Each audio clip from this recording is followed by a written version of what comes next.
You on the What are you after? you on the red.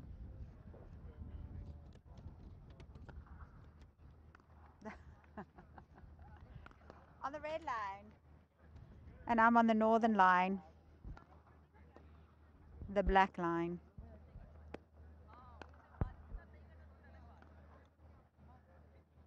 Morning, afternoon. There you go. Do you want me to hold your hand? Yes, it would be very kind. Thank you. Hello.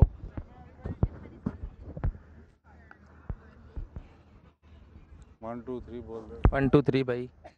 Mic check.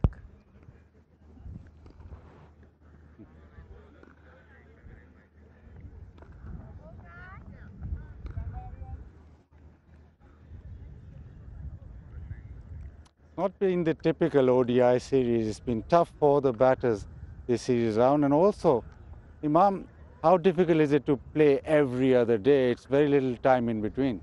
Bas bhai, as international cricket, it's tough, but this is how it is. And the international cricket calendar is always very busy, and you have to be very mentally strong because we had a long 5 Test match series, and just we had 2 days gap between the ODI and Test series. So this is how it is. But as an international cricket, you have to, just mentally get fresh. And I really think that you should have a great company and good positivity, so you can just motivate yourself.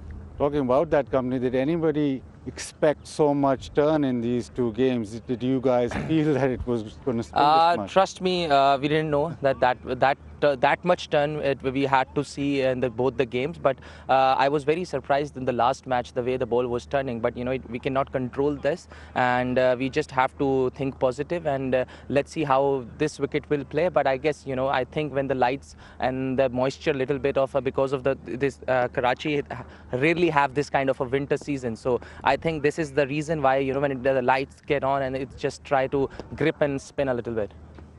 Is there any discussion on how then to tackle all this? Is it more difficult batting in the evening, or is it more difficult batting up front?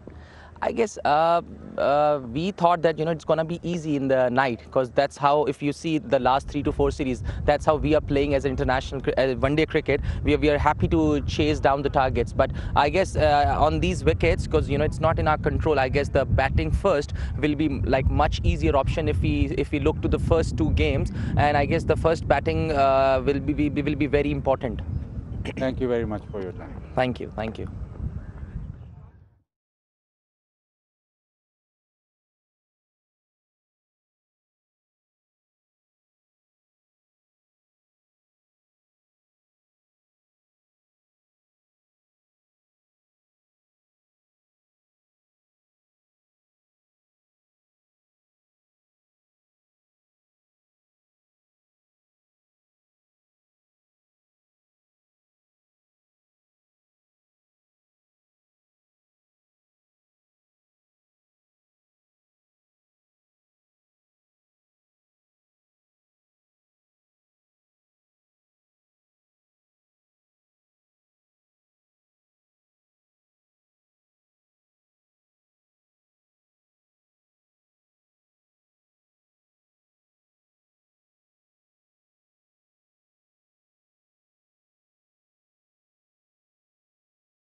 That's fine. I can hear you fine. No, that's fine.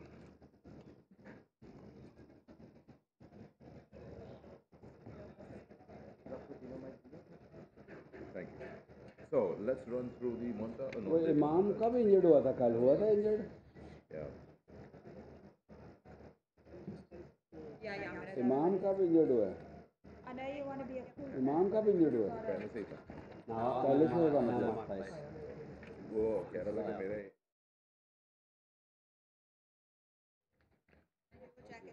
खड़ा हुआ था नहीं खेल सकता।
Welcome to the second ODI between New Zealand and Pakistan.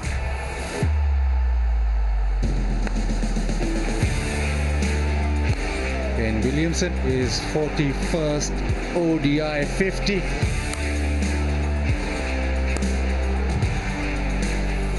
Brilliant batting and a stunning innings from Devon Conway. Terrific delivery. This is a massive spell in this match. Picks out deep backward square, and it's another one to Nawaz. Is that an outside edge? It is. Tim Southey strikes. Oh, he's got him.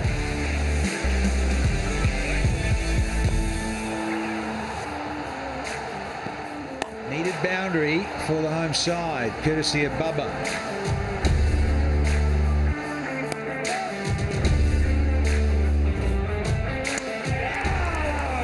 Yeah, celebration. Talking of intelligent lot. And New Zealand win their second ODI by 79 runs. Hello and welcome to the third and final ODI's Bank Alphala presents Duffer News Pakistan versus New Zealand ODI series from the National Bank Cricket Arena. Let's have a look at the schedule. We had 3 ODIs. Today is the final one and it's the 13th. All to play for since the series is 1-1. Hello and welcome to Inverix Solar Energy Pitchside Studio. I'm Sikandar with you, and as I said, it's all to play for. The final ODI, and it's 1-1 at the moment. Lots of questions, a few trick questions about what to do if you win the toss. This pitch has been pretty much a square turner. Spinners have had a lot of fun out there. Is it going to be the same? I've got Waqar Yunus and Scott Starris alongside me. Good afternoon to you, gentlemen. Good afternoon. Lovely day. It is a beautiful day. It's not windy. It's nice and pleasant. Temperatures are also in control. Nobody's going to sweat. There's no humidity. Okay, so let's start with you. Waqar, we're talking about the 2 games. It's been pretty much a balance. Pakistan controlled the first ODI and New Zealand outplayed Pakistan in the second one. So this one is going to be a tricky one in terms of what you want to do if you win the toss. Have you figured out what you should do? I guess looking at so far what we've seen, it's a bat first pitch, simple as that. And a reason which I figured out is the square has been relayed, and you know, these pitches in the evenings, they don't really, you know, come onto the bat that nicely. It's been like less than 8 months that it's been relayed, so I feel that's the reason I can figure out that the ball started turning a little bit more, because previously, if you go back maybe year or 2 years, it was, you know, second time around you want to bat. You really want to bat once the light comes on. It's the other way around now. You mentioned the other day that New Zealand will still go. If they win, they'll bat first. But would they be chasing 300? I don't think so. I don't think it's a 300 pitch. I think the 250 is around the right number, potentially even a few less. I thought New Zealand tactically got one over Pakistan in the last match, which is a surprise because in home conditions you expect the home team to know what to do. I also think there's a dilemma for Pakistan at the toss because we know that Pakistan love to chase. That is their favoured way of going about ODI games. But I agree with Waqar. I think it's definitely bat first wicket because we've seen the sharp turn in the evening. I think there is an advantage if you can bat first, maybe worth 20, 25 runs. We've seen spinners have had a lot of say in this series. Nawaz has been good, second best career performance, took 4 wickets for 38 and has been leading the way. Yeah, he brought Pakistan back in the game. At one stage, we thought New Zealand will get maybe 350 the way they were going. You know, he was the one who came down in the middle and he bowled those 5 overs for, you know, hardly given any runs, and also picked up those 4 very, very important wickets. So, you know, he's going to be crucial once again because he's a lot more experience when you look at the other spinners. Amir. You know, the other leg spinner, Osama, is just not that much experience behind him. But, yeah, Nawaz has been outstanding, and I feel that he'll do the same again. He'll try to do the same again. And the similarities from both the sides in terms of spinners is that they're not wickets which are caught in the deep or in the outfield. They've been right there, caught behind a ball. Yeah, and that backs up the point Waqar made, how the spinners have had a huge amount of spin in this game, and therefore it's those, I guess it's the pace that the ball spins as well. It's not slow turn. It's really ripping past the bat, and that's why we're seeing genuine dismissals as opposed to perhaps people not quite timing it and getting caught on the boundary. So that's what makes it so difficult. Even someone as great as Babar Azam could not figure out a way to rotate the strike, and that's why we saw a lot of dot balls. The teams have had 2 days to figure out how they're going to rotate. I think that's the big key today. Efficiency through those middle orders. Yeah. When you talk about how the spin has been taking control, Babar Azam's innings can't really question much because the situation in the out there was he was losing partners. But would you like Pakistan to have a little more positive approach in terms of chasing if they are? Look, I think he needs to find a method to just score runs on this. Yes, he got 79, but in a losing cause, he was there. You know, he was losing wickets from the other end. He played some really, really quality shots. But you know, him and Rizwan were there for a long period. So the scoring rate was way behind, and I think that's where you need to really push. Whatever runs New Zealand get, you got to stick around it. Doesn't matter how you got to play, maybe sweep, reverse sweep, and Rizwan did play really, the reverse and all that. But last game they were just in the shell. They didn't know what to do. Yeah, I think Salman showed everybody how to play. I really liked the intent and the positivity we saw. He used his feet to get down to the pitch of the ball. Then he would go back deep in his crease. He'd play the sweep, reverse sweep, the lap. He actually was the one that probably played the best out of everybody through those middle overs, and that was due to the intent he showed, put bowlers back under pressure. Okay. Danny Morrison is out there, and he will tell us what the pitch is going to do. Pitch report brought to you by Inverex Solar Energy. Got to say, it is a pleasure as ever to be here at the National Stadium in Karachi. Weather, not a cloud in the sky. At this time, there is a little breeze coming from my left, so it makes it quite pleasant. It's about 19, 20 now, but in terms of getting the high of about 22, given this is a day-nighter, starting at 2:30 locally, then into the evening, that breeze may pick up and it'll be quite chilly for the players. Now then, the 22 yards, as I look at this has not been played on.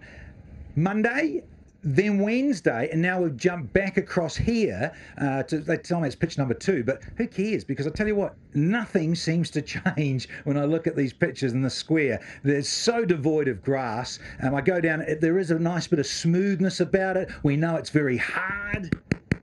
No knuckles left, but really, when I look at this, you think about Kane Williamson, he won the toss and he wanted to bat. Bubba was really happy about bowling first, so both captains were delighted. When I look at this, hopefully this is going to be a bit slicker, and I think the batters hopefully will like it to come on a bit more. Well, let's wait and see. It does look good, and let's hope for some good stuff on Friday the 13th. Pitch report brought to you by Inverex Solar Energy. So here we have a quick one. Since spinners are going to create problems probably out there, so it's essential the first 10 overs from either side against the Pacers look to score. Yeah, but the thing is, if you lose wickets, then the problem become bigger. So I think you got to be careful. You got to set a target in your mind that what exactly you're looking at. And as Scotty said, it's around about 250, 260. I think that's what the captains will be looking at. What do you make of Danny's pitch report?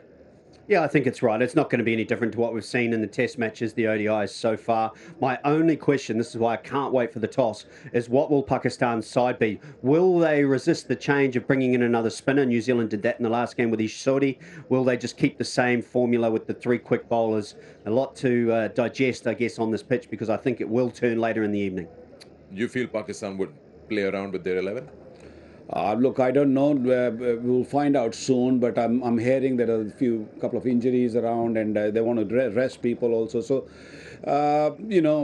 whoever plays, it's going to be tough. New Zealand bowlers, they have found the right way to bowl on these pitches, and you got to really fight out against the Ferguson's pace, how these experience, and then of course the spinners. Okay. All right, Uruj Mumtaz, Kane Williamson, Babar Azam are out there. Let's join them. Toss brought to you by Inverex Solar Energy. Yeah, it's time for the decider at the National Bank Cricket Arena. Series leveled 1 apiece, so let's dive right into the toss. I've got the ICC match referee to my right, Mr. David Boone, and the 2 captains, Kane Williamson and Babar Azam. Babar, you've got the coin? All right, let's go. Tails is the call. Pakistan have won the toss. Babar, what are you going to do? I would have batting first because pitch looked like good, and the main thing is second inning they help the bowlers a lot. So in terms of the surface, it's played a little different. What do you make of this one? I think the surface is similar to last match, so I think we will try to runs on the board and put pressure in them. We saw batting struggle a little bit. You got runs, but the rest of the batting couldn't make good use of the surface. What will you do differently come today's game? We try to utilize partnership, build the partnership, and trying to score runs on the board. Your team combinations look good. You've got 3 spinners, 3 quick bowlers. Are you happy with those bowling options? Of course, we are happy as a bowling unit, and everyone is playing plan according to ball. And yes, I am happy as a captain. Any changes for today? Yeah, we have 2 changes. Imam is not playing. He has a injury, small injury. Naseem is sick, So Shanmugh was in and Mohammad Isnan is playing. Thank you for talking to us and good luck for Thank today. All the best. Kane, would your decision have been any different? Yeah, we would have had a bat as well. Yeah, learning a bit about the surface. So, but we've got the ball first up, and important we execute our plans well on it. You seem to have got the toss spot on with your decision in the previous game. Does this look different, or like Babar said, it will play similar? Yeah, I mean, they all look slightly different, but I don't know, maybe with the temperature around, it might be some similar characteristics. So we'll just have to assess what's in front of us and, yeah, work hard in that first innings and then try and chase whatever total is presented. Now, looking at your batting, there were a couple of mid-innings, middle-order relative scores. The second game, the middle order couldn't step up to a wonderful partnership you and Devon got underway. Any concerns in the middle-order department there?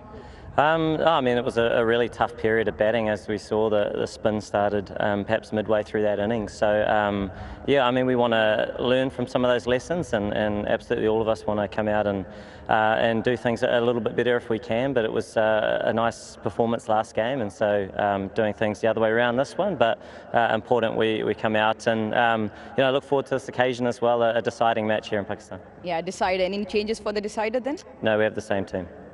All right, awesome. Good luck for today. Thank you. And the news from the center is that Pakistan have won the toss and they will have a bat. Toss brought to you by Inverex Solar Energy.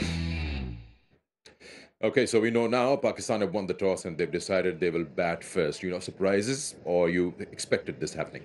I'm surprised with the changes, but I'm not surprised with the toss. I think the toss was very much, you know, we knew what the captains are going to do. I think it was a right decision, but now the new men comes in, they need to sort of perform.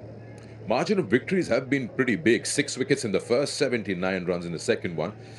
How do you decide how much is enough when you're batting first? The trick is not to limit yourself. I think it's easy to sit there and say 250 is the number, so you pace your innings to get to that number. But if you're in New Zealand's position like the last game and you're 183 for 1, but there's still 20 overs to go, then you should still be looking to get more. So making sure that you just play what's in front of you, don't try and premeditate anything. And when that happens, then you seem to play with a better tempo to your innings. So I still think there'll be a baseline at that 250 number, but I think this is a big advantage for Pakistan winning the toss and batting. Okay. Well, time for a break, and if you like this, then you got to go and visit the PCB shop, and you've got all the addresses out there. It's pretty simple. All you have to do is log on to shop.pcb.com.pk. You got a 20% off on all the jerseys, caps, and everything. So go on and go crazy shopping.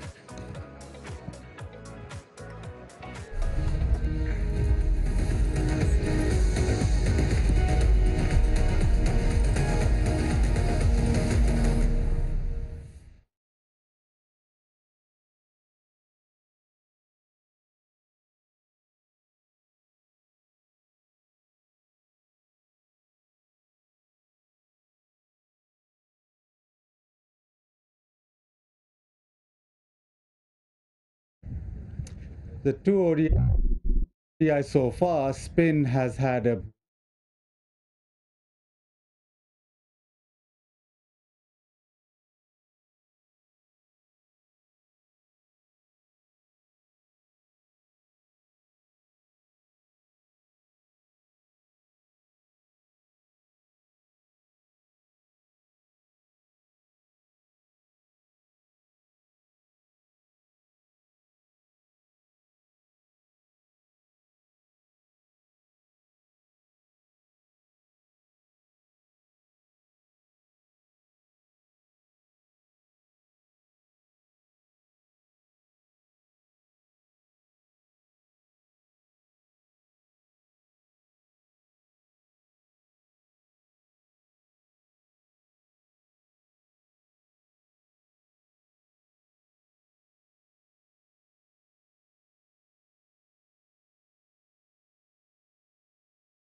Welcome back once again to Inverix Solar Energy Pitchside Studio.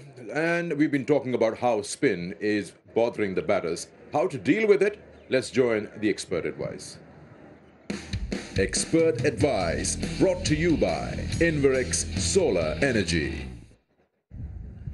The two ODIs so far, spin has had a big part in them, and the ball has turned and it's spun, and that has made life pretty difficult, even though Pakistan and New Zealand have players who play spin really well.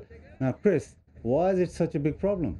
Yeah, it's been really tough, hasn't it? This wicket is really spun. And as you said, Bazit, we've got some of the best players of spin on display, and to see some of them getting bowled playing defensive shots is very unusual. You know, you're taught as a young player, try and get your foot to the ball, try and play the spin before it spins or get right back and play it after the spins. But as you can see, because the spinners can bowl so quick, it's so difficult for the players to get in line and to play it. And because the spinners are bowling fast and it's spinning so much, it's very difficult.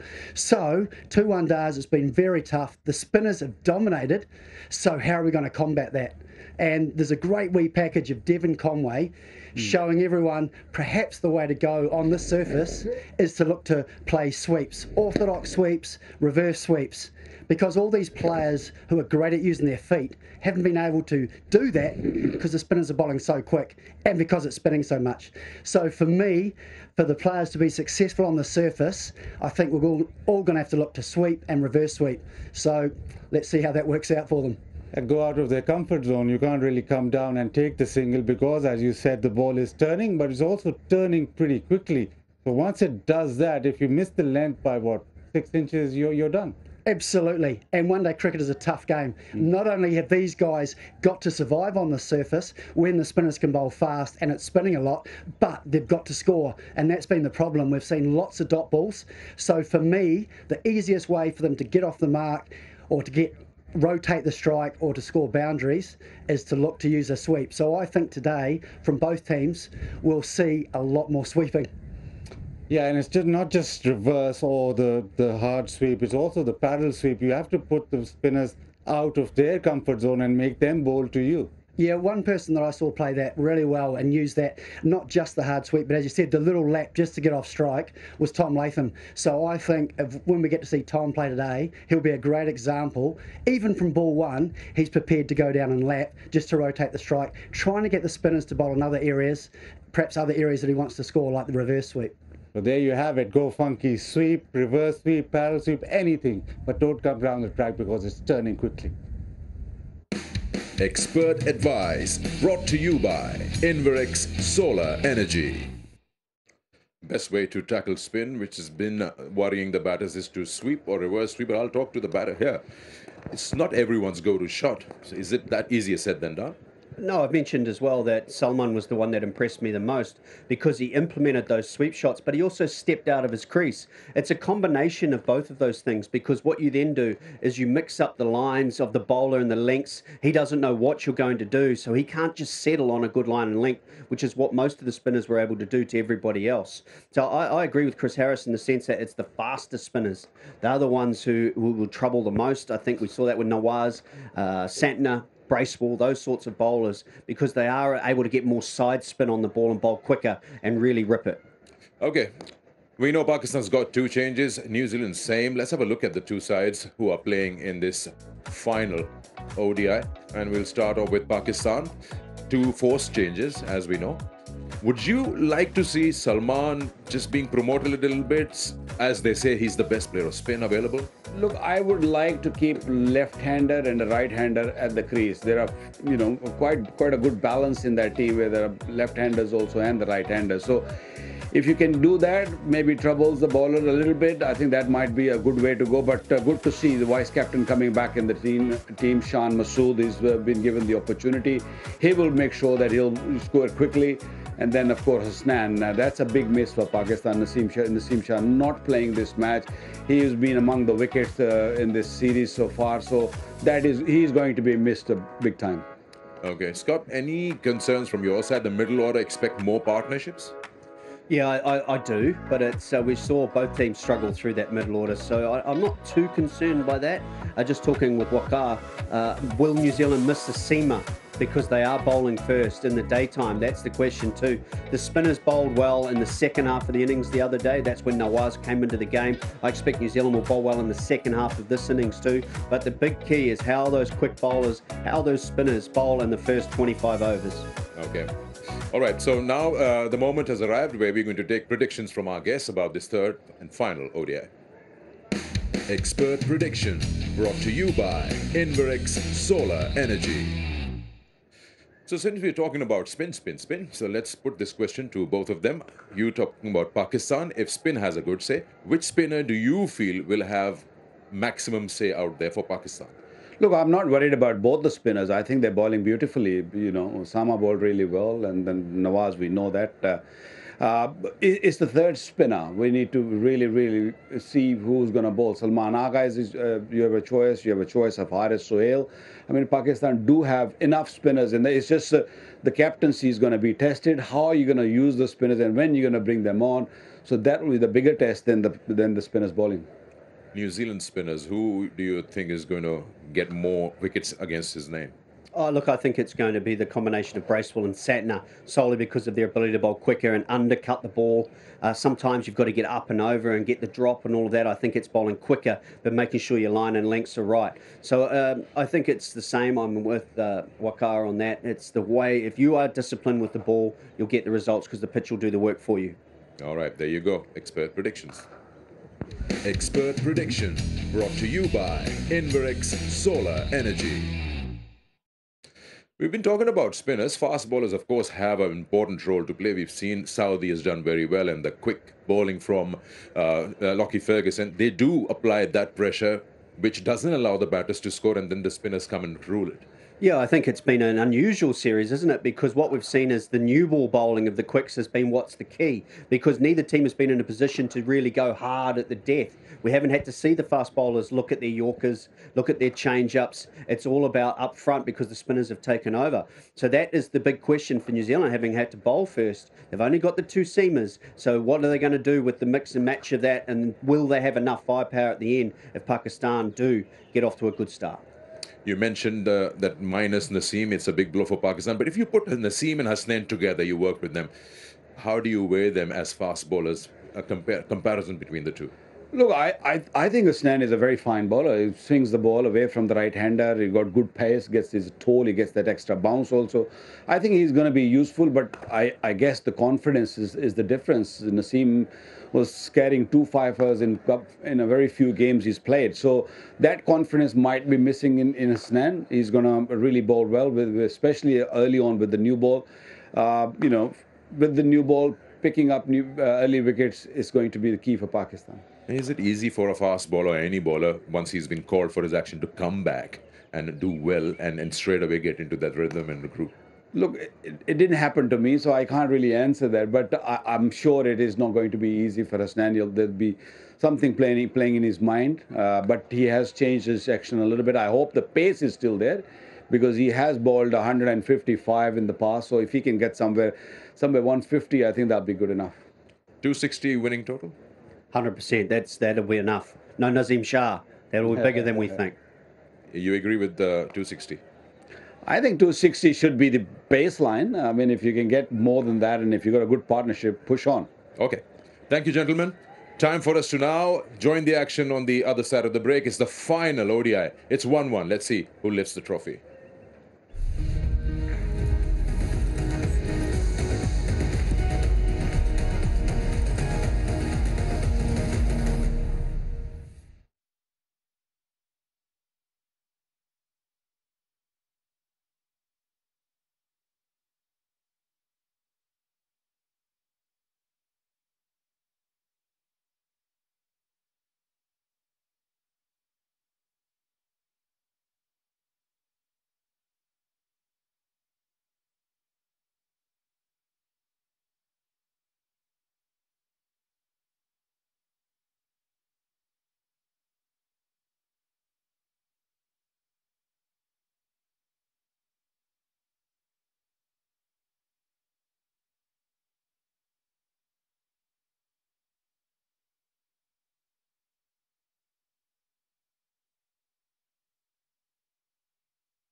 welcome to the second ODI between New Zealand and Pakistan.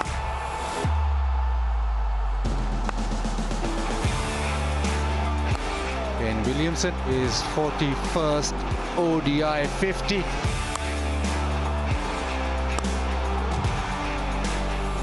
Brilliant batting and a stunning innings from Devon Conway. Terrific delivery. This is a massive spell in this match. Picks out deep backward square, and it's another one to Nawaz. Is that an outside edge? It is. Tim Southee strikes. Oh, he's got him.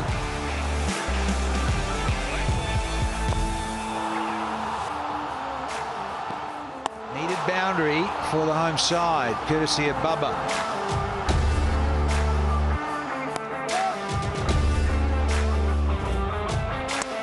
Oh, yeah, celebration. Talking of intelligent lot.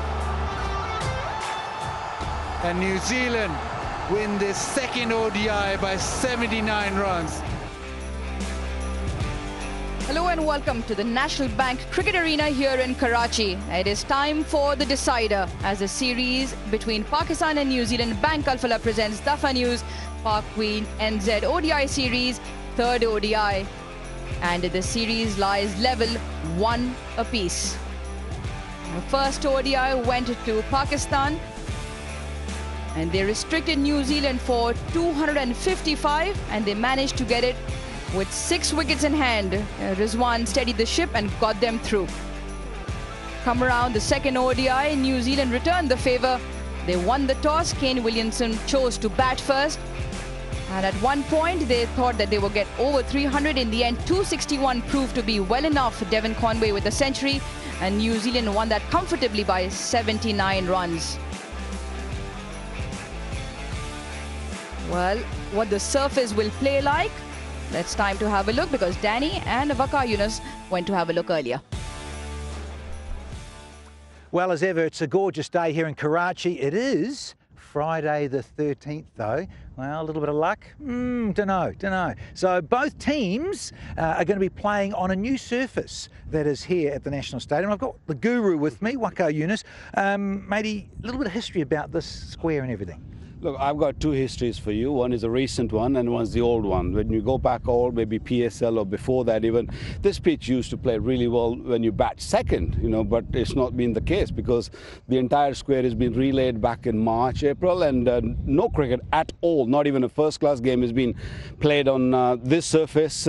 It looks very similar to the one we sort of had in the last two games, so I don't really see much of a change. I mean, I was hoping that it'll be a little bit more greasy, but it's not the case. It might just spin again. So nobody really knows what's going to happen, but the recent history, we've seen the last two games, so it might spin again.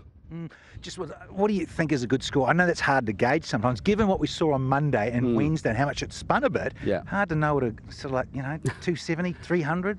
Look, if you get into a situation where you got wickets in hand and you're sitting on 180 for 1 or 2, then you can push on.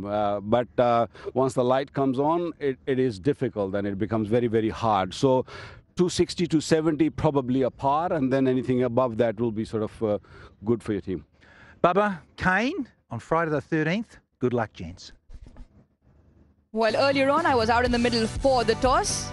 And the coin went up and came down in favour of Pakistan. And the Pakistan skipper didn't hesitate and said, we will have a bat first.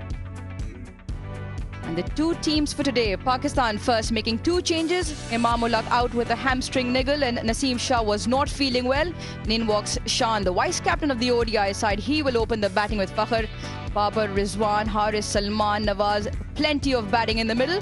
And for the bowling, Mohammad Hasnain makes his return since 2021 into the ODI team to join the speedster Haris Rauf and Mohammad Wasim, leg spin from Osama Mir. And as you'd expect, no changes to a winning side for New Zealand from the second one-day up. Conway with a brilliant 100. Phil Allen, love to see him get started. We saw a little bit of him the first one-day, but he is a dangerous player. Williamson in great form. Love some runs from Mitchell as well in that middle order. Latham and Phillips. And then the 3 spinners batting in the middle to lower order. Bracewell, Santner and Sodhi. followed by the two seamers for New Zealand, Southey and Ferguson. Yeah, the New Zealand team were out for their photo, as the routines are with these bilateral series.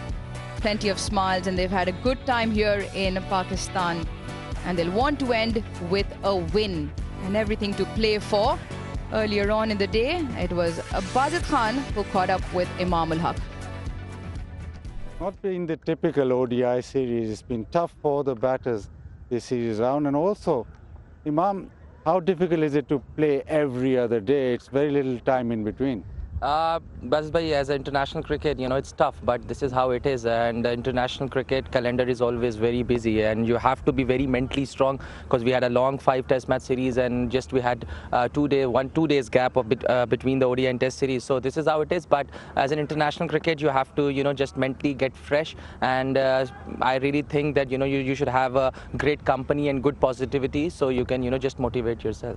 Talking about that company, did anybody expect so much turn in these 2 games? Did you guys feel that it was going to spin this much? Trust me, we didn't know that much turn we had to see in both the games. But I was very surprised in the last match the way the ball was turning. But we cannot control this, and we just have to think positive, and let's see how this wicket will play. But I guess I think when the lights and the moisture, little bit of because of this Karachi really have this kind of a winter season. So I think this is the reason why when the lights get on, and it's just try to grip and spin a little bit. Is there any discussion on how then to tackle all this? Is it more difficult batting in the evening, or is it more difficult batting up front? I guess we thought that it's gonna be easy in the night, because that's how, if you see the last 3 to 4 series, that's how we are playing as international one-day cricket. We are happy to chase down the targets. But I guess on these wickets, because it's not in our control, I guess the batting first will be like much easier option if we look to the first 2 games. And I guess the first batting will be very important. Thank you very much for your time. Thank you. Thank you.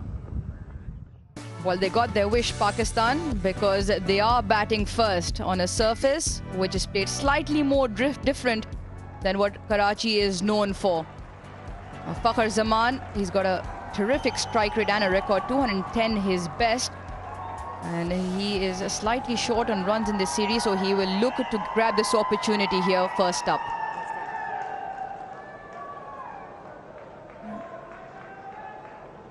Yeah, opens up with a different partner today, Shan Masood. His first game in this ODI series.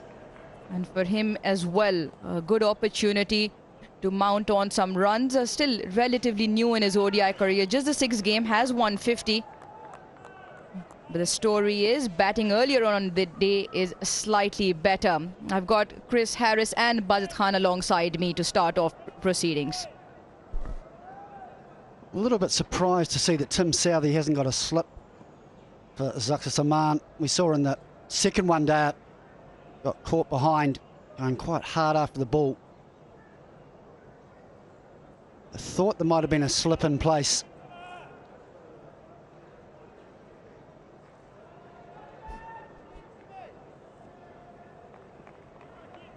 Yeah, it'll be a good contest here. We heard Imam speak about as well that normal thought process was that batting under lights easier. Hasn't been the case in this ODI series. SN Raza will start off. Oh, first up, just a slight inside edge. Maybe Tim Southey getting the ball to talk very early on. Afternoon, Aruj. Afternoon, everybody. And this will be a challenge for New Zealand. First time they're bowling first. And straight away we see a bit of movement. That won't last too long. You wouldn't expect it to swing too long, but you see what they're thinking straight away. As Chris Harris mentioned, feel very straight, no steps in place.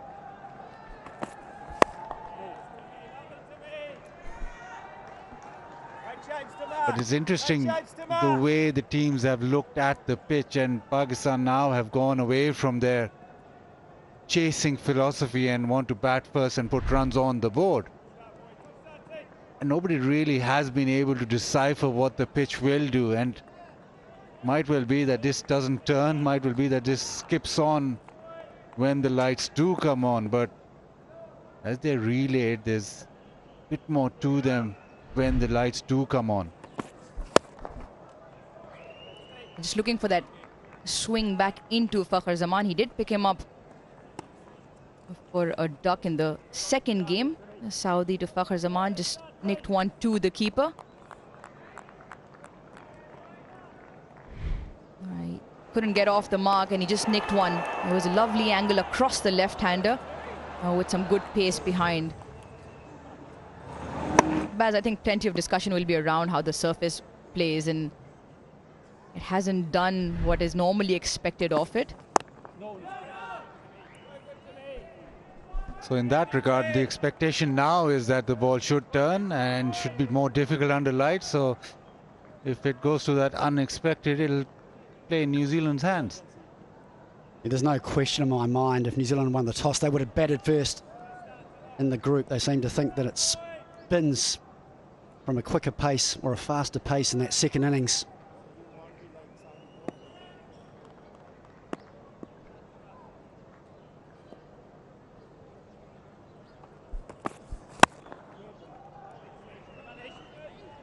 Looking for the fuller length so far, looking for that swing into Fakhar Zaman, yet to get off the mark, Pakistan. And the other aspect here is that Karachi for once is, I wouldn't say very cold, but slightly cool. And dew hasn't made a massive effect or played a big part in the fielding side when they're fielding second. So that has worked in their favor. Slashes and is through the wake and gully region. Pakistan off the mark with a single. End of the over, 1 for none.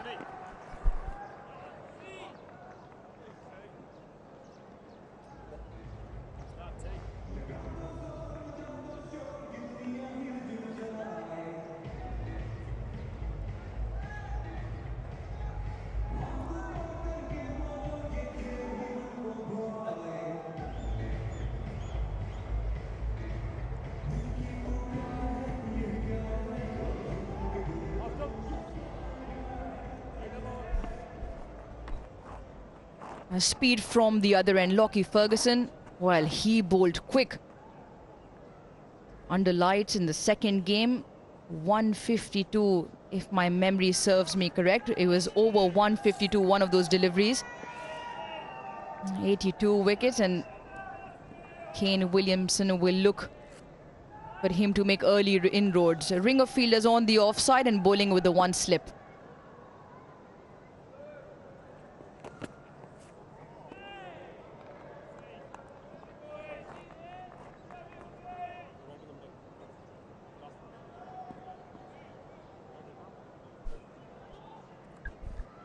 Yeah, good shape across the left-hander from Lockie Ferguson first up. Always exciting to watch a genuine quick bowler bowling. See the ball and everyone looks for the speed.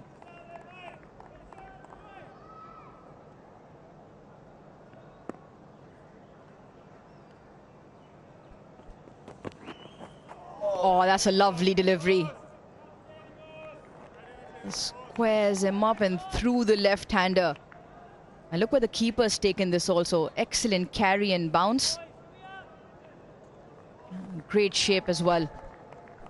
Yeah, great to see with New Zealand with a wide slip. Finn Allen standing at a second slip.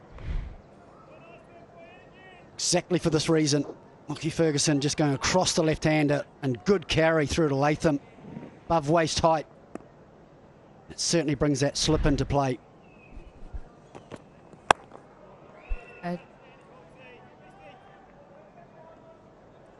A couple of changes to Pakistan's team. If you've just joined us, Imam Ulhaq and Naseem Shah not playing. Shan Masood opening the batting with Fakhar Zaman, and Mohammad Hasnain. He'll be an interesting one to watch. He's had his fair share of issues with action remodeling. And he comes back after April 2021. Last played his ODI against South Africa in Joburg. And New Zealand happy to go with the unchanged winning combination. That's clipped off his legs. Boundary will be cut off.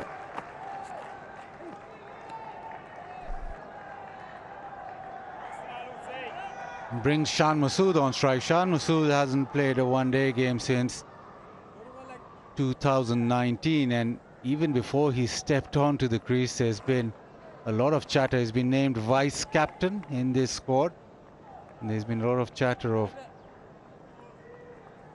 on social media and also print media of him being vice captain and not being an automatic choice. So that pressure is also built, although he's come into the side of some performances of list A cricket which are quite brilliant. Now he's got the opportunity. It's probably a big opportunity for him to put his name up, get some runs and make sure that he stays in this side. Yeah, Alim Dar standing in his 222nd ODI match, and will make sure the boys in the middle, well, they behave themselves. SN Raza, he had responsibility of TV umpire, but now on field in his 41st game.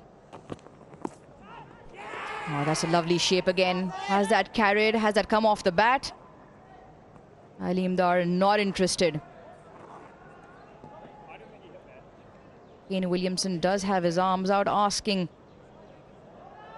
if there's any bat in it, and he takes it. He thinks he's hit it.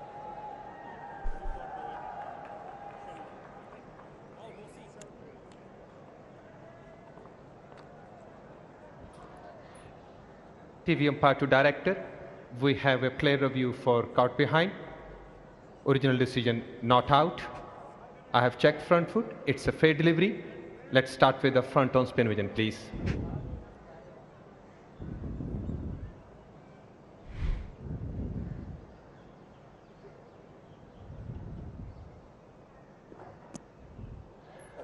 Ball is close to the bat. Let's confirm with our dredge, please.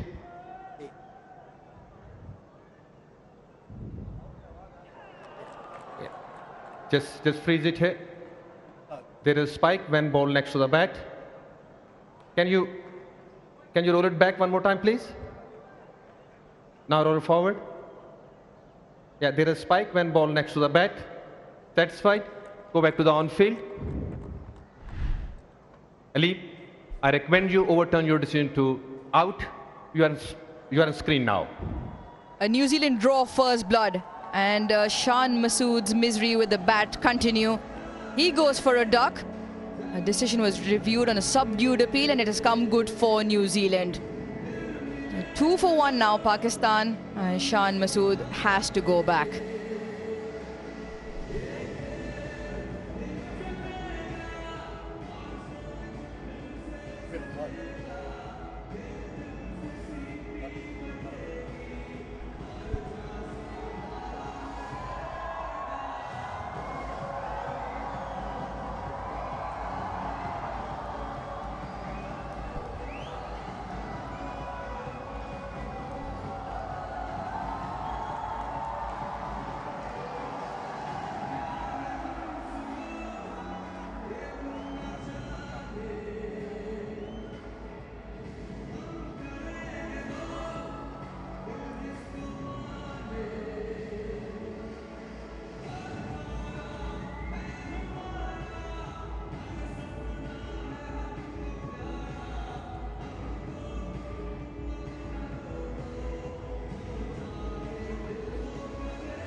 Well, not long could he have had a rest in the dressing room. He's had to come out early once again. Babar Azam, so many times has steadied the ship for Pakistan. He's got a job to do again. A phenomenal record, 60 his average, just under 90 his strike rate, and approaching 5,000 runs now in one-day internationals. And that one hasn't bounced at all.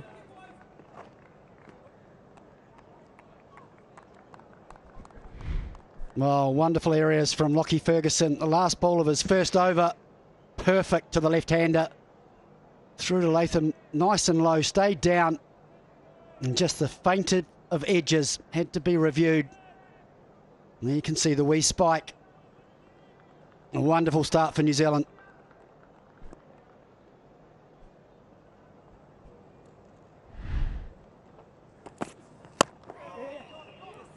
A quick run. This is good. A good awareness from Fakhar Zaman to get down the other end.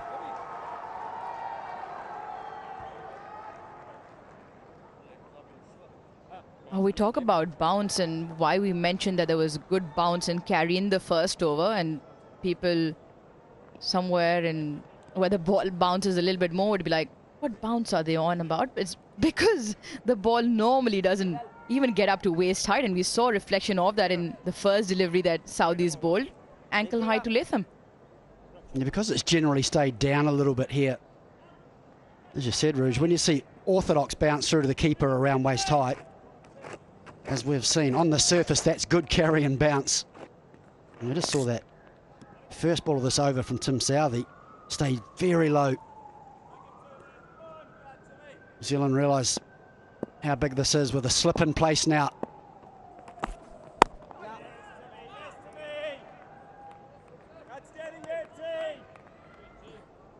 It's time for an Osaka boundary contest. Every time a boundary is hit and the Osaka display is on the LED boards in the ground, the batters will get 10,000 Pakistan rupees.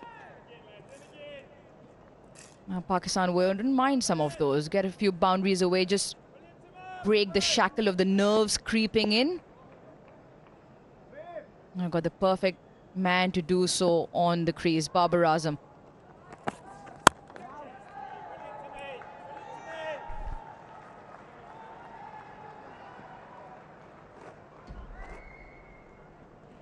With the way that the pitch has played, or the previous pitches have played, Babar can almost afford to just bat his normal way in his own zone.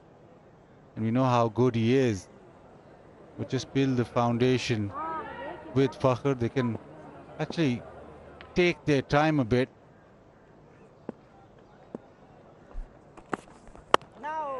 Because so far in the series, we haven't seen a 300. We've seen 250, 260 being very competitive.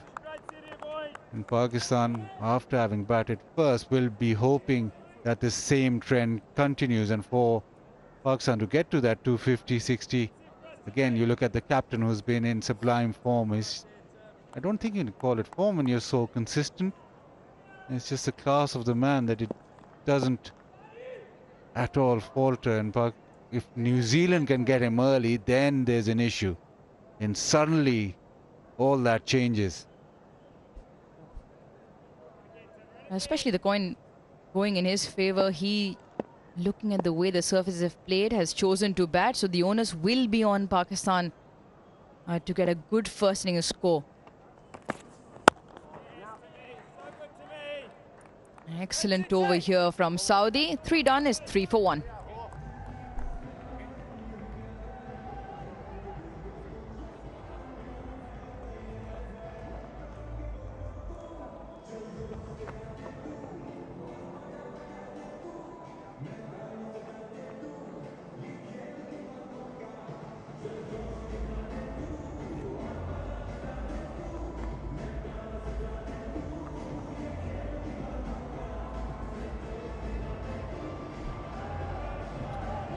Pakistan losing one opener early. Shan Masood, he tickled 1 to the keeper of Ferguson. That's the skipper who has now walked out earlier again. Similar to the situation in the second game. He's got Fakhar Zaman out there with him. And so far it's just been the 3 singles.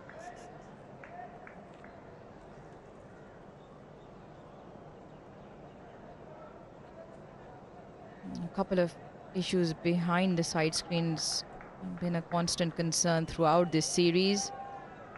Just one of those digital screens. Still have that strip of color right behind the bowler's arm.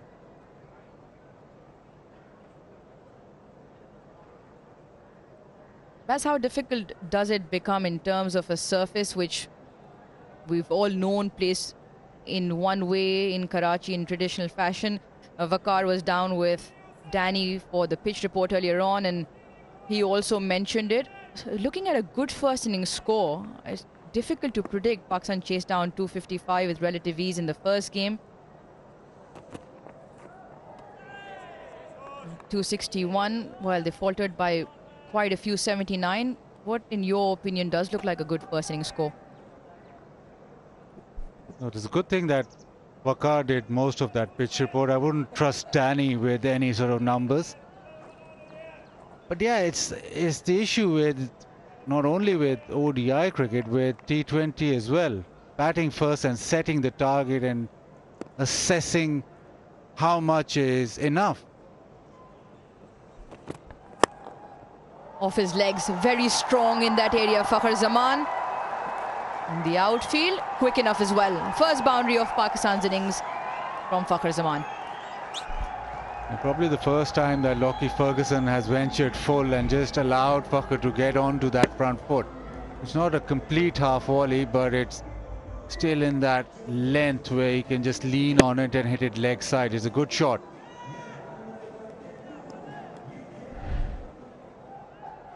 But what Babar and Kane would have decided is that there's a distinct advantage now to bat first. The conditions suit batting first, and then under lights the ball does turn and it's more difficult under lights. So that's what the first thing that both Kane and Babar have probably agreed on. But then is how you go about this. Well, they were what, 183 for one last game with New Zealand, and then they faltered. Pakistan will be looking at trying to get to something in the vicinity of 250, but you set yourselves up for a 250 score, but you have a good last 10 overs or good last 15 overs. That target can go up. You can sort of evolve with the target as well. But the one thing is for sure that we're going back to the, say, the old days of one-day cricket, where you make sure that you have wickets in store and then you launch. I don't think that these pitches have allowed you to go hard and keep going hard throughout the innings. So you want a set batsman to at least play 40 overs, if not the whole innings.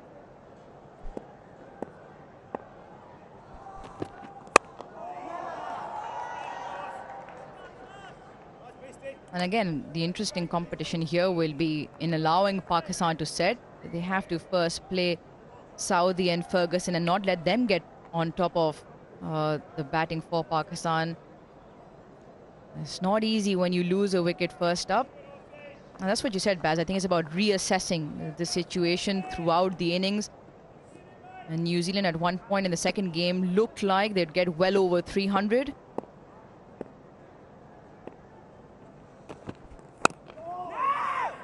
Loud call of no from Babar. 5 of the fourth. It's 8 for 1.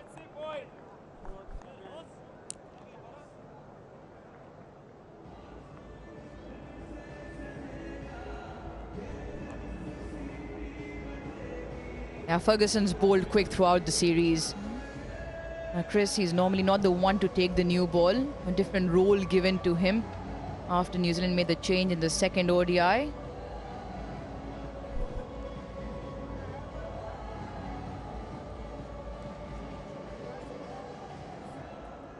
Yeah, Lockie Ferguson normally first change for New Zealand, but I think he'll very much enjoy the opportunity with this new ball. Started brilliantly.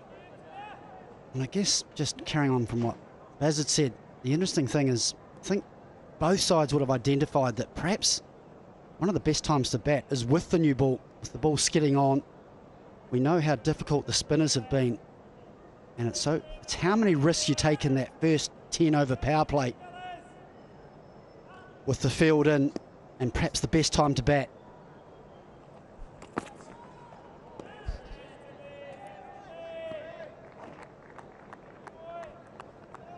And that's the one that has been the anomaly or the strange feature in this Karachi square, that it is spun under lights and it's been sharp turn with some bounce as well.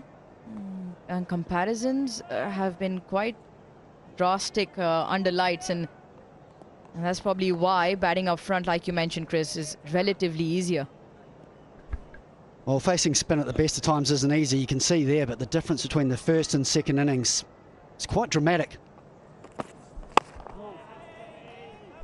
New Zealand identified very early on in the first one day actually that they felt that in the second innings the ball spun more, and they felt with perhaps a little bit of moisture and dew that it was quicker spin as well. And so they found it very challenging to bat during that time and would much rather bowl. And that statistic right there explains it beautifully.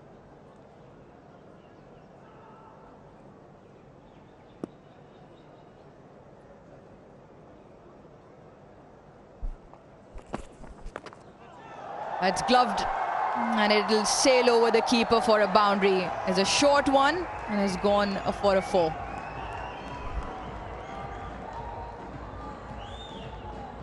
I like this from Tim Southee. Although the fine leg's up, there is a man deep square.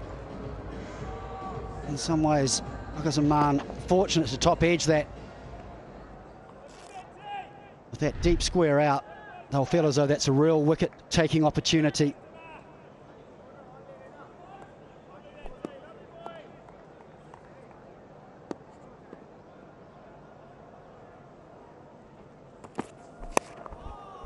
And this time the outside edge straight to third. While we're at it, we just put this in the mix.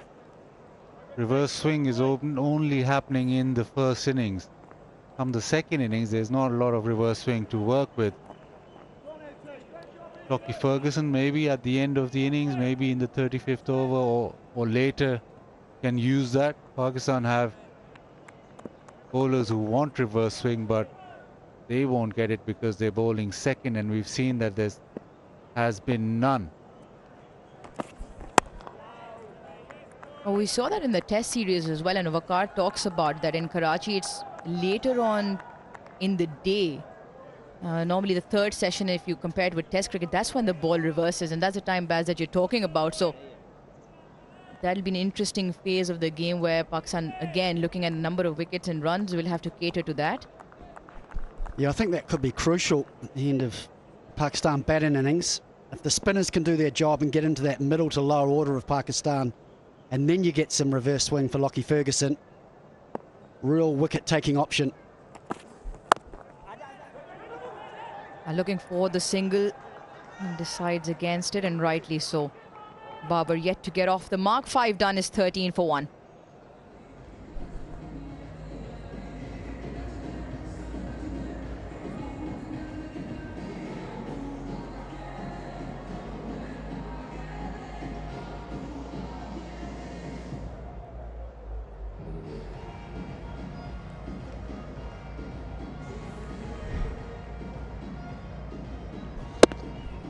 Last ball of the previous over, just landing a bit awkwardly on that knee, Glenn Phillips. Just wobbling around in the field a little while earlier. I think he's okay now.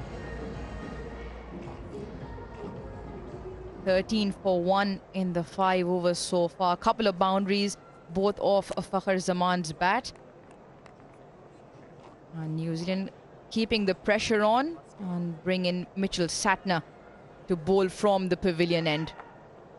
He was also one who got some sharp turn and bounce.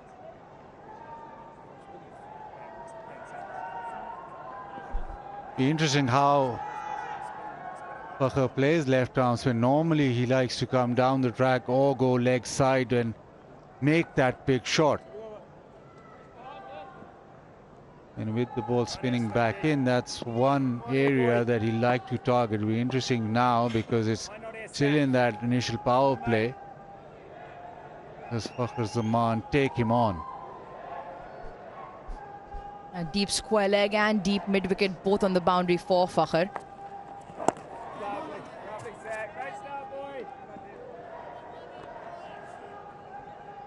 And those are Fakhar's favoured short playing areas as well, with the ball coming into him.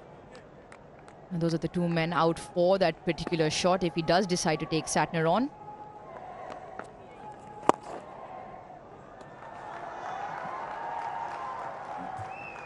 to the leg side for a single. It'll be interesting to see how much turn there is with this new ball. Just in the 6th over at New Zealand bowling innings. Can be a tough time for a spinner to bowl with only the 2 fielders allowed outside of the circle. But Mitch Santner's done a lot of bowling for New Zealand in the power play. A deep backward square for Babar, and long off makes its way onto the boundary. So Babar does like to play down the ground for a single. He also has that big shot over mid-wicket. We saw it in the first game as well. Just as the pressure was mounting, it's off late that he's developed this shot where he goes over mid-wicket. It's very calculated and gets the pressure off him.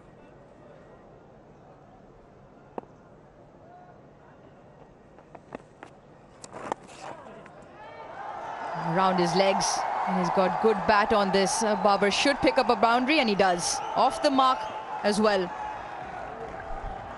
Yeah, just a little bit too straight for Mitch Santner and just skidded on.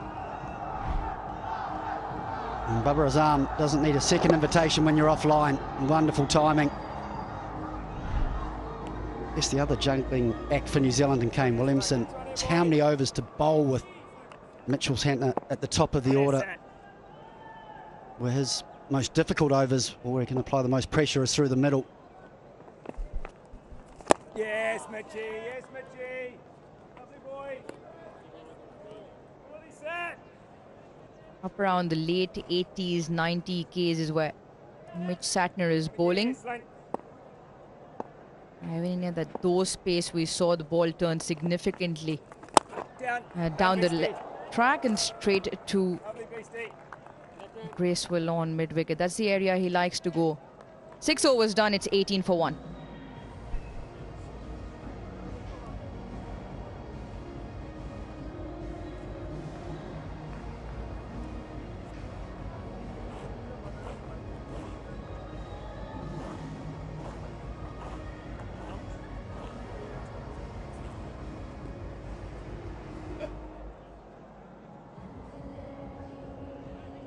Round.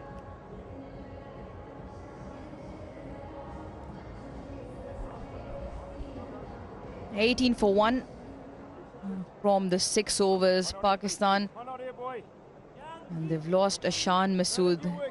He didn't have an impact on the scores, and New Zealand and Williamson now changing the bowling around. Michael Bracewell comes into the attack. He's certainly impressed throughout the Test series as well, both one-dayers. He's bowled superbly in both formats for New Zealand. Great in the Test match. He's been very good in the first 2 one-dayers. Key role here today for New Zealand. Starts off with one short and wide, and he'll go through Ish Sodhi. They should look for 2. Not the best of efforts there.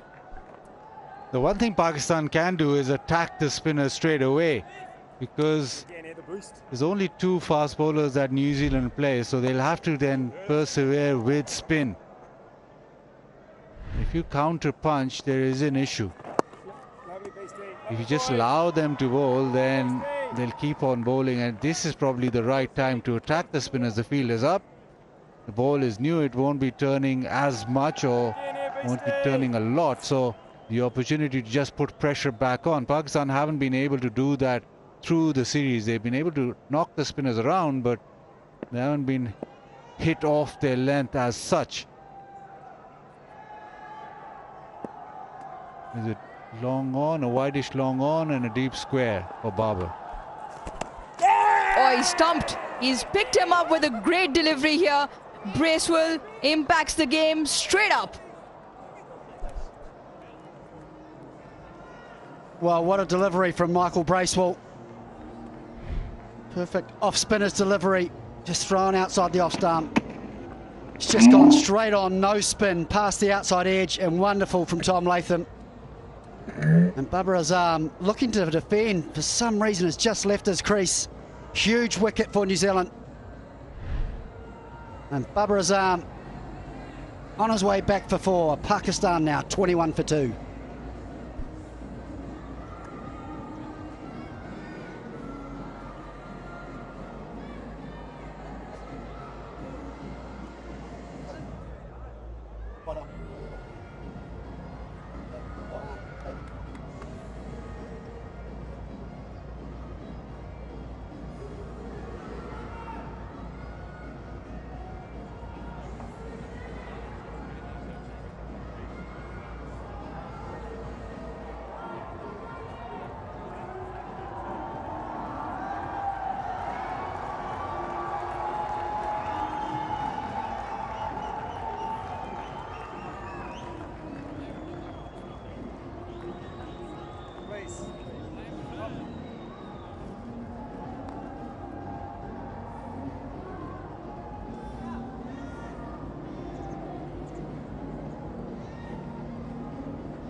Pakistan now 2 down just for 21, and out walks Mohammad Rizwan.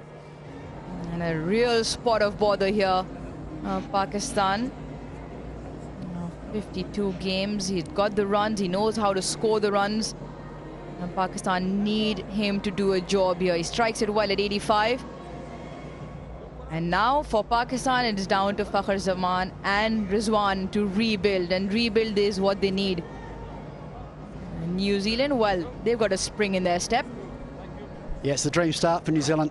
Not only have they managed to contain Pakistan, but they've just got the big wicket, Babar Azam, who has scored lots of runs in this series. You can just see, just skids on, expects it to turn back.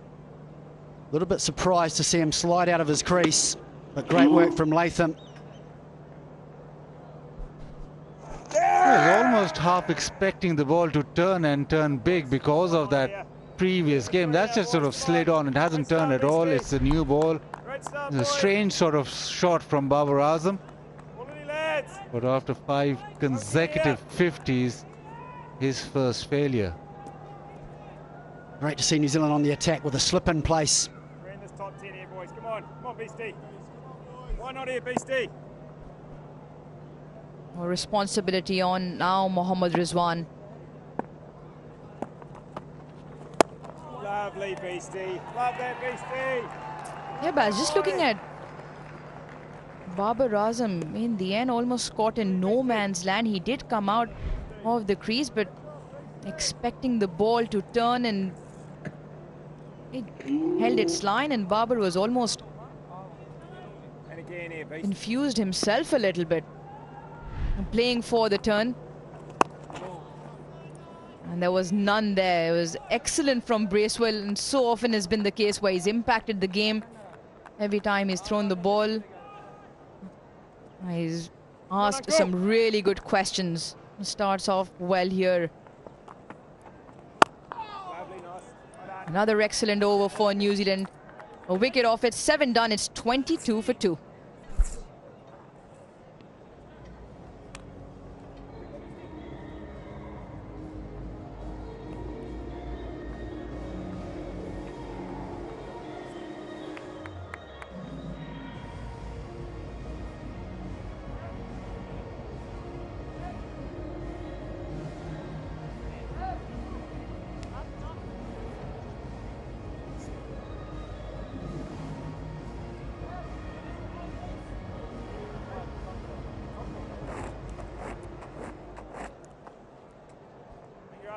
Great start for New Zealand, 22 for 2, having been asked to bowl first. We thought it would be a big toss too. Babar Azam deciding to bat, and he has lost himself, and Shan Masood, who is in the side for Imam Ul Haq, who has a niggle. The spinners, great decision too by skipper Kane Williamson to go to Michael Bracewell. Yes, Slinky, yes, Slinky. Danny Morrison, Waka Yunus alongside me. Waka, we talked about that 250 number. How does Pakistan get to that sort of a total when they've lost 2 of their key men up front? That's 3 in this top 10, boys, come on. Well, these 2 are very important for Pakistan right now. They have to build a partnership and make sure that they keep scoring those singles, keep rotating the strike, don't let the bowlers settle. But what a wicket, Babar Azam, just previous over. Well, that's nicely played. Very good on the sweep shot. And a boundary early for Rizwan. Yeah, that was missing in the previous match from Rizwan. He was very conservative. He was defending a lot of deliveries. And only a second delivery into it, and he's back into his merry way. That's the way he normally plays the spinners. Good control. Pick up the spot beautifully. Lovely shot. Love what you're doing, bud. Come on, boys. And again.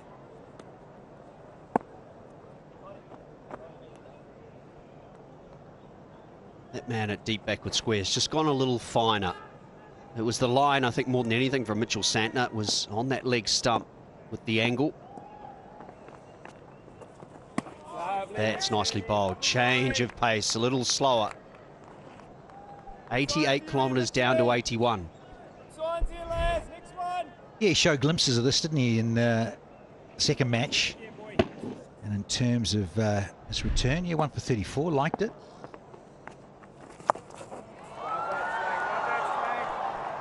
That's good signs too for Pakistan that Rizwan's middled 2 of those sweep shots. You've lost the captain for Nix, pretty much, and now you get the vice-captain. He is one guy that could make one heck of a difference here. The top, seen him do it so often in T20. I know this is the extension of white ball, but he's one of those guys that if he gets a sniff and gets in and is so busy, just carries on. You know, a little bit of ounce of luck. We all know that in this game, whether it's red ball or white ball. If a little bit go your way, bowler's not quite on song. In the field, yeah, just not on the top of the game. We saw that from Pakistan on Wednesday. And if you give a guy a sniff and he gets in, then look out.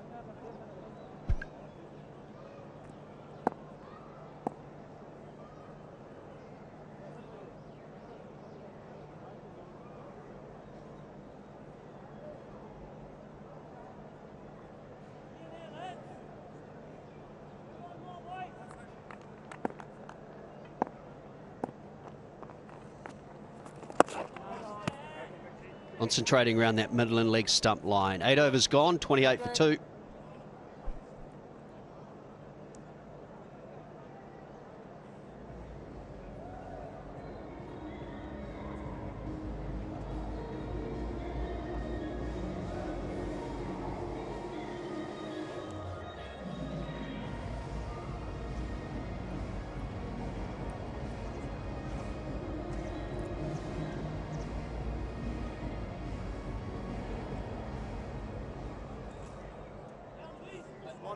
Come on, boy. Go again for us, Beastie. 30 for 3, lads. 40 for 4. The 2 on it there. Lovely, Beastie. Lovely, boy. Quality, Beastie. Good game there, Beastie. If you watch closely, Babar Azam, when he lunges forward, I'll show you in a minute, and he was looking for a drive to begin with, and I guess the ball wasn't there, and then he decided to sort of play defensively, and by the time the ball was gone. Yes, Beastie. And he was expecting the ball to spin a little bit more than what he played for. I wonder how much of that is a bit of a hangover from the other day, where the ball was really ragging square. And then all of a sudden now it's a new day, new pitch, ball not quite turning as much. The New Zealanders too identified in game 1, they openly talked about it, they bowled too slow in the first match.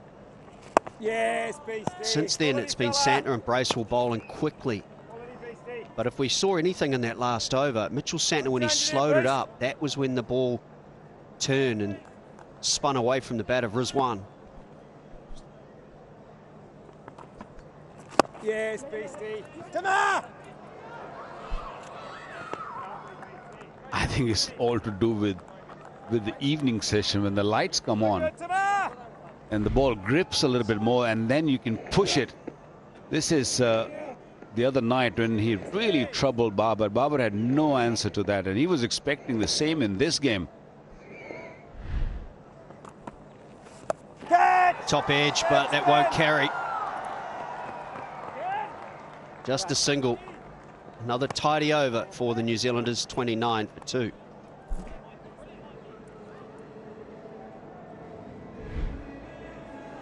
Bracewell is getting better and better with the time. He bowled extremely well in the test matches and now into the ODIs. Just landing outside the off stump and ripping through. Wonderful bowling. Hardly bowled a bad ball, and this is what we just saw a little while ago. Picking up a big wicket. Babar is so important to this team, and taking his wicket has definitely given New Zealand a lift or confidence that they can bowl Pakistan out on a cheaper total.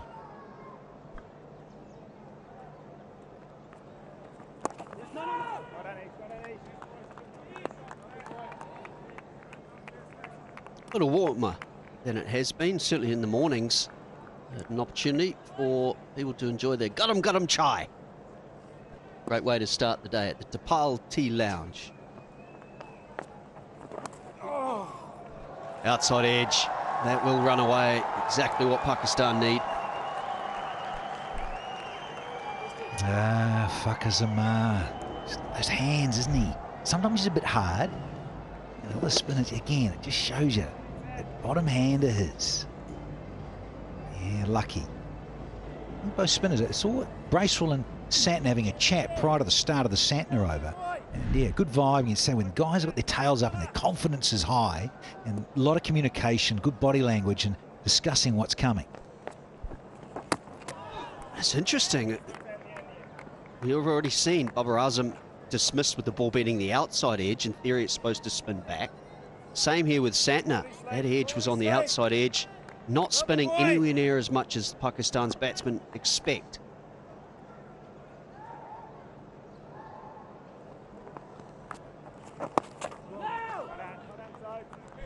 Yeah, Scotty, I just wonder if that's part of the learning of these previous 2 ODIs. And this pitch, I think, to be fair, and you and I out there, Waka, it seems a little bit more sheen on it. Hopefully it skids on better.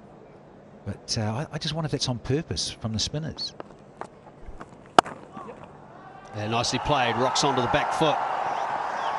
It's a quick outfield still. Will run away for 4. Yeah, you're going to get the value of your shot if you get a little gap into this new ball. It's going to come onto the bat nicely. Fakar nicely rocked back. Played it beautifully. Didn't try to hit it too hard. Normally he looks to thrash the ball. Because Pakistan lost 2 wickets, he was just being a little cautious, just looking for the gap. The timing was great.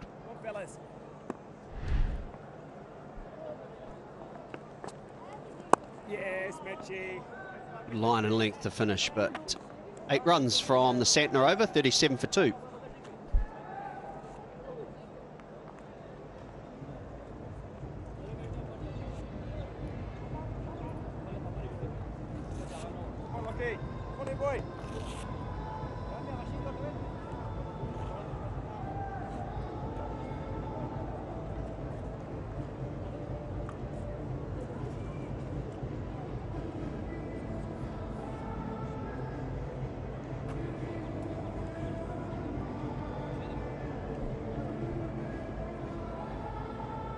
Both teams out in the middle, just having a bit of a rethink on strategy. New Zealanders with the spinners.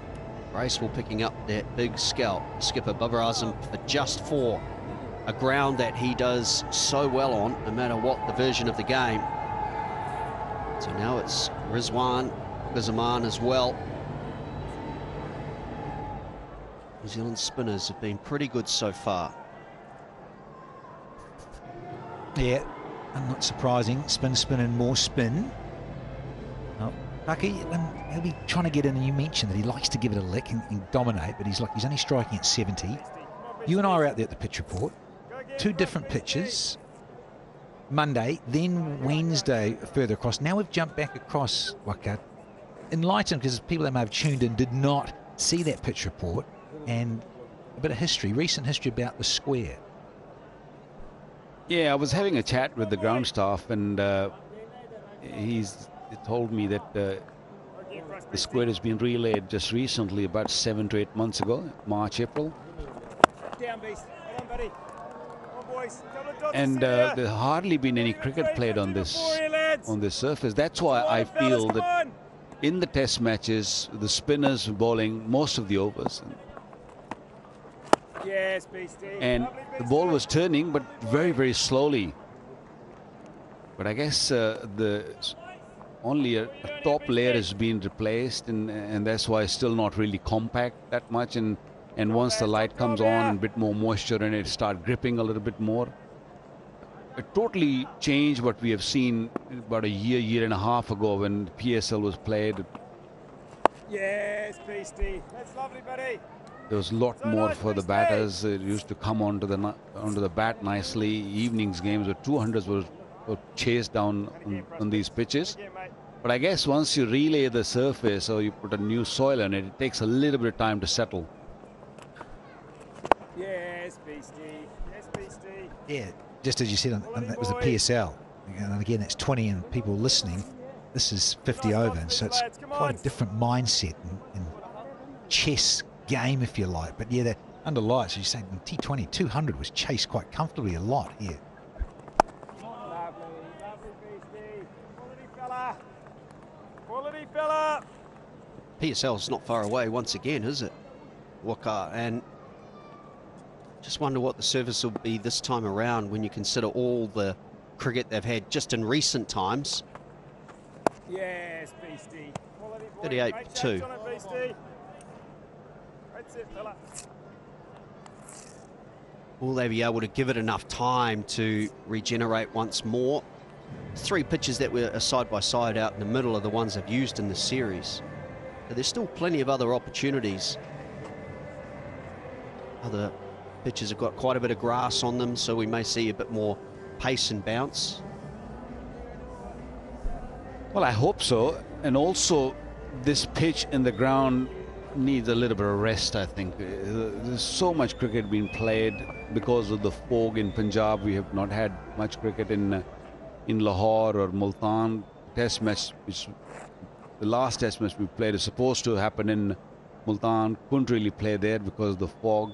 So there's so much cricket is being played on this square. So I feel that before PSL needs a complete rest, you need to grow a bit more grass on the middle surface. The middle pitches don't really have much of grass. There's been, if you look at on the left, those 2 pitches where we played test matches, you might see that there's grass on it, but it's not. Actually, it's maybe sprinkled a little bit, but they're very dry, very tired surface. This old square, I should say. That's why you were seeing a more reverse swing also. So I feel this ground definitely need a little bit of rest. I haven't looked at the schedule, but I know that New Zealand are due back here in April, T20s and one-day internationals. That will no doubt get spread around the country as opposed to just this venue.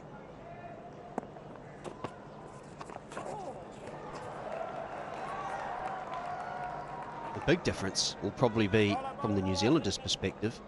We are in the winter at the moment. It certainly feels like that. There's a real chill in the air in the mornings. That won't be the case in April. Just starting to warm up. Or incredibly hot by New Zealand standards.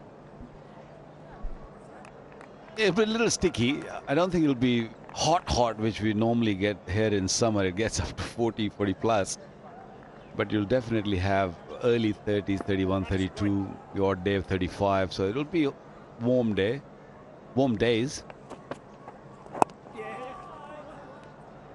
That's excellent running. Just the angle of the bat into the offside.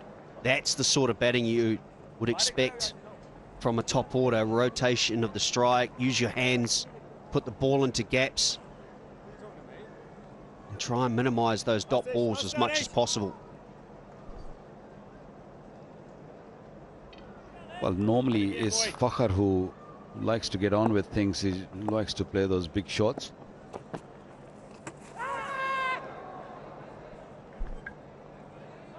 He's wore one on the shoulder there, didn't he? Young Rizzy? Yeah, he's trying, he's just sort of lunging forward and trying to get to the pitch. A good delivery was googly.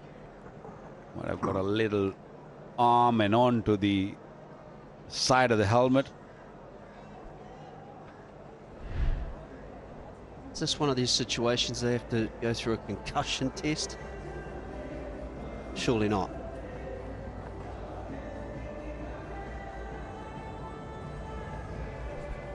Yeah, you're right, Scotty. Off the shoulder, but a little bit of power play. I think a little bit slower than Mr. Ferguson, who picked up Shane Masood. Just a nice little stroke play. By and large, you have to be very watchful.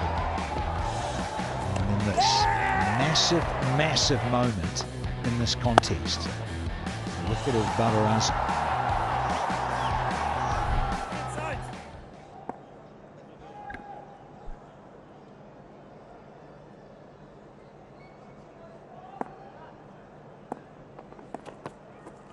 Lovely sides, lovely sides. Another sweet shot from Rizwan. They'll just settle for one. But we're almost at the end of the 12th over. Just 6 boundaries for Pakistan so far, but that's 24 runs. So just 17 runs outside of those boundaries. Huge amount of dot balls. That's the area I expect both teams to try and make some adjustments. Down, Nos. Sides.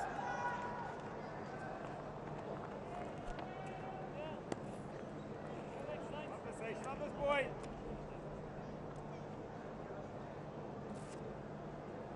Finish rally under beer. Come on, boy. Let's see it for us here.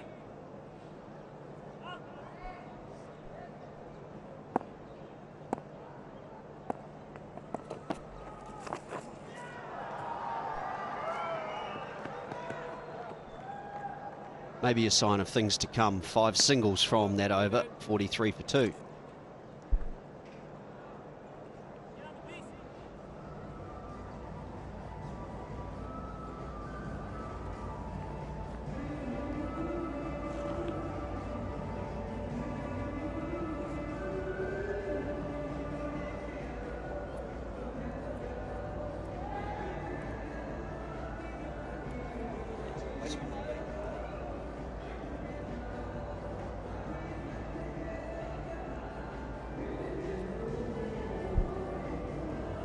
Still a very good middle order. Really impressed by Salman in the last game. His dismissal was a huge disappointment. Pakistan trying to chase that New Zealand score down. Nawaz has class. And Haris Sahel back into the side. Played nicely in the first ODI.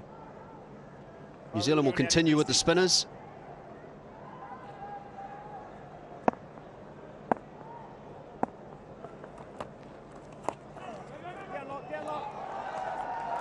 Misfield from Ferguson.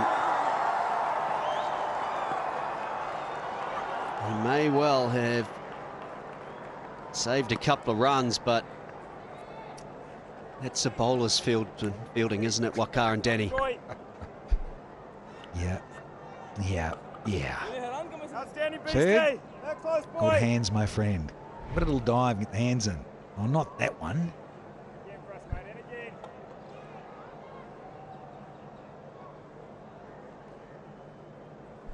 Well, Scotty, it can happen to anyone. Don't forget that. It's a cruel game, this cricket. But yeah, good effort at the end. He saved a couple of runs there, but not the best of the efforts earlier. Yeah, checking the boundary saved us so far anyway from a replay of the misfield. We've seen one from Ish Sodhi already. New Zealand has been a little sloppy. Yes, Beastie. And another one will cost a run. This time it's Santner. I guess it's not enough time for recovery. Only one day in between the ODIs, and this is the one which is got. I think it's. Oh, it just went through the legs. He was trying to use his front foot, trying to pull it back, but just missed it completely. Just closed those legs a little late, didn't he? That's right, a little dive with the old hands. Yeah, interesting option. Lovely, Beastie. Quality boy. Lovely shape there, Beastie. Here's sweep here, Beastie. Come But on. you mentioned Pakistan have a pretty decent middle order. Haris Sohail to come. Then we have Salman. Down Nos. Down Nos. Salman there, Nawaz there. But losing Babar is a big blow. And that's the reason why you see Fakhr playing the way he's playing. He's striking at 61.7. That's not good enough. That's not him. Yes, And he's probably feeling that. He's feeling the pressure. So good boy. It's psychological that runs through the team, that sort of a dismissal, because same thing happens for Williamson. The backbones of both of these sides. So good, Beastie. Such a good set, Beastie. So good, mate. 4 runs from the over, 47 for 2. Well, another issue which, looking at this middle order or low middle order, Haris Sohail making his comeback after 3-4 years, and then you have Salman Agha who's playing his 6th game, very young at this level. Nawaz, yes, he's mainly a bowler who bats, so plenty of problems. That's why Babar's wicket becomes very, very crucial. Losing Babar early means there's more pressure on Fakhr, and then you also lost Shan Masood. This was a beauty. Was looking to drive to begin with, and then decided that it's not there, just defended it and completely missed it. I know we saying that how good a Babar player is, but what about that delivery? He was amazing, that delivery. When you're getting so much spin out of the surface and suddenly you have to loop it up, and a player like Babar Azam, you're always worried that he's going to come at you.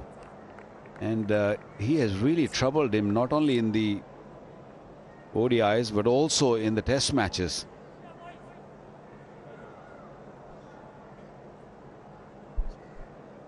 Here it is, Ace. Your man, buddy.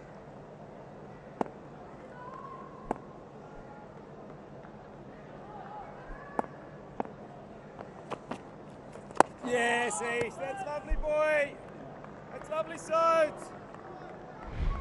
Quality that is she. The stumping, just trying to get out to the pitch of the ball. And that back foot just drags, overbalances. Exactly, very clever bowling, you're right. It's dragging him out of his crease.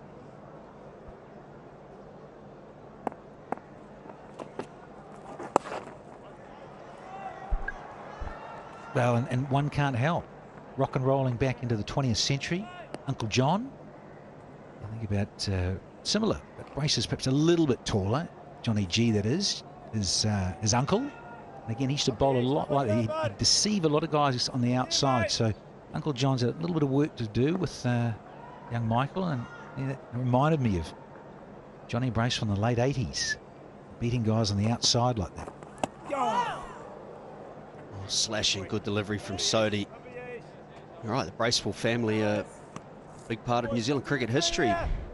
John and Brendan, both playing back in 20th century. Doug Bracewell's in the squad here with New Zealand too, not just Michael.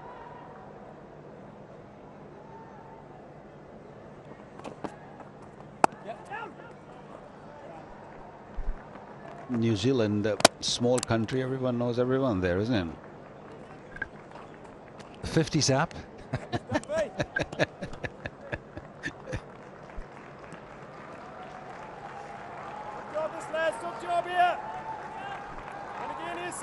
John Bracewell, of course, former coach as well in the New Zealand side. So they're all the way through, aren't they? You? Yes. Yes. Very good too, he was. Looking to push, but they will settle for one. 51 for 2.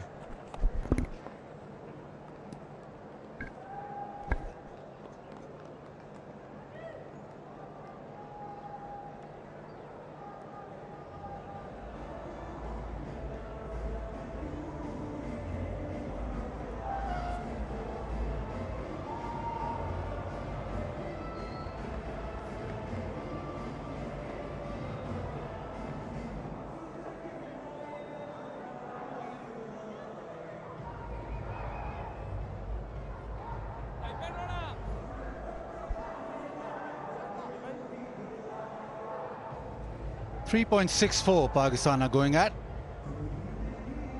This partnership 30 of 45. Change in bowling. Tim Saudi into the attack. It's coming from the university end.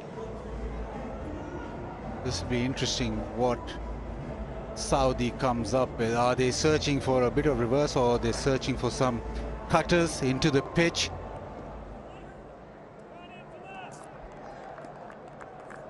But Rizwan and especially Fakhr starting to look comfortable. Fakhr normally regarded as a dasher, but he's been very controlled.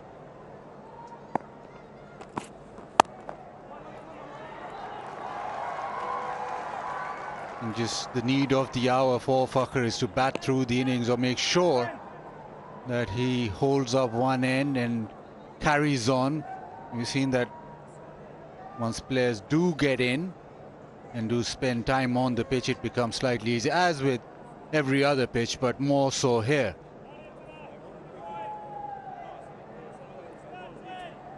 Chris, there hasn't been a lot of turn. It's not been exaggerated turn.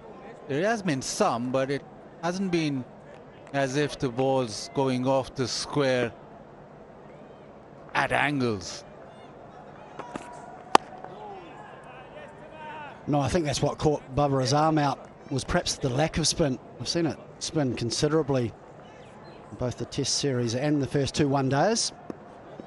And this wicket, being a surface that hasn't been played on for some time, certainly looks as though it's holding together and not offering as much spin. Been impressed with Waqar Saman though. Normally likes to be more aggressive than this, but I think because of the loss of Babar Azam, he knows that he has to perhaps bat through for Pakistan. Down the wicket, hacks it leg side, just goes over mid-on. Gets it to the fence. That's the Waqar Saman that we're used to. Taking the game to the bowlers. Used his feet, just enough elevation to get over mid-on. I think he identifies, perhaps with the seam on, an opportunity for Pakistan to score.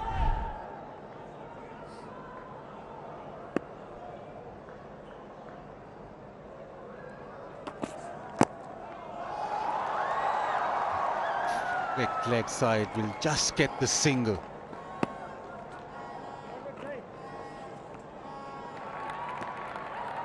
Sensodyne sensitivity free moment, because life is too short for sensitive teeth. And you just expect Fakhr now, because he's built that foundation for himself and also for Pakistan. 37 or 55, and he'll think he's in, naturally inclined to be aggressive. Maybe it's now the time that he'll try and be more expansive. I think Rizwan's played very well since he's come in as well. 16 off just 19 balls, and that's allowed Waqar Saman just to take a little bit more time than he would. Partnership now 36 from 50. It's exactly what Pakistan needed after losing those two early wickets. But you'll feel if they want to post something in that vicinity of 250, 260, this partnership will need to get a little bit bigger than this. Inside edge. Slightly staying low, that one. 57 for 2.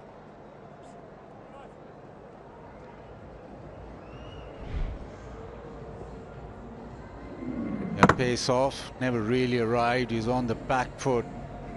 Maybe just scooting low. Inside edge onto the pads.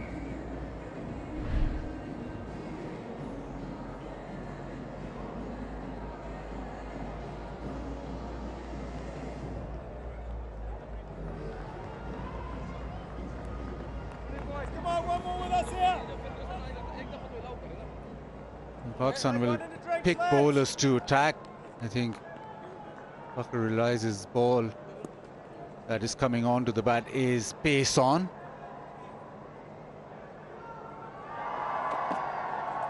He's been very sedate against spin. Normally he's very quick to jump down the track and try and get that boundary away. So far, he's been very content just staying back or playing from the crease.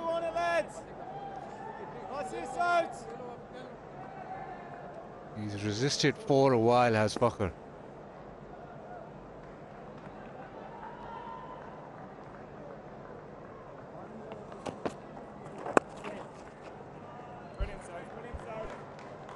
As you guys mentioned, it's probably Babar Azam's wicket that also adds a bit of extra responsibility on Fakhr and Rizwan, so maybe just being a little more careful than they usually would. But we know Fakhr Zaman likes to go after the bowling, and he will, like he did in the previous over, whenever that opportunity comes up.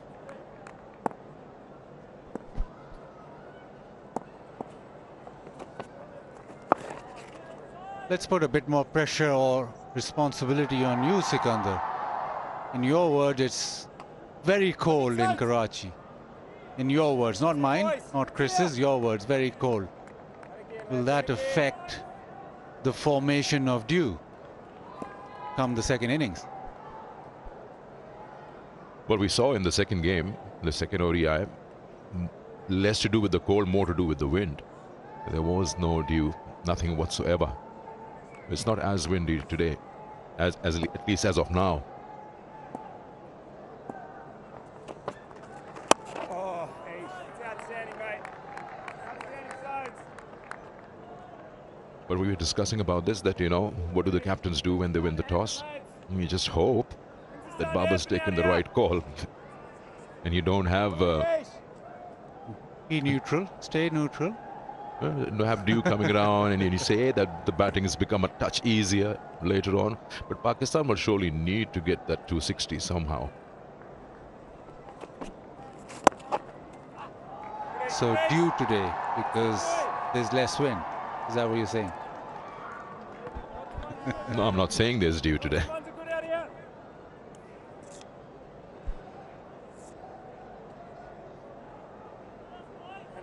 Come on, finish off for us, Ish.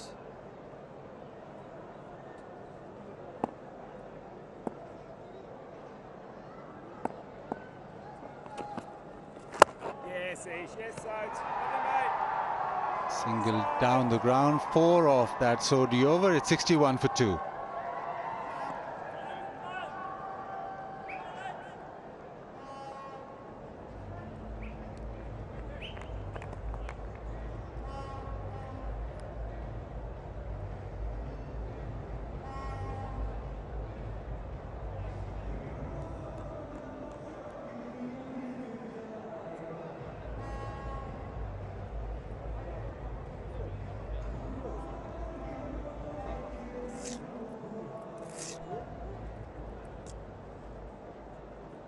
Just a discussion between Rizwan and Fakhr.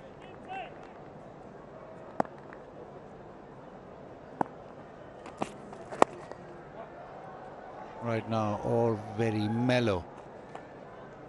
Alim, get out of the way. It's been quite an interesting series for Babar Azam. All 3 times. This one down the leg side, stumped. Second one, reverse sweep, over balances, stumped. This one just went past.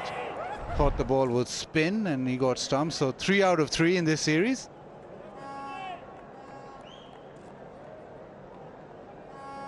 And just 4 times in total. So before this series, just once.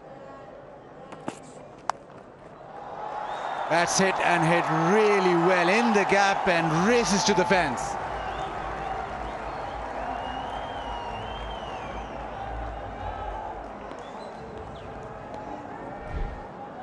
Yeah, very good shot. Just rolled with it and rolled his hands. Keeping it along the ground, straight between fine leg and deep square leg. Wonderful timing.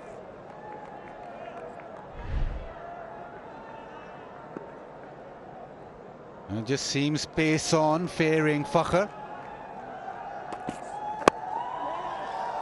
Once a single does that well.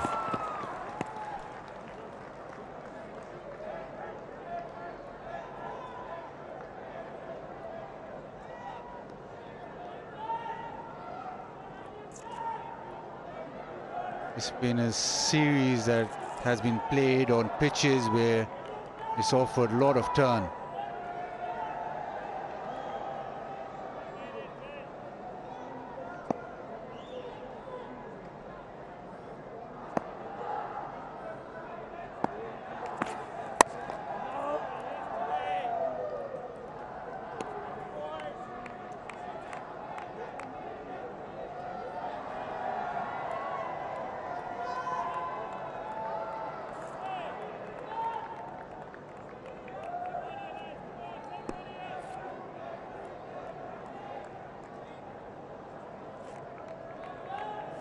Stumped 4 times, 3 times in this series, and we talked about this, that there's been a lot of turn.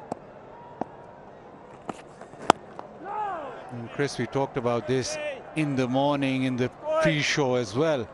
Because of that quick turn coming down the track or actually getting to the ball is a problem, and if you don't get to it, then more often than not you're going to miss it because the exaggerated turn and pace of the turn.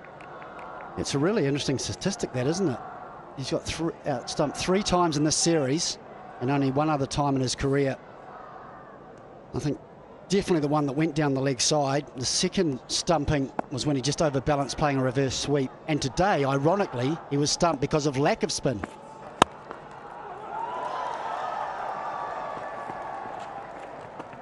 But because Babar Azam is such a heavy scorer against spinners, particularly using his feet, there is going to be the odd stumping in his career. And Pakistan now 68 for 2. And it's time for a drink.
Shan Masood went early.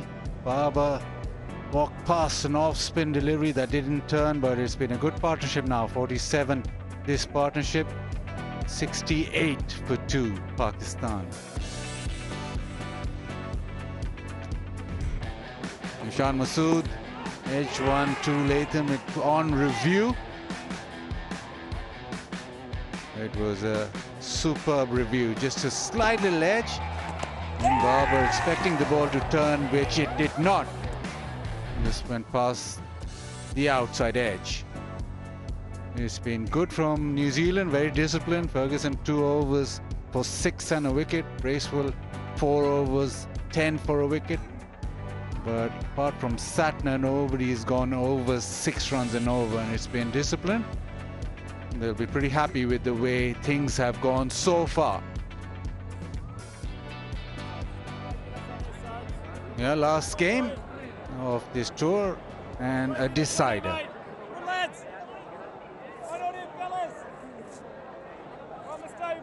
Decent enough crowd for a decider. It will hopefully build up as the evening goes on. Nicely played leg side. It's mentioned that there's not been massive amounts of turn. There's a bit of spin, bit of turn, yes, but it hasn't been exaggerated or hasn't been alarming. And maybe now Pakistan look at this and think, yeah, now we're in a situation where we just might press on.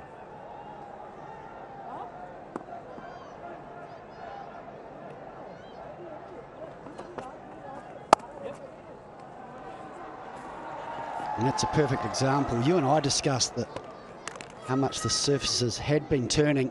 Would expect to see a lot more sweeps and reverse sweeps. But I think on this surface already today, we've seen more singles down the ground and batsmen more comfortable just to go back and work it square of the wicket because there's not as much spin. And I'm sure the New Zealand batsmen will be taking note of this. And thinking about the method that they'll use come their turn to bat. Yes, Ish. Lovely, buddy. Lovely, Ish. But it's probably now built that partnership 49, this partnership of 66, but both batters in. This is a moment that they just feel that they can push on now. Been very sedate with the way that Pakistan have played so far. Quite mellow. Sweep shot, just be the one. 50 partnership brought up of 67 deliveries. But you just feel that it's now bubbling up nicely. I think maybe Fakhr, after he gets to his 50, or Rizwan might just think that it is now that they up the ante slightly and just make sure that they build to that 250, 260. And don't get to a situation where they leave it too late or where they have to just play big shots every delivery. I think part of the reason they're a little bit cautious, we saw in the last one-day match, New Zealand get to 183 for 1 and then lose a lot of wickets because it is tough to start. And I think because now everyone's identified a winning total, perhaps 250, 260, they need to take the partnerships a wee bit deeper. Just a single leg side. ODI over, which costs 4. It's 72 for 2.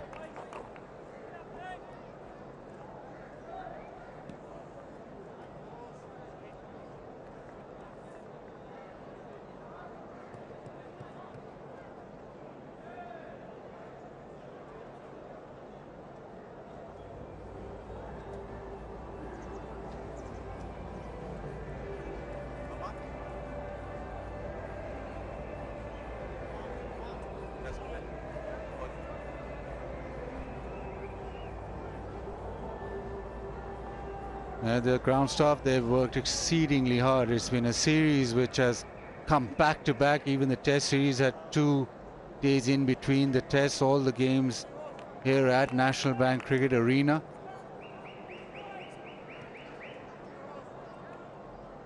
And 17 days this series with 13 playing days, so it's been tough on this National Bank Cricket Arena. Lockie Ferguson replaces Saudi round the wicket. And just comes back in. Yeah, the curators have done a fantastic job, haven't they? And I guess they'll be watching anyway, but there'll be more interest in this surface because it hasn't been played on for such a long time. And you can see Ferguson going into the surface there. Like he rolled his fingers and it just held up a little bit.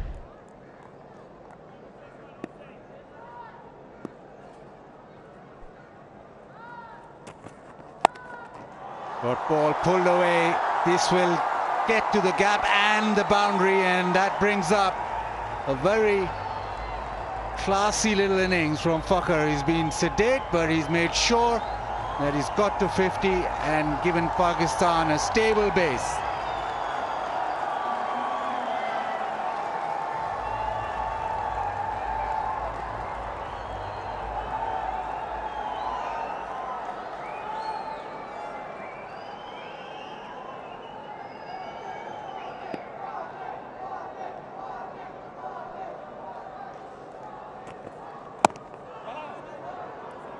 The 50, unlike what we're used to with Fakhar Zaman, but he's made sure that he's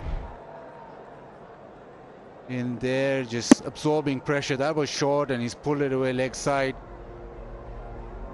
It's his 16th ODI 50 and his 6th 50 versus New Zealand. But the importance of the innings has been to be able to just provide Pakistan that solid base where they can now build from.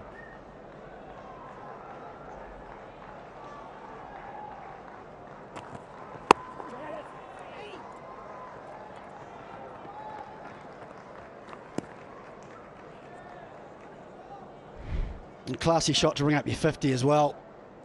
Zahir Zaman off the front foot, and Lockie Ferguson, we know, gets into the vicinity of 150. You can just see rocks forward. And there's a statement in that shot.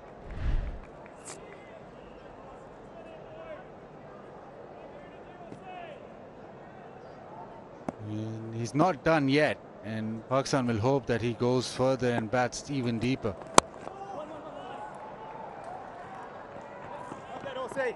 But the way that Fakhar Zaman has shaped up, he's batted within himself because of the situation and probably the method that Pakistan will follow on a pitch that is supposed to get slightly worse as the day goes on. So Pakistan want to be in a position where they can push on in those last 10-15 overs, and for that to happen, Fakhar has to bat pretty deep, and at the moment he's doing it with ease. Just guides that one for another single. It's 19 gone, 79 for 2.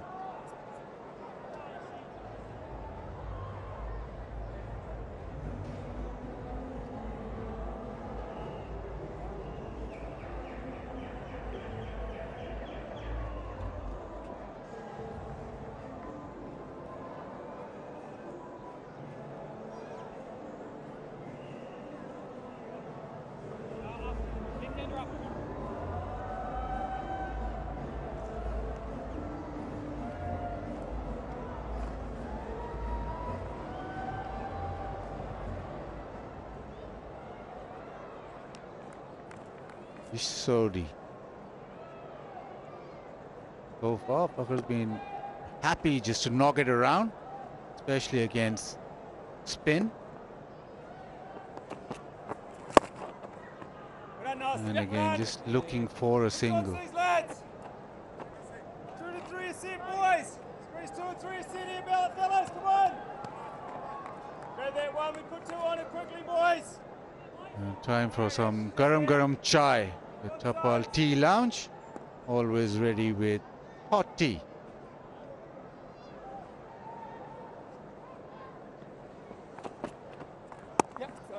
Yeah, again, just maneuvering it around, just getting those singles. So you just feel that Fakhar wants to bat as long as possible or take it as deep as possible before he launches. And they've identified that they need one, if not two batters to make sure that they get big scores in order to get to a target which they can defend. It's the kind of pitch that kind of surface in this ODI series that once you're in, it's slightly easier. It's difficult starting on them. Yeah, both batsmen is looking as though they're not trying to be too aggressive against the spin. Just being aware that it's so important that they're efficient. Just trying to pick up as many ones as they can without taking risks. Try and go at 4 or 5 and over. Try and take this partnership deep and give themselves lots of wickets at the end. Oh, don't mind that, Ish. Don't mind that, Ish. Again, even though he's backed away and exposed all his stumps, you feel as though he's still very much in control. And because he's watching it so closely, there's not too much risk involved. And again here, mate, and again. Squeezing, lads.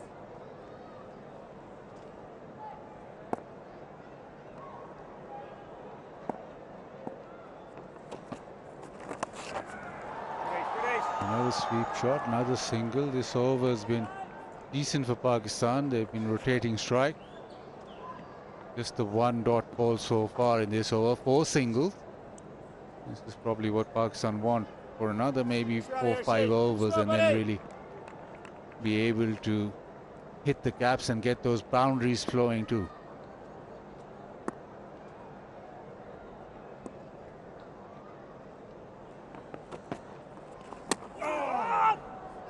That skids through.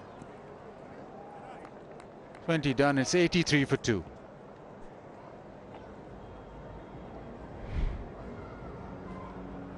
And a little bit of a quicker one from Sodhi. Just skids through. Expecting it to hold on the surface. Well watch from Tom Latham.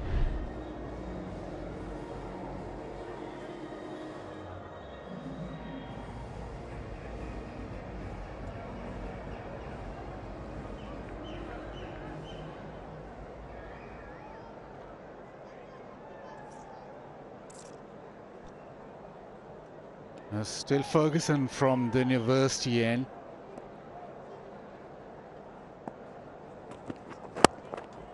That's it, nicely down the ground, a misfield, and that'll allow Rizwan a couple more runs. Normally New Zealand very good in the field, and you expect them to stop those kinds of balls. Yeah, there's been a couple of fumbles. Mitchell did well initially to get there. Just getting down a little bit late. Allowing the ball to get over his hand. Got a good piece of it.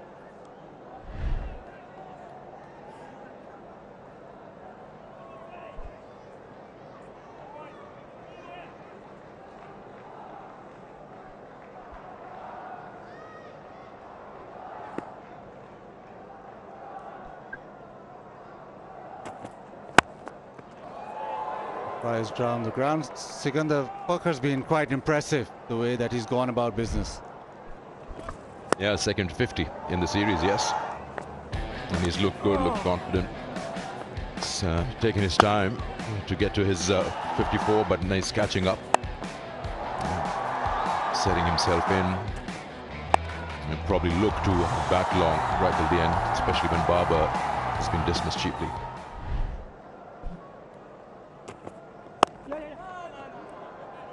When do you expect him to actually start taking the bowling on? So far it's been controlled, very organized, very responsible, but normally Fakhar will take the bowling on at some stage. Right now he's been able to just absorb the pressure that's built. He's become a very good ODI player. He's always had the shots, but the consistency as the years go on, the consistency has showed.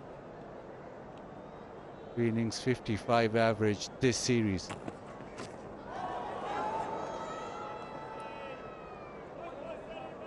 So Sikandar, when do you expect Fakhar to actually step on the gas now? He's built up his innings, he's consumed about 75 deliveries, and normally he's at the bowlers from the very beginning, but this is slightly different. Can actually do that. His partner is also set If the wickets were falling from the other end, probably it would be different. And he is catching up, so he can actually go about with his own style of cricket, which is predominantly attacking. Beautifully played. Just rode the bounce and the pace, used it, and got a boundary.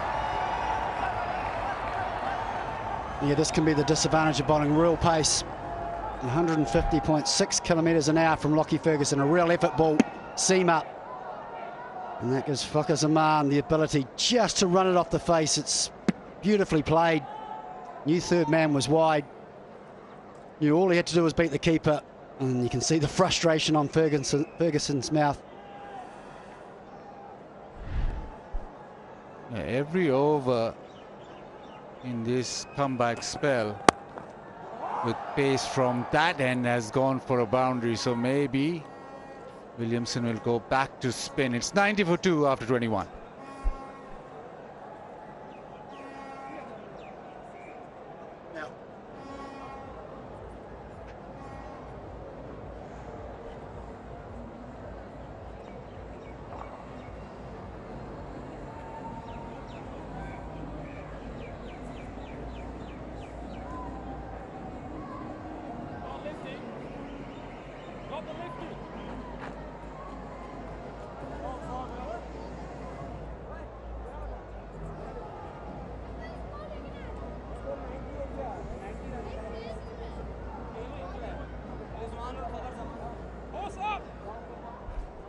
Yeah, Pakistan will probably want to improve on that run rate.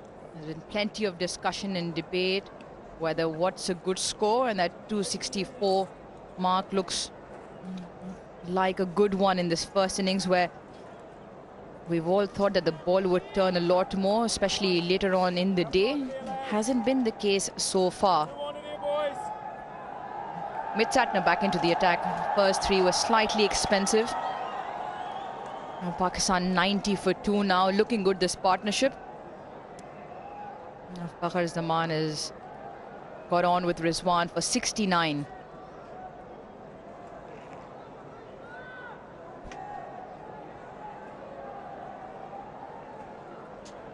A little bit of a chat between Kane Williamson and the two umpires. Not quite sure what it's about.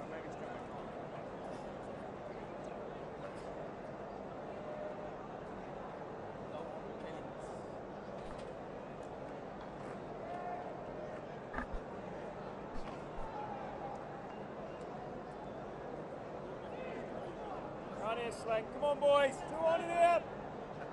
Couple on it, lads. The Satner starts with long on and long off on the boundary, deep point, backward square. Goes for the big shot, Rizwan into the vacant leg side. A great start to the over with the boundary. Time for Rizzy to get busy. See if he can. And certainly both got beautifully set here. Rizwan into the 30s. Fakhar Zaman into the 50s. But it's the strike rate of Rizwan who's closer to 100 than Fakhar Zaman. So just settling in. 73 from 88. Rizwan, so good. That slog sweep, little sweeps, little dabs. And Fakhar's just at the other end. Just happy to just wait his time and pump the odd boundary.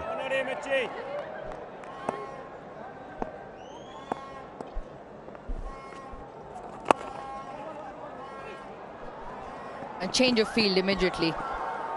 Good signals sneak through. Just after he hit that shot, deep mid wicket has now gone to the boundary. Yeah, a little bit of risk involved in that shot when you're playing across and against the spin, but there's a huge gap there mid wicket, especially with the new laws. You got to have one fielder inside the boundary. You can't have mid wicket. A little bit of flight there, but hold very nicely, Rizwan.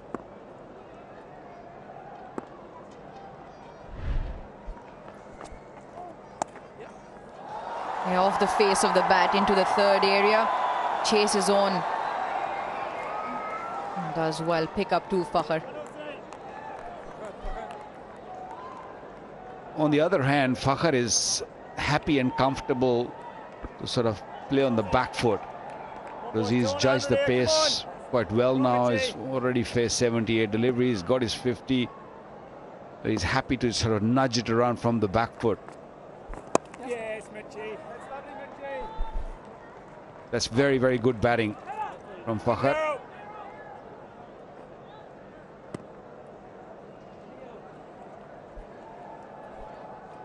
And different kind of batters as well.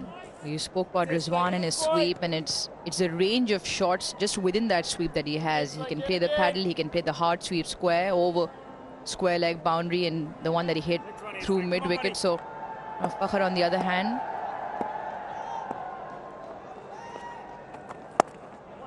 very different sort of a batter, not necessarily the big sweeper of the ball, but does have a boundary percentage over that leg side, deep mid wicket, long on. Can also go over the offside when he does give himself room.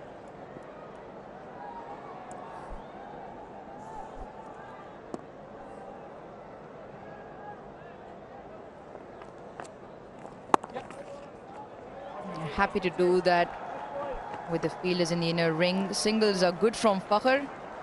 100 comes up for Pakistan, and it's the end of the 22nd over, and they've lost 2 along the way.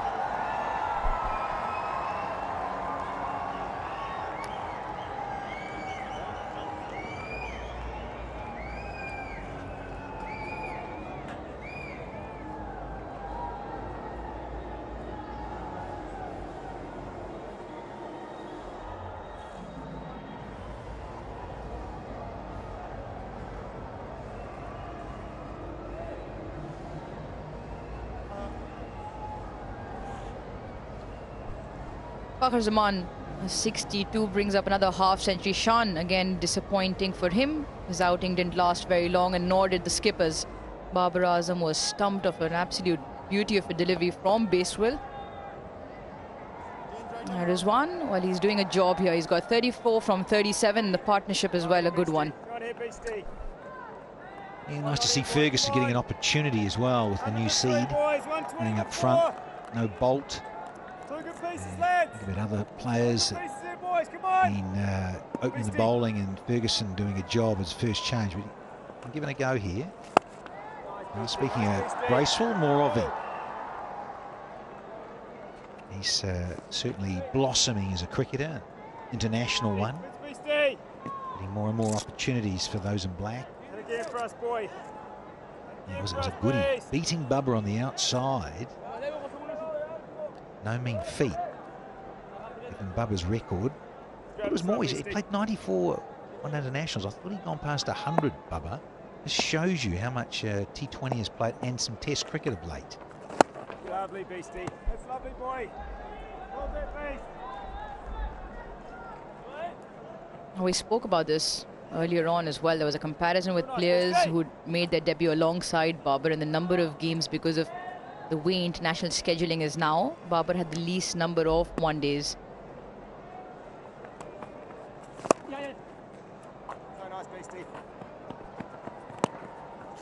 The other thing that was picked up on in the second game was the lack of rotation of strike and getting a move on, especially when Babar and Rizwan were playing at one point. They were 55 odd in terms of partnership for around 100 balls, but it's been different and it's been good so far. The two of them have looked good between the wickets, and running has been good, looking for those quick singles along with the boundaries.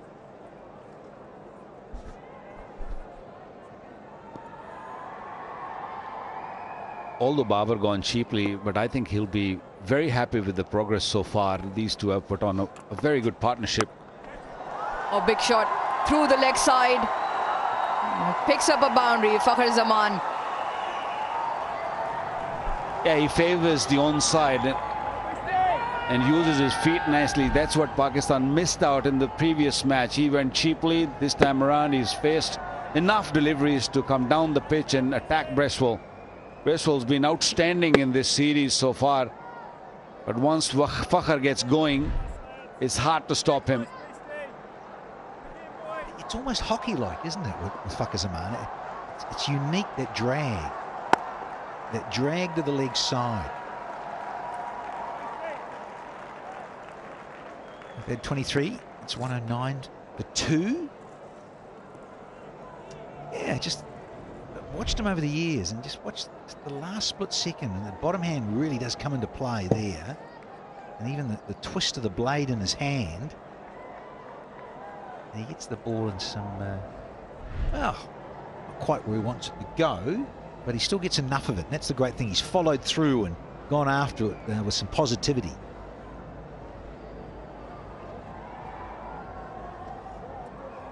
Pucker also brings a good momentum in the shot. He run down the pitch rather than just skipping. He makes sure that he just bring that also force from his back also with his hands, everything he throws into it.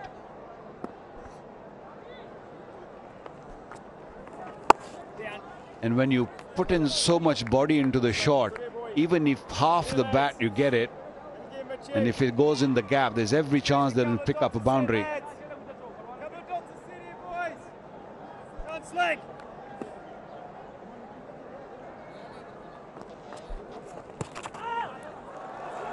He clips it off his legs.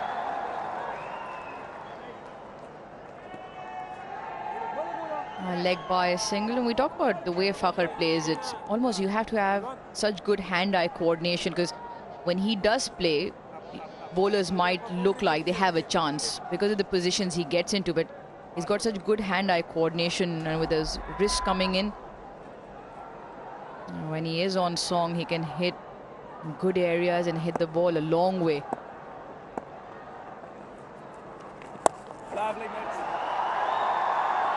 Should look for 2. It's very quick. Mohammad Rizwan picks up 2. Yeah, and you've got to be mindful too how quick that outfield is, and who you've got as fielders out there. You want your better sweepers, understandably, getting to the ball quickly, but the breeze is also taking it that way. It's that pocket there where it's coming across the ground from the western side. Of course, it's such a go-to stroke for Rizwan. He loves these sweeps, as we've been saying, regular occasions during this little mini-series.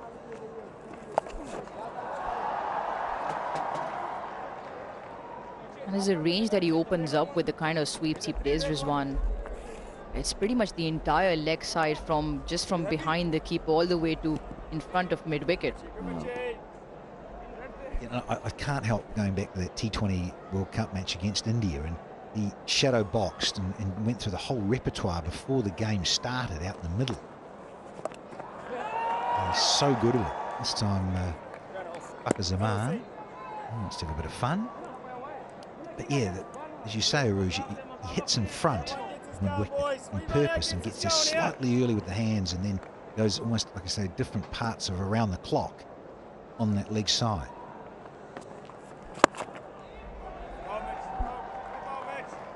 Down the ground for a single. 24 done, 114 for 2.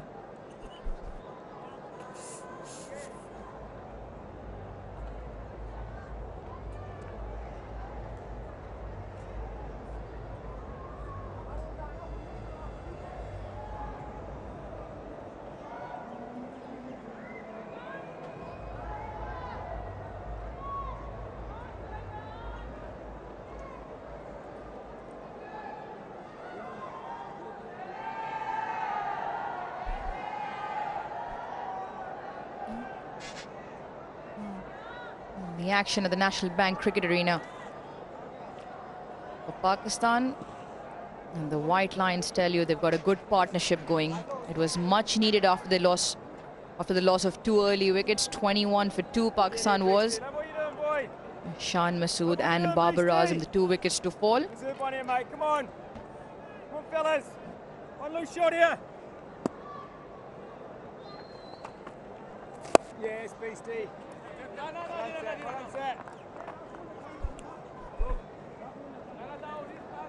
Hold that, Beastie. Top area, boy. Those two at the crease, I think they'll be thinking boundary every over now. At least they'll try it. Hold that, Beastie. Hold that, Beastie. Very well settled in now. Partnership 94. nudging the singles quite comfortably. I think it's time to just look for the boundaries also in between.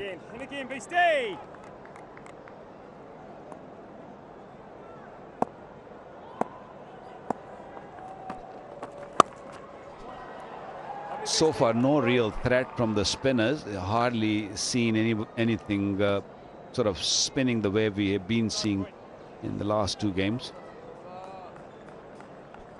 The class about Rizwan in partnerships, going on about rotating the strike. Look, he's 40 from 42. Yeah, he wants a boundary, does Fucker. He's miscued one here. And he's hit 2 boundaries, only Rizwan, but he's striking at almost 100. So, again, it just shows you how much he rotates and is so busy at the crease, and then hands it back to Bakar Zaman to say, look, you can hit boundaries, brother. He's hit 9 versus Rizwan's 2. I know he's faced double the deliveries, but it shows you the different roles asked of these different styles of players.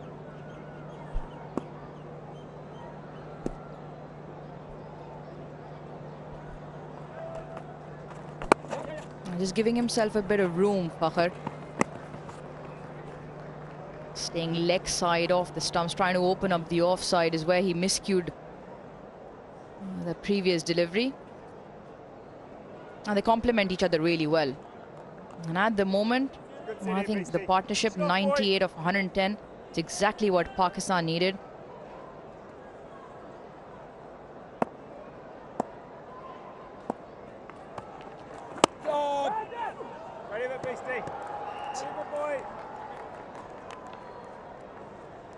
The halfway mark, Pakistan are 120 for 2.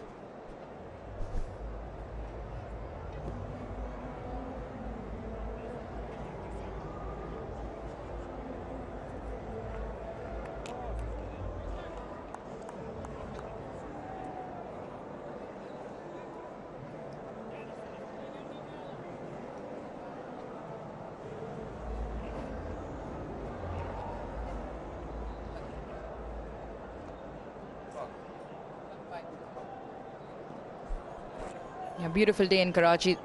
Great weather to play cricket. And it's heating up in the middle here. Series decider, 1-1 leveled at. Pakistan are getting a move on. 99 the partnership between Fakhar and Rizwan. And goes for the sweep. It was slower in the air. Trying to drag it from way outside off stump. 78.8 just slows it down.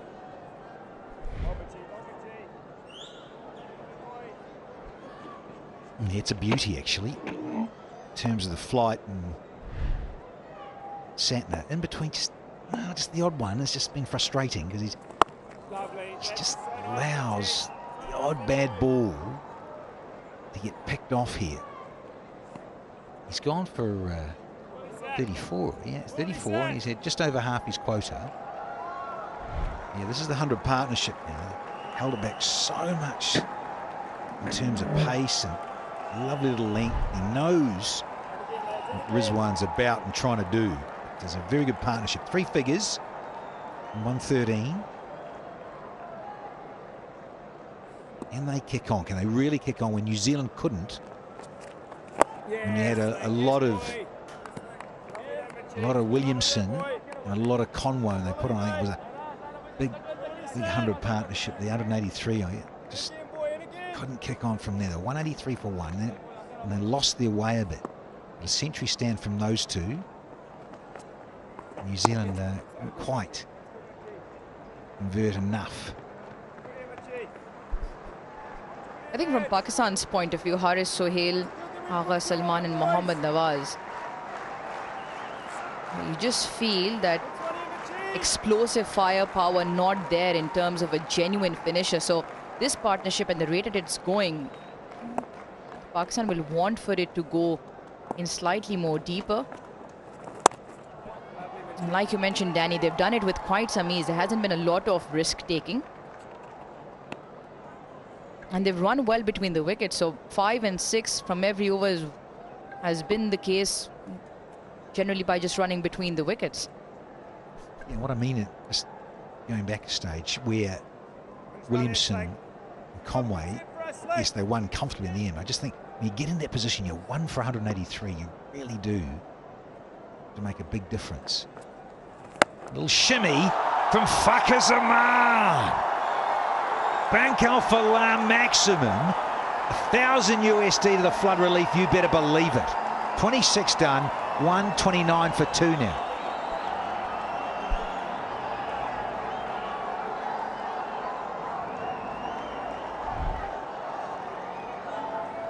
Yeah, he's been waiting for the delivery to be in his arc.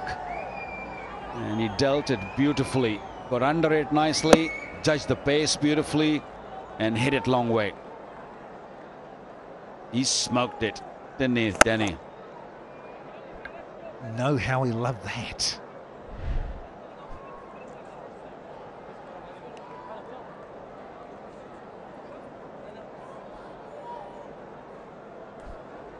Yeah, he ended the over in some explosive fashion. First 6 of the match. Fakhar Zaman was in the slot. It was in his arc. And he got a fair bit of willow behind that. First 6 of this innings, and he'll want a few more. He's not going to hold back if Satner keeps landing them there.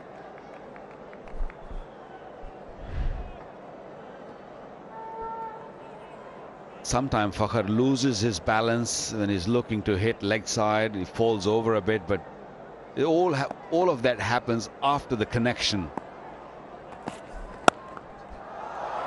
And now Rizwan. This is some terrific timing. Another great start to the over. Yeah, that's what they're looking for. They're looking for an early boundary in the over. Finished with the 6 in the previous over, and the first delivery next over, gone for 4. Pakistan on the roll. Yeah, wonderful stroke, great hands. Mohammad Rizwan is finding his feet, is looking really good now.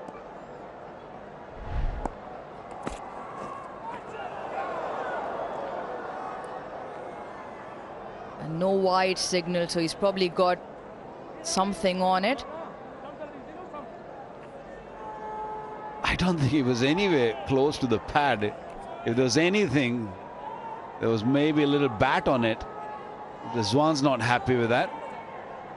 Rizwan's saying that he didn't nick it.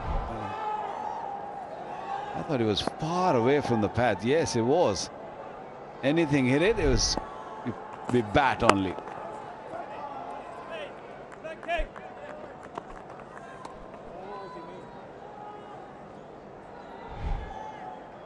Well, we've got a luxury of watching replays and the Ultra Edge, which will confirm, because if it's hit something like Waqar, like you say, the only thing close to the ball was the bat.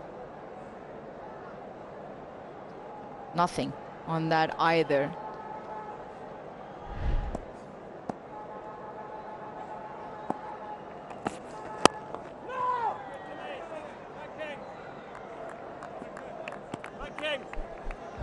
Hassan Raza heard something. He was nowhere near the bat. There was a big gap between bat and the ball.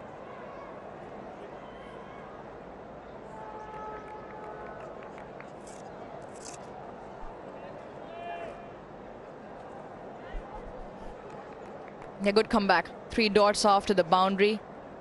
It's where you want to get off the strike and keep rotating. He does now. And moves to 48.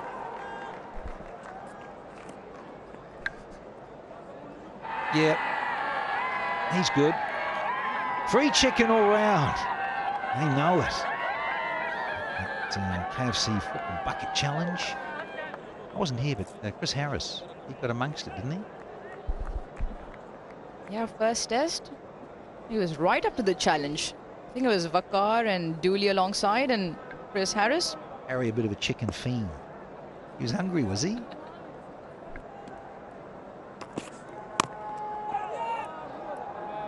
Would you want to try one of those flip the bucket challenges, Danny? We'll come back to that. 134 for 2.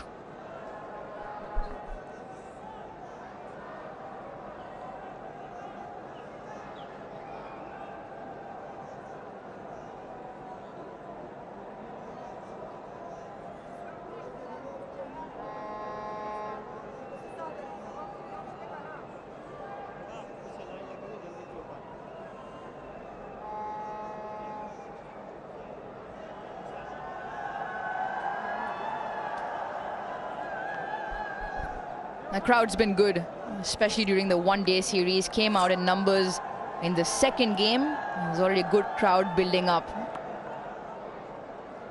Back to leg spin. Ish Sodhi. 21 off his 5. Williamson going with the same side. He didn't play the first game and replaced Shipley in the second game. Well, we've all had a look at the surface. The two of you were out there in the middle earlier on. I'm sure there was plenty of discussion there with what this surface is going to do and what a good score is. Do we know yet? Just getting a hard time from my co-colleague. It's reminded me it looked a little like my hairstyle. Very smooth pitch. Yeah, clipped off his legs. Just the one. Good feeling in the outfield. Bracewell on the boundary. Well, the pitch is very dry, grassless, hairless, whatever you call it. But it is about this time of the evening when the lights are not on yet. Maybe in the next 15 minutes the lights will come on, 15-20 minutes, and that's when the ball starts spinning, and that's where the New Zealand got into trouble when Nawaz bowled that spell. So Kane Williamson hoping that once the light comes on, he'll spin a bit more, he'll get maybe 2-3 quick wickets and can really pull Pakistan back, because at this stage Pakistan is sitting on a total where they can really be very, very comfortable. Could be 300 if Pakistan stays out there, or maybe more.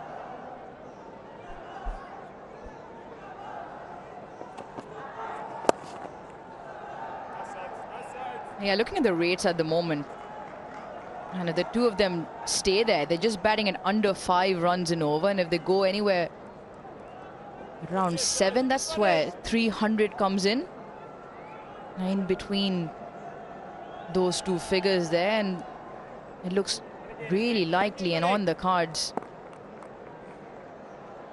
Rizwan on 49 now. Not a problem at all. Runs haven't been difficult for him to find, and he clocks up another half century, 8th in his international career, and he has steadied the ship for Pakistan. Yeah, salutes the crowd. Just a little wave. Whether with a bat. Just wondering if he was wanting a new set of gloves, but yeah, just acknowledging fans. Another important knock, another fine knock. And Mohammad Rizwan. 3 boundaries in that half century. Reverse. Oh, very lucky. It didn't go straight to Latham.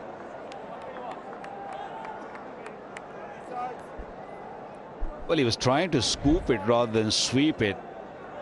And I think he got a little bit of bat or glove, a bit of shoulder, and just popped up. Lucky that it didn't just sort of go backward. Could have easily gone back, because once the ball hit the shoulder part, which is softer part, good delivery, nice little loopy delivery to end the over. 4 off it, 138 for 2 Pakistan.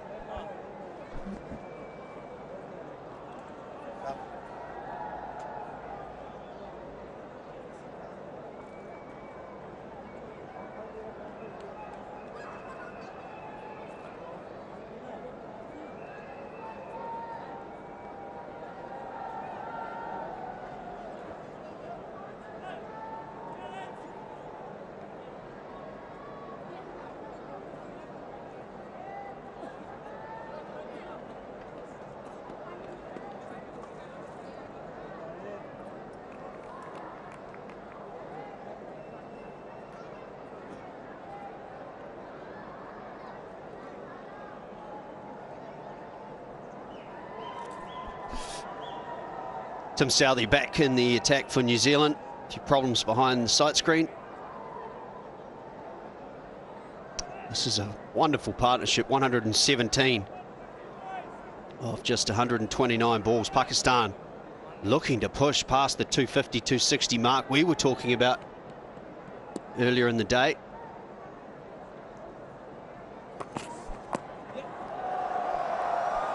Chris Harris, buzzard.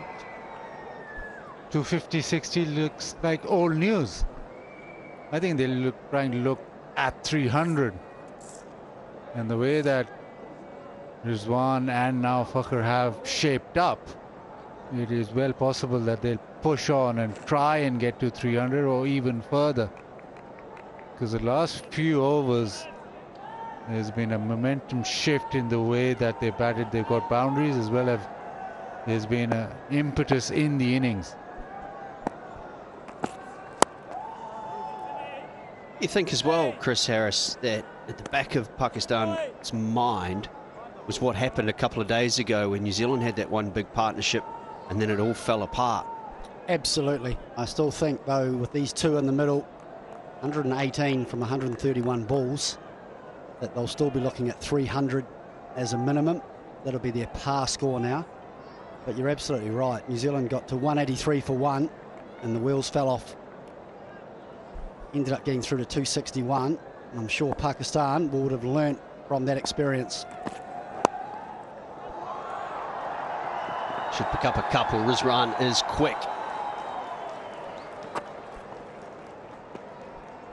The reason I think this situation is slightly different, I believe the wicket's playing a little bit better for the batsman. There's not as much spin. And the other reason, this partnership, I don't feel as though, one, they haven't given an opportunity, and two, it hasn't looked difficult to score. They haven't really had to take any risks at all.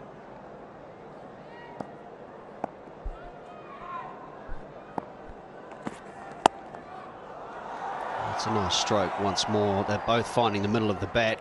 And tell me, Buzzard, if these two managed to bat for another, say, 5 overs, would you make any changes, bring anybody up that batting order to continue that momentum? I think they'll still want Harris to come in. Harris naturally attacks spin, and also, as we've seen, he's not afraid to hit that long ball. Then you have the option of Nawaz maybe coming ahead of Salman.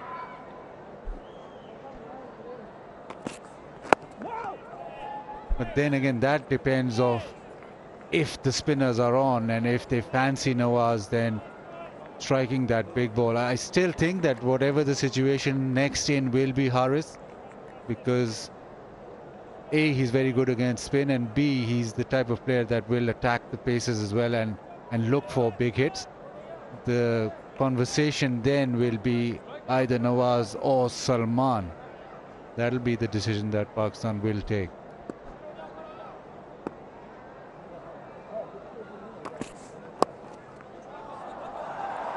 It's in the gap too. Not a lot of great communication. New Zealand been a fraction sloppy up to their high standards in the field. End of the over, 144 for 2.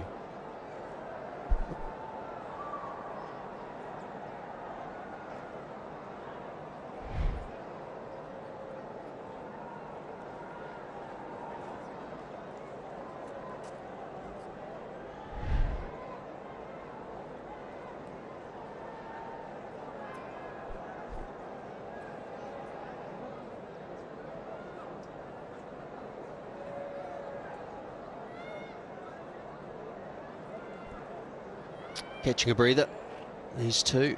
Southey's bowled 7 overs. Lockie Ferguson, along with Southey, the only 2 seamers. But just look at this, Chris Harris, for fielding technique on the boundary. Yeah, it's not good technique, diving feet first. You don't use your feet to stop the ball. Should be diving head first, so you can watch the ball into your hands. If you're a football match, you'd be red carded and sent off.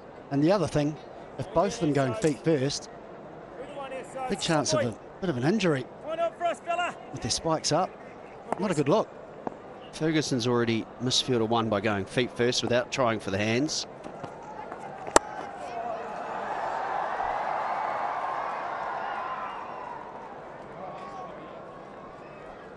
looking at the bowlers, Lockie Ferguson himself still has 6 overs.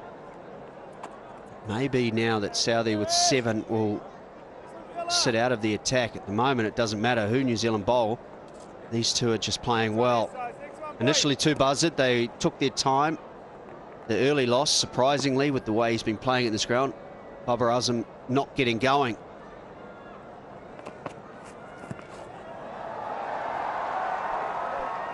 But that confidence is back.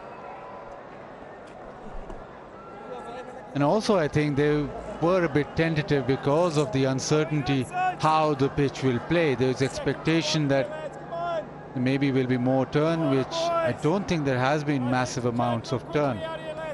And even on the toss it was, yes, I will bat first, but it wasn't with conviction. I don't think that either. Swept away. Placement was perfect. Boundary for Rizwan. You know, the leg side is his place to get a boundary, be it a straight mid-wicket or be it square leg. This time he's outside off stump, so instead of dragging it all the way, he's hit it in front of square and nailed that gap between deep mid-wicket and long on.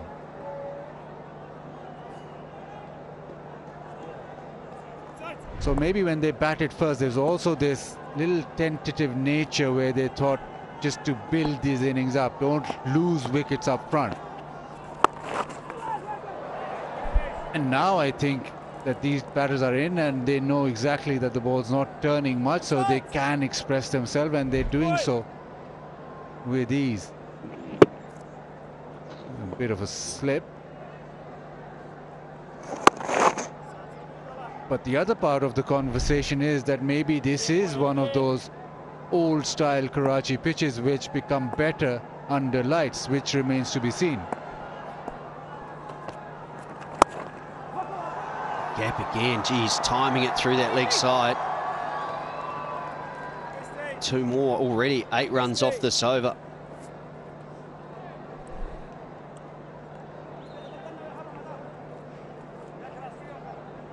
It's certainly an area as one targets off both feet, front and back foot. Devon Conway getting a lot of work out there at deep mid-wicket. Change in the field now as Mitchell comes up from long off to mid-off. Tim Southee goes back to the long on boundary to protect that area where Rizwan's been so good.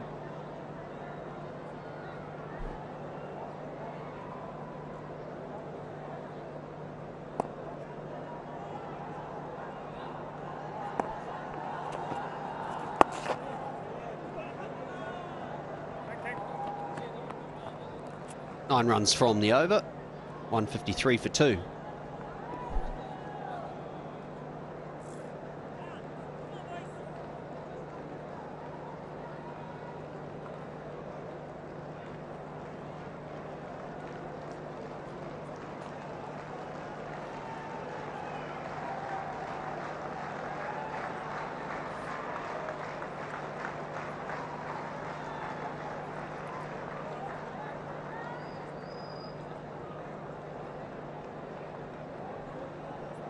The Manhattan, those 2 white dots at the start, the wickets of Shan Masood and Babar Azam, but since then this partnership has been exceptional.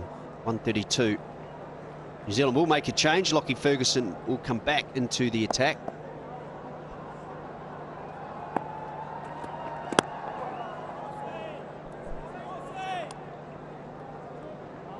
Well, there's not been nearly as much spin on the surface as everyone expected. One thing, I guess, if New Zealand, there's no question if they won the toss they were going to bat first. The one thing they were hoping for, if bowling in these conditions, that they might get a little bit of reverse for Ferguson and Southee, and there hasn't been any to speak of so far.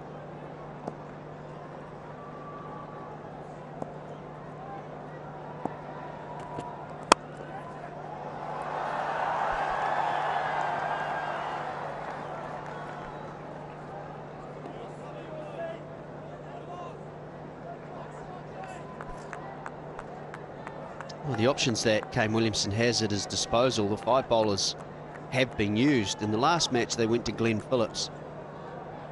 And does he look to get an overall 2 through from Phillips just to provide himself with some options? It was around now, maybe 3 to 5 overs later perhaps in the last game, when Nawaz came on and started to find some turn as we got late in the day.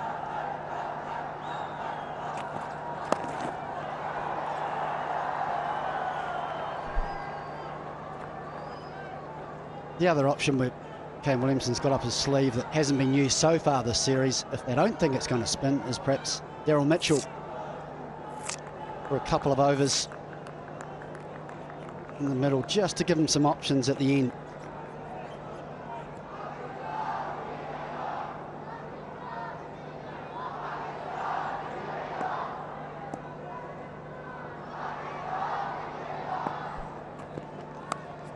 Outside edge. Third man is fine, but not fine enough. The boundaries every over keep coming. And this time it's Rizwan using the pace. We've seen a couple of times that Fakhr has done this, but it is Rizwan. Lots of pace. And just angle down to third. He's always opening the face. He's always looking for that shot. With Lockie Ferguson bowling at 146.9 clicks. 66 off 64 balls for Rizwan. He has just provided the momentum in this innings, supporting Fakhr Zaman.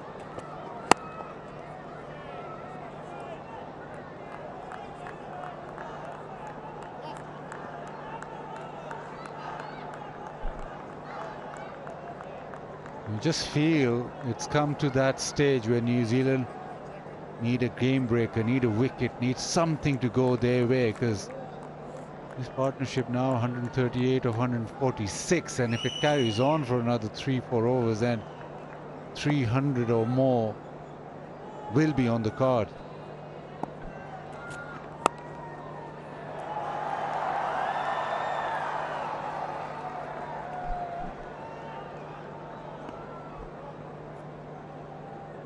.160 for 2.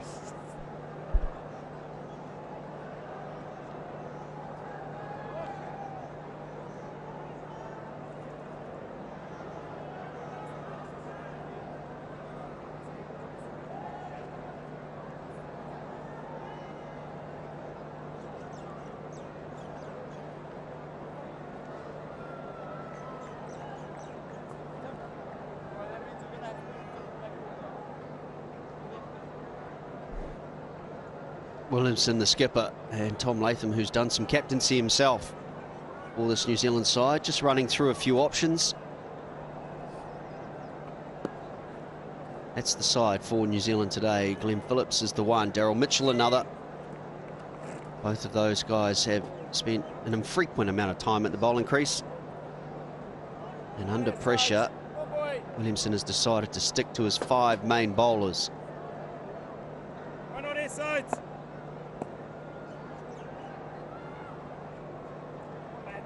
Two on here.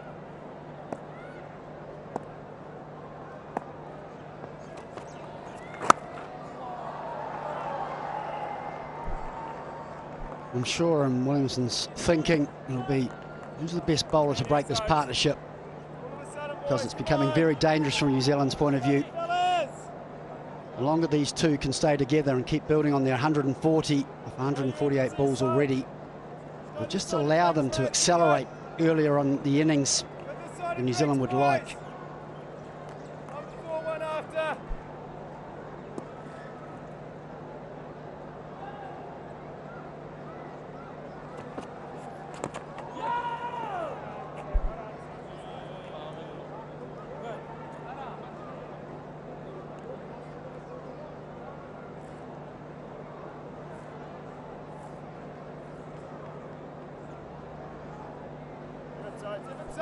Alim Dar, as he did in the last match, loves to keep an eye on the batsman, stop running down the wicket. He knows it will tire out. The spinners will look to hit any sort of footmarks.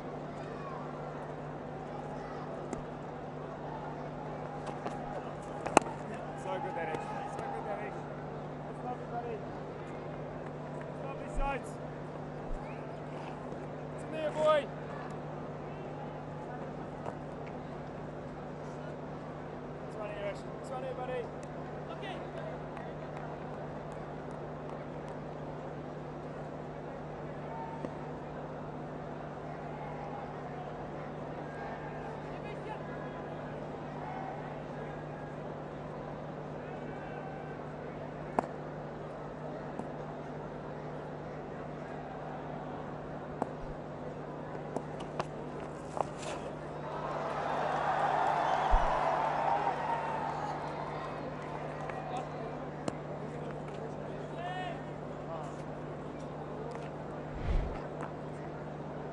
Through the Test series and through this ODI series, they are very, very quick to spot any infringement in terms of getting onto the danger area.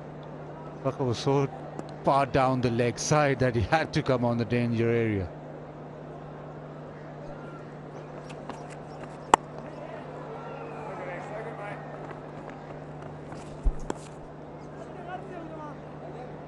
Very vigilant in terms of looking at where the batter or the bowlers follow through. This time around, he wasn't as vigilant in avoiding the delivery. Yesterday at the hotel, he just reminded me that I was having a great big chuckle as he got hit on the ankle.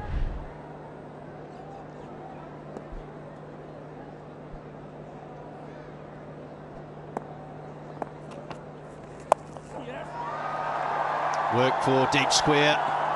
Michael Bracewell does exceptionally well. 166 for 2.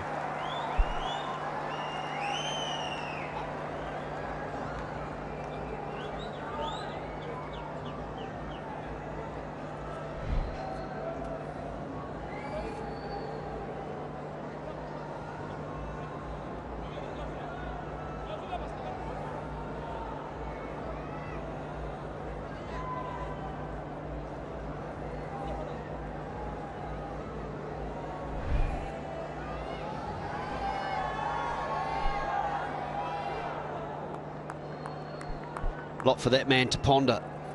Rizwan 71 or 69.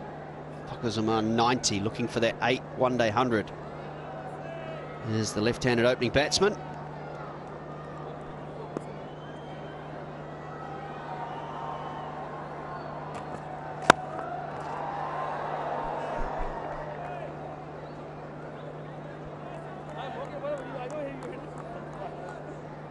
We talked about a few of the New Zealanders diving feet first, and this is why you dive head first. Wonderful fielding from Bracewell. So you get to watch the ball all the way into his hand, straight to his feet. Wonderful bit of fielding. That's how you do it properly.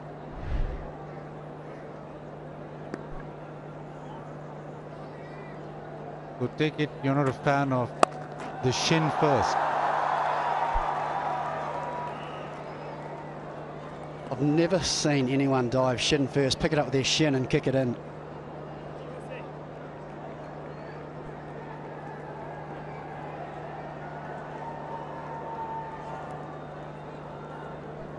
Sensodyne sensitivity free movement, because life is too short for sensitive teeth.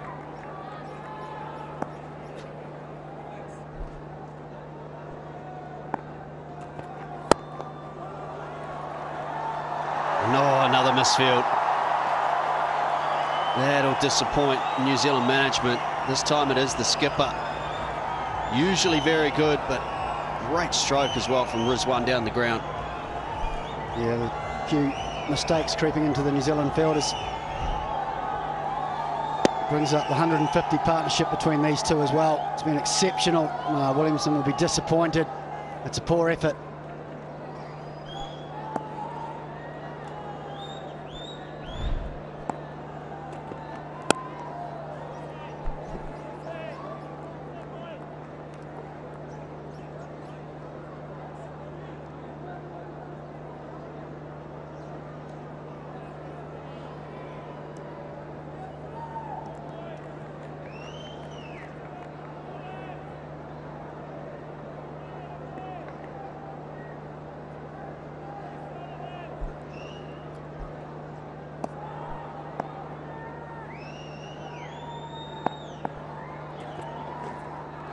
Should be wide.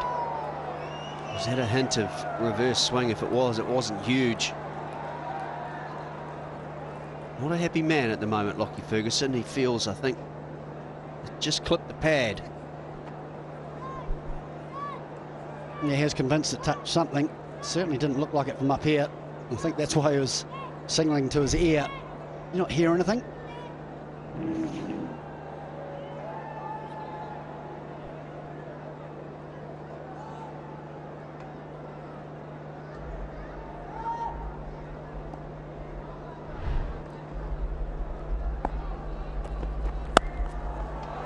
That is a beautiful shot. This does look a good surface to bat on at the moment. Not a genuine half volley as well. Looking for the boundaries is Mohammad Rizwan. And why wouldn't he? Osaka boundary contest. Whenever a boundary is hit while Osaka displays on the LED boards, the batsman will be awarded 10,000 rupees.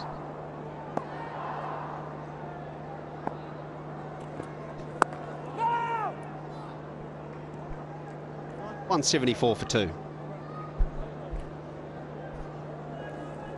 And the umpire, third umpire on his way, it says it's time for a drink.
Number.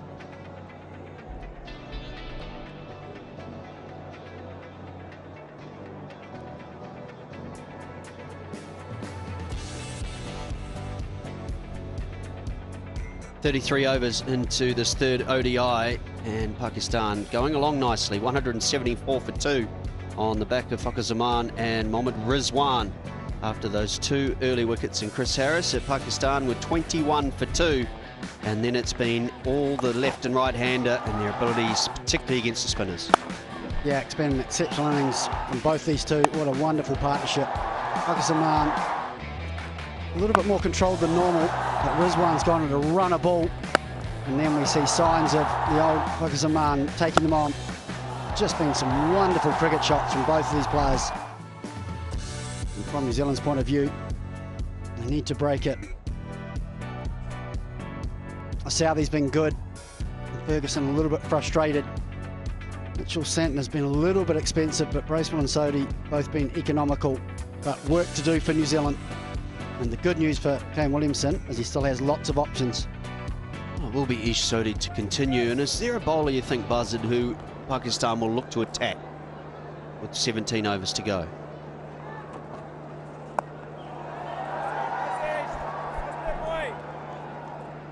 I reckon it's time to attack everyone. But yeah, it's the paces that they've really got after, or the paces that have given them the momentum in the partnership. They've been able to pick off boundaries of them so far. I would have thought that they'd gone after Sodhi a bit more, especially with Fakhr on strike, but they're still building it up. Yes! Got him!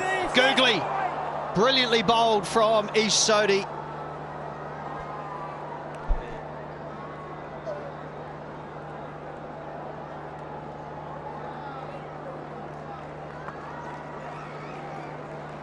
Oh, wonderful bowling from Sodhi. Rizwan just giving himself a little bit too much room, trying to play a little late cut. And it was an amazing wrong-in from Sodhi. Came back into the right-hander, almost slowed off the surface. And it was the breakthrough New Zealand needed. And that was the reason they haven't taken on Ish Sodhi. And Rizwan on his way back for a very well-made 77. And Pakistan 175 for 3.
Outstanding innings from Mohammad Rizwan, but he will depart and Harris will come in and join him.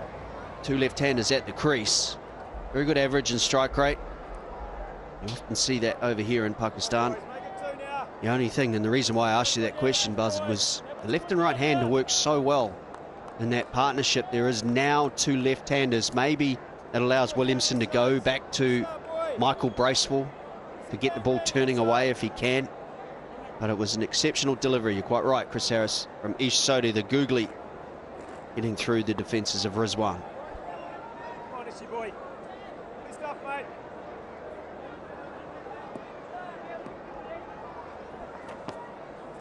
Oh, it was in the air a little way. And he gets off the mark.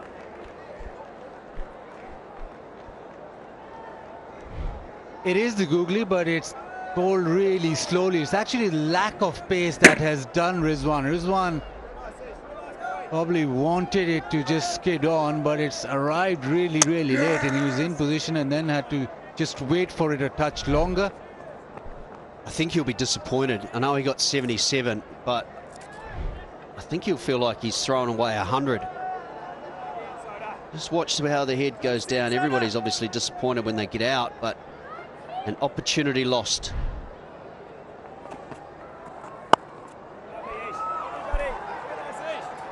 And it's a shot that he premeditates. He's already decided that he's going to play that shot, and once the ball doesn't arrive, he had to wait a bit, and that just put him off balance. Just right there, he's sort of off balance, does gets his hand or throws his hands at the ball because it's not come.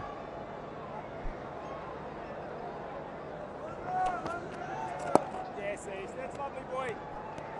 Nice, Ace.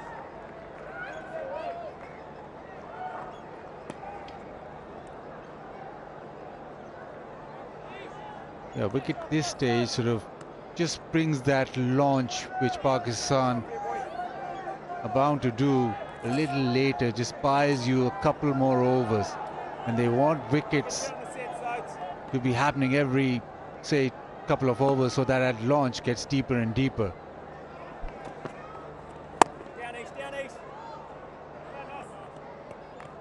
Successful over after the drinks break. 178 for 3.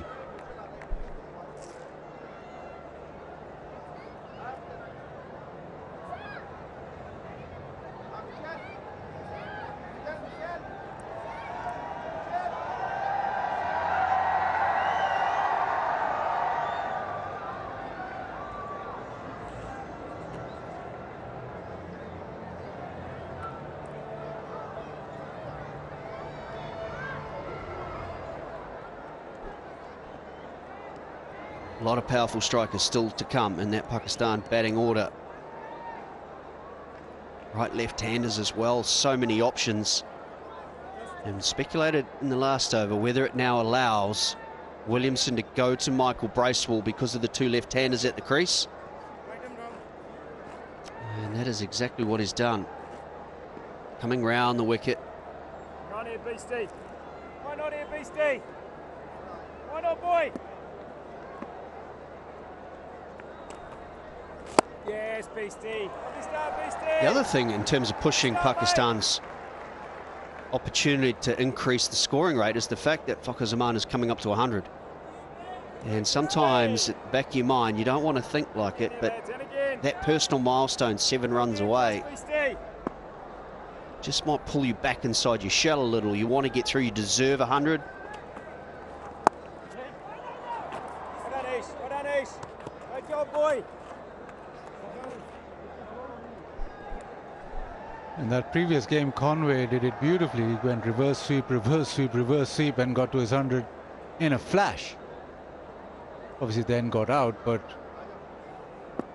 what you're talking about, Conway didn't have a problem there. Yes, Beastie. Yes, Beastie. Other dots to sit here, lads. But yeah, it's a combination of things now. Fakhar will be thinking about how to get to that 100. And also, he's battled away. He's batted uncharacteristically. It's a short ball. And he will put it away. That'll help.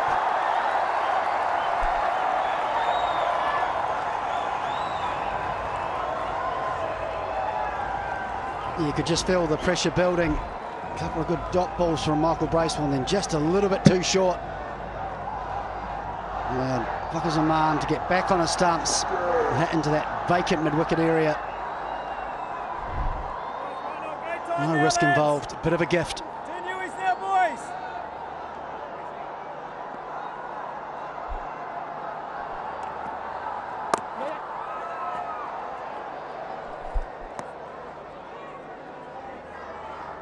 I'm gonna get one here, boys.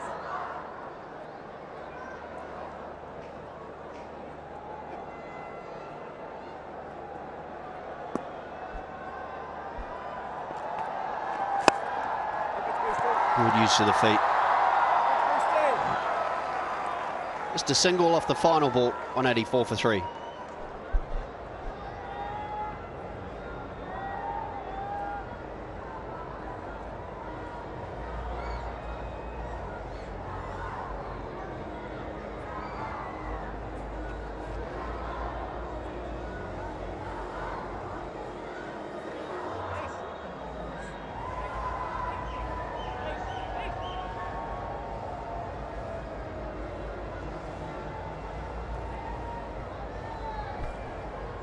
Just over 5.2 runs per over. Pakistan doing everything right so far in the first 35 overs. And just 2 runs away from a well-deserved century. There was a thought there with what we could see out of the commentary box that Glenn Phillips was going to bowl, have the two off spinners in operation together, but it will be Ish Sodhi.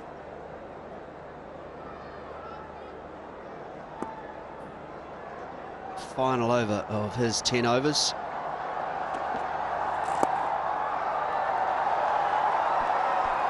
Moves on to 99.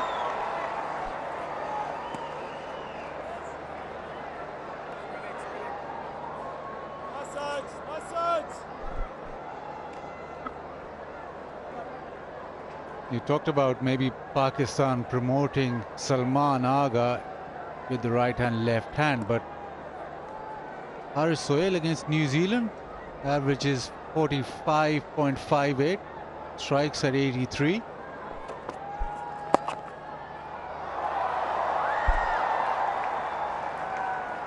So maybe just Pakistan thinking that he's the man. He plays spin well. Right now, it's all about Fakhar Zaman.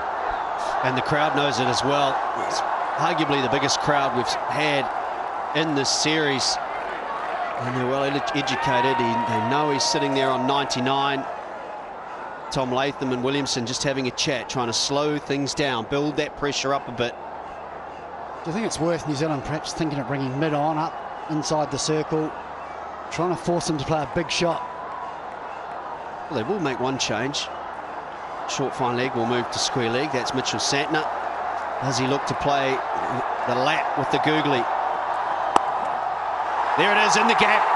Brilliant running and a brilliant 100. It will be the 8th one-day century for Fakhar Zaman.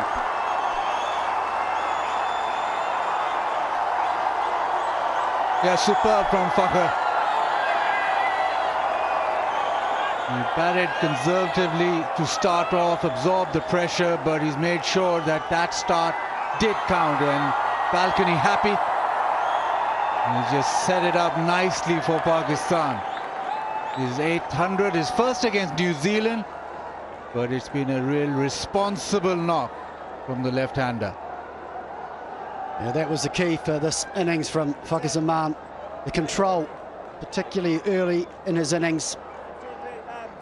They lost the big wicket of Babar Azam, took responsibility and got to the magical 3 figures.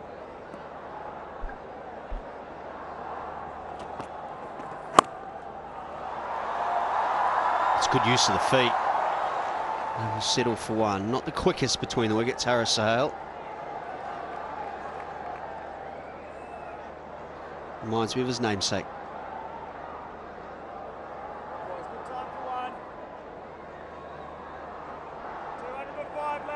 It's the one difference too. Rizwan incredibly quick. Gets in and out on the turns, puts real pressure on the New Zealand fielding, which we've seen hasn't been as good as it usually is today. Great time for it now, lads.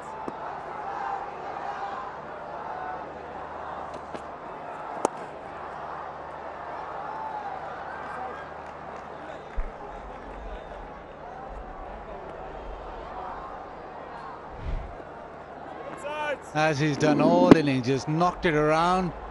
He's made sure that he's rotated strike. He's made sure that Pakistan have had a solid base. Normally you associate big hitting, powerful batting from him, but it's been an innings with a lot of class. It's clever bowling, but also good running. 6 singles off the over, 190 for 3.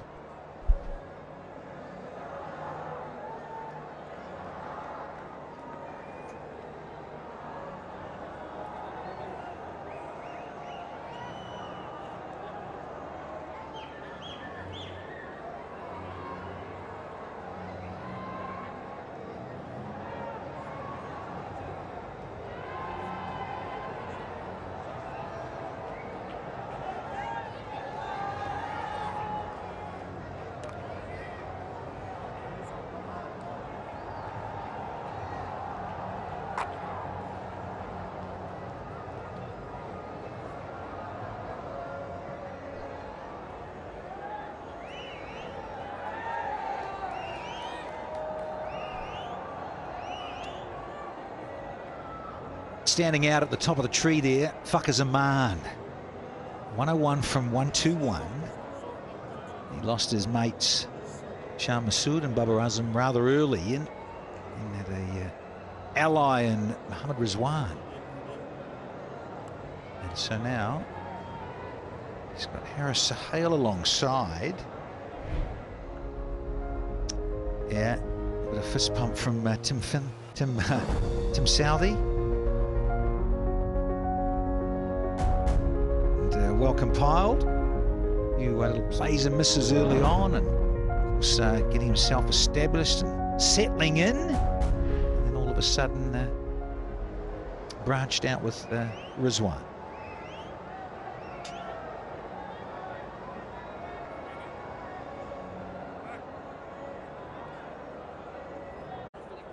Doing things rather nicely. Yeah, 154 was Rizwan and Fucker. Nice little moment. Knew what he was about. He was on 99. Got his skates on. And was well and truly home. To get another ODI 100 as 8th. So we've now got Bracewell versus Harris Sahel. Just a little drinks break. Running repairs. Yes, Beastie. That's lovely, Beastie. A couple of lefties out there. A couple up here as well. Rouge. Sackers. Second to butt. The leftovers, not lefty. Oh, well, you're always on my left and right. You're everywhere.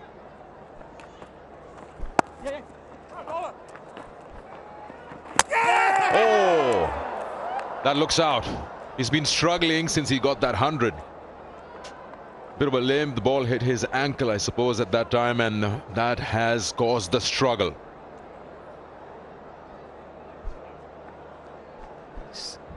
I'm just going to check this out upstairs. TV umpire to director, we have an umpire review for run out. Can I have sideline angle, please? Yeah, freeze it here.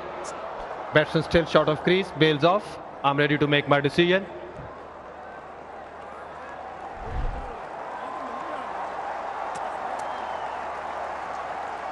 He's really limping off. This Fucker Zaman. He's got the red light. He knew straight away he was struggling. It's 100. He gets out. Confirmation on Rashid Riaz, third umpire upstairs, and there's the end. This well-compiled 100 from Fucker Zaman. Out for 101, it's now 191 for 4 here.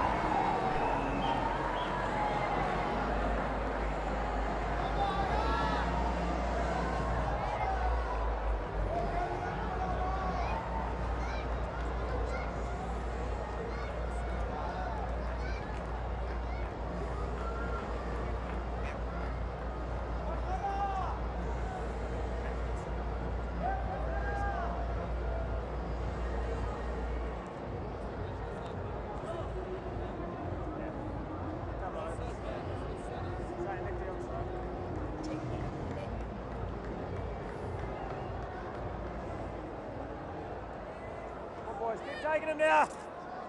This is what we need to get us going, lads. Either side of 200 now, boys. Come on, boys. Come on, boys. 5 and 6 now, lads. Come on. 5 and 6 now. Come on, Beastie. Come on here, boy.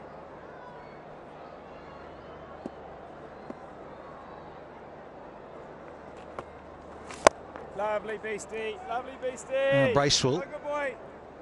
He's got a couple to go after this. This is his 8th over, and now we've got Aga Salman.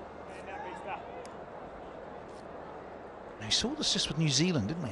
At 1 for 183, and then there was a procession of wickets. So difficult to get in and get set once a big partnership's around.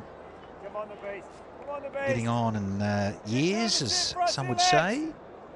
In terms of your playing days, it is. But early for him, only half a dozen matches at this level of this format. Let's see what he's got in store with this decider. Salman, very confident and he's got his strokes, isn't he, Euro? Nice Beastie, nice Beastie. And he's out there because of Fakhar Zaman.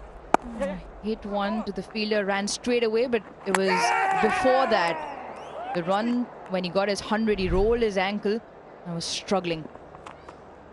Oh, that's lovely. Substitute fielder Henry Nichols coming on, hitting the stump straight away, very quick, especially with the release, and you just see not stretching. Fakhar Zaman. The crowd disappointed. Sure, he'll be disappointed. Why take a single like that when you're struggling?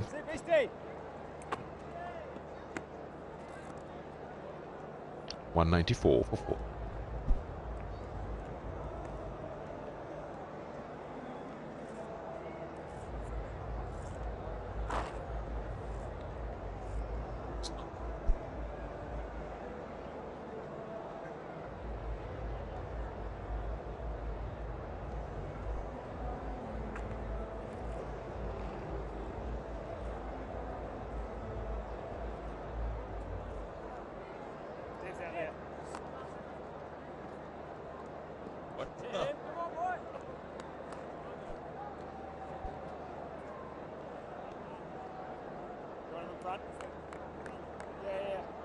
Centurion has just been run out. Henry Nichols, substitution. Direct throw. Very good crowd, and Scotty Styris mentioned just recently. So it should be, because here are the decider. Fabulous Friday afternoon. And now, after a couple of jitters early on, a couple of early wickets, one down at 2 and then the second one at 21. Big partnership, 154. So a little bit more animated, a little bit more positive with the vocals in the crowd, thanks to Fakhar and Rizwan. Revving things up to another gear. And there they are, the sun's starting to set here in Karachi, and they're starting to find their voice. And they're starting to find a bit of turn as well, Mitch Santner.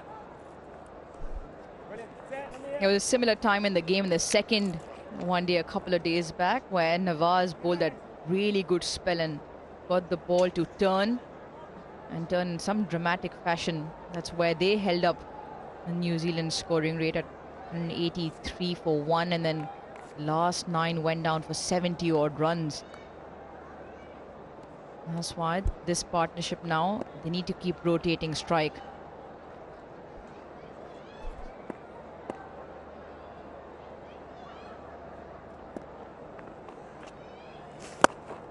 Yes, sir. Yes, sir. Lovely boy. And then you spoke about the crowd being more positive with them turning up in numbers, and I think the partnership as well between Fakhar and Rizwan was a lot more positive in comparison to a couple of days ago.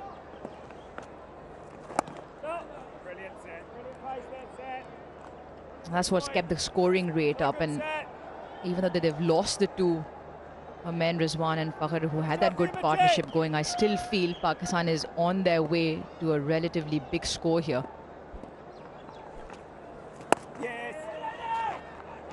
Oh, little that's excitement there. Salman goes back, and we've had 38 overs, and Pakistan are still only 4 down for 195.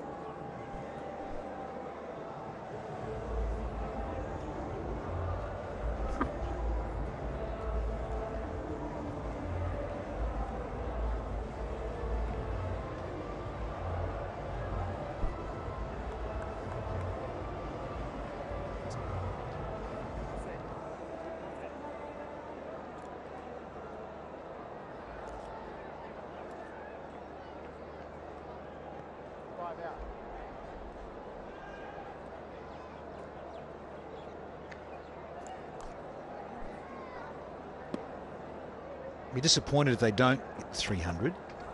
But having said that, depends how New Zealand lift themselves, given that they've just run out the Centurion. FZ.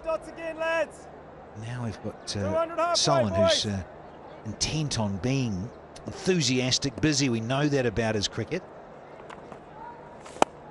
And of course, Haris Sahel, he is a boundary hitter. He likes to go big if he can get a start and get in. No disrespect in saying that he's probably not the quickest athlete between the sticks. Hence, you've got to watch out for some calling when you're running. Yes, Beastie. Take that. Yeah, take one, that'll do. As long as they can keep rotation, and then in between that, attack the bowlers. Yeah, we already saw a glimpse of the running between the wickets where there's been some confusion, and that's where Salman will have to be careful. Quicker of the two, busier of the two in the crease. He'll have to be careful with Haris at the other end.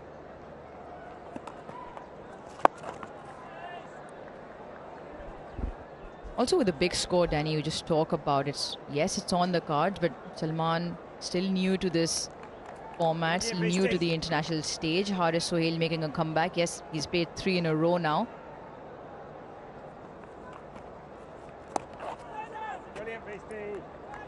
You just see now the ball gripping and turning, and the batters trying to do different things. I think for the starters, they just have to try and knock the ball around and get pick up 4 or 5 singles for the next block of 5 overs. Well, Aru's just on that. We know there's 2 white cricket balls in 50 over cricket, so each ball is nearly 20 overs old. So it'll be a little softer, and then you can see the gripping for the spinners as we go deep in towards 40th and 40th overs. 197 for 4.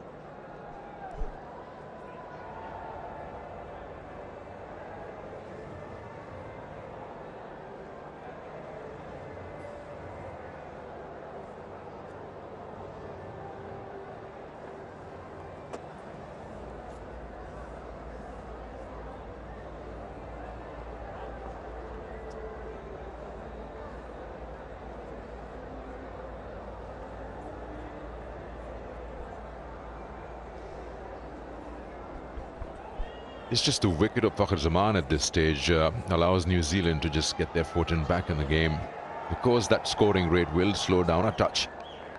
If you're looking to get those big scores going, 26 since the last boundary. Ish Sodhi's off the field, it's probably getting some strapping done. So it might have its impact to a certain extent.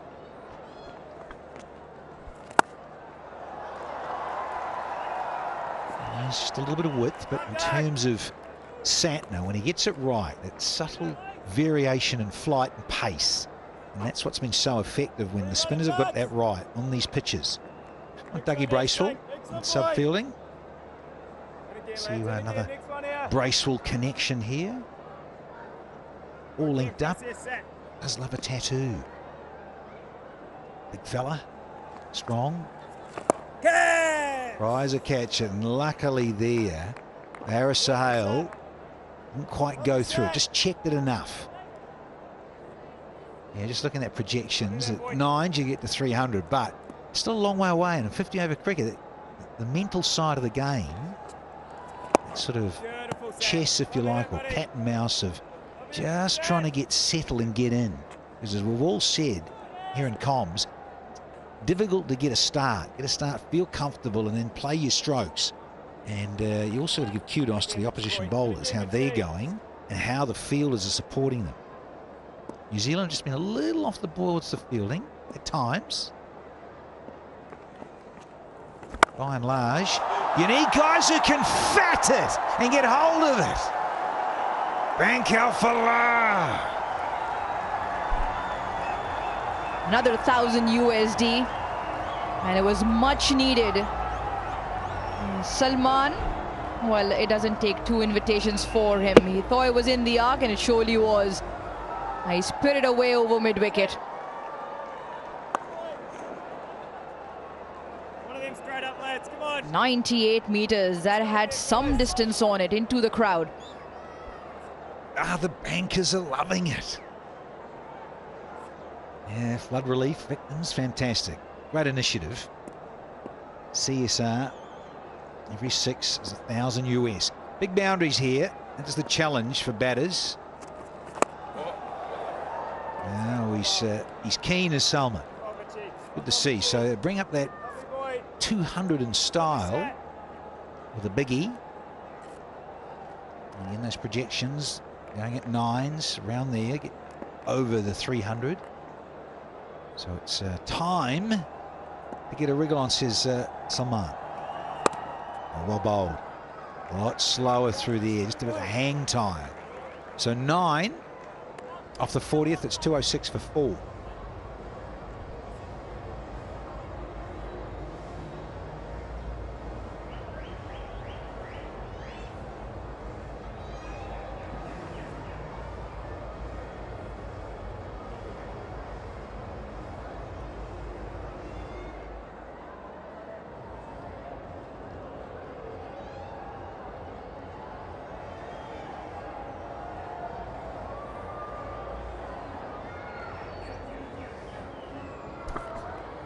Or 6 for 4.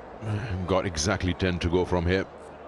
It's wickets in hand. Pakistan won't fancy something around between 260 and 70, provided one of these keep batting all the way.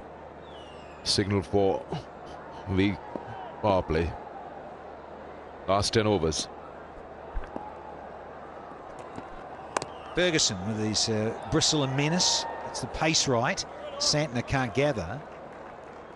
But, yeah, this is part of his go-to for Ferguson, that is. He's into the surface and subtle changes of pace, good bounces. And on slow surfaces, sometimes they don't come on as much, or they get a bit tennis balling on your top edges. Taken on a big boundary. So Williamson, he's just having a good little look around and a quick chat, and moving his field and being precise as ever as the skipper. Round the wicket. That's inside, and no doubt about that. Sorry, Sahel. Great man, there's no need. There's no need to try and signal wide. Ah, the kit. Sekunder's all over this. Shop.pcb.com.pk and get all your merchandise for Pakistan. And yeah, great stuff, the polo shirts. 20% off. On the up and smoked rather handsomely by Sahel for 4. Yeah, he reads the length so early, so quickly. He was all over that. He was completely in control, knew how much elevation was required to beat that fielder. And already trying to make room on the ball earlier, but this time playing to the merit. Pakistan surely looking to take control in these last 10 overs and use the pace being offered. And followed up with a single. That will remain key. Pick up the boundaries whenever they are, but they got to keep rotating strike. Don't let the bowlers get on top. He's a good player through the offside and hits it over. There's a clean strike. And stays back with his weight. And important now for Ferguson to finish the over well.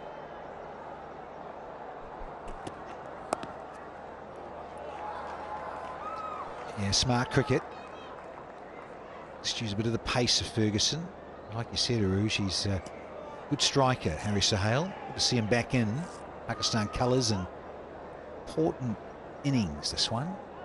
For him personally, but also for the team. 1-1.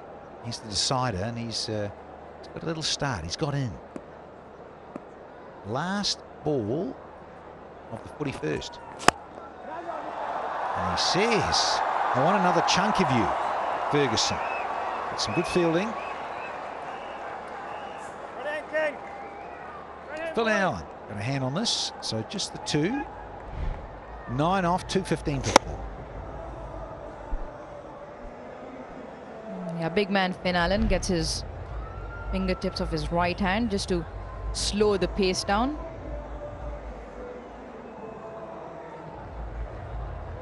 It's 1-5 for 4.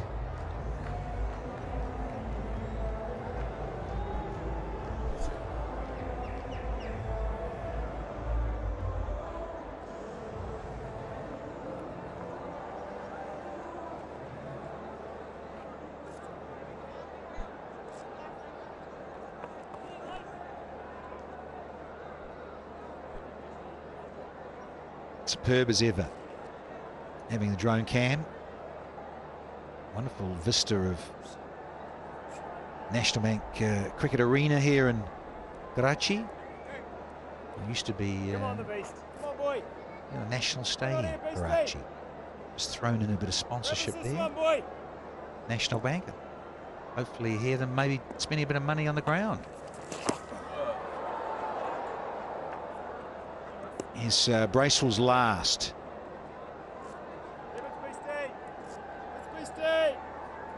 Got a good rip here. Bracewell, big hands lovingly wrapped around. Doesn't come much straighter than that. We'll go all the way for 4 early on in another over for Pakistan. Yeah, proactive and smart from Salman. He came down the track and he hasn't tried to overhit it, chipped it over the bowler. It's good timing as well because long on and long off were both on the boundary. He's dissected them well. This time the reverse.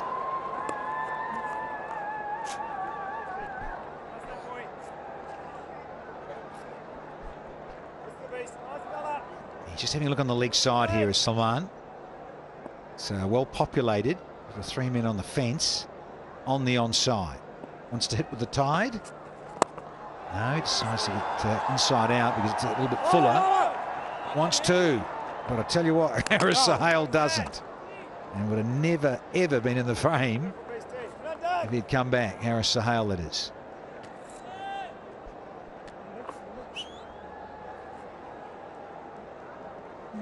He's off the field. He's injured and he will not be taking any more part in the game.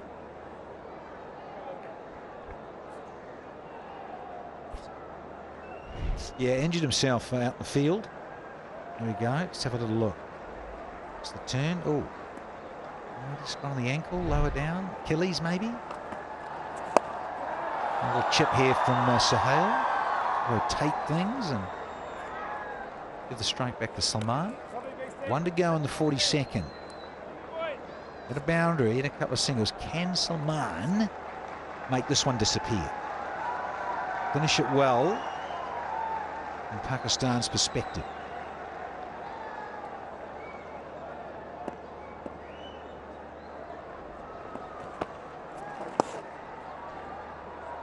He's decided to keep the strike as Salman. So double Nelson's up for Pakistan. 2-2-2 for 4 now.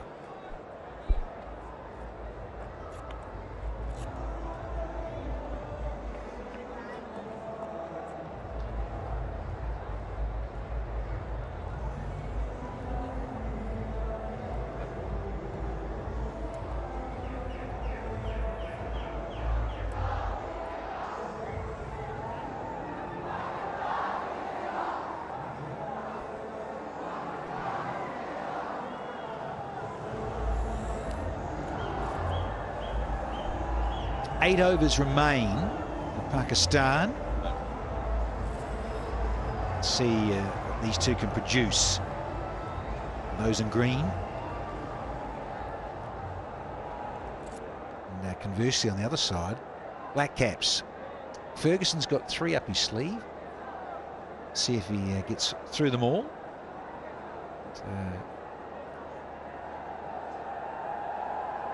Saudi. He's the same. He's got 3 to go. Santner a couple.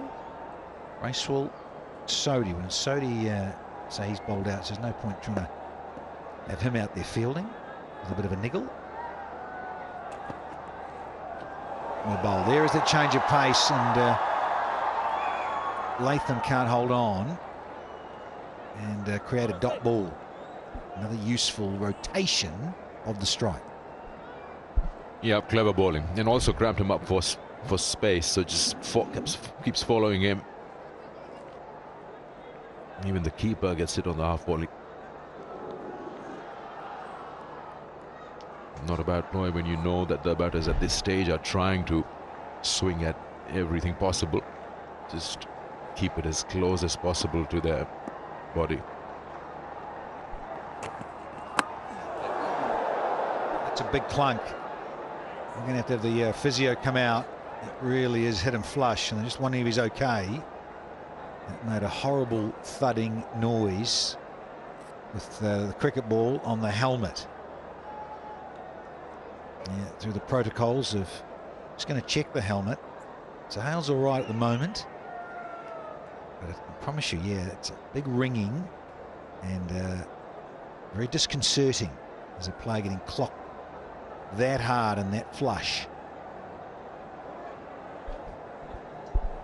It's the pace that's done him. It's 150 Ks that delivery from Ferguson, and he's followed him. And if you look at it, he's trying to get out of the way. Ball doesn't get too high. He's taken his eyes off it. And he's just left himself in the way. That could have hit him anywhere, and Ferguson checks up on Harris right away. Cliffy Deacon out there has got his work cut out. He'll have to make sure Harris is 100%.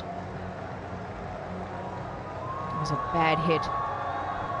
Yeah, and not great technique, because he took his eye off it rather badly and he left his bat up, the old up periscope. If you're really unlucky, and seen it over the years, occasionally batters will get caught off that. You're a bit unlucky, but still your technique. Coaches will be saying you really do have to watch the ball well. So, Wakazama, 101. Found his groove this afternoon. Bubba winning the toss, wanting to go up front and bat first and post a total. A lovely stroke for 6. Santner. Tremendous knock. 101 from 122, and then ended up just a miscalculation with his run. And Nichols was dead-eye dick with the throw. Knocked the stumps over at the bowler's end.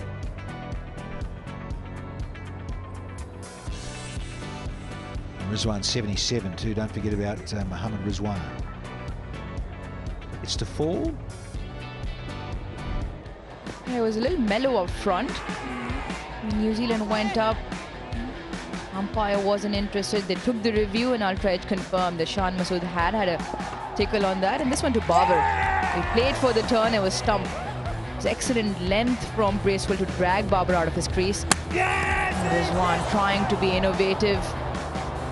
It was the wrong one that crashed back onto the stumps. Disappointed Rizwan. Fakhar Zaman, after he brought up his century, was limbered with the running because he was knocked on the ankle and he was run out. So 4 wickets, 1 to Ferguson, Bracewell and Sodhi. And Tim Southee and Satnam, they'll probably bowl out. It'll stop it in play here for a real solid blow to the helmet for Haris Sohail. Now he won't want to go off because he'll want to keep playing. He's just got back into the side. He's got 20 and 23 boundaries, so they're going to change a helmet here for Haris Sohail. And you can often be okay having experienced this, getting clonked on the helmet a few times. To certain players, to certain Alan Donald, Carl Rackerman back in the day, and a couple of clonks on the helmet, and yeah. Trying to think if Waqar hit me. I came close. Waqar a couple of times, I think, on the helmet.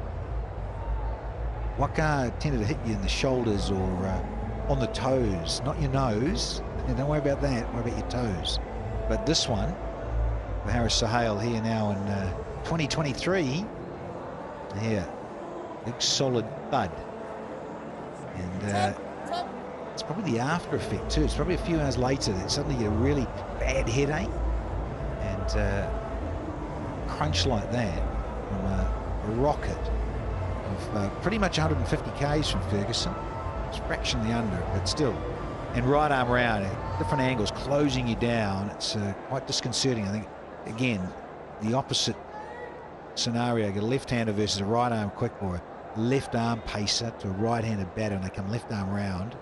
And a certain Wasim Akram was quite useful at hitting people when he wanted to. What's he going to bowl, Daddy? No mercy? Try another short one? Yeah, or one that just skids back at you. Yeah, sort of maybe even chest, belly button high. Just it's not ready yet. The Hassan Raza says no. Just allow Aris Sahel gather his thoughts a bit more. Wow, yeah. Or does he go right in there like a Eunice special with a Yorker? I doubt it. And it's gone length. And that's a great retort. Didn't quite get all of it.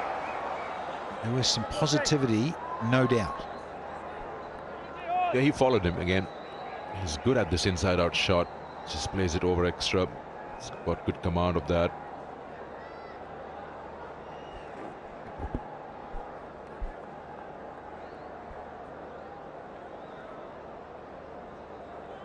Just with concussion and health and safety, difficult for the bowler to follow it up with another one, isn't it? Follows him again. Runs through and he's gone. He was caught in between. Ran far wide. And he was absolutely nowhere in the frame. New Zealand pick up their 5th.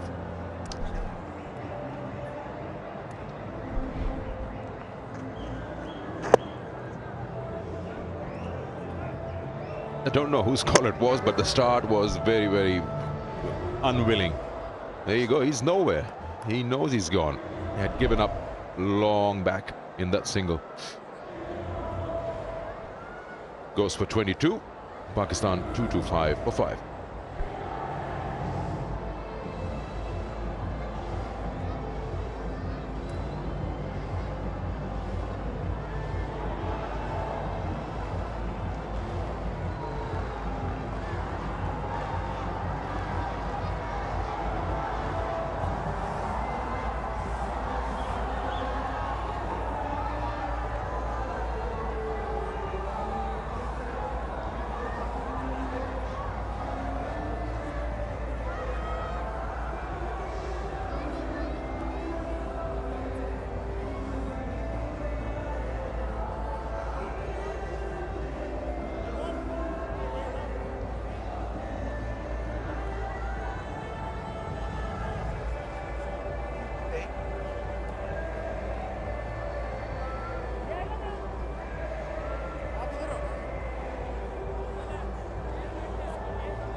Time for another lefty. There's Mohammad Nawaz. And he's got a few more matches under his belt. Not long left. We're going to have 7 after this. We've got 2 deliveries to go in this Ferguson over. But he's not on strike, this Nawaz, because Aris Sahel ran himself out at the bowler's end. So 2 to go, and it'll be Ferguson right arm over, who's getting the ball through rather quickly. He's been bowling close to 150 quite consistently lately. A hand on it. No, no, yes, no. Let's take it easy, fellas. Focus.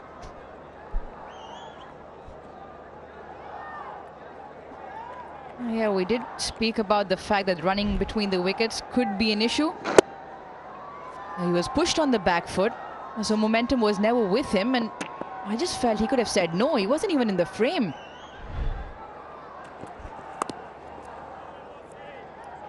Yeah, Henry Nicholls expecting both run-outs, sub on the park. He was quick on both occasions. 43 done, 226 for 5.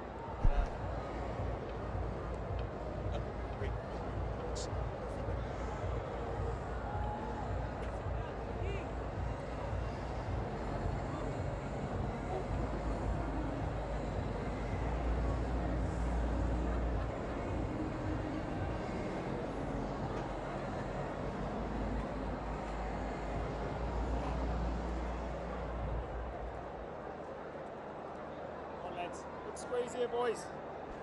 Keep taking them, lads. Take them. 7 overs remain. Pakistan go at 7 and over. They reach 275.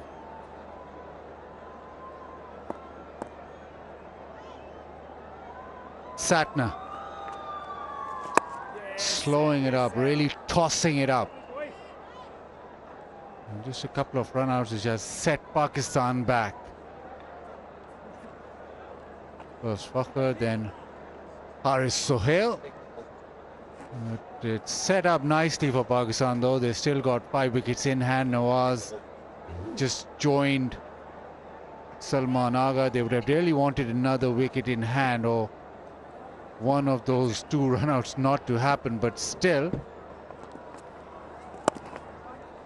once they won the toss, they would have accepted a position where they're in after the 6 overs remaining. If they go at 7, 275, they want to go more 9 and over at least. Scotty Cyrus thinks that that'll be a tough ask.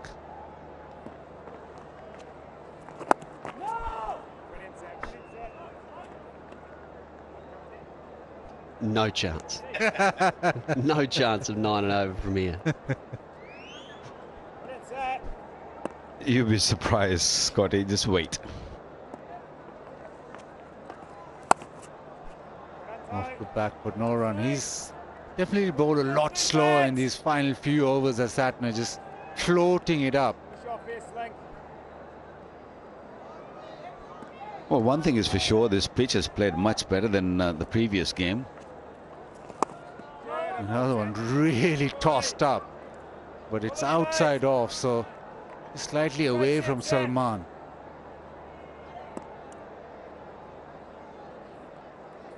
I think Satner can sense that Salman is going to come after him.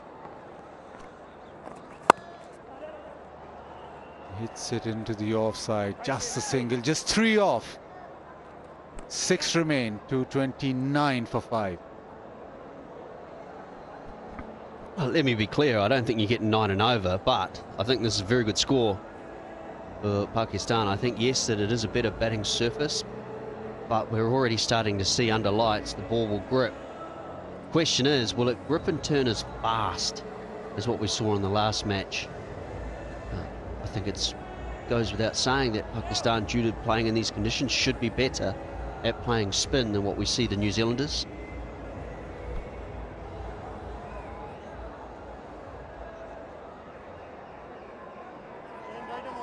The discussion right now will be who takes on whom. It's Team Saudi into the attack. He's got 3 overs remaining. And Williamson has just used the 5 bowlers in this game. Starts off with pace off. Team Saudi bowled really well with the new ball. He's swung it a little bit, brought all the experience into play. I think, but these 3 overs are going to be more important than the early on overs. He's got to make sure that he doesn't leak runs. Just keep things tight. Pakistan's going to target him. That's my feeling is. He wants 2. Straight away calls for 2. And then no. So good fielding. Closing it down. Well, there is a couple of scenarios from here moving forward the last 5.4 overs. If they are to get around that 285 mark, which is what you're asking for at 9 runs and over, then these 2 probably need to do 4.5 for those overs. New Zealand will want 1 more wicket because they'll believe that the tail is then in, and maybe that 259 is close to the number. The 2 in the middle, we know that they have a lot of talent. They're very good strikers of the ball. So how they go about attacking this is the key. Dot ball.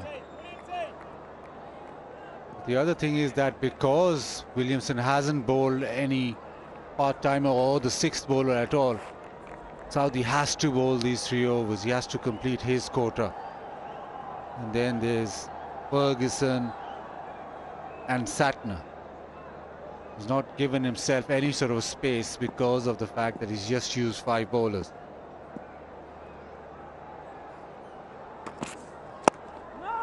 Slow one. So far, it's been a really good over. Just 1 off the first 4 deliveries. Oh, that's what Pakistan can't afford, these dot deliveries.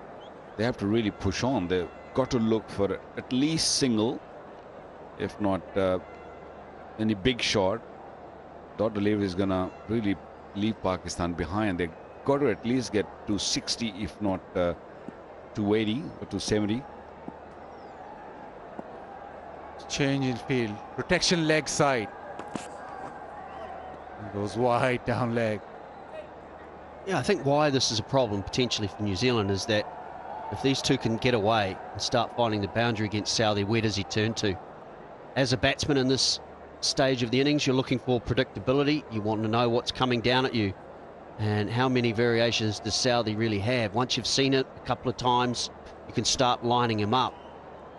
And that's why New Zealand will want the batsman to continually change so you can work your way through it. Not a problem for you when you bowl 150, you just run in and bowl fast and straight. But for those of us who had to try and be a little clever, you don't always want to show the batsman every delivery you have straight away. Introduce new deliveries as you go, just to keep the batsman guessing. Southey's got 3 overs, and so far he's bowled seam up and a cross seam or an off-spinning change-up. That's it. He hasn't gone to the Yorker just yet. Does he have? He also tries to bowl a little leg cutter out the back of the hand, slower delivery, which isn't a natural delivery for him. But bowlers need to be clever if they don't have that natural weapon of 150. Well, he's been extremely clever. He's just gone for 2 in the 45th. There's 231 for 5.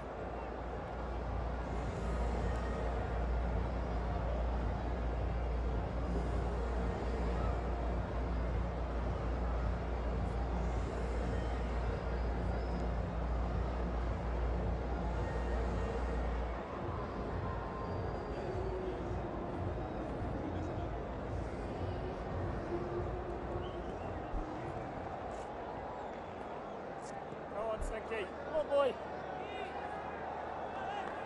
5 overs remain. This is the final over of left arm spin. Slow outside off, thrashed away. Will that reach the fence? No. He's done really well diving around, restricts it to 2. I'm sure they'll have a look at this. It's that trailing leg from Doug Bracewell. Does he get rid of it before it hits the rope?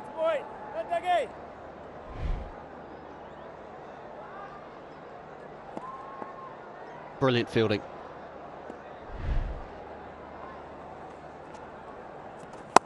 Slow again into the offside again, just a single. Now this is the opportunity now, left-hander on strike.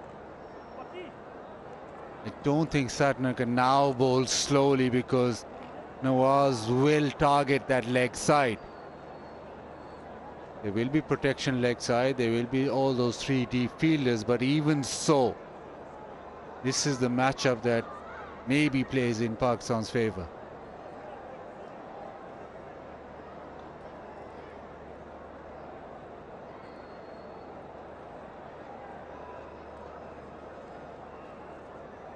Back over the wicket.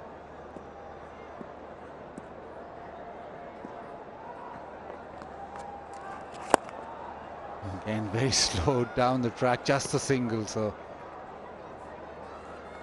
gets away with that, or doesn't concede a boundary so far. It's an interesting adjustment too from Santner. New Zealand said that they thought he bowled too slowly in the first game. He bowled quickly and bowled well in game number 2, and here the first spell was fast and now he's slowed it right back up again.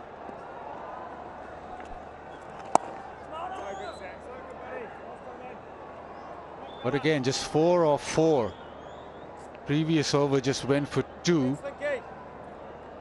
That means that New Zealand are potentially...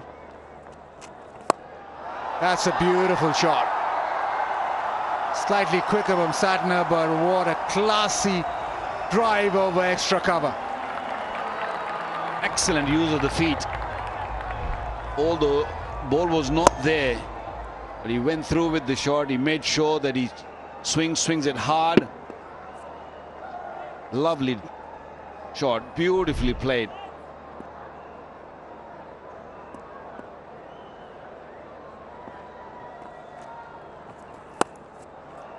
Oh, waits for it, doesn't get the gap, so it'll just be the single. 9 off the over, it's 240 for 5.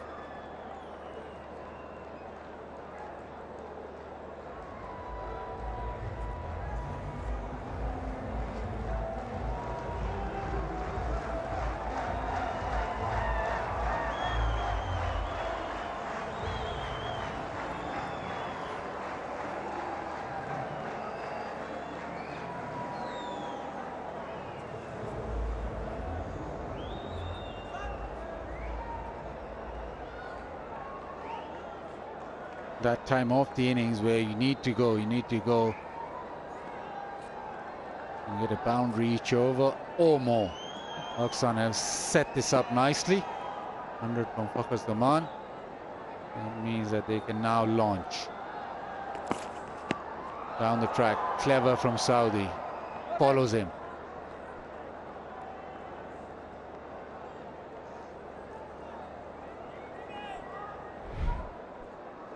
Yeah, bringing his experience into play, maybe a little bit of reverse swing. Saw him coming down the pitch early, followed him. So much experience, this man from Saudi.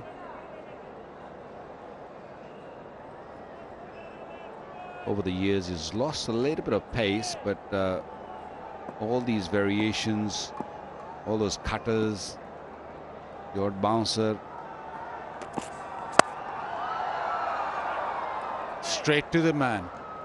Dot ball. With the third man in, I think Nawaz is looking for a little bit outside the off stump so he can swing at it. But Tim Saudi, with that angle ball coming in, it's not really allowing him to free his arms. A little bit of risk definitely involved in that.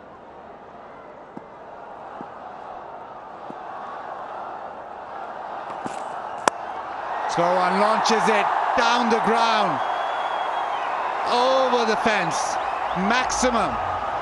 Another donation from Bank Al-Falah, $1,000.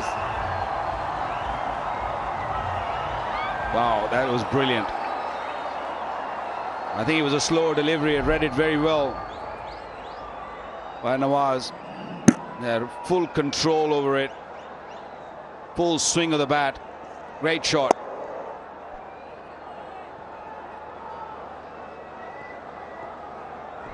Great connection. So now there's a change in field. Fine leg comes in the circle. Long off out.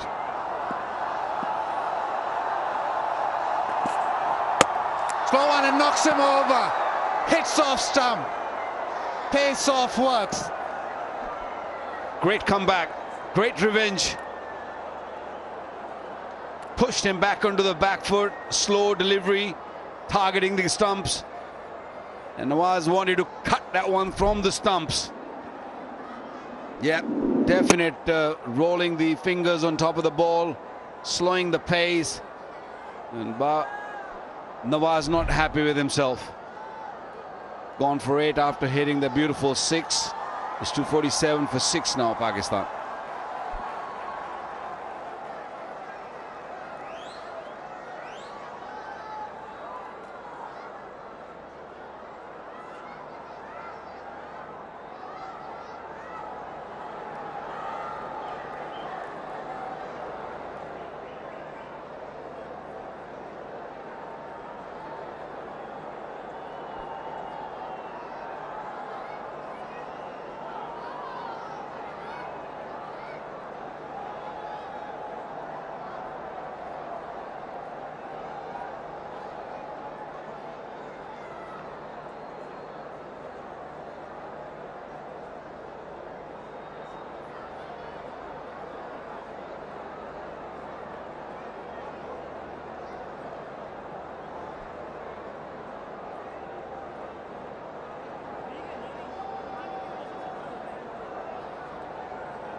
Usam Amir does strike the long ball, but he'll have to do it quickly.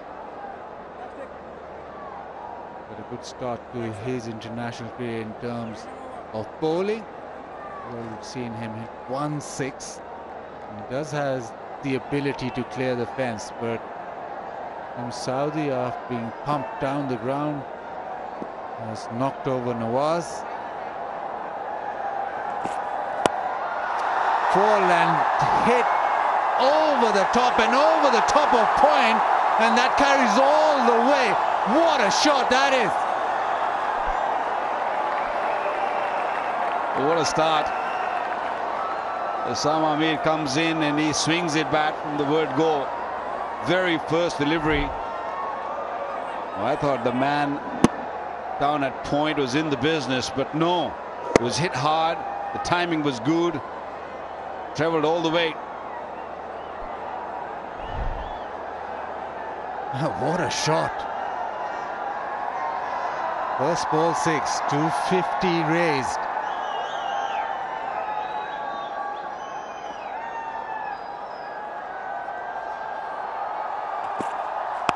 Slow one, launches it leg side, that's gone high, doesn't have the distance, is caught. And that's a good catch in the deep. Henry Nichols. Osama Amir, short and sweet. The 6 and then out. Yeah, it was short and sweet, but it's exactly what Pakistan needed. Trying to make the most of these remaining 3 overs. Great shot first ball, another change up. Not quite the timing. He was most definitely looking to put that into the crowd. Very good crowd too. This evening, Henry Nichols has certainly made his mark as a subfieldsman. 6 off 2, 253 for 7.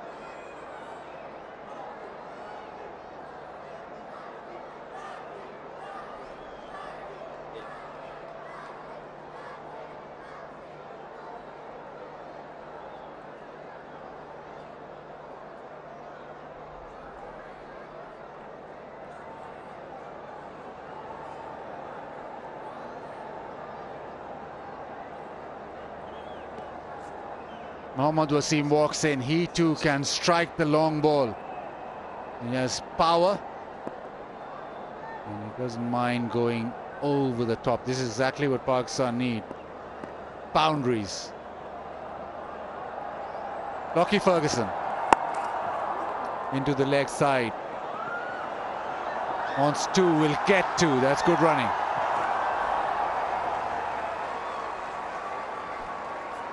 This will be interesting to see how Salman plays it as well. Last of the recognised batsmen.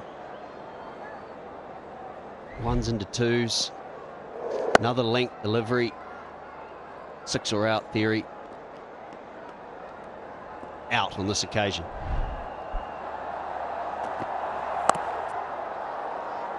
And get a single that time around. So it's now Wasim Jr. on strike.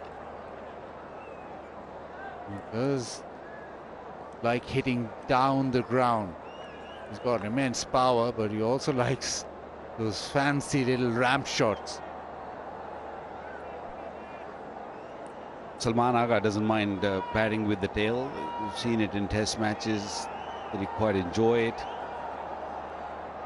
All he's probably looking at right now is the next maybe 10 deliveries, just rotate the strike.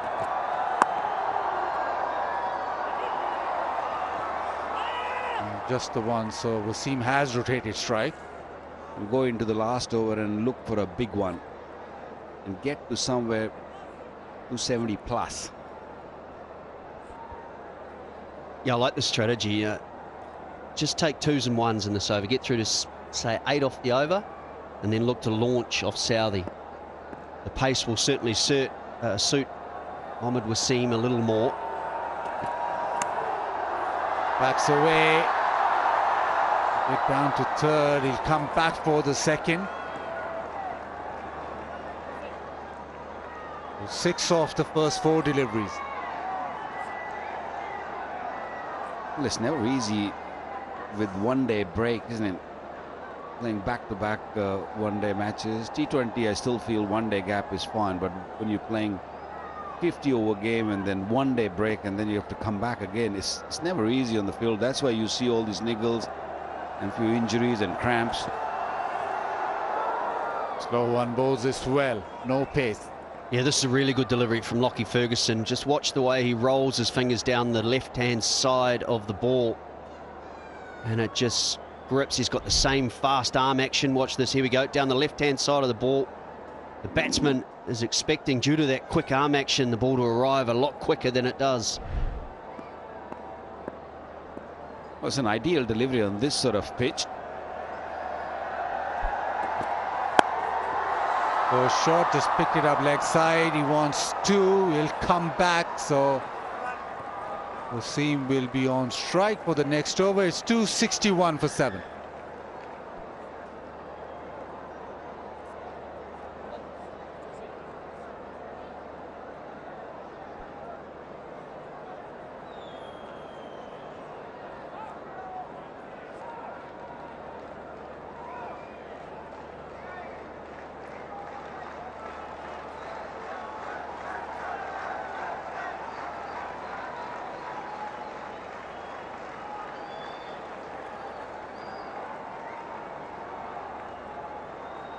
Deliveries remaining. Pakistan 261. Saudi with a mid-off and cover inside the circle. So opportunity over the offside. Goes into the pitch. They want a single and they do make it. Direct hit. Well, is that Henry Nicholls? He's had a huge impact coming on as a sub-fieldsman. He's got 2 direct hit run-outs. It's taken a catch as well, and that might not have missed by much. The reaction just suggested. Quite a way away in the end. Well, he moves so quickly.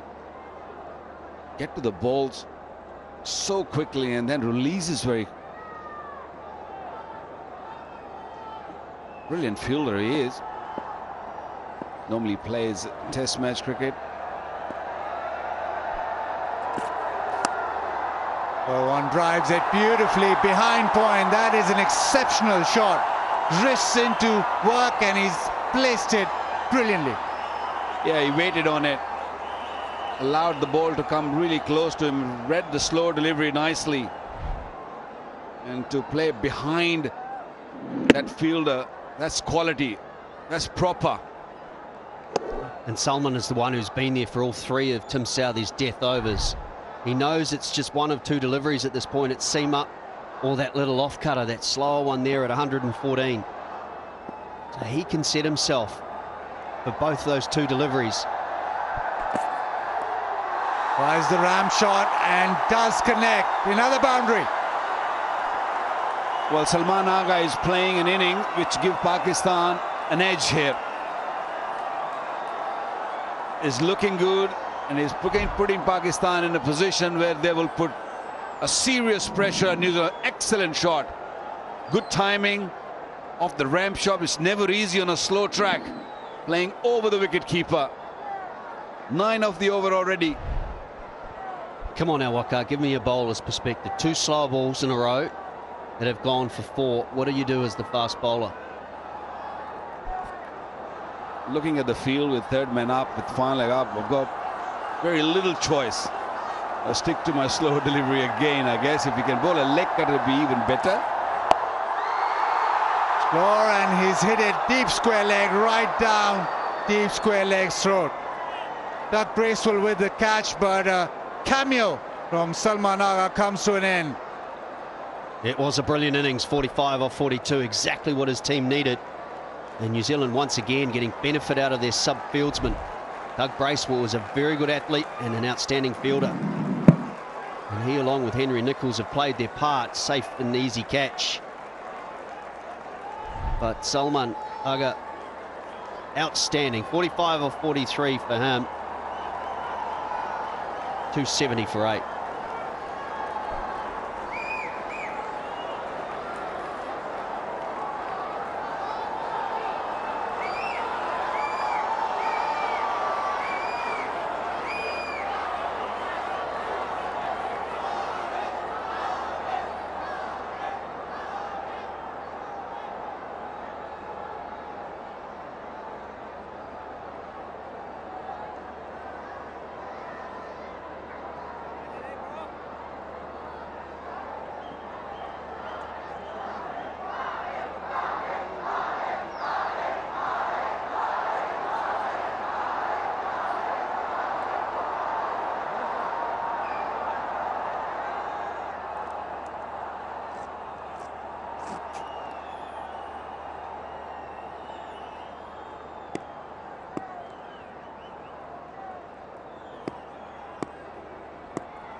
Haris Rauf. Hits it down the ground. Hands it over to Wasim. A couple of boundaries from Salman Agha, but good thinking from Saudi. Followed him. Yeah. Kept on bowling those slow deliveries, but this time he just followed him a little bit. And the two fielders on the boundary. The shot was on, but would have gone in the hand, and it did go in the hand. Easily taken.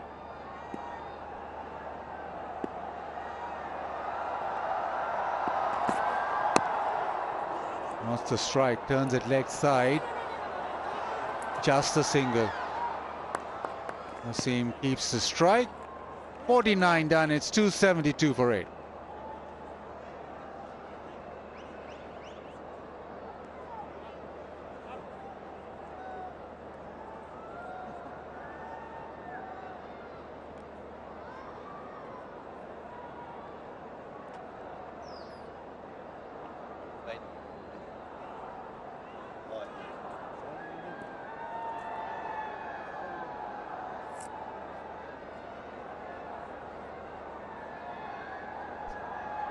Last over of Pakistan's innings. Wasim Jr. on strike. Fine leg in the circle. Short ball, slower short ball, dot ball. This is where it's so difficult to face bowlers like Waqar Younis, like Lockie Ferguson. When you've got that 150 in your back pocket and you can just pull out of your bag of tricks a slower ball like this, it's so difficult to, as a batsman, to...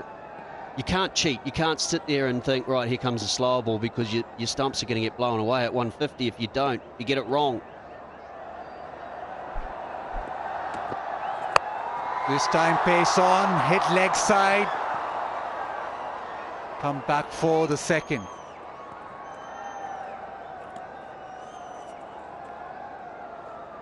Yeah, Waqar Younis, 150. I don't remember him bowling a slower bouncer ever, Scotty. Yeah, I was going to say that. I know you... It's nice of you to just name me out there, but I struggled with those cutters. It was just bowling good Yorkers, yes, but... Well, he's gone for the Yorker, and this will go. No, brilliantly stopped on the boundary. You want another? No. Just a couple of runs. Phil Allen at the third man fence.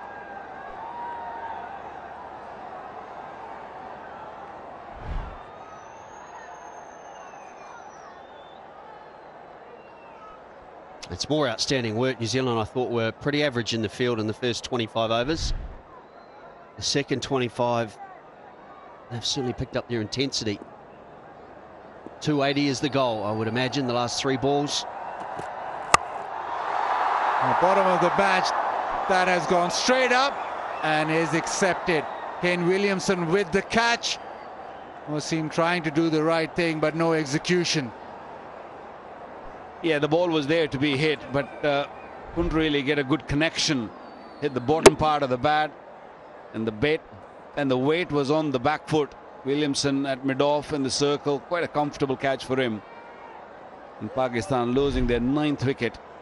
It's 276 for 9.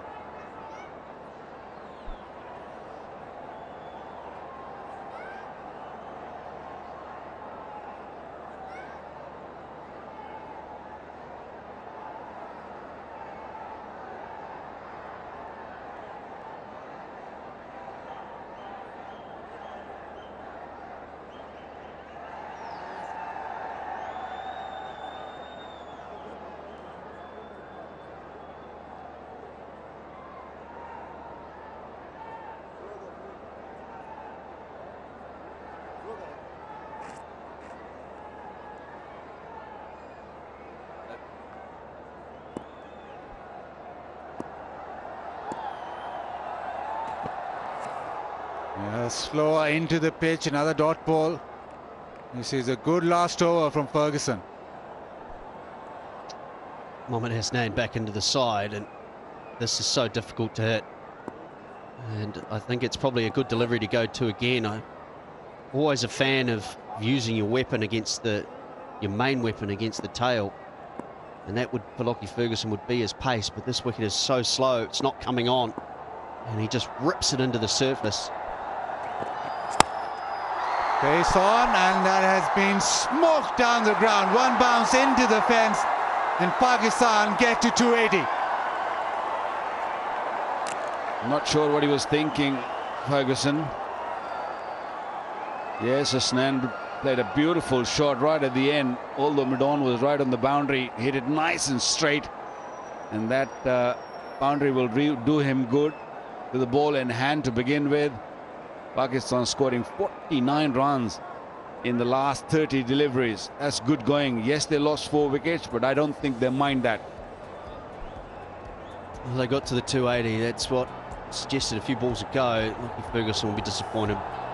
Just questioned the option, just talked about how hard it is when you bowl into the pitch. Saw Tim Southee stick there religiously with those change-ups and not really looking for the Yorkers. But Hasnain has returned to this side. Did a great job. Momentum with Pakistan as we head into the break. I don't think there's any question of that. This New Zealand side will have to bat well, and they'll have to bat well right through the middle into that lower order, because it will be tough, particularly against Pakistan's quality spinners. Now the last ball, pace on, and Hasnain up to it, just hit it down the ground from where it came from. Almost carried all the way, one bounce into the fence, but that is a great result for the number 11. Haris Rauf delighted. It's been a good batting performance from Pakistan, led by Fakhar Zaman, 101 of 122. Rizwan was brilliant as well, 77 of 74.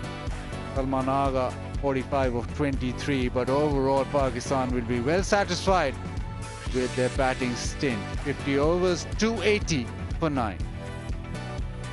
3 wickets for Southee, 2 for Ferguson, 1 each for Bracewell and Sodhi. There's not a lot of spin to work with. Pakistan batting first and setting the game up. That is a really competitive total, 280.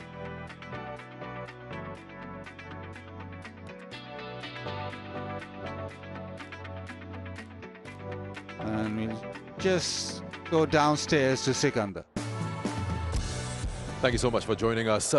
Quick look at the score. You feel a little 15-20 extra that have been given away, or this is pretty good, chaseable out here? No, I think us as a group are really happy with how we finished that innings there. You know, Pakistan put together a good partnership through the start and the middle, and to keep them under 300, yeah, really happy with that result, and let's try and chase it down.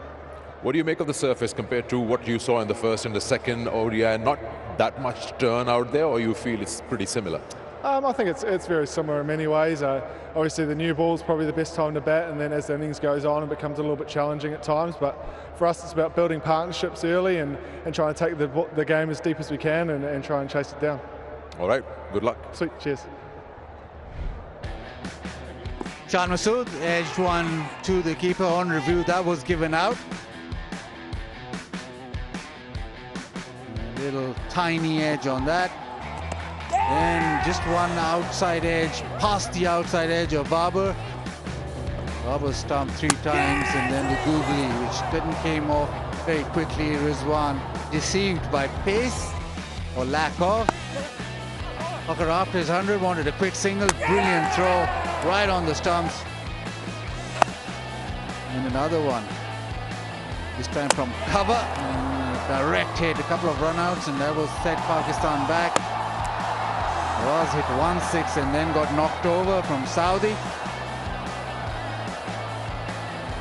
And then we had Osama Mir, he got 1-6 and he got knocked over from Southee, caught in the deep. Good catch from Nichols. Slow one, did for Salman Agha after a good knock. Dougie Bracewell with the catch. And right at the very end, Nawaz trying to go downtown. Kane Williamson with the catch. Pakistan done well batting first. So after the first half of this decider, Pakistan get to 280. New Zealand will want 281 to win the game and the series after the break.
Rizwan and Fakhar Zaman both made it possible for Pakistan to get that foundation laid on which they've built 280 total out there in this third and final ODI. Let's have a quick look at the batting card. They lost Shan Masood and Babar Azam pretty quickly, and then that important partnership of 154 between Fakhar Zaman and Rizwan bailed them out. And then down the order, Salman's 45 and 22 from Haris helped them to get to 280 for 9. Bowling, if you look at it, 3 for 56. That's Tim Southee, who led the way. 2 wickets for Ferguson and a wicket each for Bracewell and Southee. Hello and welcome to Inverix Solar Energy Pitchside Studio. I'm Sikandar with you. 280, the highest score in this 3-match series. Pakistan would probably feel that they're in a good zone compared to what happened in the first 2 games, or if you talk about comparison of totals. But is it enough on this pitch? We'll have to wait and find out. Basit Khan and Chris Harris alongside me. I'll start with you, Basit. One thing we noticed over there in the bowling card, 5 wickets for the quicks and spinners only getting 2. Anything different from the first 2 matches in terms of pitch? I just looked at it, just slightly better than the first 2 games, but you still think that under lights it will turn more, and Pakistan will be satisfied with the total that they've got. There's runs on the board, and now let the spinners get to work. I think it'll be about the New Zealand top order. In top order, I'm talking 1, 2, 3, maybe 4. If those guys don't click, I don't think it's a type of pitch where the middle order then can come in and do the bulk of scoring. I think one of those top 3 has to really stand out, because this will be very challenging. 20-25 more than the previous 2 games. You feel New Zealand still knows that this is chaseable. Of course, they would go for it, but in comparison. Oh, absolutely. I think it's a better surface. It didn't spin as much, and we know that the spinners have been causing most of the damage. The seamers bowl well for New Zealand, but I feel New Zealand will be reasonably happy, considering at one stage it looked as though Pakistan were possibly going to get, as we've seen in most of the games, 300 or beyond. So I think New Zealand will be happy that they've kept them to a total that they'll feel on the surface, because it's not spinning as much, that it's something that they can run down. It'll be good for Pakistan with a look back at their batting, not entirely depending on Babar Azam and his heroics, and somebody else puts his hand up. Yeah, you look at Fakhar Zaman, and he took his time. He made sure that he took on that responsibility of getting through that initial part. It wasn't that usual Fakhar who likes to take the bowling on. He was slightly subdued, but a very sort of assured innings. Even with the spinners, he didn't take undue risks. He made sure that the game built on that partnership with Rizwan. Rizwan, I thought, batted beautifully, but Fakhar, in terms of making sure that Pakistan batted a long way through and built that platform to get to the eventual score of 280. You hardly find any replacements for, experience. Tim Southee, the way he bowled, the change-ups, and every time he got that going, he got wickets as well. Oh, and big wickets as well. It's been really tough on these surfaces for the seamers, so it's fantastic to see him have such a great performance tonight. To pick up those 3 wickets were really important, and I think, look, even though he got hit a couple of times, I thought he showed great experience mixing up his pace, changing it depending who was on strike, and I think he did a wonderful job controlling that total for Pakistan, and as I said, keeping it to something New Zealand will feel as if they get off to a good start at the top and they form good partnerships. They'll feel on the surface they can go very close to running this down. Okay. Talk about our top performer, 101 to Fakhar Zaman's name. Top performer, brought to you by Inverix Solar Energy. Yeah, superb. Started off with very controlled boundaries through the onside and offside. In between all that, he was able to get his signals and make sure that the score ticked along. He was picking up the paces more than the spinners. One big shot into the leg side, that was a huge hit. But overall, a very controlled, a very professional and a very clinical knock. 101 of 122. The strike rate is still good, but you always thought that he batted within himself and made sure that he got those runs without taking any undue risks. Top performer, brought to you by Inverix Solar Energy. So important, Chris, that you understand your role in a particular game. You know your captain's gone back, and then you curb that desire of your natural way of playing, and then understand what's required today. Yeah, I think that was what impressed me so much about Whakasaman's innings today. We know how aggressive he likes to be, how good his strike rate is, and I thought today he pulled it back purely because Pakistan lost Babar Azam, who's been so successful throughout the series here in Karachi. So that's what impressed me the most. And then when he needed to, he hit the accelerator. And I mean, what a partnership between him and Rizwan, and hence the reason that Pakistan have got the best total of the series so far. Yeah, you mentioned Rizwan, and in the masterclass you guys were talking about how to tackle spin, do the sweeps, and I think he's one player in the Pakistan lineup who uses that reverse a lot. And plays that sweep really well. He's got a huge range. He can go clock sweep like that. He can go finer than that. But I thought his timing was very good throughout his innings, and it almost came as a surprise when he did get out, because he had everything under control throughout the innings. He was able to hit the paces down the ground and just make sure that somebody who's batting long had a player who then took the attack to New Zealand, and it was a very important innings. Yeah. And then when you get that partnership going of 154, you find that momentum, you need someone to finish the job, and Salman did exactly that with the 45. Oh, that was a crucial innings. I mean, it was 45 off 43 balls. We've seen throughout this one-day series that both teams have got them into such great positions and then not finished it off. And he came in and just played superbly. Sorry, I don't think he tried to overhit it, but he's played some wonderful shots. That one over extra cover was the shot of the day, I think. And then just picked it. He moved the field around. He innovated. That was a lovely shot over the top of the keeper, and it was a very important innings.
straight and simple. If you want to lift the trophy and win the series, this is what you need to get. 50 overs in the hand, and of course you got the 10 wickets available. And as Chris said, we'll wait and see if Finn Allen can go off with a brilliant start and put pressure on the Pakistan bowlers. How will Hasnain perform his first outing?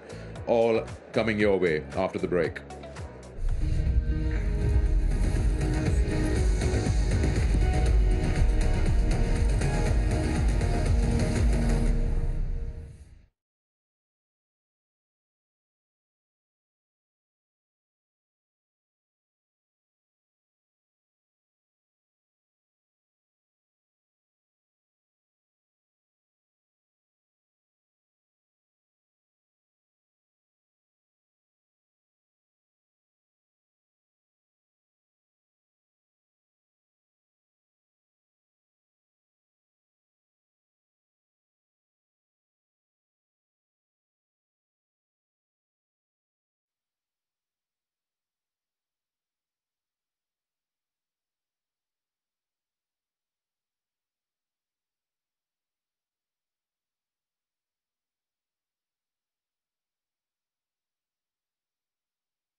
The decider here on February the 13th, January 2023, at the National Bank Cricket Arena here in Karachi.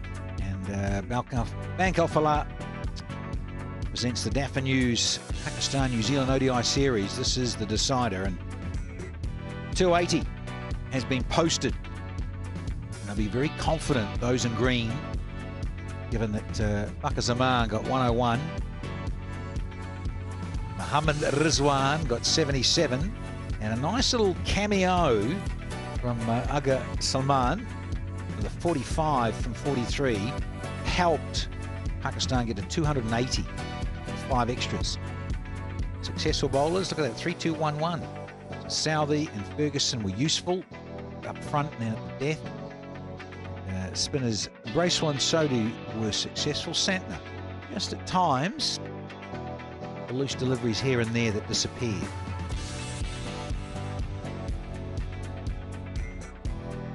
So the sun has well and truly set. The light towers, full effect. for the New Zealand reply. Asking it just over 5.5s. Finn Allen, can he get going? As you can all appreciate, T20 is very different from 50 over cricket.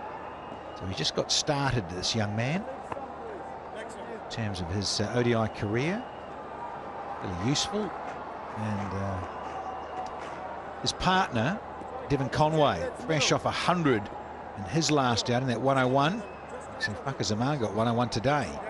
And so he too sort of just making his ways in 15 matches, but all that experience in Southern Africa, getting the opportunity to play for the Black Caps, and is very keen to do well again. When you think about Mohammed Hasnain is into the side, Naseem Shah, form bowler, he's having a break. Imam Ul-Haq was the other player to miss out, and Shah Masood replaced Imam. Didn't really upset the scorers too much. So now we've got 281 to get to New Zealand. We've been saying it'll be interesting how we go about it. But, some other information for you about Harris Sahale. But anyway, here's the first one with a little bit of shape, a little bit of swing. Uraj and Scotty alongside.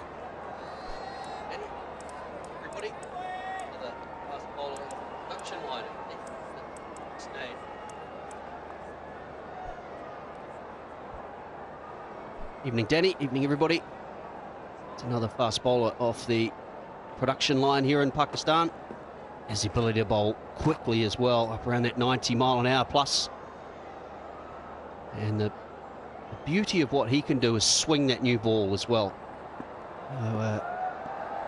Slip in place. And they're underway with a leg stump half volley. Finn Allen says thank you very much and is off the mark. Just a bit too straight off the legs. He's bowling quick, 144, but it goes off even faster.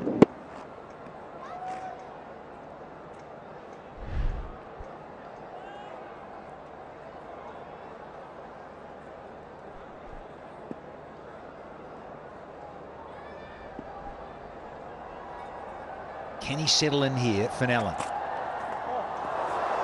Oh, got a swing and a miss, and the slipper's in.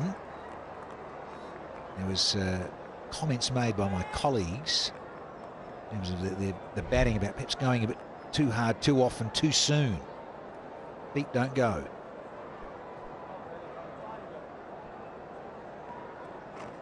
Well, the two ODIs played, we've seen under lights, these surfaces have spun and balls gripped, and it's turned sharply. First innings, not as much turn as everyone was expecting. Extra, first one.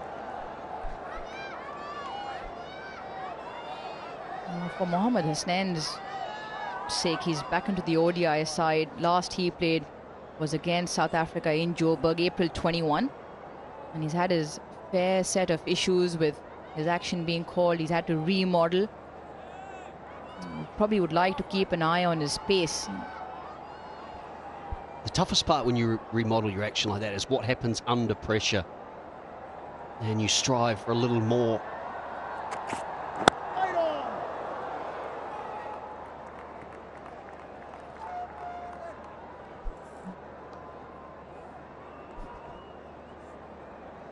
Finn Allen, we've seen what he can do in the T20 game, strikes at well over 180. He does have Devon Conway or the other end, got a big ton to his name. Williamson is there to steady the ship. Then is it a matter of probably Finn Allen also taking his time, or is it worth him getting quick runs? Because of the deep batting order that New Zealand have. Oh, has he got something on this? Has he? I'll tell you what, Hassan Raza doesn't think so. Shake of the head. If you really like it, I always say this, you can always come upstairs. What's he saying? Big decision is, was it pad on pad or was there a little bit of an inside edge? That's what Babar Azam and Rizwan in particular need to determine. Let's take a look, see whether it was a good decision. And sliding as well. Add that to the list. Missing number 5.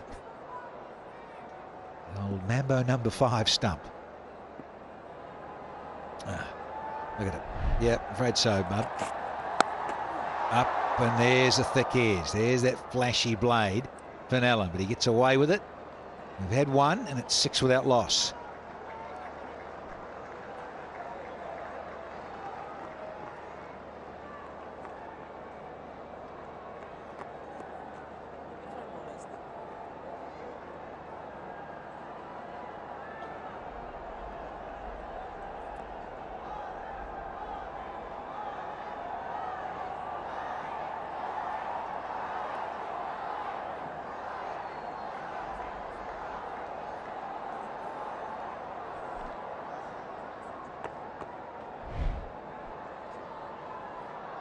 This is just moments ago. You can see why Hassan Raza shook his head. When I looked at it live, I thought we were missing even more than that. So Finn Allen underway.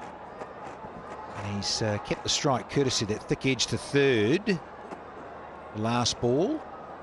Yeah, Aru's just asking that question. Yeah, it's a funny one, isn't it? Because the guys play so much cricket and they chop and change from T20 now to 50 over cricket. And he is young, let's not forget, he's making his way in the game. And so, again, it's a learning process and controlling perhaps part of your natural game, which is to strike it and go hard early because you're an opener and you're in the power play. And he's up against some more quality here in Harris Ralph. And the reason I ask that is, like you say, he's new into international cricket. Is it worth trying to take him away from his natural game? Or at that age, his exuberance of youth, and he's the kind of player who wants to get after the bowling as well. And chasing a big score here.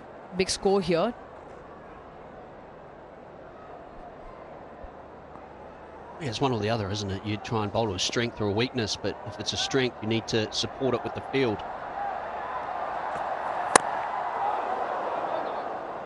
Really like that line and length to Finn Allen in particular. Thought he was guilty in the last match of over-hitting the ball. These are the dismissals so far. It's just outside, off stump, back of a length, and he's thrashing. Same again, thrashing, this time on the front foot. And all the success we've seen in this series so far on these cricket pitches have been batsmen check driving, timing the ball. The ball doesn't come on here as much as it does in New Zealand, so he has to make the adjustment. And he knows he has to make that adjustment, because there was an interview piece that I heard him before the start of the one-days, and he himself said that on surfaces like this, you just have to hold your shape a little bit longer, and it's the balance that is the key. It's the timing that is the key. So he does understand what he needs to do. Obviously, executing those plans a whole different game.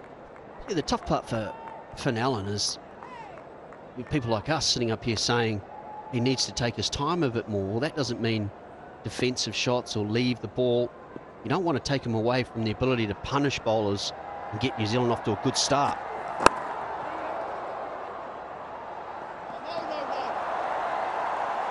It's just being a little more selective, getting the conditions under your belt.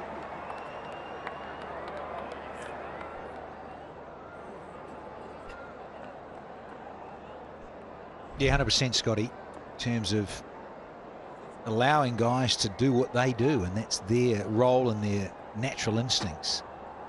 But also I think for Finn Allen, and perhaps coaching staff have said this, just be mindful who you're up against, given the conditions and the situation.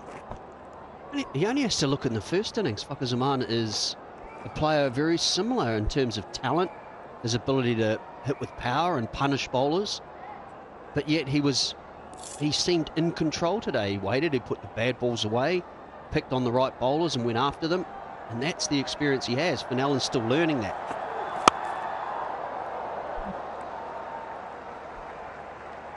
And I think the key to Fakhr's ton earlier on was he kept rotating the strike.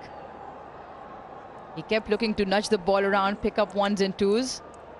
And while in that, was always looking for the opportunity for the boundary. And you're right, Scotty. Finn Allen can take a leaf out of Fakhr's book. So if you're Pakistan, you just sit there and test his patience. Line and length just outside off stump. Wait for him to come to you.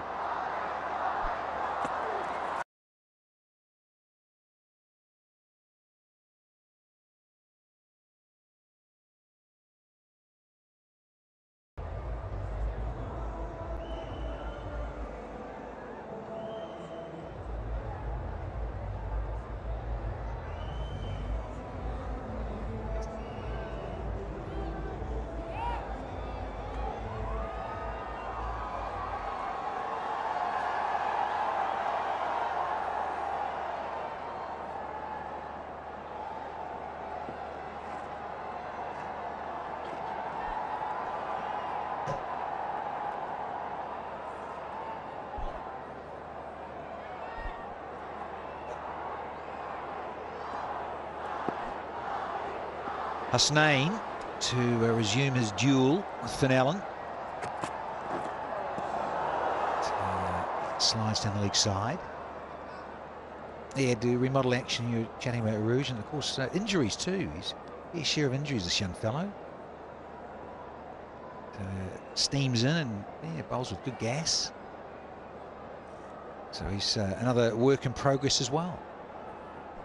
Oh, I also think there's a lot of similarities between Hasnain and New Zealand's Adam Milne, who was due to be on this tour, but got injured. The way he runs in and at the crease.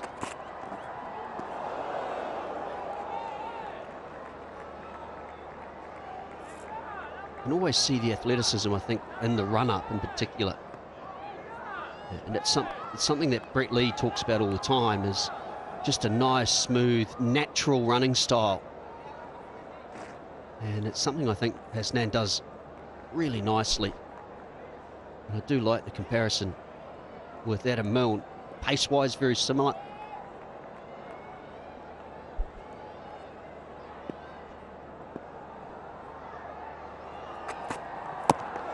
Oh yeah, skiddy and hurrying on. Yeah, just checking his physique as well. Hasnain, he looks like he's got a bit stronger on the thighs as well. As Scott Styris is saying, quite similar. Adam Milne. Front foot planting, points out to about second slip. Opens up. Yeah, it's strong and it's aggressive. It's through the crease well. Just collapses a little, like the majority, let's be fair. Majority collapse that front foot planting leg. But those that bowl over braced, you can see where they get that extra pace from in terms of biomechanics of it. The slip in for Conway as well. And a little flashy.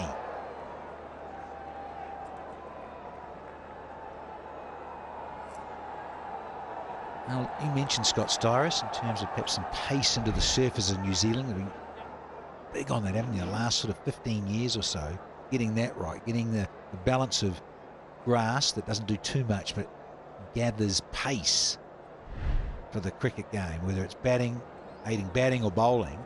This one here, you just can't help feeling with the pace that's on offer for Pakistan. Now they produce a conveyor belt of so much good pace bowling that you'd still like a bit of grass on the surface, so it does gather pace, does have bounce, and the batters can play accordingly and hit pace and get after it. If you're off, then you'll disappear. But it is, yeah, a big talking point, this big talking about pitches and how flat they are, how benign of grass they are. Whereas, you know, you look, there's grass on the square, it's just that getting that balance. And all about the home side wanting it. Or how much do they want it?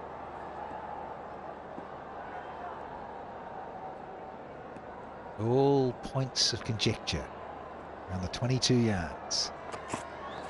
Oh, that's a really good line, really good length. That's where I think Whaka almost nicked out on Wednesday against Southey. But it bounced a little bit more, to be fair, from Southey. But it's about that sort of line and length across the left-hander. Well, it's only reading 142.8 on the gun, but it seems to be hurrying the New Zealand batsman up. It's skiddy. You just wonder whether the catches will actually carry to a first slip. You saw there on that last replay, the lack of bounce.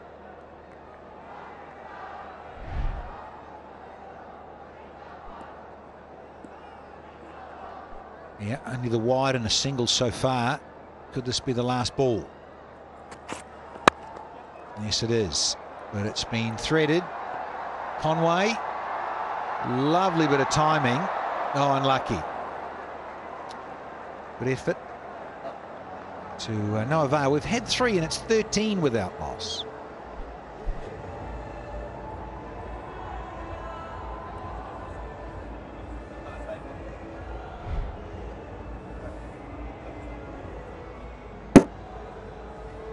Yeah, timing wasn't quite on there. Good chase from Tayyab Tahir, the sub-in. Just always chasing the ball, which is quicker than him. Knocked it back, but had plenty of reverse spin on it to come back into the boundaries. On for Fakhar Zaman.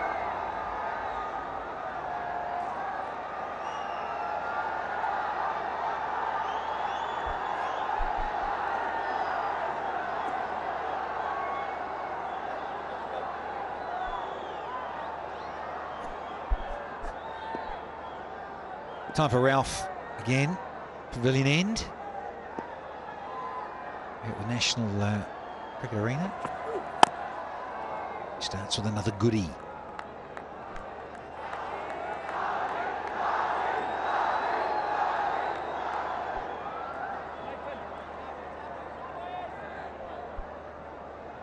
Talking about Finn Allen over-hitting the ball, trying to hit the ball too hard. Watch this. Perfect. Those check drives, hitting the middle of the bat, timing it well, and making sure the ball goes down onto the ground. That is the difference between these two at the moment.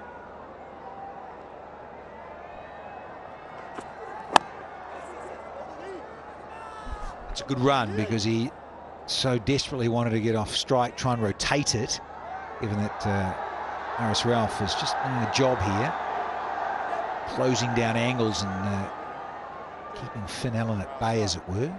So he's had 14 deliveries, he's only on 8, even with the boundary in there.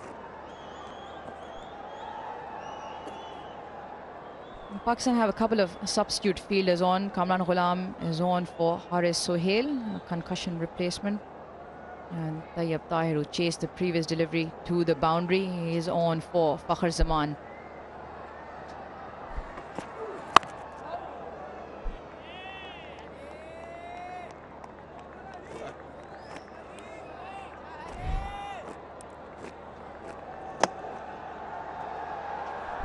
That's the reason why Haris Sohail has been replaced.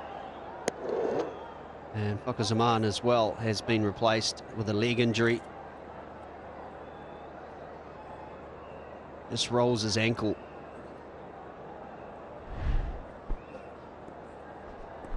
Yeah, sensible, rather than too sorry. So may as well give these guys the option. And they've batted, so yeah, they can have some time out. Think about concussion for Haris Sohail. Yeah, got hit rather solidly by Ferguson, so I can understand that. And Fakhar Zaman with that ankle issue.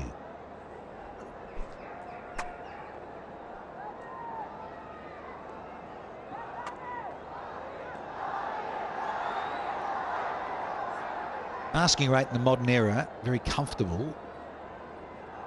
But certainly this opening standard, the first 5 or 6 overs are quite crucial in terms of the chase and either wickets falling or run rate kept in check.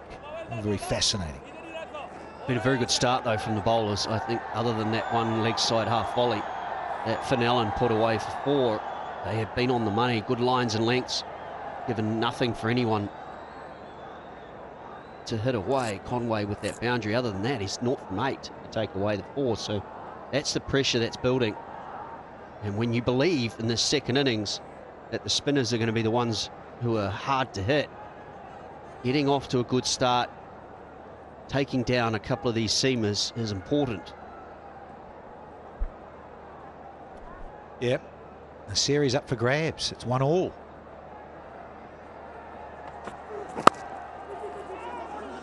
He's wanting it. And good hustle from Conway. He's going to keep the strike. 4 done, 15 without loss.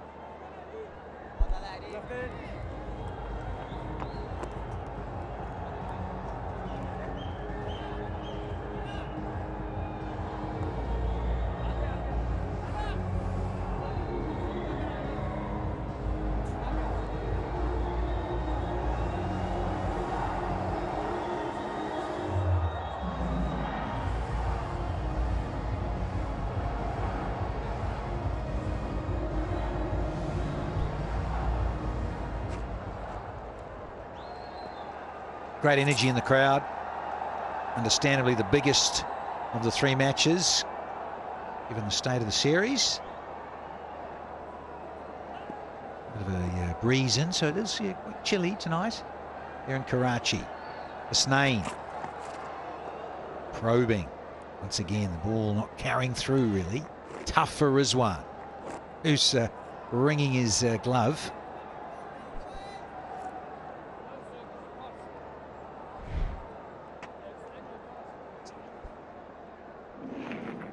Again, the bounce becomes a bit of a concern, dropping well short. Gonna sting for a while.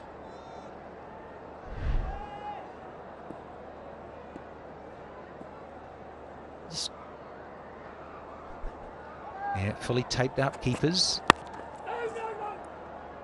100% understandable. Bashing in there and wearing those gloves. And see a lot of ex-keepers, Scotty, with pretty ugly looking fingers, don't you? There'll be very few keepers who've gone through their careers without breaking fingers or dislocations, or a combination of both.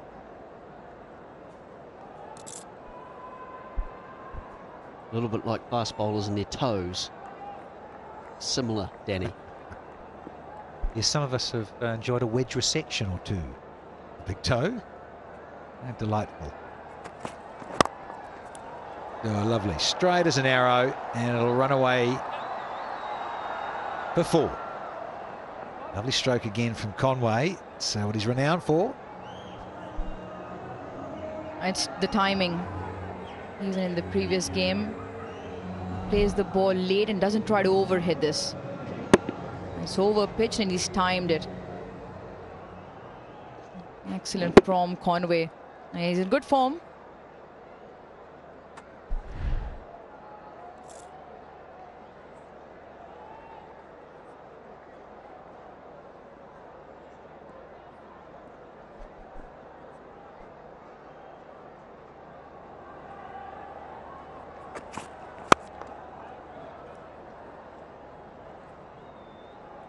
I do like about Hasnain is because he swings it, he does back himself and believe in that length, that good length. The one before, the previous one, he just punched down the ground before, just fractionally over pitched, but still prepared to try and get a little bit of curve, a little bit of shape. Looks to attack that stumps and looks for the modes of dismissal of LBW bowled or a little nick through to the keeper.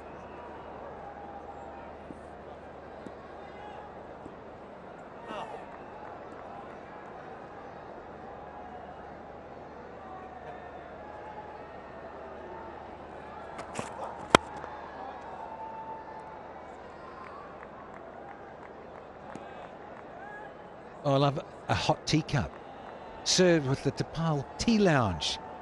Scotty and I'll be down there shortly.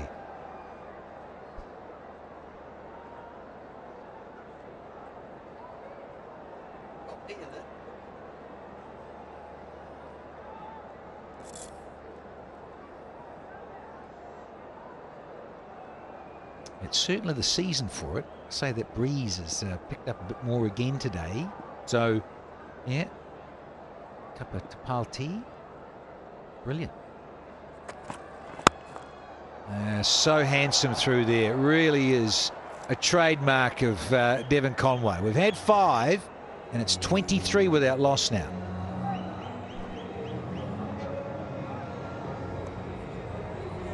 Once again, this timed check drive has been a feature so far. Starting to find the middle of the bat as well.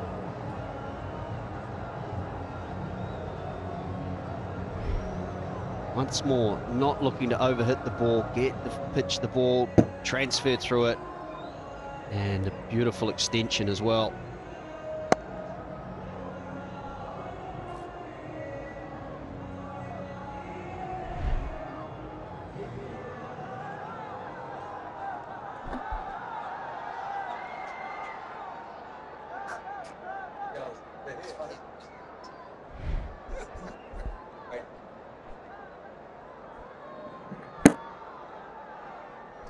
Yeah, once again, great timing. He's waiting for the ball to come on, seam up again. One for the photographers, no doubt. Really was top shelf from Devon Conway. Mentioned his 100 just on Wednesday, so quite good touch. But it's now Fenelon. Again, he's been tied down. They've brought some really good lines and lengths to this young right-hander. The other tough thing I've always thought, when you are there to generate a strike rate, get your team off to a fast start, when your partner gets going and you feel like that's my job, I've got to get things moving. At the moment, this whole series, Fenelon's not really found the middle of the bat. He had a phase at the second half of his innings in the first ODI where he started to time the ball nicely and find his rhythm and his groove. And he can't just try and keep up with Conway.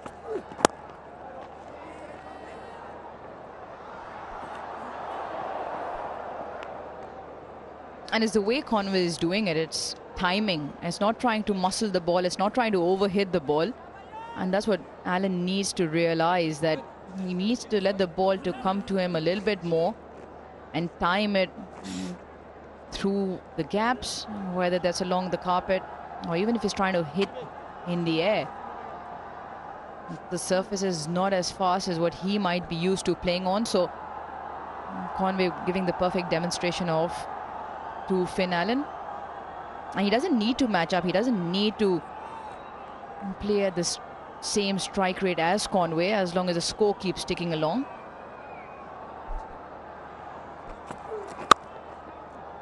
And again, to the surface and pacey. Harris, Ralph. Yeah, just added that, Scotty. Yeah, he got 29 from 27, 6 fours. So you're right. Yeah, he was in a groove, wasn't he? He just couldn't quite break free enough. And on the drive, caught the covers. So let's see how his patience is. It's certainly being tested now, given they'd dearly love to come away from this Pakistan leg and jump across the border to India. It's where the Black Caps go from here next week. Well bowled again. Series on the line. 2-1 winners, better than 2-1 losers. Moment too, Devon Conway's just happy to sit on that front foot. No short bounces as yet. I know it's not a fast pitch, but I just can't imagine yourself, Danny, back in the day, or Waqar Younis, not at least trying one to make the batsman guess a little about what's coming down. He's a lefty too, because you come that little bit wider on the crease and that angle at the lefty. He's so good at it, Harris Ralph.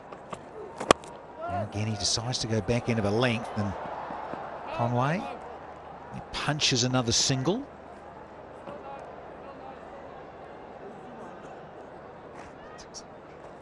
You saw the effect of the short ball when Ferguson bowled one around the 150k. Didn't quite get high enough, but it was the pace that hit Haris Sohail flush in the side of the helmet. Waqar Younis has been on about this all throughout the England series, the New Zealand test as well. You got to at least try the short one, change it up. And sometimes just the surprise with the pace. Well-directed bouncer puts the batter off a little bit. No slipping now. Oh, timing enough. And the last ball again goes for 4. Annoying for the bowlers. 29 without loss.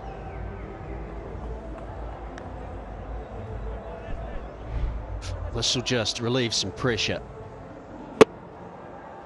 It's a great shot off the middle of the bat. Perfectly placed. And too well hit for mid-off to get round. Such disappointment for the bowler. Last ball of the over. 5 very good balls up to that point.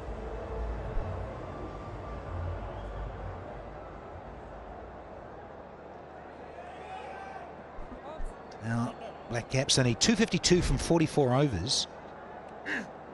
Asking rate 5 3/4 at the moment. So the last couple of overs, just going for a few. Yeah, the relief of pressure. Bubba couldn't get there. And he's got away with this one, Hasnain. That left leg area, that hip area. Yeah, such a go-to for opening batters.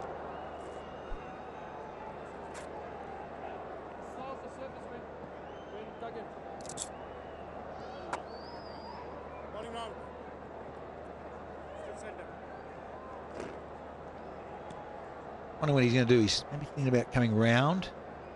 He will, wants to. Let's have a look. Yeah, I think he's going to have a change of angle, just change his fortune maybe. Mohammad Hasnain.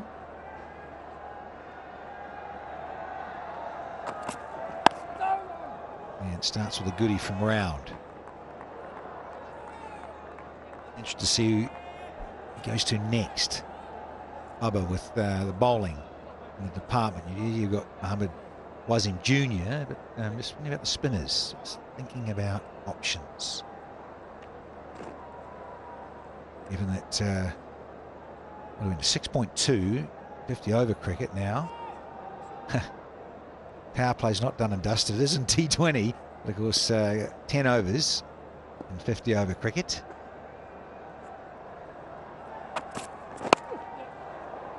And it's that length. It's a really good length, that hustling in there and quick to keep Conway in check.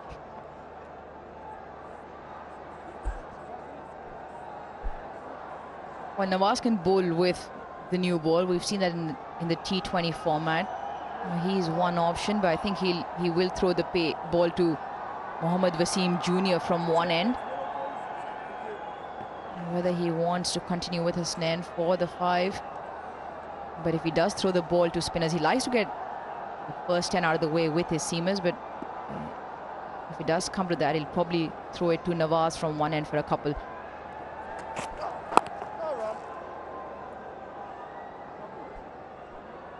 There's your bouncer, Scotty. The surface, but yeah, good energy from Hasnain. Yeah, I like it too. It hurried Finn Allen up.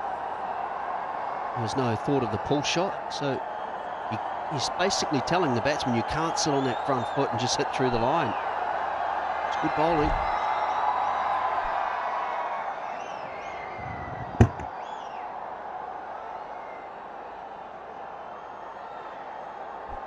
Just needs to get that a little straighter under the armpit.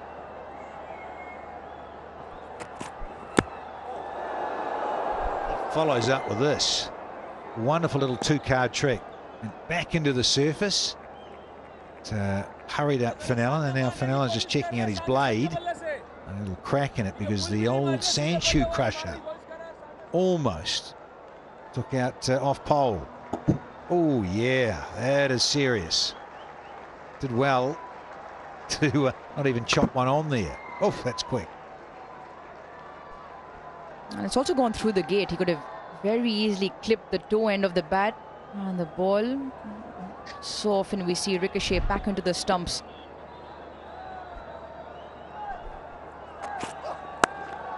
Short one. Once again, boundary off the last delivery of an over. 7 done, 34 for none.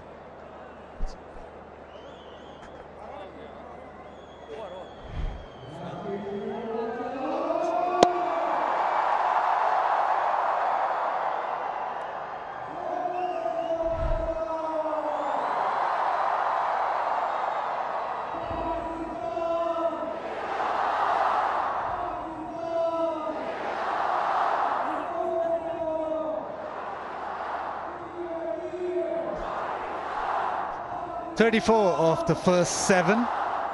It's been solid from New Zealand. I don't think Pakistan will be too perturbed with the start. Crowd has built up. It is the decider, and Pakistan did put on a show with the bat. Got to 280. And they're hoping for a Pakistani victory. And this is an important moment in the game. First look at spin, and it's that man Nawaz who bowled beautifully in the last game. Almost turned the game around. But we'll just have to keep a close eye on how this pitch now reacts. Under lights, will it have that same amount of grip and turn that we saw in the second ODI? New Zealand have done well with the new ball. They've batted through that. They've not got off to a flyer, but they haven't lost a wicket. But this is probably the moment or the passage of play where it will determine how much of a problem the spinners will be. What Pakistan wouldn't give for his figures from the previous one day. 4 for 38, bowled superbly. Totally agree. This is a big part of this match right now.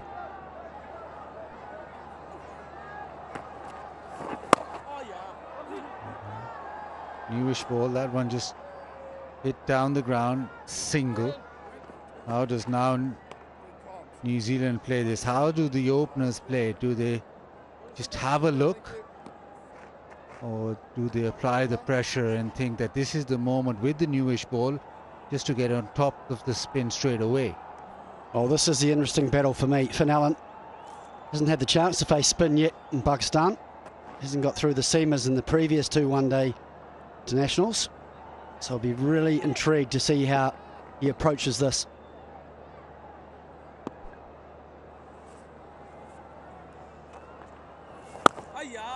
Nicely bowled. Remember, the ball is still quite new, so maybe it won't be as exaggerated turn as we expect. But just have to watch out if it does turn. That has been the issue throughout the series. That one just angling back. One thing you're going to get with Nawaz is the control. He's going to keep landing the ball in the area where he's going to keep asking questions. He's going to make difficult for these 2 openers. Yes, they have got a decent start, but Nawaz at the moment full of confidence. Conway, as we've seen throughout the series, likes hitting into out. He likes that gap through extra cover, and he works on that theory. Yes, he'll pull out the reverse sweep as well, but the boundary option he likes is through extra cover.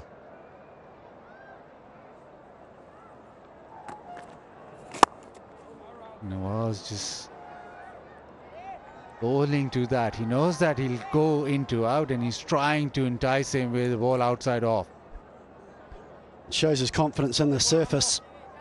Doesn't think there's much spin, so happy to go against the turn.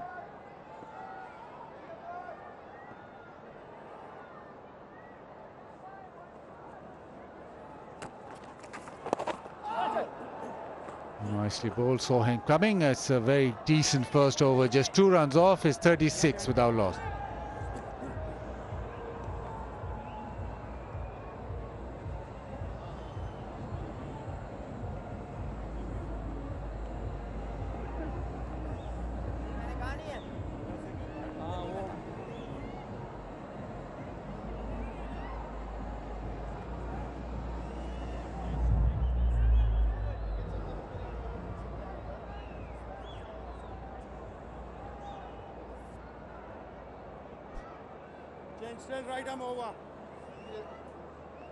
Solid looking start from New Zealand. We had 1 over of spin, and this is now the introduction of Mohammad Wasim, coming from the university end.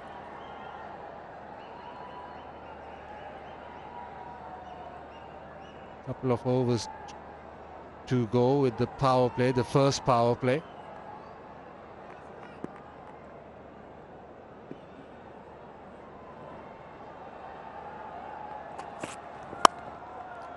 Thrashed offside, bit of width, and he's just got his hands through that boundary. Yeah, Finn Allen's brutal if he gets any width, especially if he's got used to the pace and the conditions. Any chance he gets to throw his hands at it. Hits it hard, no stopping. Races away. Well, he's given himself a bit of time now. He's got the pace of the pitch. Played it little late, allowed the ball to come a little bit closer. He's angled it down to third. He wants a couple, he'll get a couple. Nicely placed. One thing he's doing really well, he's not really forcing to go through that cover, or that he's playing it a little late. He's looking to go behind gully or just in front of point. That's the gap he's searching for. If you give him a little bit of room, he will go after you, because he's been out there long enough.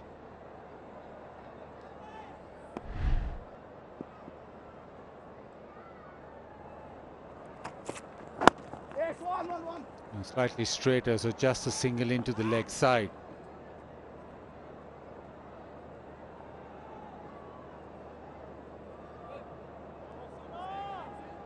Zafar News cricketing fact: Babar Azam has only been stumped 4 times in his ODI career, 3 times in a row in this series. That's a good fact. Not for Babar though.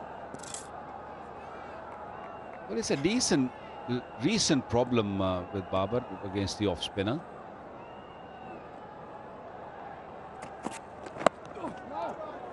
Oh, extra bounce. That has shot up near that glove. Oh, only withdrawing his left hand as if to suggest that it almost hit that glove right at the top end. Well, this will definitely create some sort of doubt in Conway's mind when he's looking to come forward. He's been planting his front leg early on. Oh, direct hit, and it seems that Pakistan have their first. They celebrate. Brilliant throw. Excellent throw from a youngster. Tayyib Tahir, the substitute. What a throw. He had about stump and a half to aim at, and bang on. Bullseye. Boom. That's the start of Pakistan looking for. They didn't get it with the bowlers, but the substitute did the job for them. It's been a substitute's day. 43 for 1. Finn Allen gone for 25.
Pakistan with the wicket.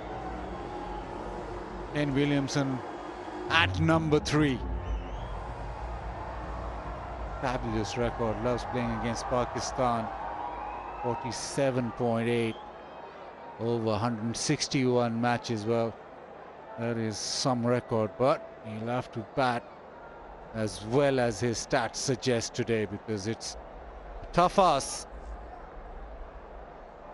for Kane Williamson to guide his side through, and he's here because after a really good start, or after quite a solid start, and you just thought that Finn Allen was hitting his stripes, he's hitting his mark, that back foot shot to the fence, and he's thinking that he's now in sync. And a ball from Conway, direct hit, and Pakistan back in.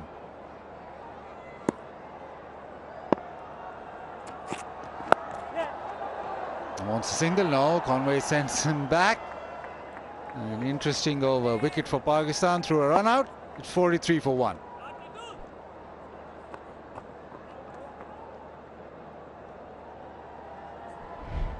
It was just interesting to see Finn Allen's backing up. A little bit of hesitation. In the end, it was a direct hit and he was out by a couple of metres. But he was slow to react. Comfortably out, but I just was concerned about that delay. Could that have been the difference? Just that hesitation.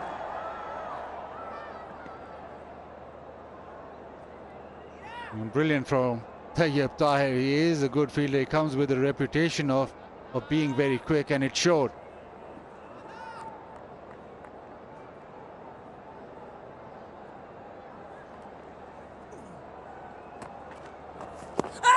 Turn, big turn. Inquiry. And suddenly after that run out, the first ball that goes off the straight, and well, it does quite a lot. Babar just relating to the keeper that it has turned and has gone big time, so maybe missing leg. I think they're more happy to see the spin rather than that appeal. It spun sharply from outside the off stump. A close one, maybe going over the top because it spun and bounced. Good signs for Pakistan.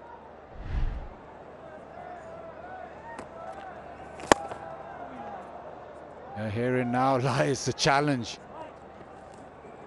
Under lights, the ball will turn, and we've just seen a little bit of evidence of that. But for Pakistan, this was spectacular. This is the spin which Pakistan are very happy with. If they had reviewed, they would have got a wicket. It's hitting leg stump. Well, I'm not sure what the discussion was between Rizwan and Babar Azam, but by that evidence, that was a bad decision not to review.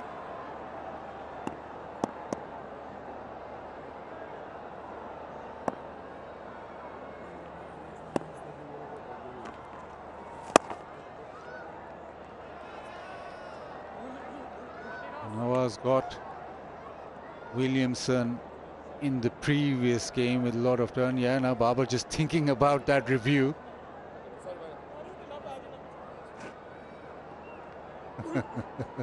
Shakes his head.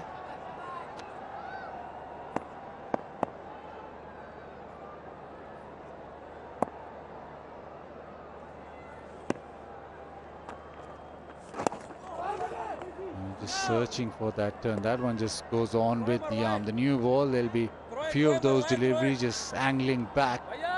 But remember, Nawaz, previous ODI, got one to grip into the surface and turn.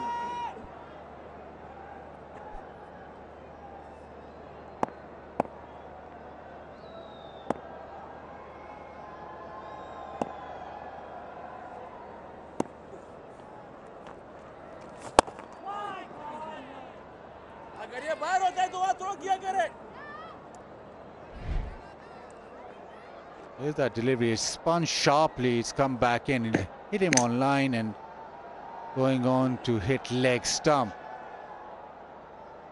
And as they look at that, well, bemused looks. One that got away from Babar and Rizwan. No review. A challenging over yet again from Nawaz. 10 gone. It's 44 for 1.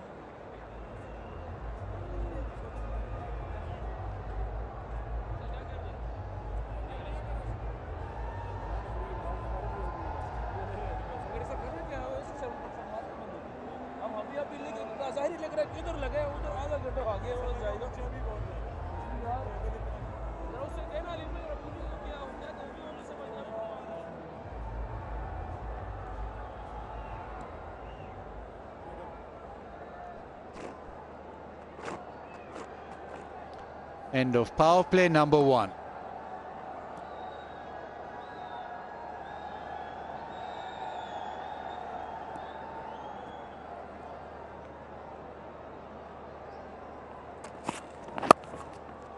Short and wide and crunched to the offside, and that's gone through.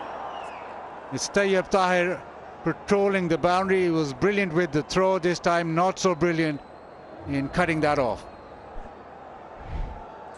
Just too much width. Conway loves it out there. It's got to be one of his favourite areas.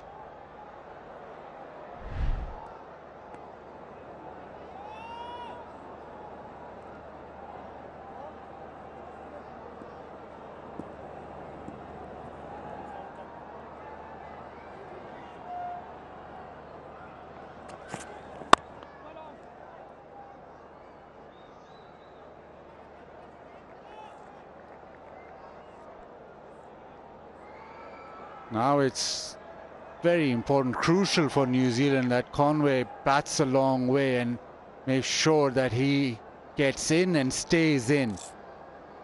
The ball is turning, so somebody who's in great form, got 100 in the last game, and somebody who's already played 30 deliveries, 32 deliveries in fact, he needs to make sure that he carries on. We've seen that it's very difficult starting against spin on this particular pitch. Just knocks it away, gets a single.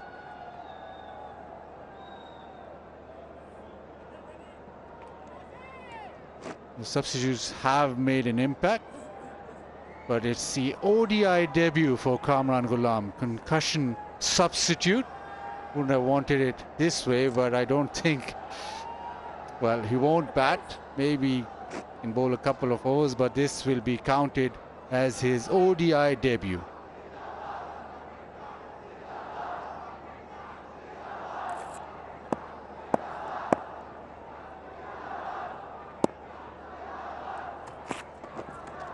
Down leg side, wide.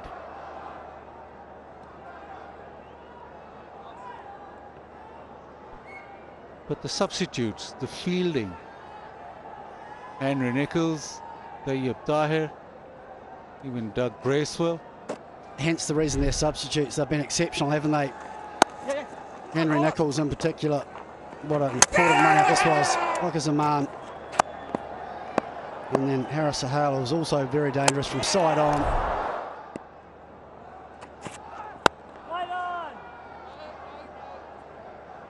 Yeah, certainly have had an impact on this game already. And here's Pakistan getting one back. Comfortably out for Allen. He did hesitate, but he was a long way out.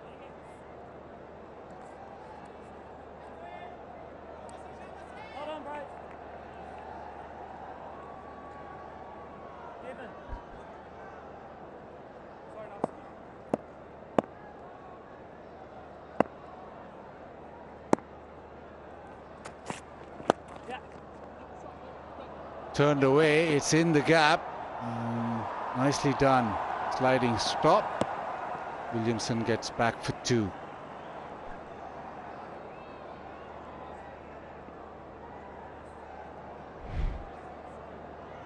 Better fielding in the deep. Does well there. Saves a couple of runs. As a fielding unit, you always try and get at least a run out per innings. Well, there's been 3 in this game already. All to substitutes. No!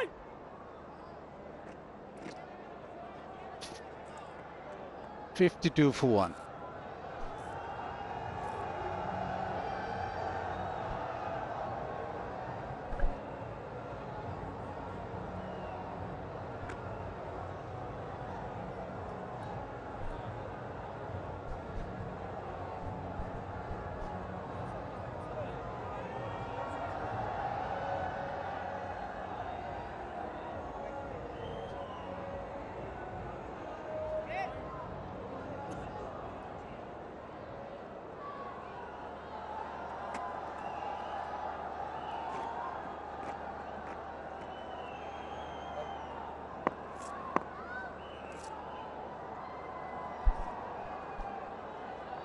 Nawaz 2 overs for 3, and he's got 1 to turn. He's got a couple to turn. That's the encouragement that Pakistan want.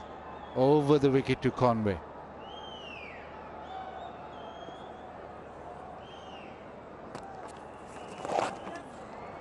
And that's probably the way to go. Sweep, reverse sweep. It is turning.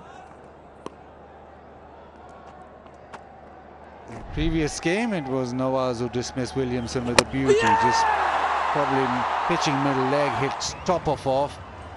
And I think he's searching for that delivery again because there's turn on offer.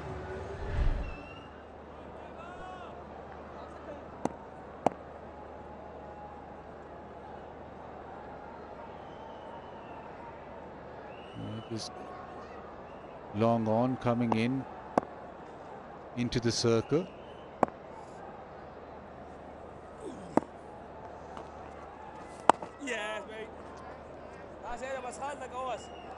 It only takes 1 or 2 to turn, and we've already seen one from Nawaz turn back considerably to Conway, which would have been LBW if they had reviewed it. Pakistan decided not to, and that's enough just to put doubt in the batsman's mind.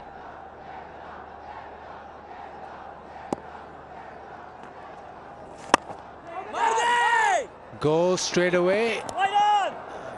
He gets in. That's a little bit naughty. Long on and been brought inside the circle, I think, to present or to stop that exact run. He was just a little bit too deep.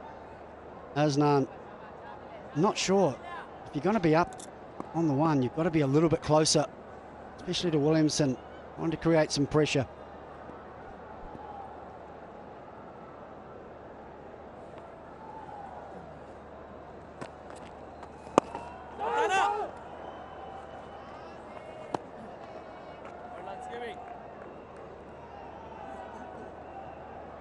The Sensodyne sensitivity free movement, because life is too short for sensitive teeth.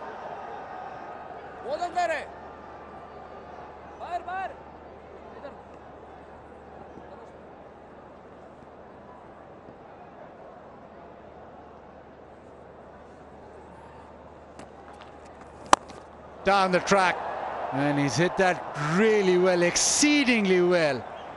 Got to the pitch and smashed it. And he gets 6 for that. And Bank Alfala donate another 1,000 US for flood relief. Brilliant counter-attack from Devon Conway. He's very good using his feet. Gets to the pitch before it spins. It's straight down the ground. Wonderful timing. And this time just knocks it down. This is great batting. 6 followed by a single down the ground. 12 done. It's 61 for 1.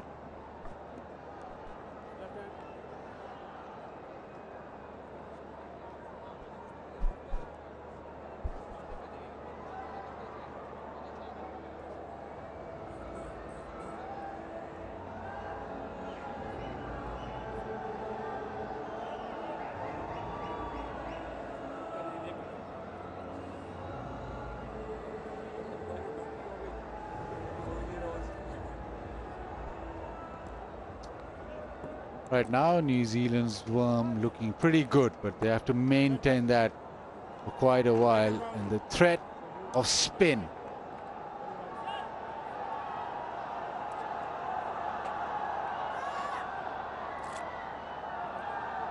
Salman Agha, he gets a bowl before Usama Mir, the off spinner with the left-hander, Conway. He starts round the wicket. Into the offside for a single, but it's important for New Zealand that Conway gets runs and gets them at a good clip. Also the fact that he's been in form and he's played throughout the series, the Test series and this series, so he probably has more chance of adjusting or adapting to the spin rather than players who've not been out there for as long a time as he has throughout the couple of series. Yeah, I'm not sure about this play from Babar Azam in Pakistan. I'm sure the reason they brought Salman on is just to sneak through a couple of overs, not be too expensive. But I just think, well, Williamson's new at the crease and how well Osama Mir's bowled. I think it was worth tossing him in the ball. Yes. I just feel this gives Williamson the opportunity to get in.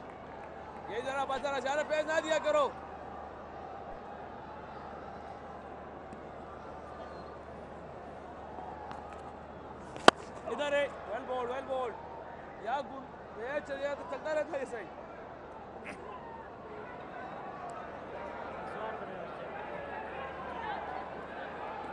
It is dinner time. Snack before dinner or snack after dinner? ये खुद ही ले ओ आगा Slightly disappointed. He thinks he should have stopped it. So does Rizwan. Single leaked.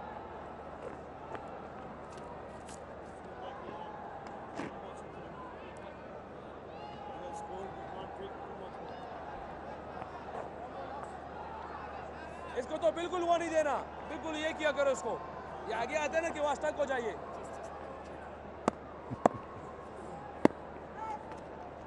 A bit of turn for Salman. Just 3 off his over. 64 for 1.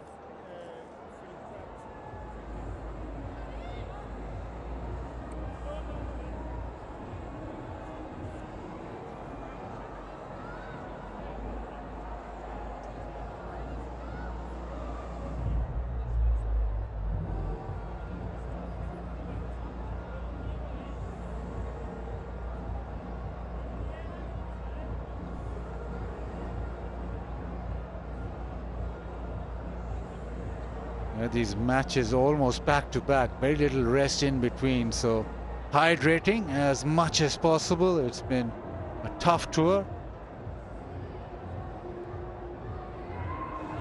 This time in my life, yeah, it's been quite a tour. It's come back to back, it's come quickly, but the decider.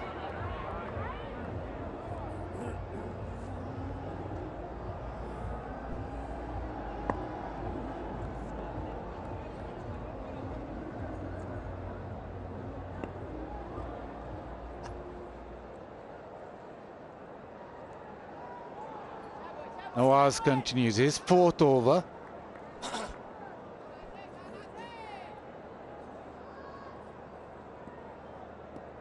Things have just quietened down.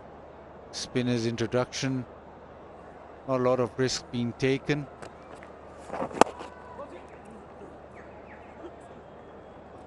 Pakistan right now want to bowl to Williamson, want to make sure that he faces most of the bowling.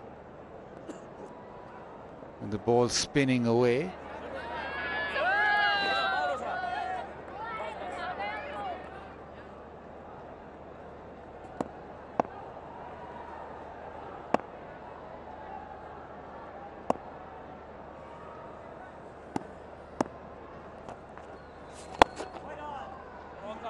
Still picks the fielder leg side. I'd really love Pakistan to bring that short third man, or short third, up into slip. I just feel Williamson's one that he's not going to reverse sweep, and he's probably not going to open the blade, especially early on in his innings.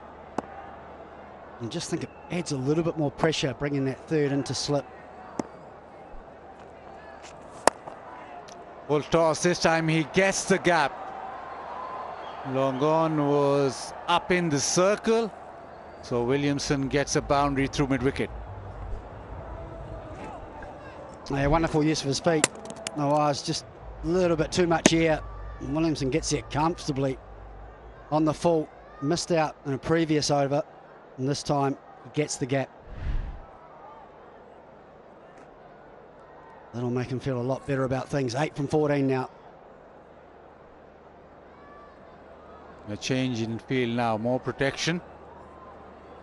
Long on drops to the fence.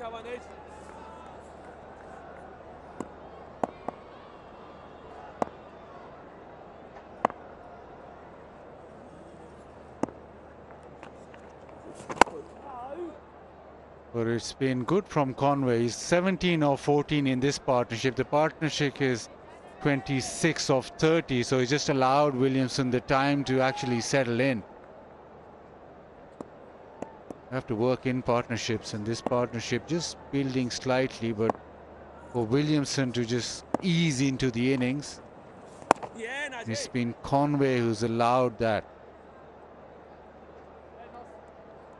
And they'll be hoping that they have another big partnership, and probably a crucial partnership in terms of the series and the game.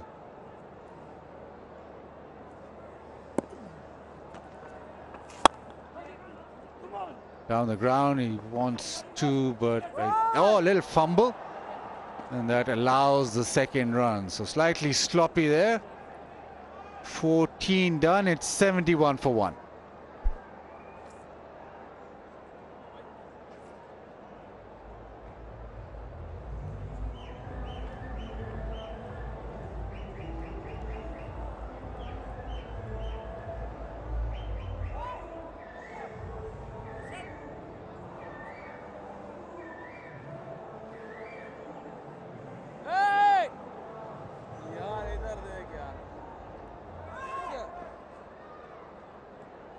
Don't go.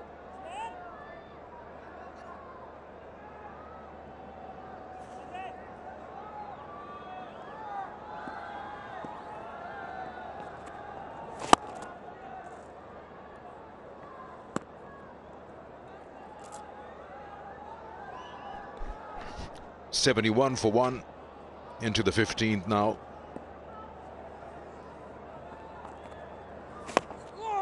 Inside edge, just trying to drive that through. Extra bit of flight there from Salman.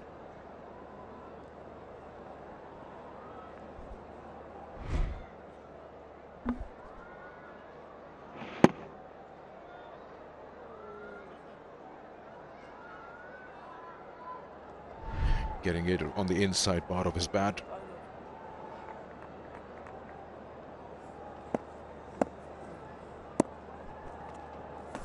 Oh yeah.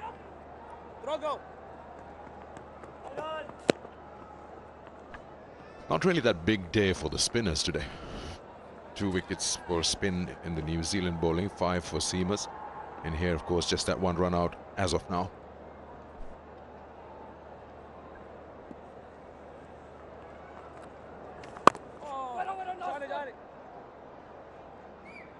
Spinners doing a good job, though, I think, for Pakistan so far. They may not have picked up those wickets, but their economy has been good. Still below 6 and over required, so that won't worry the New Zealanders as yet.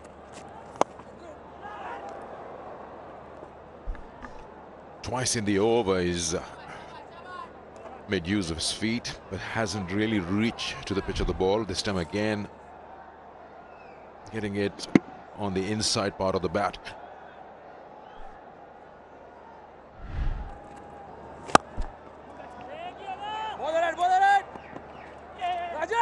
Oh, he's pushing for the second. That's good running there. $75 for 1.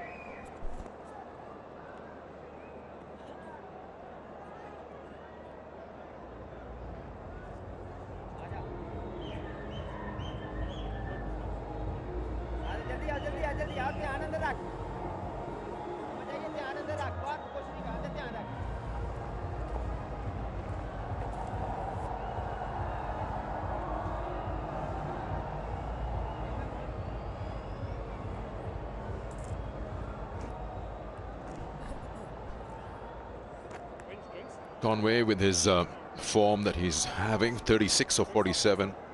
And they're the two who had that big partnership in the second ODI of 181. And change in bowling. First time you get the leg spinner Osama Mir coming from the pavilion end. Line पक्की कर, आराम से हो रहा था, आराम से. अगर लाइन पक्की कर, पहले अपनी बॉलिंग कर.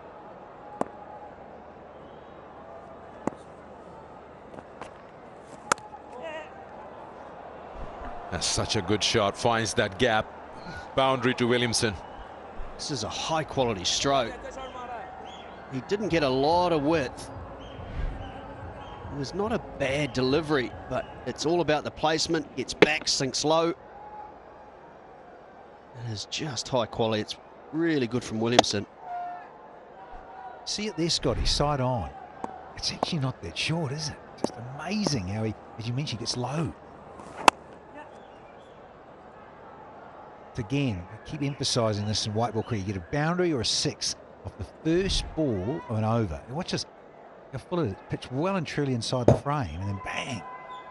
That's why we talk about change of weight or transitioning your weight. He's looking to get forward there. And then he doesn't take a big step back, does he? He just shifts the body weight back onto the back foot.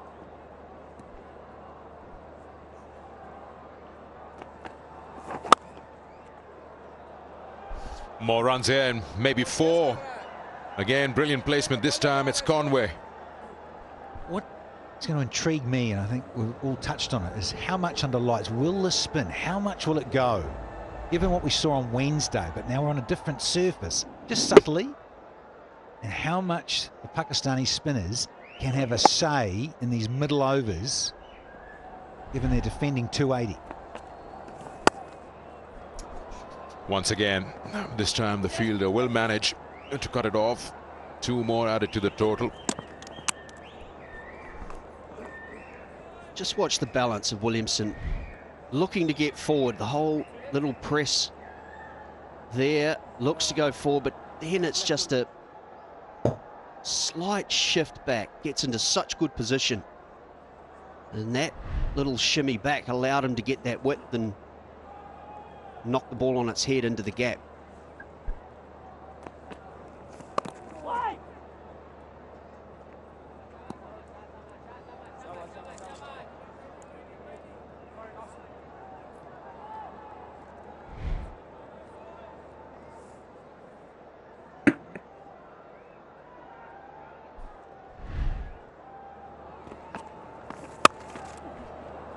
Once again, he's hit that hard. He'll add another couple to this over. It's a good over for New Zealand. 13 coming off it. 88 for 1.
ये 17 वाली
16 gone, 88 for 1. Conway 44, Williamson. Again, these two looking to build up a partnership just like in the second game.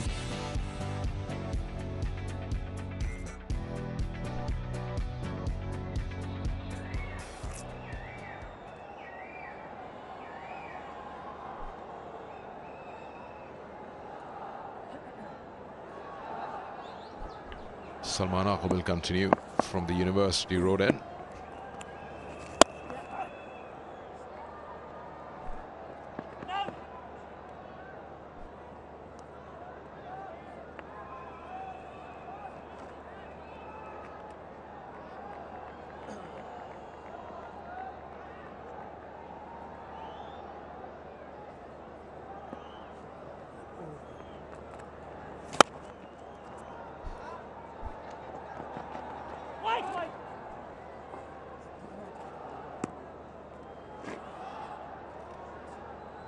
Babar Azam does have another option available to him in that concussion replacement. The like-for-like replacement in Kamran Ghulam can bowl those left arm spins.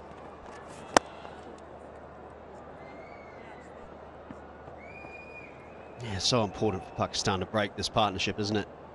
181 it was worth in the second ODI. New Zealand's middle order struggled.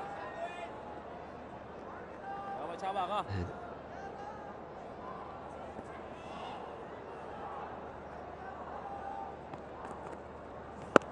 Yes, Howard. I wonder whether we'll see the substitute Kamran Ghulam. Can bowl left arm spin. Harris Sahel can also bowl left arm spin. So that is the reason why they've replaced him after the concussion.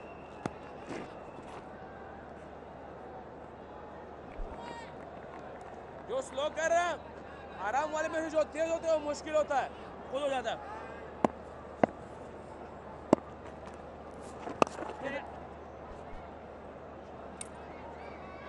End of the over. It's 93 for 1.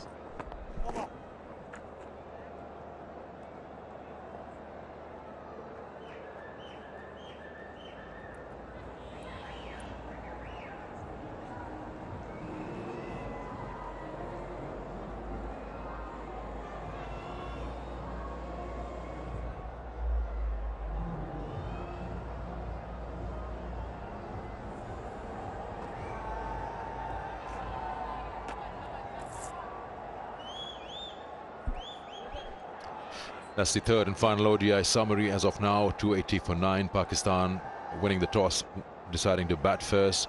New Zealand 188 away.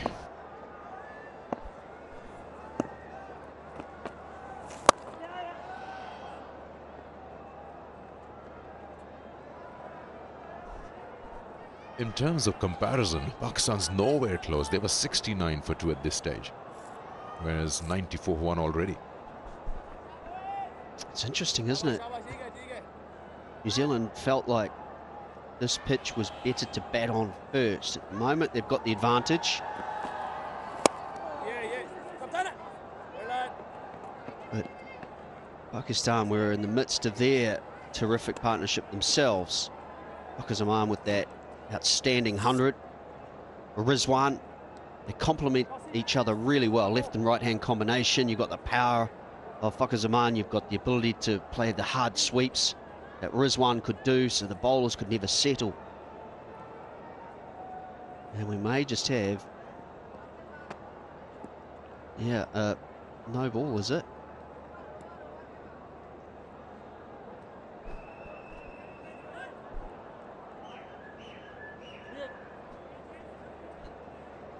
Yeah, it's a free hit because too many in the circle than he should have.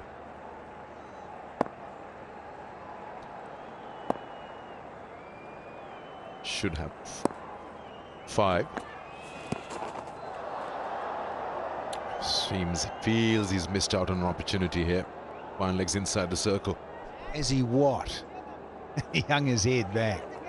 There's freebie on offer. Got to get something on it. You can. Yeah, he's pushed it through, just punched it through flat. A quick Usama, and he's got away with it.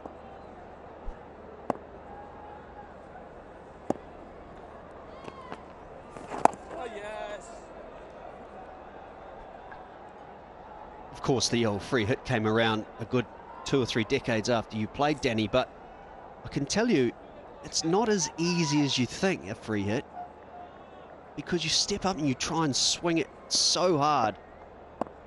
The likes of Conway Williamson have been timing the ball nicely. Catch it! But then you know you've got a free hit, you can't get out, so you swing so hard you don't have any timing, or you miss it just like you did. And that's the nature of it, isn't it? Because here you've got stroke makers who rely on just manipulation or lovely timing. I'm not going there with the 3 decades, Scotty. I know you'd like me to. So, yeah, it was the 20th century. But, yeah, I stating the obvious. I just think it's a great advent. The batters to tee off and transgress that front line, well, that's a big, big no-no. And it's swing batter with a 1 wood. You can get it right in the sweet spot. Single to end the over. It's 98 for 1.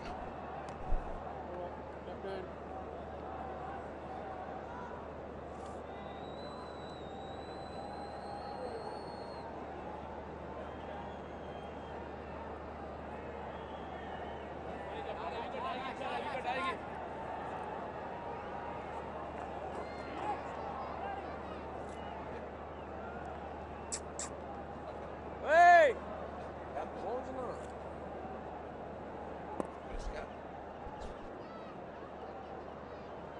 281 is what they need. This partnership building up. Good shot again. Takes him to 49. Conway, such a good series he's having. Will be his 3rd if he gets there.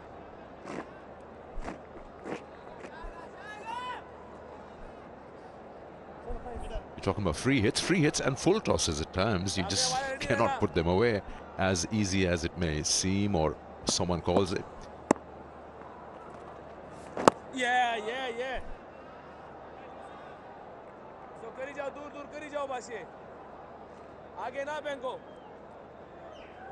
What do we get? 19 overs pretty much coming up. Just think, how much is this ball going to go off the straight? Yeah, it's such a go-to there for Williamson. Oh, a good hustle to get back as well for the skipper. That's the first 100 up for New Zealand, 101 for 1. At some stage you think they're going to have to target someone. They did get a big over out of Osama Mir, and that just brought it back under control. 5.7 is the required run rate. Pakistan could do with a wicket. Yeah, शाबाश. इसको आराम से करो, ये मारने दो इनको.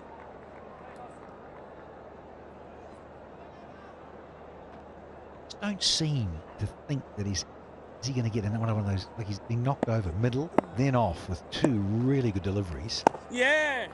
He just, I don't know. I want to try and put the mockers on Kane Williamson, but yeah.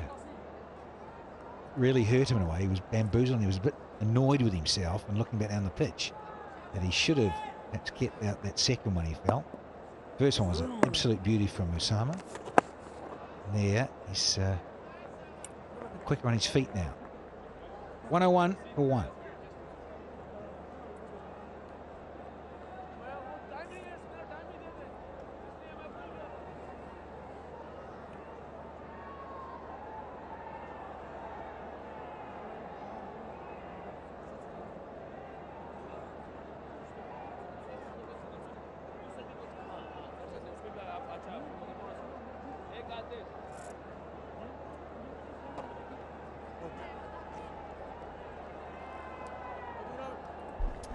See the comparison, that worm, it's almost 23 runs ahead at the same stage, New Zealand.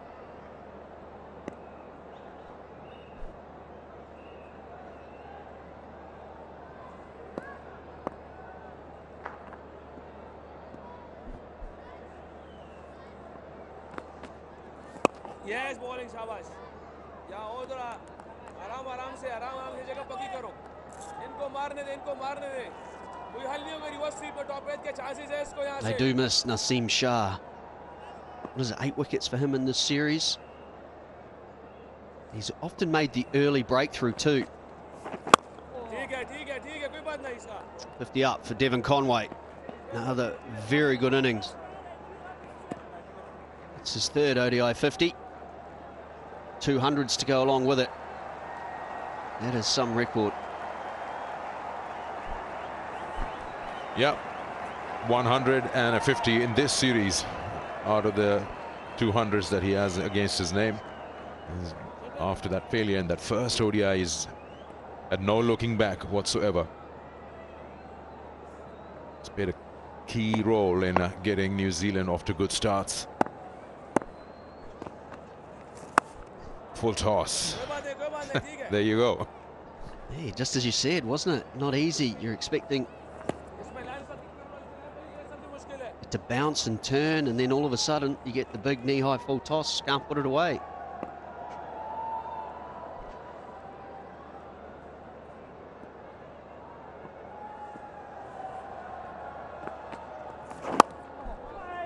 Yeah, sometimes those loopy ones that just go above your eye line, you miss them completely, and then by the time they get to you, you just can't place them where you want.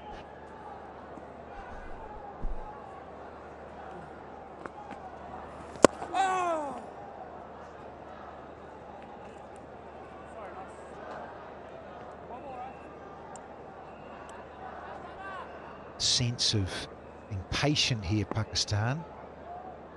Just playing this little waiting game. They're not trying to force it. See where Usama's trying to bowl a bit more to the. So there's a rough, a little bit of a rough outside his off stump of Conway's, but now rotation 104 for 1.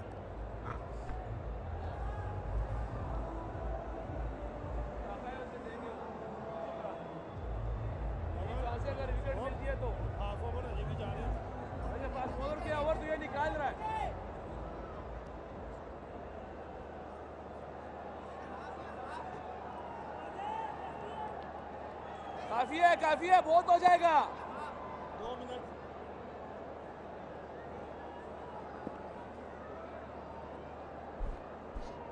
This partnership is looking good.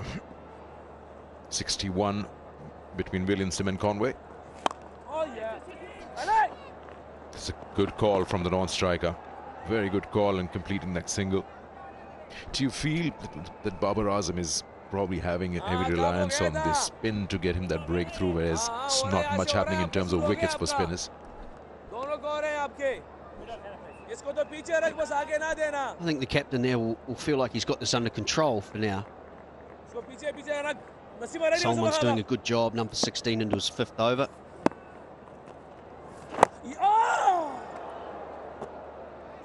After the first over, Osama Mir has bowled nicely as well.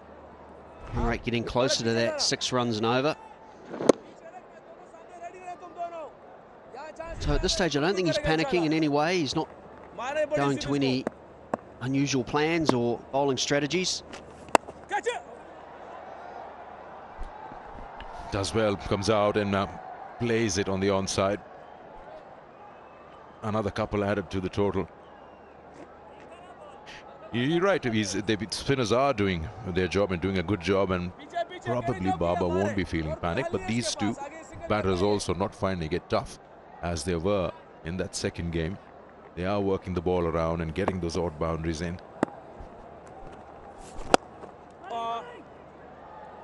And it comes back to what I mentioned earlier. I just wonder how things will go. Get perhaps into that 30th over. Around there, is this ball going to go a little bit more off the straight for the spinners? I just think it's being a different pitch, just to me, a little bit firmer, just a little bit more skid about it. Seen a couple keep lowish, but it's not gripping and going as it was the other night here. Catch it is the call, and the patience pays off. Now, has he got it cleanly? Conway knows it, he's seen it, he's had a good look. That's the breakthrough they wanted. That partnership of 65 has been broken. And this will relax Babar Azam even more. A massive moment in this run chase. He has bowled so well, Salman Agha. This time, one of the rare times he's looked to try and hit this hard. On the drive, outside off, leaning back. And that is why it's gone in the air. Good catch as well. One of the two danger men back in the pavilion. He's had a very good match, Salman Agha. Devon Conway, 52 for him, 108 for 2.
This partnership is broken, 108 for 2. Salman Agha gets that. Daryl Mitchell, the new batter in. 250s and 100 to his name, 100 not out his best. And he could make use of that strike rate and start building one with his captain, Kane Williamson, who's looked good for his 27.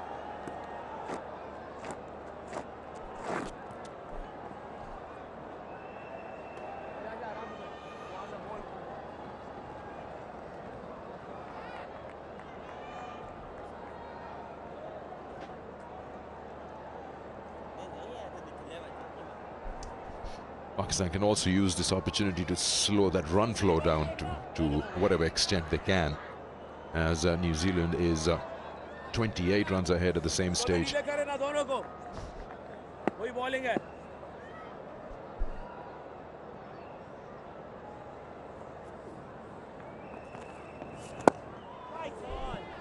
And always successful over, 108 for 2 after 21.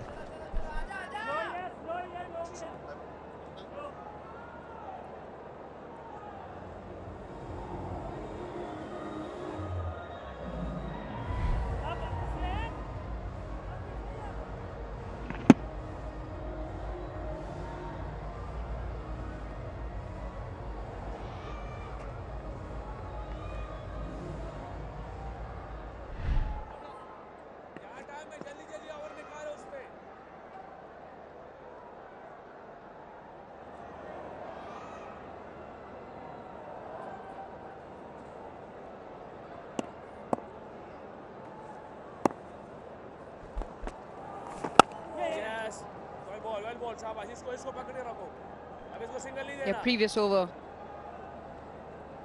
for Pakistan important, got the wicket of Devon Conway, who looked in real good form. On a rare occasion, he's tried to force the ball through, and it's a good catch low down. Shan Masood, a much needed wicket for Pakistan. That partnership was developing into a dangerous one as it did in the previous game. Yeah, very much feel as though that gets Pakistan right back into this contest. There would have been a few nerves. But I'm sure that wicket will just lift the spirits. All of a sudden, you've got Daryl Mitchell. An opportunity for Pakistan to put the squeeze back on.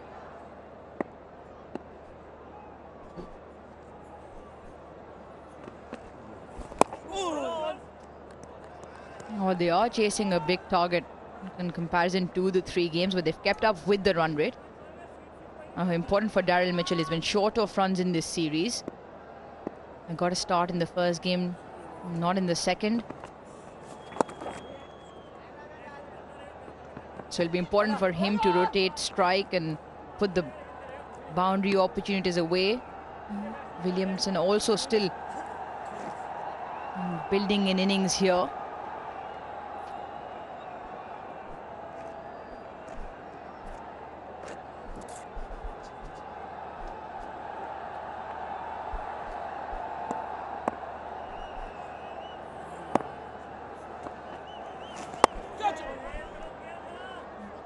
Gives it air. Williamson comfortably picking up that single. We haven't seen the ball turn as much as it did under lights the other day. No, the surface has certainly been better for batting, especially through those middle overs.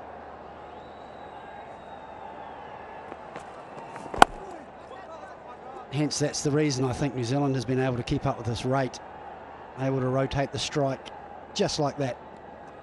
22 gone, 112 for 2.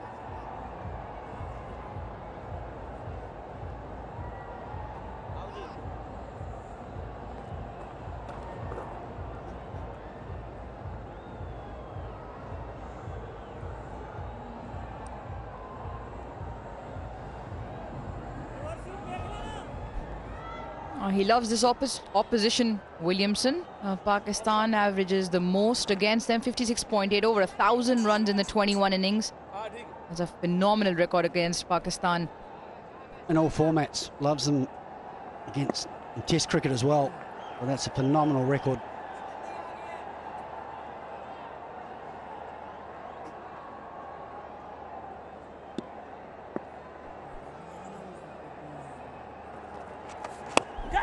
Down the wicket, hasn't got a hold of this completely. And it's probably what saves him, lands well in front of the two fielders on the leg side.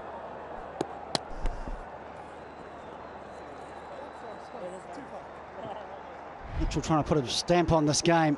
I think he's looking to go over mid-off, with mid-off up inside the circle. Lucky he didn't time it, because there is a mid-on and a man out at mid-wicket for that exact shot.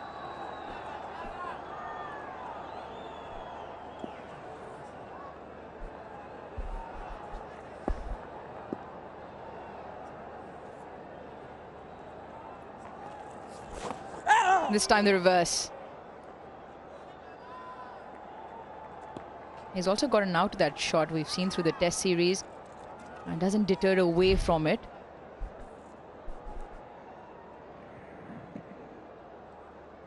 You can see the intent now. Williamson will bat in his own zone. Reverse again. Just the one, but it's up to now Mitchell to actually put pressure back on Pakistan. Williamson, I think, is going to set pair and bat through the innings.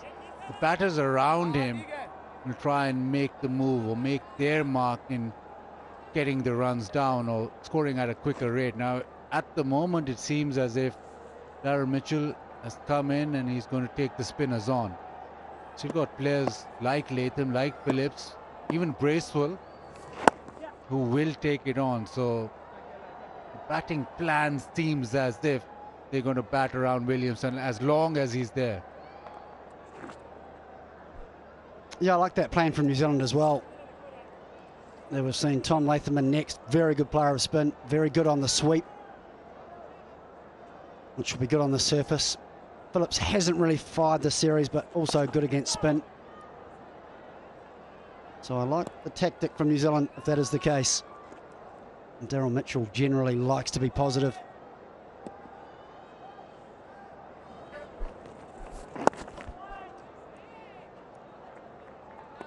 Another good over from Salman. It's a 1-1-6 for 2.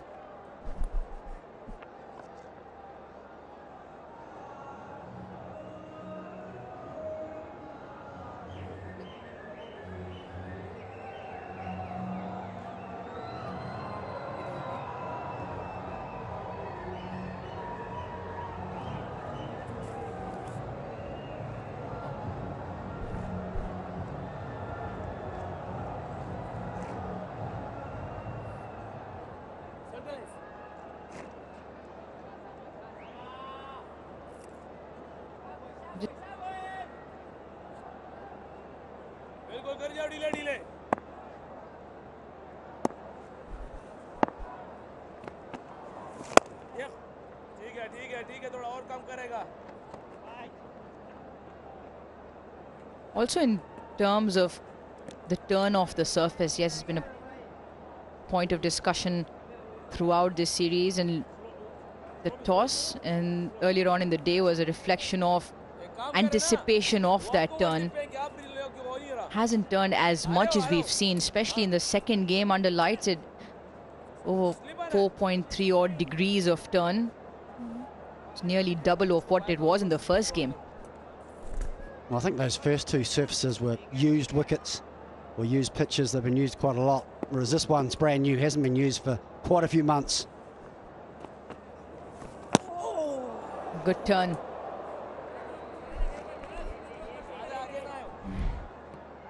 That's a good bowler. He gets into a rhythm, and every now and then he gets the ball to turn sharply off the face of the bat.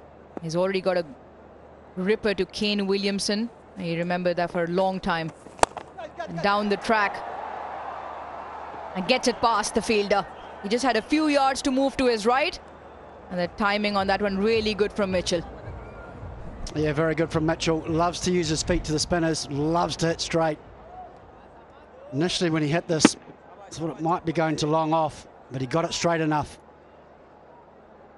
I think Bubba Azam has identified how important this partnership is well. Put a slip in place. Like it.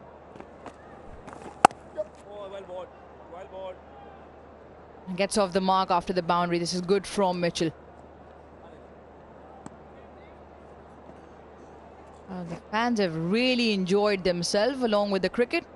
Tapal Tea as well, and the Tapal Tea Lounge has been there right throughout the series.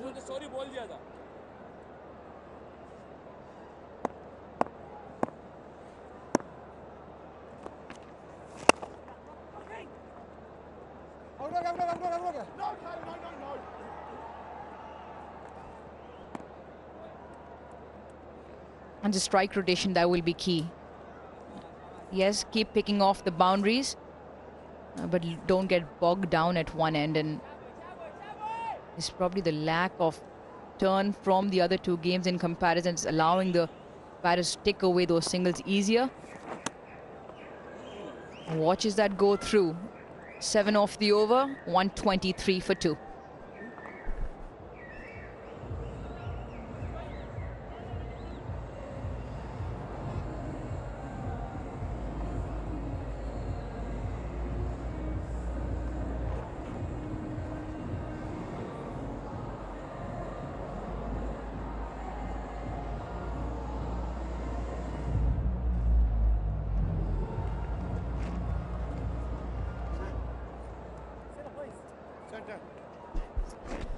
The substitutes have played a good role in this game. Henry Nichols, substitute for New Zealand, picked up 2 run-outs, and Tayyab Tahir getting Finn Allen. Conway, after a good run of form, another half-century to his name, held out. Williamson and Mitchell now 15 in between them. Need 158 more in 26 overs. He's had a great series. Nawaz.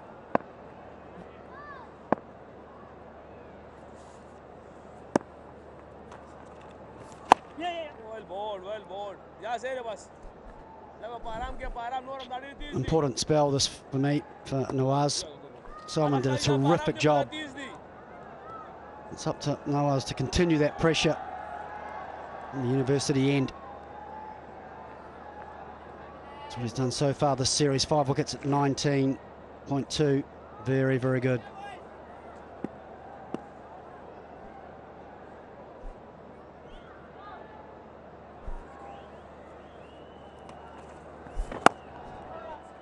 And it's good from Barber as well. He recognizes that Daryl Mitchell is going to take on the spinner, so he's brought on his best spinner. And this is the matchup which, if it goes to Pakistan's favor, they're back in this game. They want Mitchell out quickly because Mitchell is taking the attack to them. Comes down, Yorker, squeeze it out. But the intention is to get a boundary every other delivery or try and hit the bowlers off their length.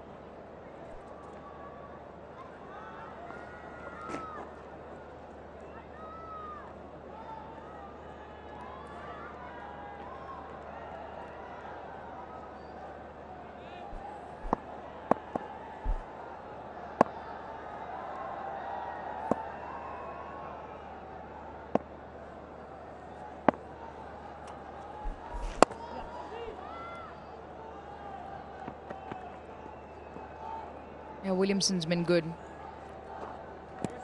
Just thought that Pakistan didn't apply enough pressure on him when he first came on to bat. Looks like he's got plenty of time when he's batting. Plays the ball late, so also allows him few split seconds more to create angles. And his timing also always impeccable.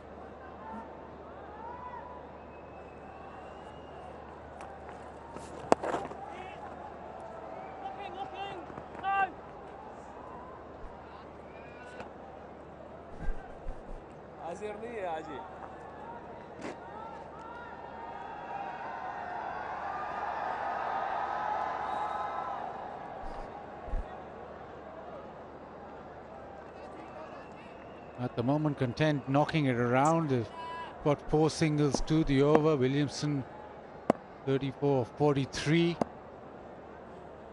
He's just settled in as Williamson. A bit of turn.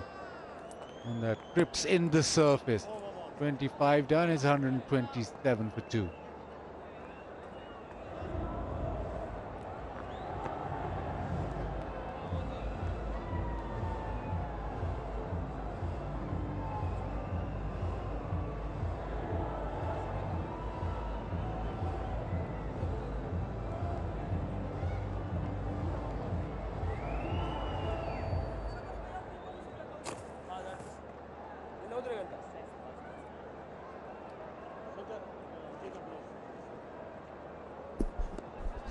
Halfway into this chase, New Zealand 127 for 2, and they require another 154 from 150 deliveries. Oh, he smashed that. Osama Mir has done extremely well to stick his right foot out, and that is gonna sting. I really hope for Pakistan's sake that he can continue and it's not on a bony part near the ankle. Not looking pretty at the moment. He is struggling to stand. And Pakistan's physio, he's been busy all day. Ali Imdad checking in. He got a nasty knock on his ankle a couple of days ago. He's absolutely smashed that, and I think it's the ball hitting his foot rather than him sticking his foot out to stop that ball. That is a horrible impact.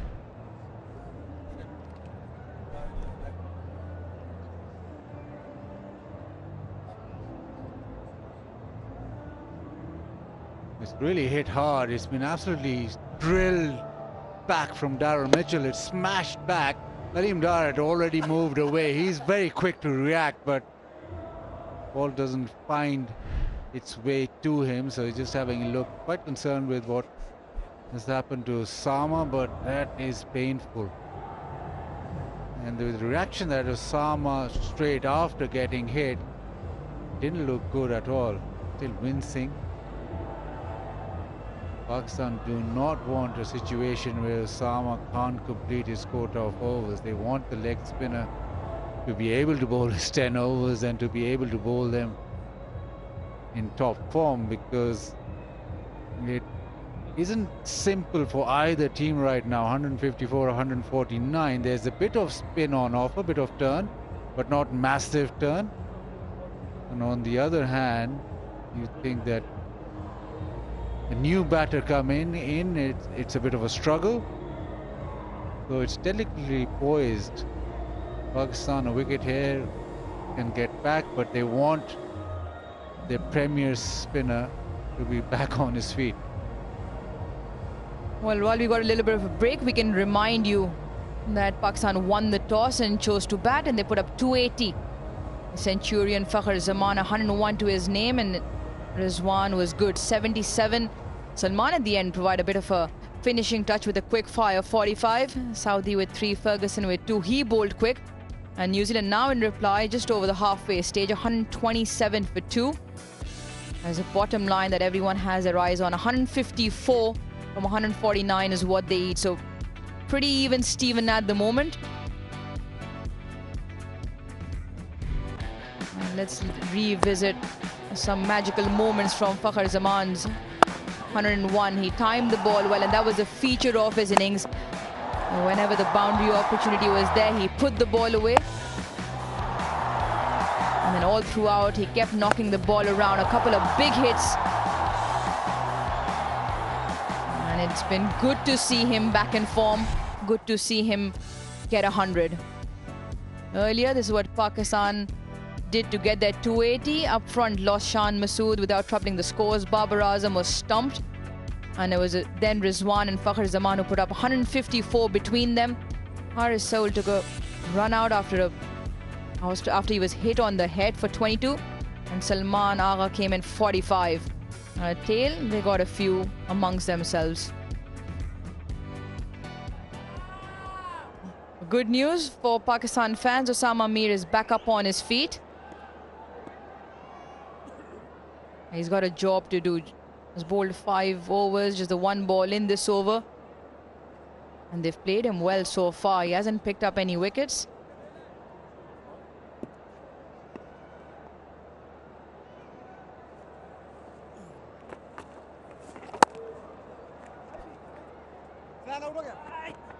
You can just see Daryl Mitchell as he comes into his batting stride. He's just teeing up, gearing up for the big shot if the ball's there. Yeah, I think he's putting himself in a position, a hitting position, trying to get into that power position. And if it's not in his area, he's just trying to make sure he gets one. And I think that's Kane Williamson's job as well. As often as he can, try and rotate the strike. And so far, this innings he's done it very well. Particularly down the ground, he's been very strong.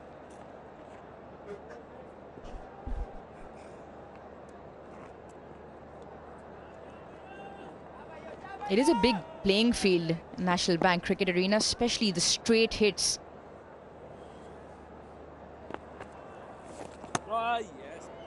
Square boundaries, the shorter, mid-60s. Straight boundaries, a long boundary over 77, 78 on either side. So you'll have to get a good hit behind that to clear those men down the track. Happy to deal in singles at the moment.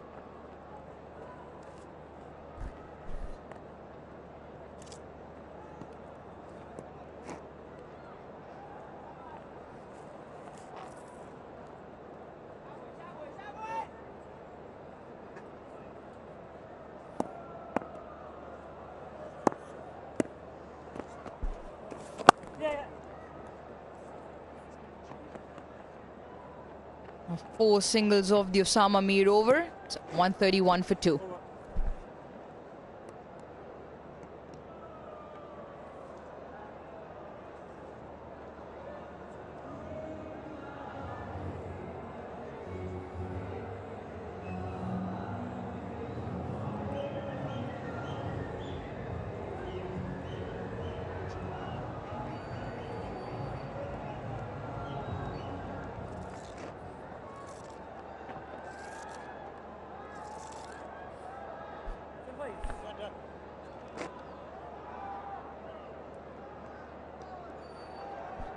And the crowd's been great. And the crowd's been great because Bazid Khan is also happy with the Karachi crowd. Right behind the men in green. 1-1 and everything to play for. And it's setting up for a really good contest here, this third game.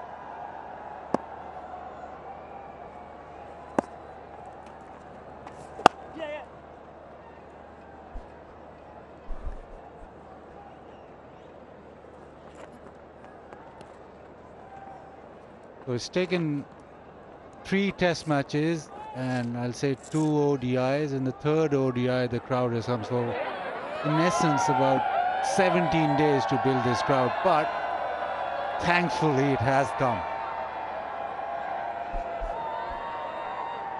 Headline news, Bazid Khan is a happy man tonight. The crowds come out to support their heroes, and surely they're gunning for a Pakistan victory here.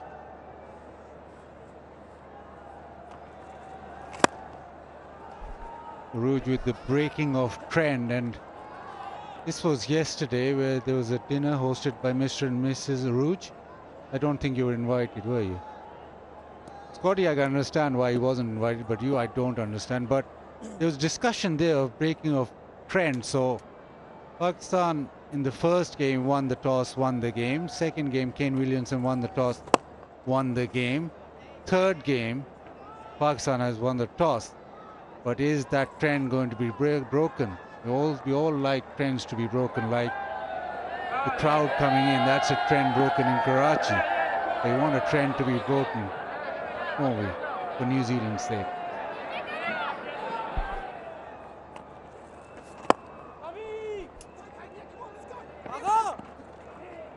Looking for two. This will be really good. Excellent running. Just caught the fielder on his heels on the boundary. Well, there was a wee trend just broken then. They've been only getting ones down the ground. Must have been listening to you, Baz. So they ran two.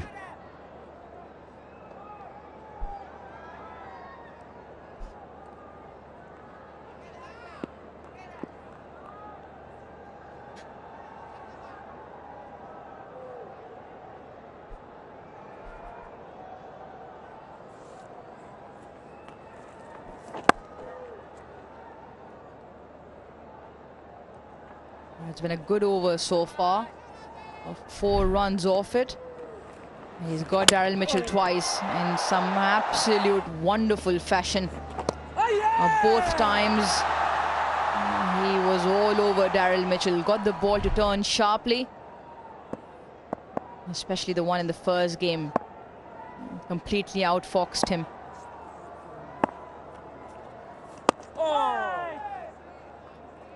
A good over for Nawaz. 27 done, 135 for 2.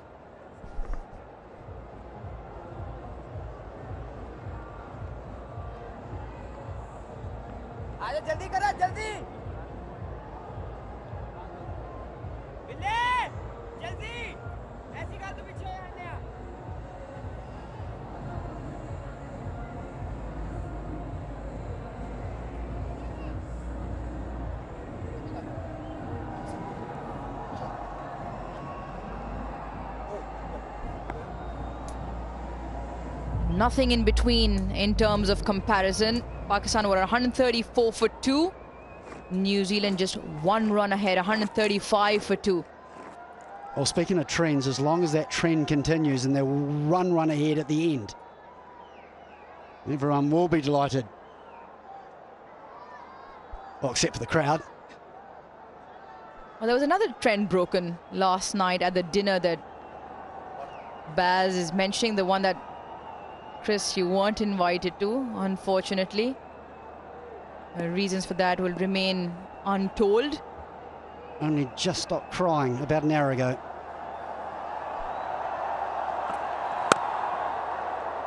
Steps out of his crease for that one, Daryl Mitchell.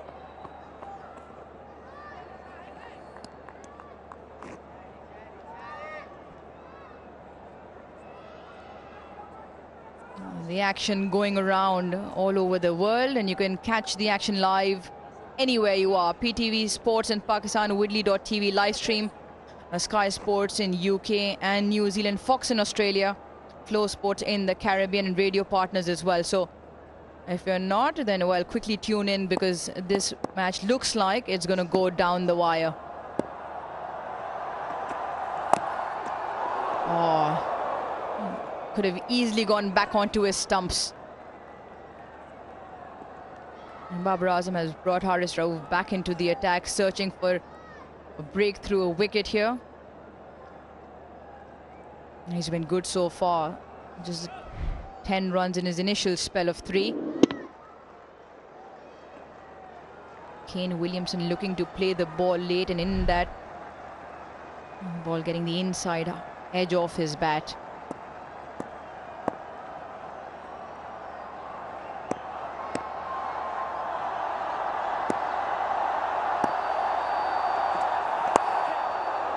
A Karachi crowd getting right behind the speedster. We're just coming back to the dinner last night. Sorry, Chris, but another trend was broken, and with Bazid Khan you associate food, but it's eating the food. It's not cooking. And another trend was broken because I took him to a hot pot dinner where he had to cook his own food and he was not amused. It's like you pay for your own food and you cook it. And he picked up food on the way home after.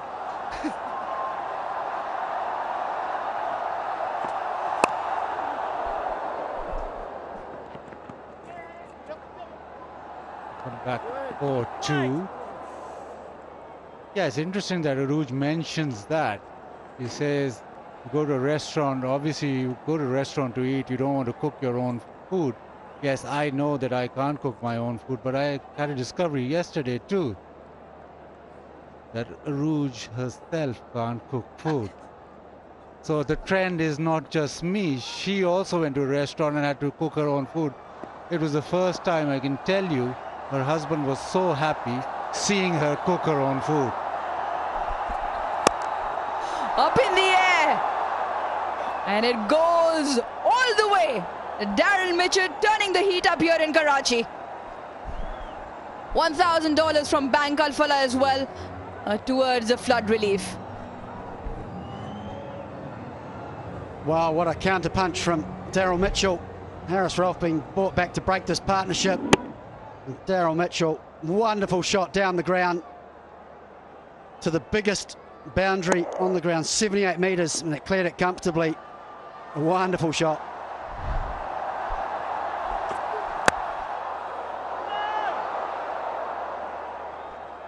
An eventful over. A 10 off it, 145 for 2.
Mohamed Nawaz will continue wicketless at the moment.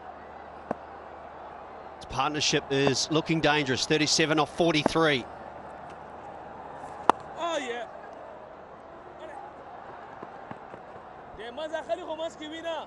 Alongside me, Danny Morrison, Waqar Yunus. And we're just getting to an interesting stage of this match. 146 for 2. Still a long way to go. Who wants to do the basics the best? A runner ball pretty much for the last 30. It's exactly what New Zealand need.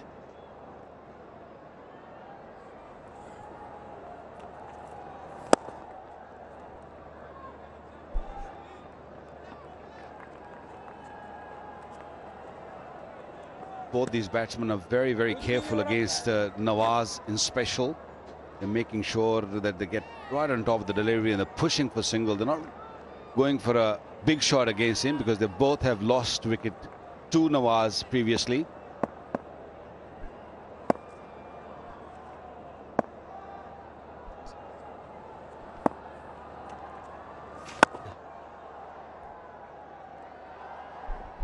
And the reason Babar went to Harris Rauf is purely to do what Naseem did the other day. Just give me that breakthrough. Can Harris bring that breakthrough which Naseem did by getting Conway out?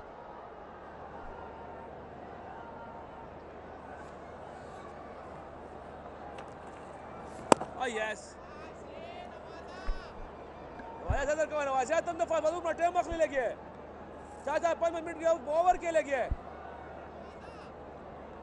Not spinning that much, is it?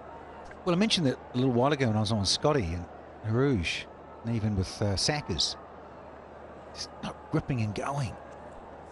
Oh, yeah. A lot less than I expected, I must confess.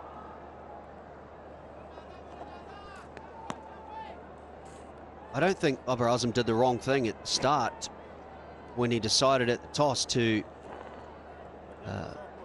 have a bat first. They usually like to chase. However, with what we've seen over the last couple of days, couple of games, I think it was the right thing to do. It's just a better cricket pitch than the first two games.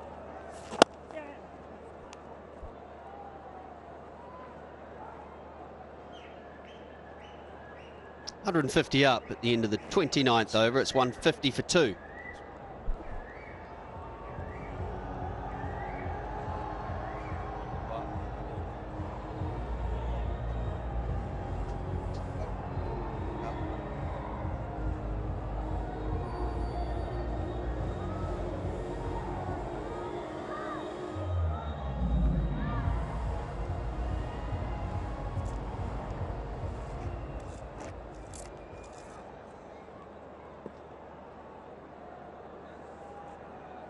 Yeah, look at this bowling card. Nawaz with 3 up his sleeve. Well, Wasim Jr., he's only bowled 2. You look at Salman and Usman. That's Osama, beg your pardon. Excited there. Usman. Oh, yeah, getting a little excited. Osama, sorry, sir. He's off the park with a sore foot. Yeah, I just think Ralph here now against Mitchell.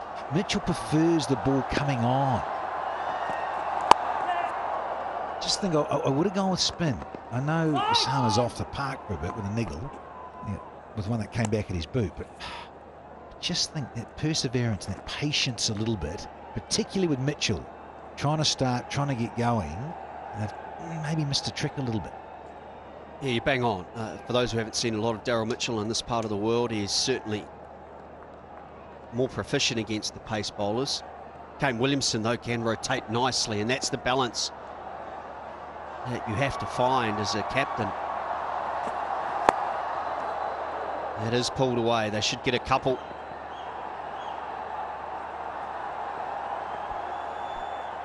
I don't mind these tactics from Pakistan. Bowling those short deliveries, which was missing in the past. There's no harm putting a fielder back there and bang it short and ask him to take you on. Shahnawaz Dhani has just come on now.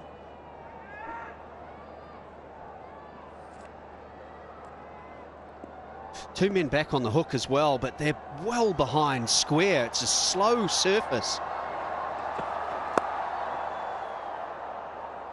Much prefer fine leg a lot wider and that deep square in front of the wicket, where Mitchell hit the first of those short balls. He is very good on that, on the bouncer, as you mentioned, Danny. There's just no pace really to take it behind. Yeah, as much as you say that, Waka, and just to elaborate a little bit more on what Scotty's on about, he grew up in Perth, grew up in Western Australia for his youth, and so very good on the hook and the pull is Daryl Mitchell.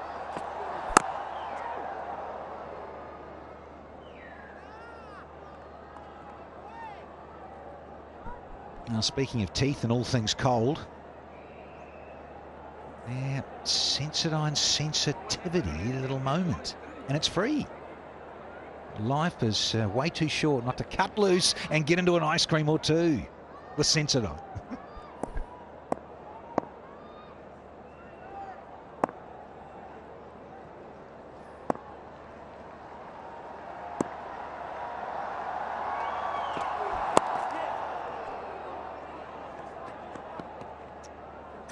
Yeah, you're quite right, Danny.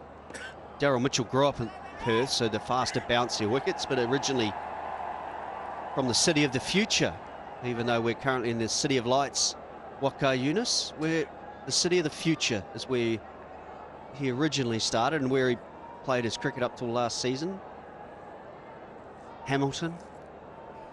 Tron, hey, with that big billboard outside Hamilton? See you for New Year's in Hamilton. ... Wonderful promotion. Yeah, I like Hamilton. I've got good memories from there, playing few ODIs and Test match. I think I was there in '93. 93, you destroyed them in Hamilton. I was still at school, by the way. 155 for 2.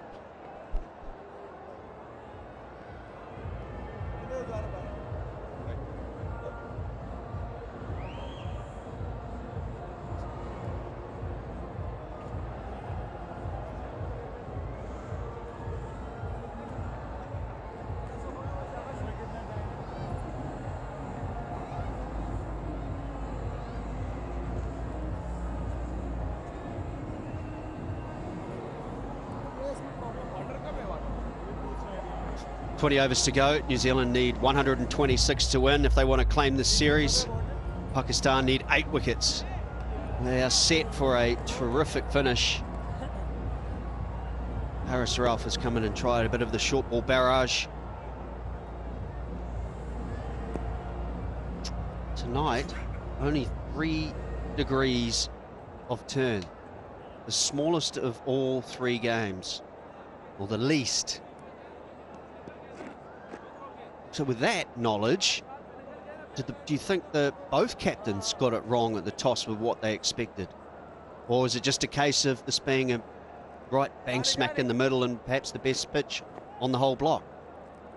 I don't think both captains knew that any cricket has been played on this surface or not.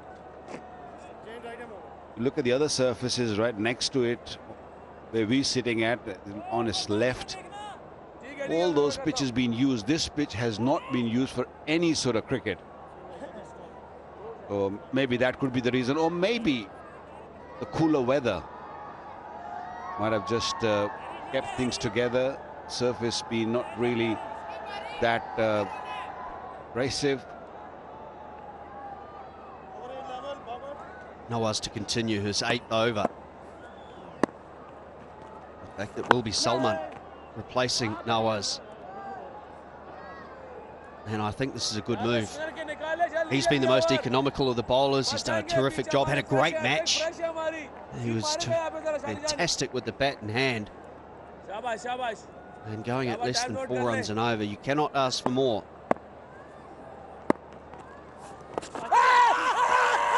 This is going to be close. And now there will be a discussion. Will they go up for a review? He's pleading. Take a review. He's got 2 left. He's going to wait. I'm sure he's going to take it. He's going to go into the last seconds.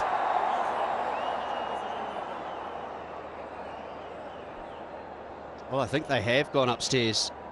Let's take a listen and have a look at the review. TV umpire to director. We have a play review for LBW. On-field decision is not out. I have checked front foot. It's a fair delivery. Let's start with the front on spin vision, please. Roll black.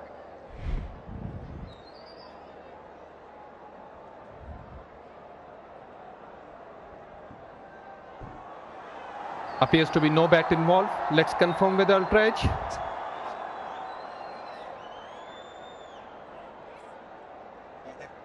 Flat line, also a gap between bat and ball. Rolled through the pad.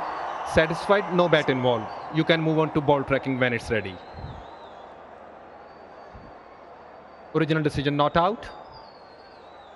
Pitching in line. Impact umpire's call. Wickets missing. Go back to the on-field SN. You can stay with your original decision not out. You are on screen now. Yeah, very good decision. And that is often a mistake that bowlers make, you lot. Just get a little bit confident, don't you? And the emotion kicks in. Last time I checked, you bowled quite a bit yourself. Yeah. I pick and choose which side I want to, what the fence I want to be on. Thanks, Kirk. But he was adamant, Salman, that that was out. He convinced his captain. And that was miles away.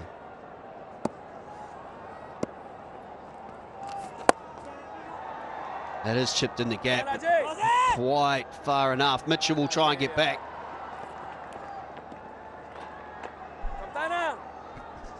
Just first time, real time, Makar and I were giving it, no, absolutely ridiculous. It just shows you the passion. I think a little bit desperate to get this and then say and try and convince. Yeah, you're right, Brizzy. Missing by miles. Catch it! This is a potentially brilliant catch. Oh, for a moment I thought that was going to be a Spectacular effort at extra cover. Williamson looking to be aggressive. How many times we've seen batters coming down the pitch and hitting those full tosses either straight to man or it was a little bit wider of Kamran Ghulam.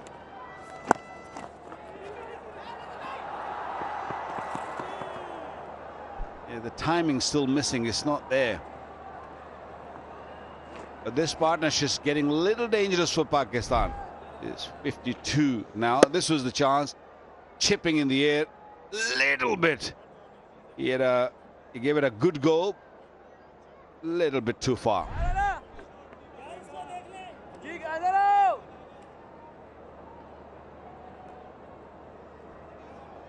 Probably needed a taller man there in the cover.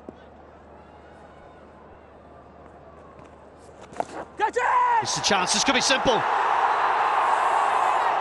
What an option that was. Pakistan pick up the much-needed wicket. Salman says, okay, no Williamson, but I'll take Mitchell. He's trying to force the ball against the spin. Got the top edge, and a comfortable catch, an easy catch. Trying to hit it hard, the ball bounced a little bit, and a comfortable catch. And Salman picks up his second wicket, and the partnership is being broken. Pakistan once again sneaking back. It's 160 for 3. Darrell Mitchell gone for 31.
.160 for 3.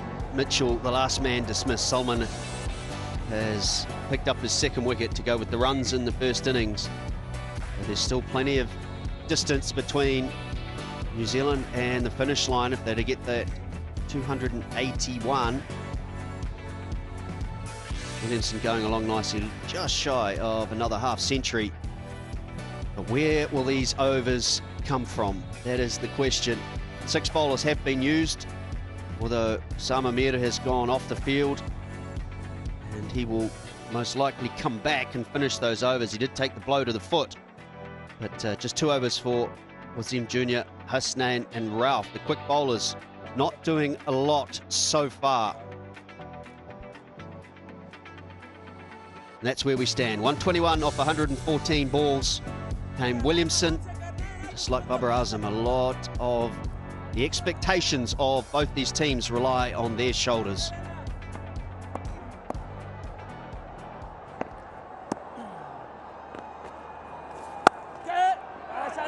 And the other thing too, after 31 overs, Pakistan were 160 for 2, New Zealand 160 for 3.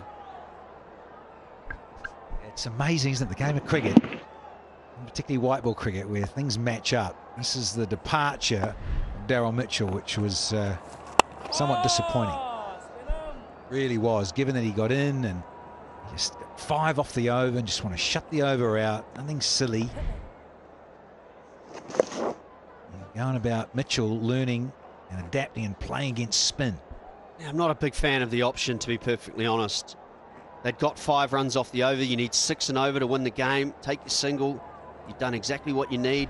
Take the game deep. Also, you know the off-spinner bowling into middle and leg stump to the 2 right-handers. So you know the line. Play the conventional sweep. Tom Latham is the new batsman. He also is very good against spin. So this next, I want to say 9-10 overs, whoever does that best, you have to say, will have the favouritism tag for the rest of this game.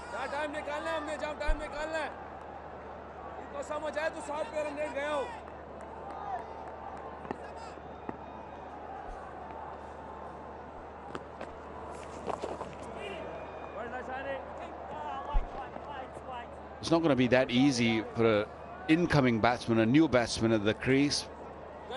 Yes, it seems that it's not really spinning that much, but the required run rate is getting up to 6.5 now. So to keep up with that, Tom Latham's got to just move the game. You can't really just play too many dot deliveries. Single into the offside and another half century for New Zealand captain Kane Williamson. 42nd international half century. Yeah, to go with 13 hundreds, a champion batsman. Over 6,500 runs, strike rate of 80. Bats at number 3. Ideal person to bat at number 3.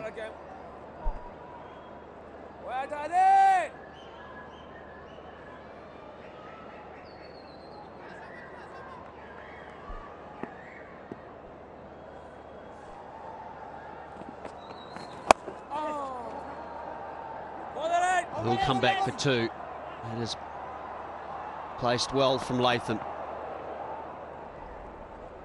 In the wars, Sama Mir, end of the 32nd over. It's 165 for 3.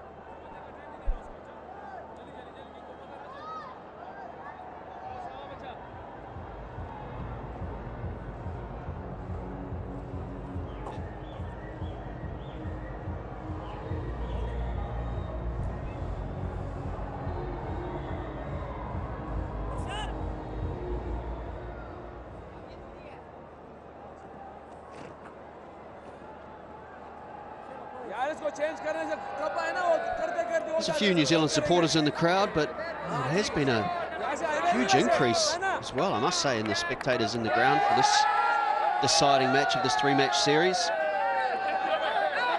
2 for 28 off 7 for Salman. He's done a really good job for his captain. Has to go.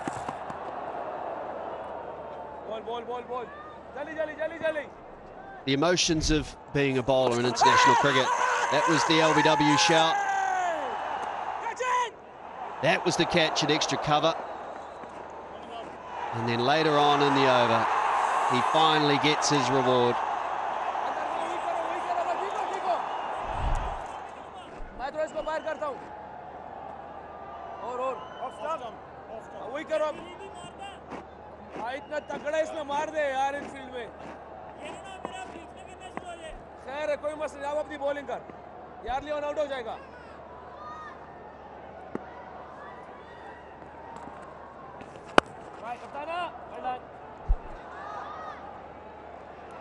अंदर गया मेरी जिम्मेदारी बाहर गया तेरा काम I think that's what Pakistan need to do. Don't worry about picking out wickets. Just bowl those dot balls.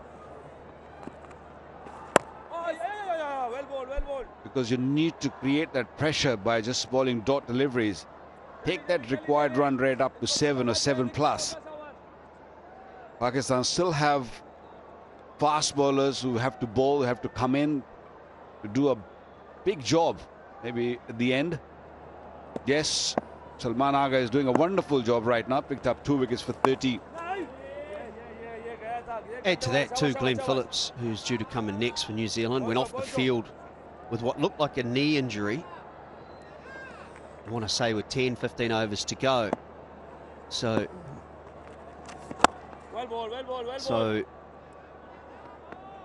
he won't be able to bat next potentially. It's all about the time. It's all about the time that's passed with the amount of time he was off the field. We would be getting close, I would imagine, roughly 2 and a bit hours.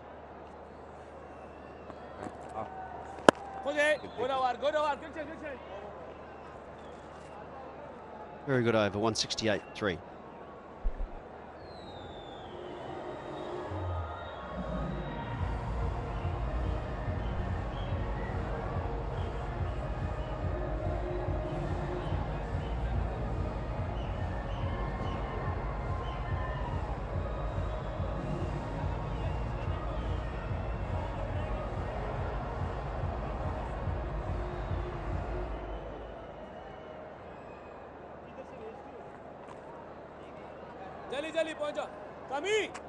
Still plenty of batting to come. Strike rates not a problem, but this is not a normal pitch. It's the best one of the series, but New Zealand will have to bat well to chase down the 281 they need. The spinners for Pakistan just tightening the noose a little bit.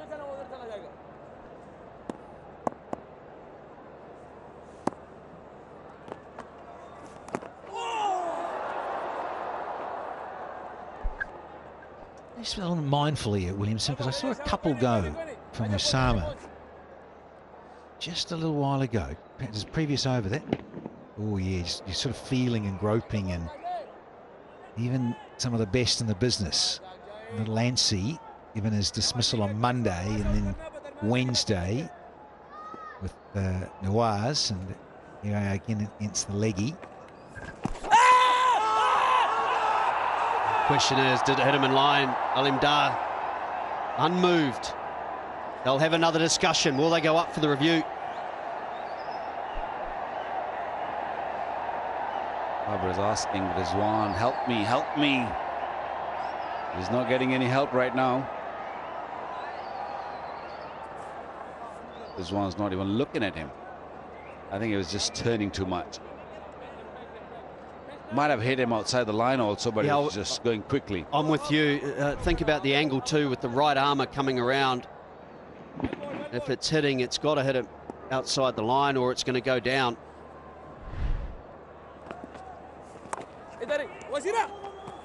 Running with the shot, it's got to be close. I think they've got him. I think Williamson knows it as well. Brilliant fielding. Big, massive moment. Williamson knows, because it went quite quickly with a reverse dab from Latham. We have umpire review for run out. Can I have your best side on angle, please?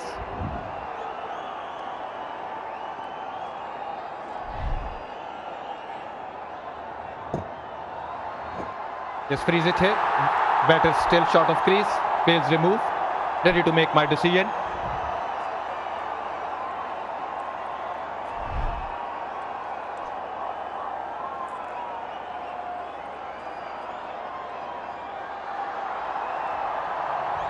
And And the crowd is jubilant.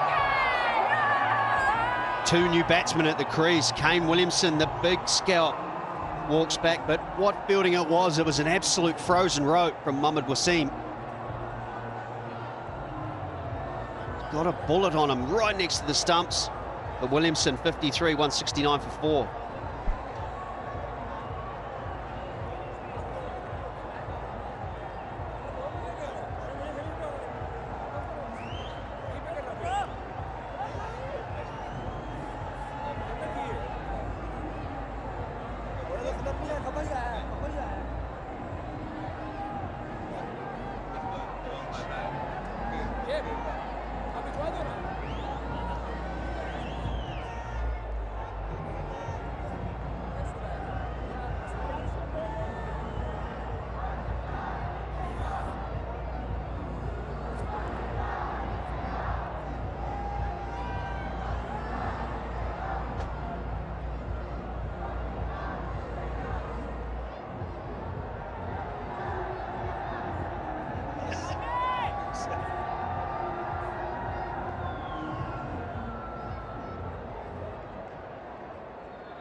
No Glenn Phillips. So it means Michael Bracewell moves up the order by a spot.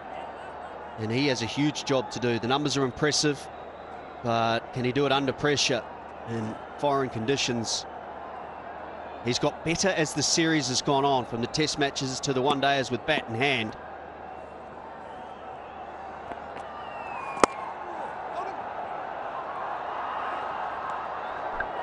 Now, one hell of a piece of fielding from Mohamed Wasim. Picked up, gathered, and was falling away. Let's have a look. Watch this. Picks up, and whoosh. Yep.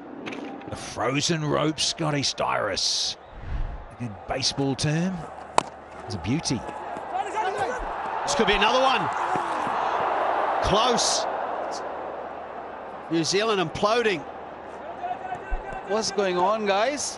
What's happening there? Can't believe that. No way that was run. It's just getting confused, New Zealand here. Pakistan's got to cash in here. This would have been goner if that would have hit the stumps. Definitely, long way. It's all happening out there.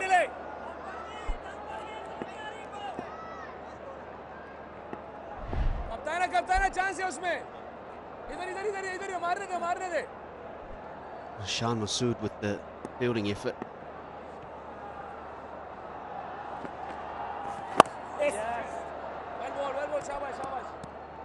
Easy ho jao, sir, easy ho jao. 171 for 4.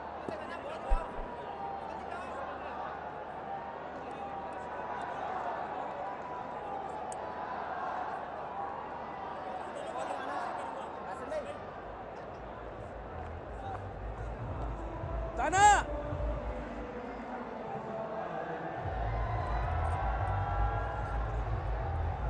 Osama, वहाँ से करो जो खत्म. हाँ नाचे यहाँ से. हाँ हो. बोल तुझे.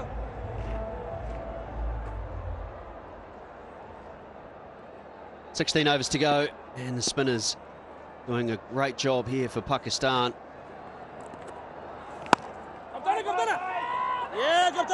And now there's confusion and apprehension and nerves in the middle for the batting side. 20 for 2 in the last 5 overs.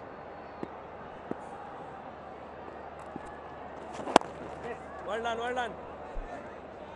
Could have been easily one more there. There was a run-out opportunity just arrived the previous over, but what about that throw? Wow, that was a rocket. And right next to the stumps. Brilliant. They understand, they know the importance of Williams' wicket. Great job. Disappointment for Williamson. Played really well.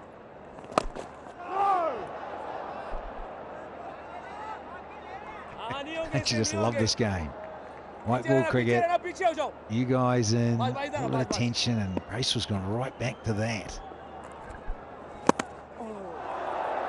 How did that miss the stumps? This is a good opportunity for Pakistan just to get that run rate up. It's now creeped over the 7 runs per over. think that one spun. Spun from the rough. Coming. Well done. Pakistan got to really stay calm here because the opportunities are going to come. 1-1. Aja. Jali mein nikal lo. 174 for 4.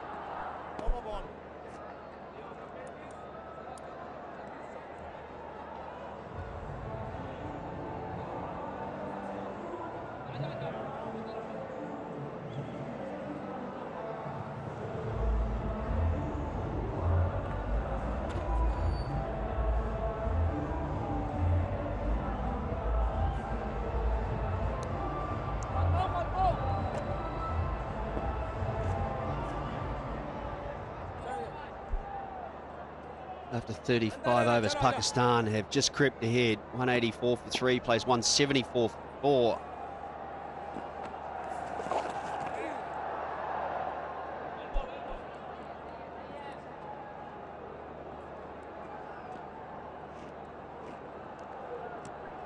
Yeah, just you look at it, don't you, in the intent of the sweep stroke, little dabs and stuff, or as my colleagues have said, wanted to be more positive with a firmer, orthodox sweep and find some real estate. Straight down the ground, great use of the feet and power all the way for 6. Yeah, that was brutal. That also brings another $1,000 into the kitty for the donation, Bank Al Falah. What a hit. A serious power.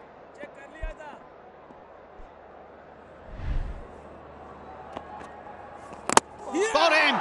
Chopped it on! This is a collapse now from New Zealand.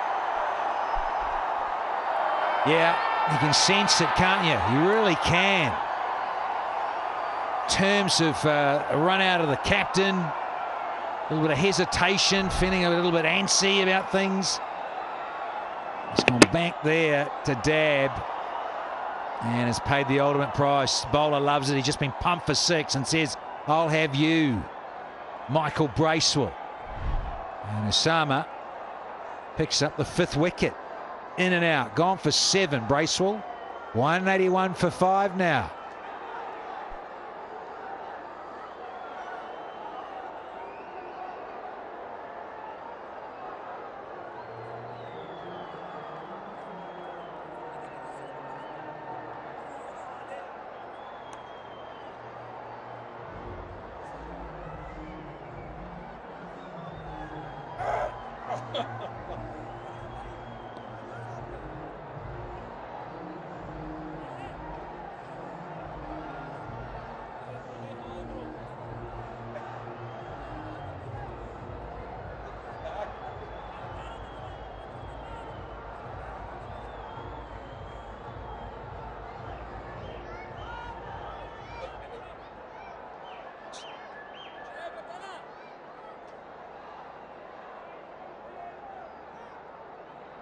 इसको reverse मारने दे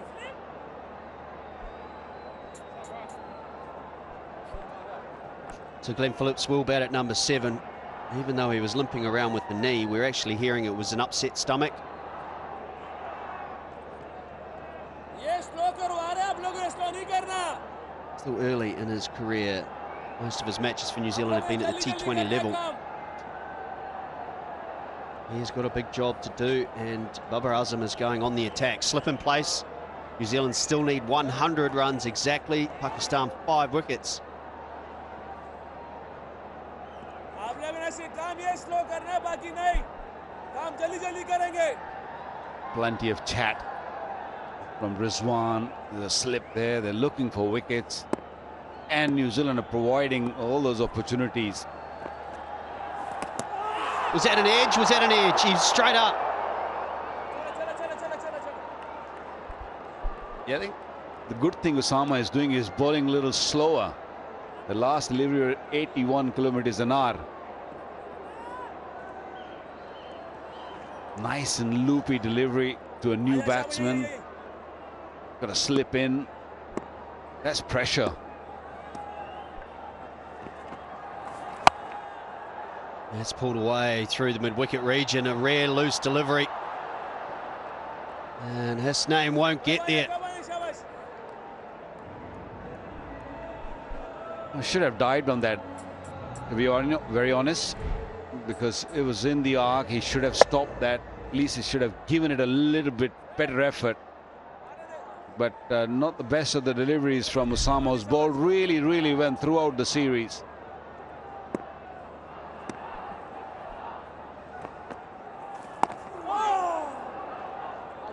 Successful over. 185 for 5.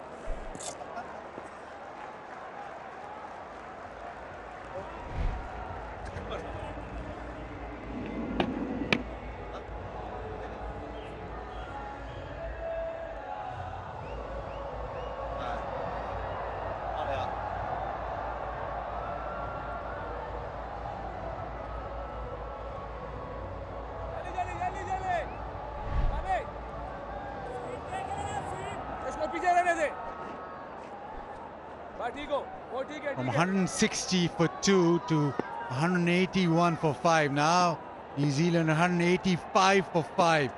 Salman Agha with his last over.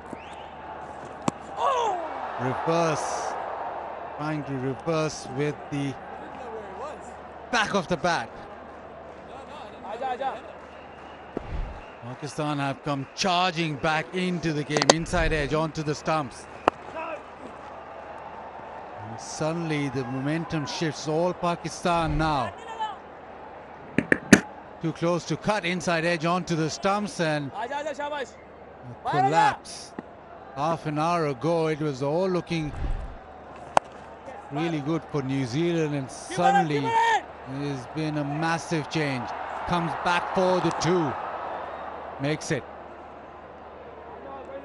Every ball at the moment feels like an event. Only good news for New Zealand. This is Salman Agha's last over. He's been brilliant tonight. 2 for 35 so far from 9.3 overs. Exceptional spell. Works leg side. This will be only 1.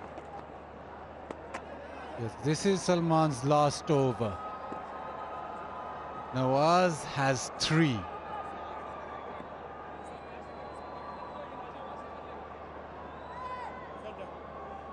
And I reckon Sama has 1. Pakistan will be hoping they get another wicket before they bring on the fast men, but there's still quality in those fast bowlers. Haris Rauf, Wasim. Shot, and he's pumped it leg side and it's gone all the way. That is massive hit. Got out in the previous one-day international with a similar shot, but this one does not hold back with the power. There was no question in his mind. He was trying to clear the rope, and he struck it well. That's why Glenn Phillips, such a dangerous player.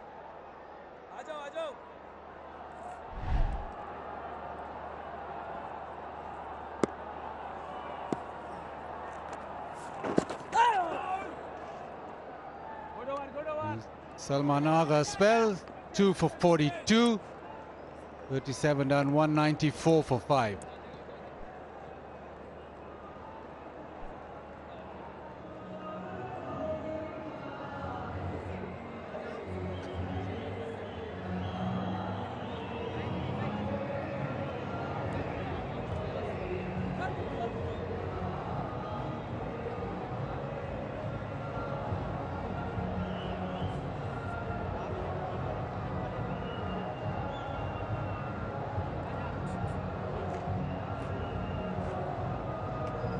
Salman Agha is bowled out.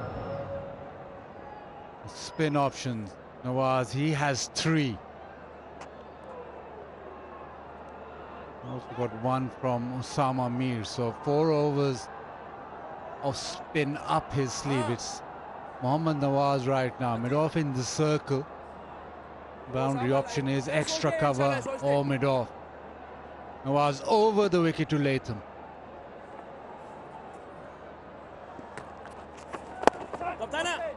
Nicely bowled. Saw him coming. Such an important partnership in the context of this game.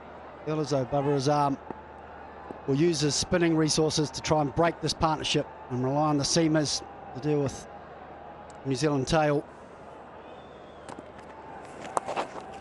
There's that sweep shot. He's nailed it and he's placed it brilliantly. That goes to the boundary for 4 more.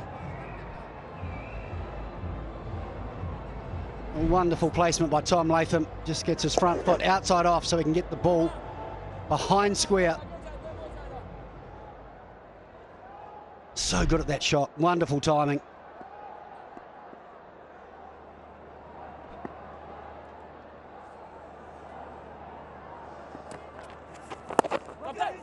Down the track into the leg side, gets a single. Last over, last ball. Second last ball went for a maximum, then this boundary. So New Zealand ticking away. They're up with the run rate. The required run rate is 6.56, so that isn't a problem. The problem is 5 wickets down. And you think if the Pakistan can eke out another ride on top.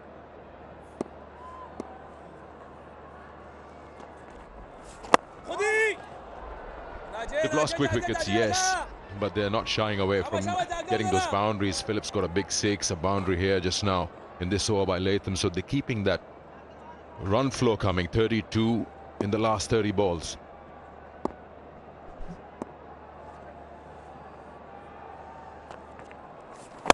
Shot, he goes back, hits it a long way. Another huge hit. So good at picking up length, Glenn Phillips. Especially when it's short, and he's got power to boot. That's a long boundary. Not that short, but he's hit that 100 metres. Wonderful strike, wonderful power. Pressure back on Nawaz. That is massive. Power he generated off the back foot. Oh yes, Najee, ye wala Najee. Expensive over. 11 off that Nawaz over. 205 for 5.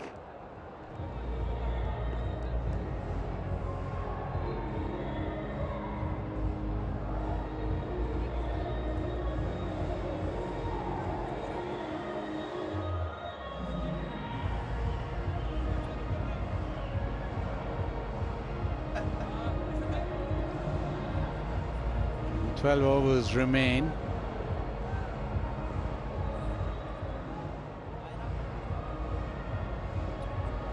Just over a run a ball required. 6.33 for the last 12. Plenty of starts for New Zealand, where Pakistan have come back with wickets. 280 for 9 plays, 205 for 5.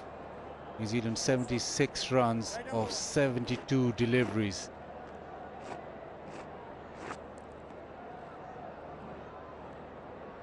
Pakistan go back to pace.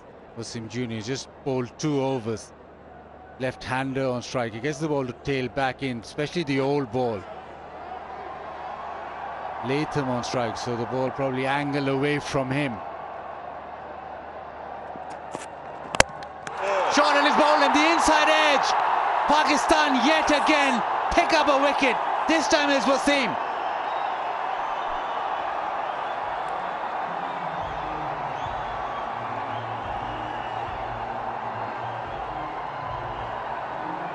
Huge breakthrough from Wasim. Tom Latham, very good player of spin. Didn't give himself to have a look at Wasim, dragged one back onto his stumps. And New Zealand now have certainly lost too many wickets. Latham on his way back for 16, 205 for 6.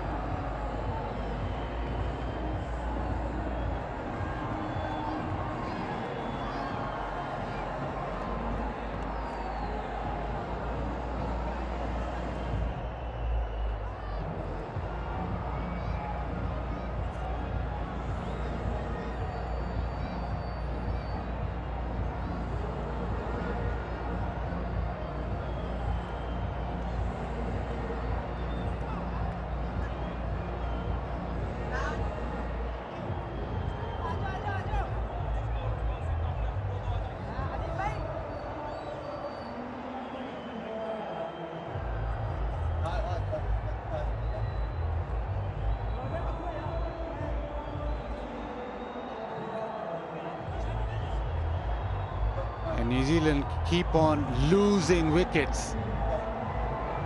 Satna walks in, New Zealand now 6 down. Probably the last hope for New Zealand as Satna walks in. Averages 27.88. He'll need those. Need those today. This game has been brought back by Pakistan by taking wickets non-stop. New Zealand have lost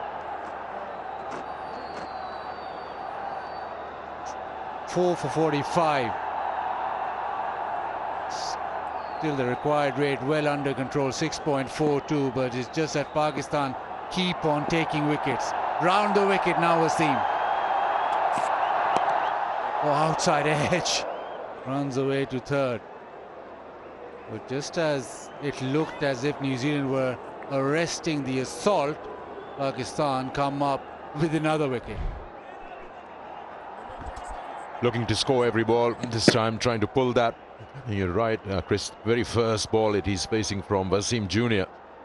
And he takes him on and chops it onto the stumps.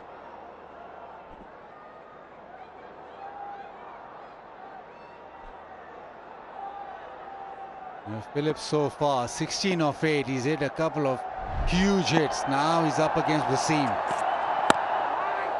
Off the back foot into the covers. Well stopped.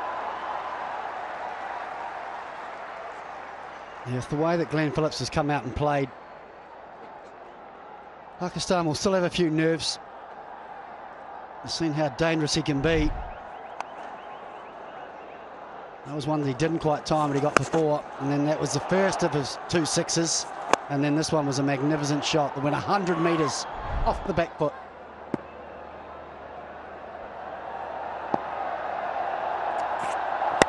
Tails back and he has a go, almost goes to hand. A little trickle away into the fence. Phillips chancing his arm, gets away with one. The best thing about me for this was how important they know Glenn Phillips's wicket is. It was a brilliant effort from Babar Azam at mid-on, came tearing round, full-length dive. Might have just got some fingers on it. I think they feel as though that was game, set and match. It's all action right now. This time cuts it away. Has he got the gap? Nicely done. It's Shahnawaz Dhani who saves the boundary. Back for a couple. It's so amazing. Wickets are falling, chances are coming, and you can see Phillips is not going to back off. And probably this is the chance, this pair. Satna has a strong 37 in that second ODI. If he can form something here along with Phillips, New Zealand still got it. 69 of 67. I still think New Zealand, they could do it in a simpler fashion, but not so. Glenn Phillips wants a single. He gets through. Will there be an overthrow? No. It's shot a ball, action every delivery. 39 done, 2-1-3 for 6.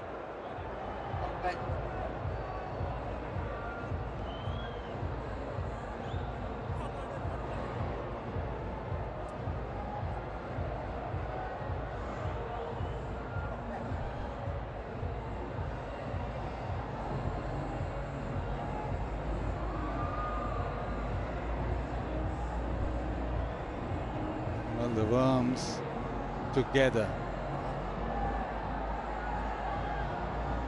New Zealand just slightly ahead. But they've lost 6 wickets. They still just need 6.18 to the over.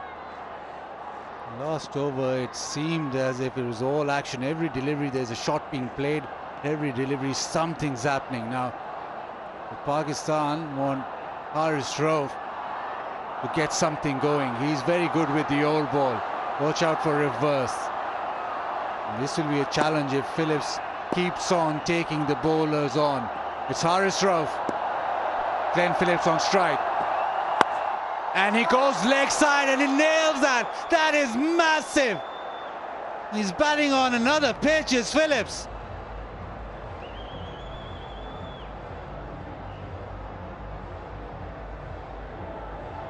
Well, Glenn Phillips has taken this game by the scruff of the neck. Another wonderful shot. It's not that short from Harris Ralph, but it is just picked up magnificently by Phillips. And just the timing, 96 metres. Wow. 29 of 13. Harris Ralph again.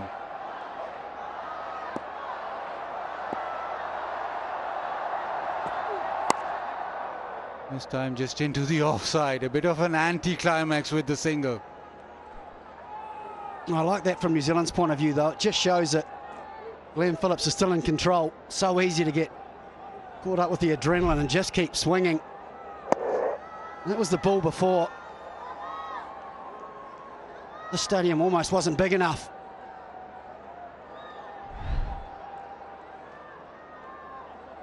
Well, he certainly turned it on, 30 or 14. Required rate is 5.72, so that is totally under control. And Pakistan pick up another wicket, round the wicket. Want the single, is this tight?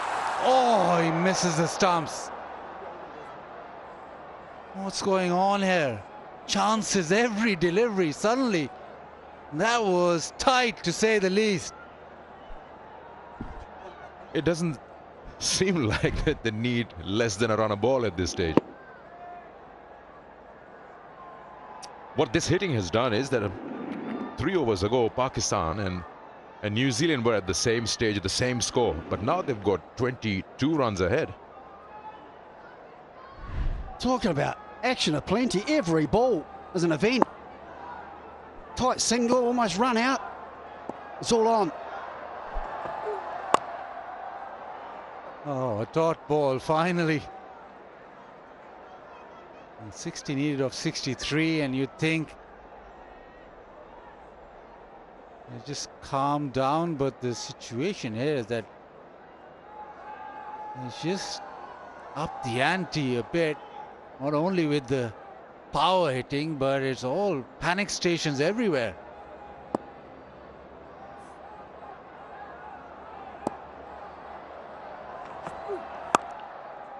Puts it straight to the man at cover.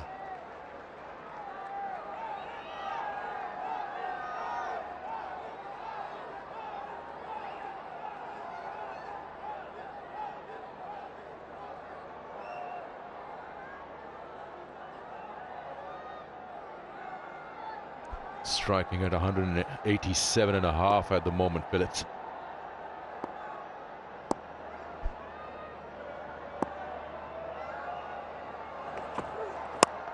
Throw one almost carried to Harris Ralph. Well, another eventful over. 40 done, it's 221 for 6.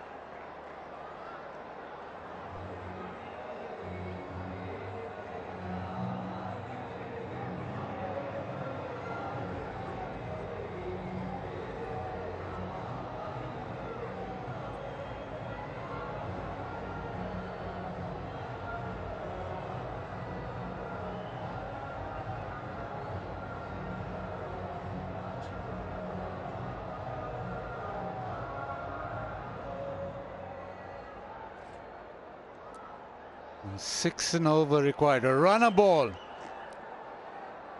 4 wickets in hand. It doesn't seem as if New Zealand want this to go anywhere near the last over.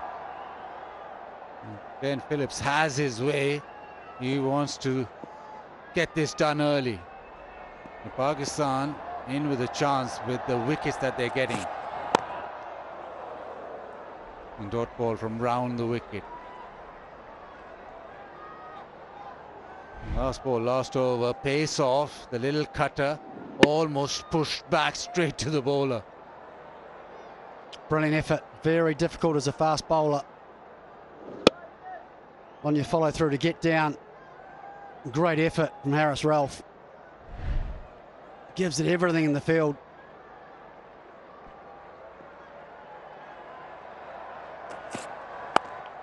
Off the back foot into the gap offside.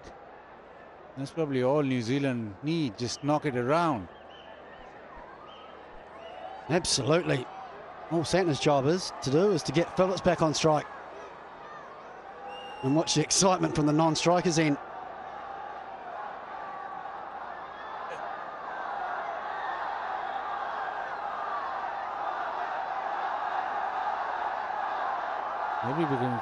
Everybody can sense this. Once Phillips gets on strike, the crowd gets up. The expectation.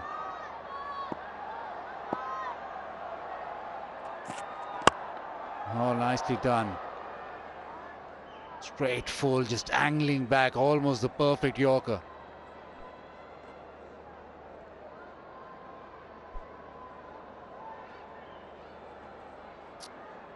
Well, the boundary hitting, Osaka boundary contest, Osaka has proudly presented 60,000 to the players towards Osaka boundary contest. 6-4 in this third ODI till now.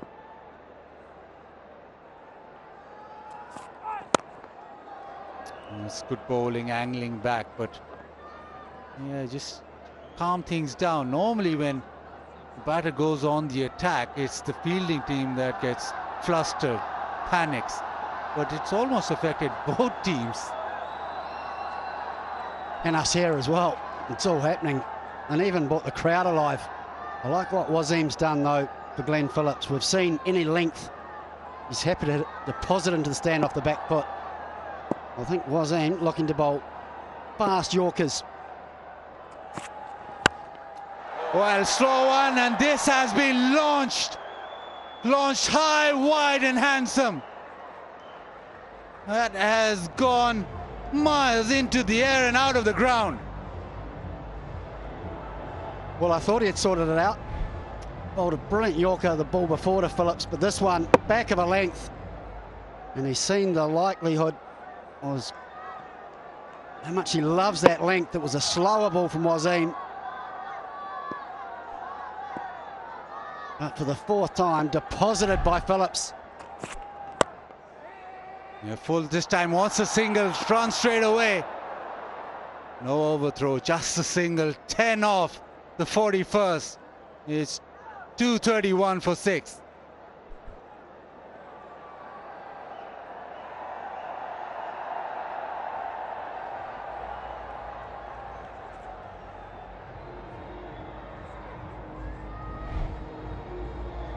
Yeah, slow one into the pitch. Phillips was having nothing of that. He smoked that out of the ground. The ball boy got in a good position, but yeah, very disappointed.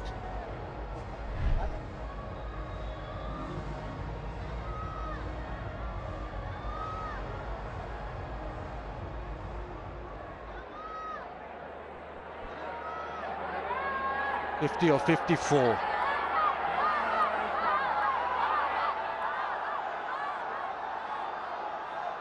Harris Ralph into his 7th over, making sure he gets that leg side feel absolutely spot on. 3 men on the fence onside. Harris Ralph drilled through the offside. That is super batting. He's middled that and some. Well, what wonderful control from Phillips. We've seen his power clearing the boundary this time. Holds his shape, and just a wonderful cricket shot on the up through extra cover. Wonderful batting. Well, Buzzard, the big question for Babar Azam: how quickly do you go back to spin? Well, he's turned the game on his head. Again off the back foot. He'll come back for 2. He's very, very quick, is Phillips. This is some innings. He's come in, not hung around at all. 4 sixes, 3 fours. 44 already. And he's middling everything. There have been no half hits, 100 meters on 1/6, 89 on the other. Even if it goes to the field of the ball, he's middling every single time he's getting the ball on the bat.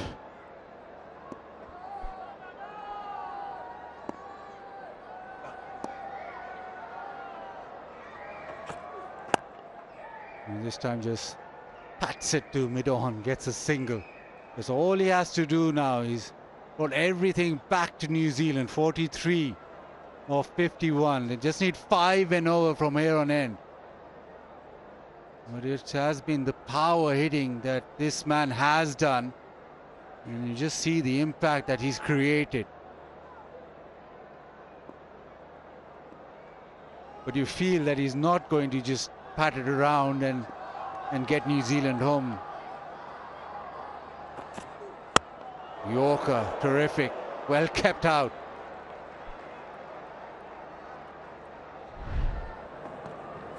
A short ball hit out of the ground, short again, and this time straighter, higher, longer. And that is a pickup shot of note. And then this one, the sound off the bat, just superb.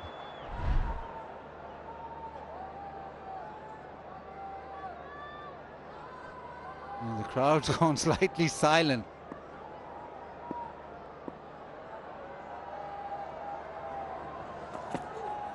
Short ball, get it down to third, he'll get just a single.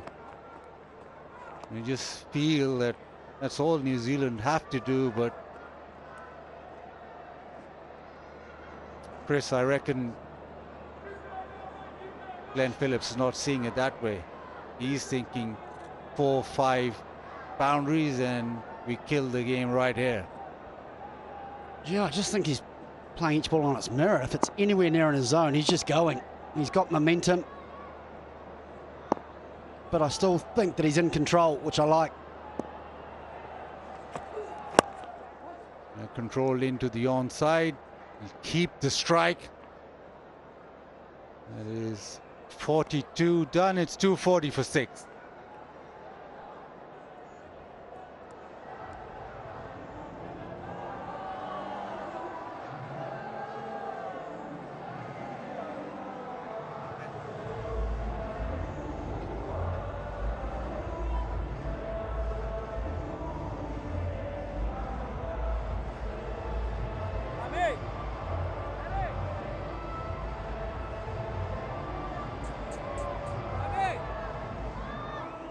That worm has shot up big time. It's all because of Glenn Phillips. 4 6s, 3 4s. 24 deliveries, 46. He's turned everything around. Pakistan were back in it. Pakistan getting those wickets. They were back in it big time. Now you fancy New Zealand.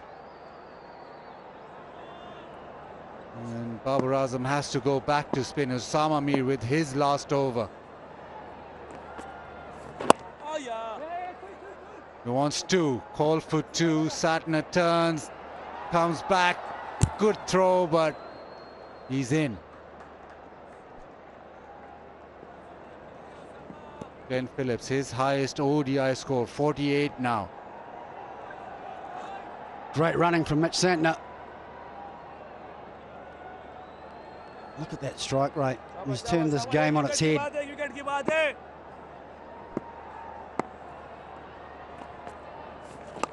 Short pulls it around. That didn't arrive. He does well to squeeze out a single.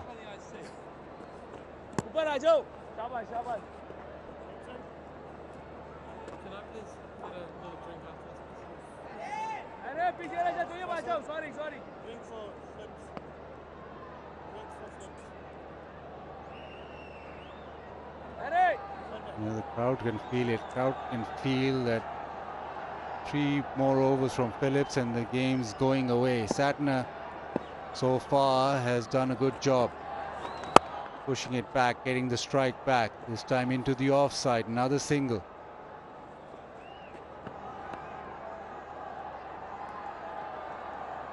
Santner's got an important role here as well. Keep feeding Phillips a strike. But also in the meantime, it's giving him an opportunity to get in.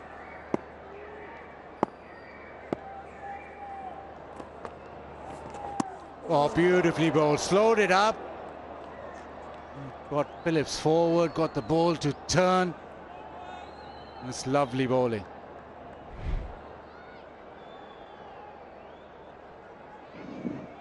Terrific leg spin bowling.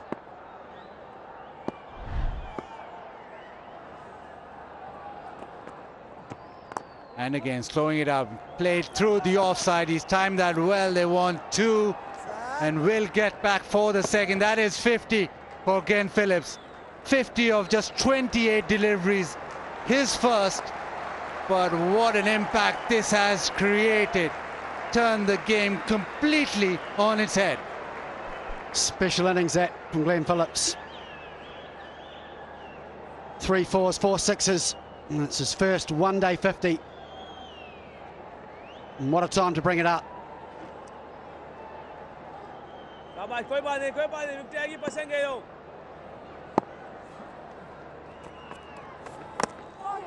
Oh, he's beaten him. Was there an edge? With the 43rd over done, it's 246 for 6.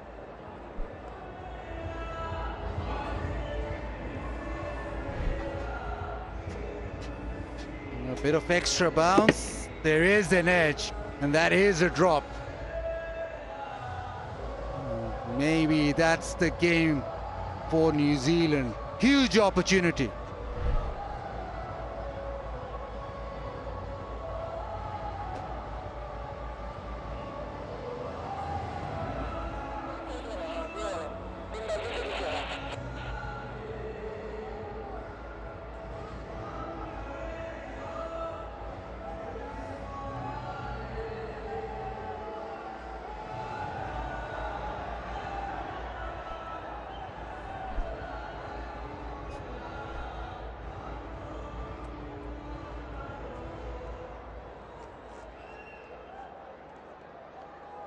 Two, 4, 6 for 6, and there's 7 overs to go. 35 required, so that asking rate's bang on 5s. And at one stage at 205 for 6, things in the stadium were looking very, very rosy for those in green. There's still a lot to go, I reckon, in this decider. Given that Santner, he's hanging in, happy to just keep noodling it around for Phillips, who's playing out of his skin. 4 maximums and 3 4s, striking at 175, 51 from 29. He has changed the complexion of this match. Given when Latham chopped on in the 16 at 205, I think that dugout for the Black Caps was rather nervy and edgy. Here's the drop catch. Oh, no, no, no. No. Wakar and Uruj alongside. Yeah, big moment in this game. It was the last delivery from Osama. It was a thick edge. It was a hard one. It was a quick delivery. It should have been caught. But 20 minutes ago, nobody would have given New Zealand any chance of winning this game. And now then, in the driving seat. Hustle through, hustle and hustle. Wow, he's so quick as Phillips. You know, look at it. Run-outs in this match and little opportunities like the one we've just seen from Rizwan put down change the course of a contest massively.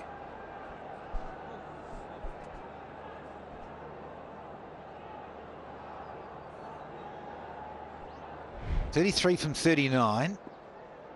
Yeah, this was this. You've got to take those. I know it's sharp. It has gone quickly. Another night they stick. Yeah, thinking 2 into a gap. Yeah, it's into a good pocket. And Santner is quicker than you think between the sticks. 250 up now for the tourists. Oh, Phillips, well, he strikes at over 148 in T20s and is a specialist at that format. And he's turned this into one of those innings. He's got the balls and number of runs required in reverse in favor of New Zealand now.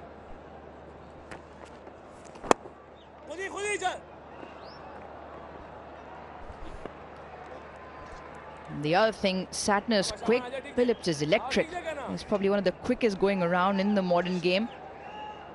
45 from 34, 31 from 37.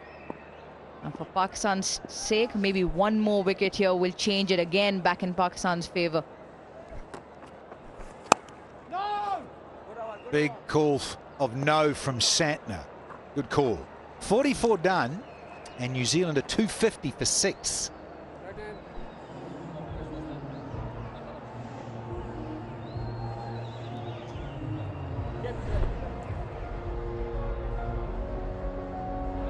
Yeah, some serious hitting from Phillips. He was just decided to go after every delivery for 3-4 overs. He's changed the face of this game. Things were going quite smoothly for Pakistan, but now they're on the back foot. They need to break this partnership. Opportunity did come earlier. The Rizwan dropped it. This partnership, 45 of 35. This is becoming very dangerous for Pakistan. I'd say very exciting, Waqar. Now that you've got Mohammad Hasnain, this young fellow, tearing in. He's thinking about 2 here. Wow. So good from Santner. Saw the situation, felt the little bunt into the onside in terms of the weight off the blade of Phillips, and it was a weight to the situation. And look how quickly he's out of the blocks and saying, come on, Glenn, let's get a hustle on. He went to the danger end and made it quite comfortably. Not easy for the fielders to adjust right now. Not sure if they stay back on the boundary or they come in maybe a few yards. Because if you're standing back, these two are really good runner between the wicket. And if you come up and then the other way around, Phillips go for a big shot. That's where Phillips' game is so dangerous, so aware. I just saw the ball before. He dabs it into the leg side with soft hands, looking for the 2. And predominantly dealing in boundaries, 4 6s, 3 4s. 38 runs out of the 54 in boundaries. And a couple more here. That'll be tight grip on that trophy for New Zealand. Clipped off the legs once again.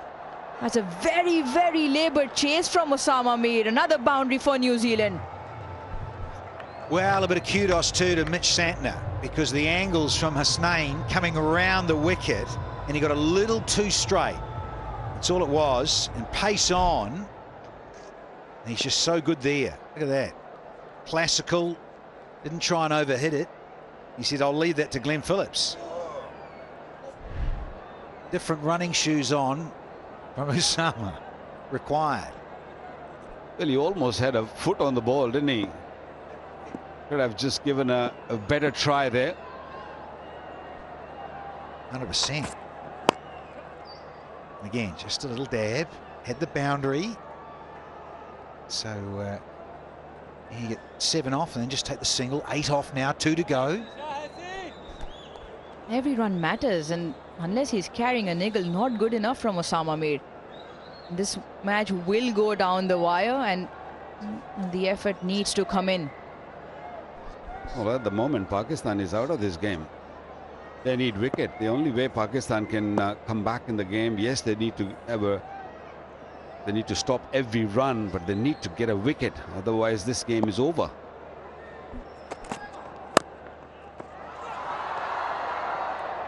Oh, yeah. And watch the overthrows. I know the passion's there, but also a little bit of decorum, common sense from the fielding side.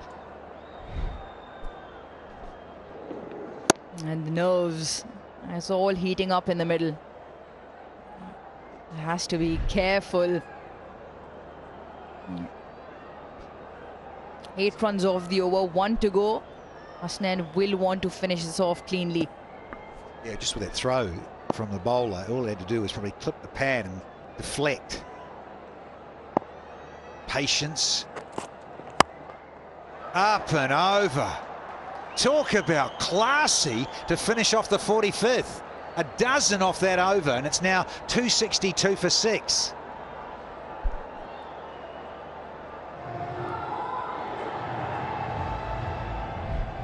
Is the pitch playing differently, or is it playing on a different pitch?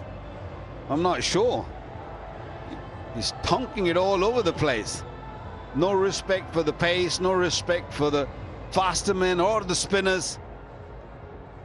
Wow. Unbelievable knock. It's all about strike rate. 170 and a bit. Yeah, nice and symmetrical in terms of 4 4s and 4 6s. 58 from 34, and now the equation is down into the teens. 19 from 30. Now, you have to say from here, history of the game, New Zealand's to lose. Common sense and logic, easy to say from up here. Here's a big call and no, real smart call and the correct call. So Phillips, who's been struggling with an upset stomach and probably a bit of a niggly knee, is hanging in here and playing one heck of a gem for his team. Well, he's got to be smart here now. This is the last over from Nawaz. Even when Osama was bowling his last over, we all said that be careful, be smart. There's few more deliveries, be watchful. And he did give Pakistan an opportunity. That's not good bowling. That's worried bowling. More runs. It's gone for 4.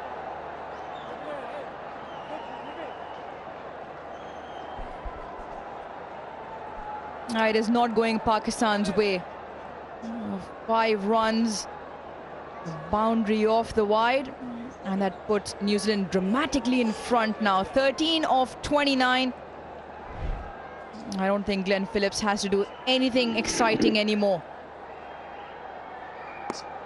It's spun and it's missed everything. And New Zealand jump forward by 5.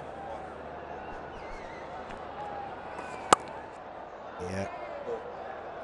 There's wides down the leg side there. Can't help but think of that ICC World T20, the MCG, against a certain rival of note. And Nawaz was bowling there and coughed up a couple of really crucial wides in a pressure situation. And here's more pressure, and he's feeling it there as Captain Bubba. He must have missed Naseem Shah today. He was the man. Bowled him! Is there a twist in the tail? Lovely delivery, a little slower. And Santner completely missed it. Yes, is there something else to offer here in the decider? His turn, he's gone off balance. He's just fallen away off the shot. He can't believe what he's done here, Mitch Santner. Really wasn't the most superb, scary, twisting delivery. He's just gone back and lost balance as Santner. 15, he's out of here, and New Zealand 269 for 7.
In strolls is Sodi at number 9. A dozen required. Plenty of experience here. And no slouch with bat in hand. So just a little bit of sense and sensibility here from Sodi, but easier said than done. There's, what, half an over to go here, courtesy of the 4 wides thrown in. So he's going to try and produce some magic here again, Nawaz. I'll be happy to see this out for Phillips. Yeah, he's looking for the single. And it's almost like he's playing the shot while giving himself room. Fell over with the balance a little bit. So he should look to play these 2 out. They can afford it, New Zealand. Yeah, sensibly just see it out. So there'll be 1 to go in this Nawaz over and spell, and that'll be Nawaz done. So he's got 1 left tonight here, Mohammad Nawaz. That's what Phillips would have said as Sodi strolled in. Just block it out. Just keep it. No, says Sodi. And Phillips says, oh, well, I thought about it. But, of course, it was the last ball of the over. 269 for 7 still.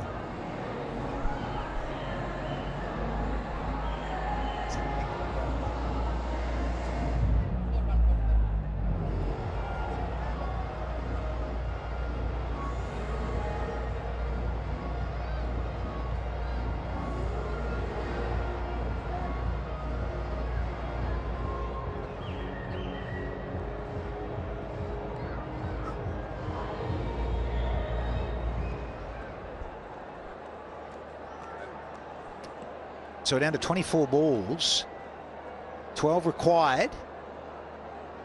So it all seems, well, just to tick it off, doesn't it? But Phillips, centre stage and massive for those in black to get over the line.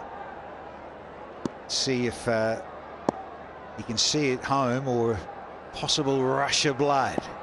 Here comes the rushing Hussain. Crowd catch. They liked it. There's another dot.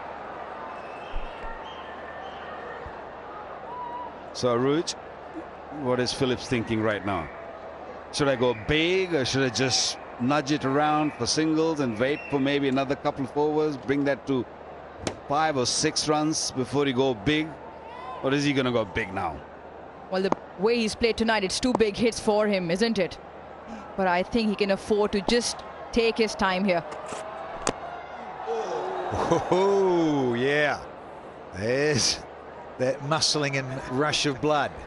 He thinks totally different than you, Aruj. He's looking at 2 hits. The way he swung at that is looking to hit it out of the park completely. Just tailing back in. Just enough to clip the bottom edge, inside edge of the bat. Hands it over to Sodi now. Oh no. Oh, Mohammad Hussain, what have you done? You can't be overstepping at this point. Bargo. What is going on? Point of contact, first point of contact, yeah. Some part of that boot has to be behind that front line. Clearly it wasn't, so here's the free one for Sodi. The free license to open up that front hip and get out the 1 wood. So there's a change in the field here. Yeah, he can make a change because the batsman change hands, and because his Sodi's on strike, that means he can move his fielders around and come out with some gem here. Otherwise, oh, beauty, you beauty. It was a good ball. Oh, there could be 3 here. 3 buys. 2 buys, I beg your pardon. I think he hit Rizwan on the finger also. He's hurt himself. It was a good delivery though. Nice and full coming in. Bit of reverse. Oh, hit him on the left thumb. suppose if you're really lucky, that clips the leg stump, doesn't it, and disappears somewhere in the field. You tee off. Let's have a listen. Let's have a look. Just fractionally clipped. I thought so. I thought I heard something. Yeah, and then a little bit of the old zingers flashing. Of course, it was a freebie on a matted butt. We're down to now. Down to single figures for the Black Caps. Yeah, Snell's bowling well here. For starters, he'll want to keep his foot behind the line. That piece of silverware is what they are playing for. New Zealand just 8 away. Sodhi has 3 more to fend off here, and that puts a little bit of advantage on Pakistan's side. If Mohammad Hasnain can pick up Sodhi here. All right, again a different ball game. No. Yes, please. He's have to reload. That's unfortunate. Just given, trying to create some tension as you're on about, Urush. Trying to just peel off another wicket if they can, Pakistan, or another dot ball or 3. I think more than Sodhi's wicket is a Phillips, who has brought New Zealand in this situation. His wicket can bring Pakistan back in the game. What an inning. What a superb inning. Smart when it was required. And he just went for those big shots. 4 4s and 4 6 when chips were down. It really turned the things around. Such a big advantage having such player at number 5, number 6 down the order. No, absolutely. Given that, as I say, they were 205 for 6. And suddenly there's a real nervy scenario about because of the spin factor and knowing that Phillips loves pace on the ball. But man, has he stepped up here tonight. It's still 1 to go, but because of the wides, the no ball, still squeezed out 5. Still 7 required to get over the line. And the message very clear. Once again, Phillips walking up to Sodhi, just making sure they're both on the same page with regards to how they play this over out. It's been 5 runs off this, 4 courtesy extras, free hits, 7 of 19. I would ask Sodhi to take a bit of risk on this ball. There was no risk in that. 7 required of 19 deliveries over ball. It's 274 for 7.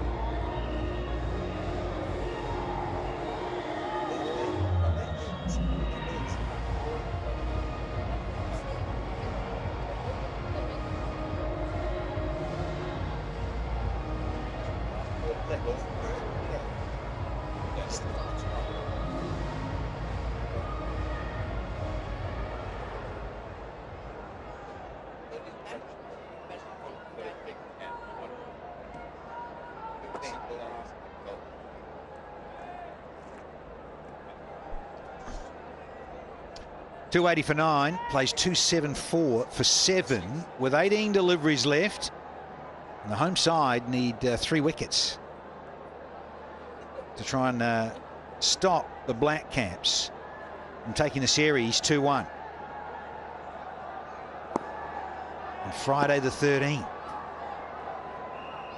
There's Mohammad Wasim. Pad's thinking 2. Should be 2. Yeah. Because it was off the pad. And no one on the boundary at deep backward square or fine leg got anywhere near this, and Rizwan had to make his way all the way from behind the sticks, and it went a fair way outside the 30-metre circle. Crazy. There was a chance to get Phillips off strike and keep him down the other end, put the pressure on Sodhi and try and peck away a few deliveries if possible, but fielders not interested. Well bowled. Ahmed Wasim Jr. changes a pace or trying to get it in the block hole where he can't get underneath you. Since Phillips has come on and he's put the foot on the pedal and just accelerating all the way through, the Pakistan fielders, especially the boundary riders, they haven't run in as hard and haven't been quite aware as much as they should have been. There should be one. Oh, Phillips. He's so quick and aware to the situation that the fielders, in a way, should be a little bit off the boundary, given the situation and the runs required. Got to be on your toes as a boundary rider. Phillips, has he done himself a mischief? He's on his haunches. I think he's okay. Well, Pakistan had some sparkling moment with all those run-outs, but when it comes to all these run savings, look at that, how quickly he turned and ran. He knew it. He was very clear in his mind that he's running for it. So he put the fielder under pressure. He's trying, you can see what he's trying to do here, Wasim. He's just trying to close it down and not allow Phillips to try and free his arms. But they've got here 2 leg buys, a dot, a brace, and another leg buy. Suddenly there's 5 and there's only 2 to go. Sodhi back on strike, but there is, you can all appreciate, a couple of overs to go after this one. They don't care, they're having fun. Friday night, no. Oh, there it is. Can't believe it, Sodhi. Cannot believe he's chipped it to mid-on. Is going to have to trudge all the way back to the dugout. Well, you'd imagine too little, too late for Pakistan. And it's more of a check shot. He could have easily gone through with it and have cleared that man. Salman Agha takes an easy catch. Sodhi goes for naught. He hung around for 9 deliveries, 279 for 8.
Long Tim Southey is strode out to the wicket.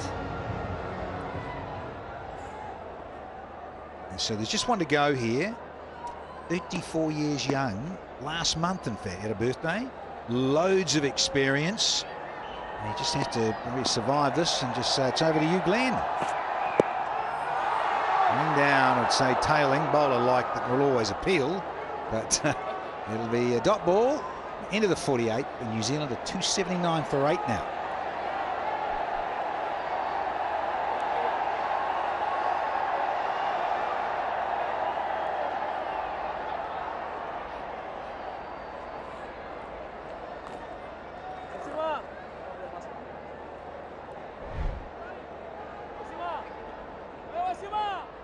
Yeah, just a little chip. He wanted to just go a little bit finer, I think, and the ball sort of stopped a little bit, and that check shot, the ball didn't go anywhere.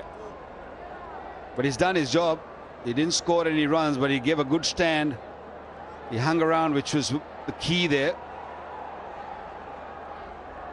There's still a lot of pressure there. Still people waiting and hoping for a miracle here.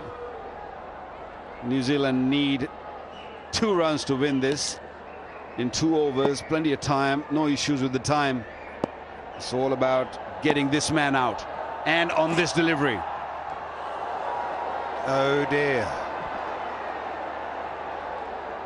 And umpire Hassan Raza signals wide, so she's all level.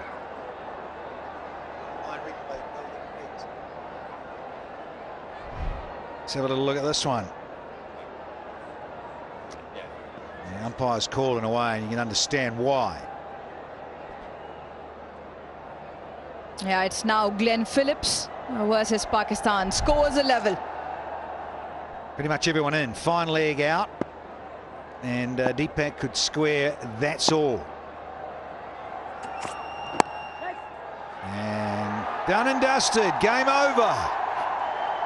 And the New Zealanders take out the series, courtesy of a Glenn Phillips special. 63 not out from 42, 4 fours, 4 maximums, one heck of an innings. And a very, very jubilant and pleased and much relieved, I'd have to say, New Zealand dugout and dressing room, given when Latham got out at 2:05, it was a different kettle of fish, but then Phillips changed the course of this game and got up and won it for New Zealand. Yeah, he's a gifted player, isn't he? Very talented, a big hitter of the ball, loved taking risks.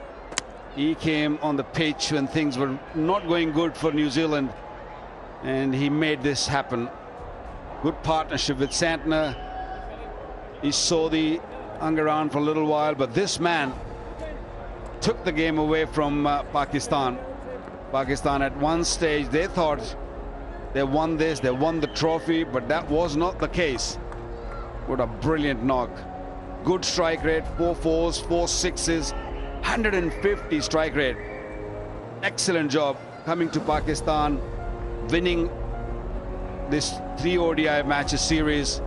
Brilliant, deserves that. Yeah, they've hung in there and played the better cricket when it mattered. I think Rizwan will be holding his fingers there, but he'll be a little miffed with himself given that last delivery from Osama. And Osama bowled that delivery. There's a thick edge, sure, difficult chance, but a lot of the time they stick. Captains do the handshakes, as the rest of the team do with each other. And a very happy Kane Williamson, given that he was run out and you thought, wow, that is a big key moment in this match. 4 run-outs today. That sort of afternoon and evening. But New Zealand get up a narrow margin of just 2 wickets. They had 11 deliveries to spare. And Glenn Phillips, an innings to remember here in Karachi. Quite stunning. Sort of showed his class in terms of hitting because he is such a good T20 player. Not a lot of 50-over cricket, but there we are. Starts at the top there. 25, 52, 53, 31 for Mitchell and got out at a crucial time. Latham got out at a crucial time as well. And then you had Phillips come in and change the course of this match with a little bit of help from Mitch Santner, who's playing smartly and running really well with this guy, who's top scored and certainly made a big difference in this decider. Yeah, you can tell there's relief there given that Williamson was run out for 53. And it was a massive moment when the skipper was undone by a Wasim Jr. quick throw. So much delight for those in black here touring Pakistan. Really good win. As Denny says, he's Pagel, and he did show that he was outstanding today. Bowlers struggled, especially the pacers.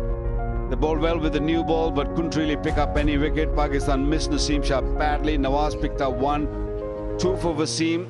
Salman Agha was, I thought, he was really shining today with the bat and picked up 2 wickets and kept Pakistan in the hunt.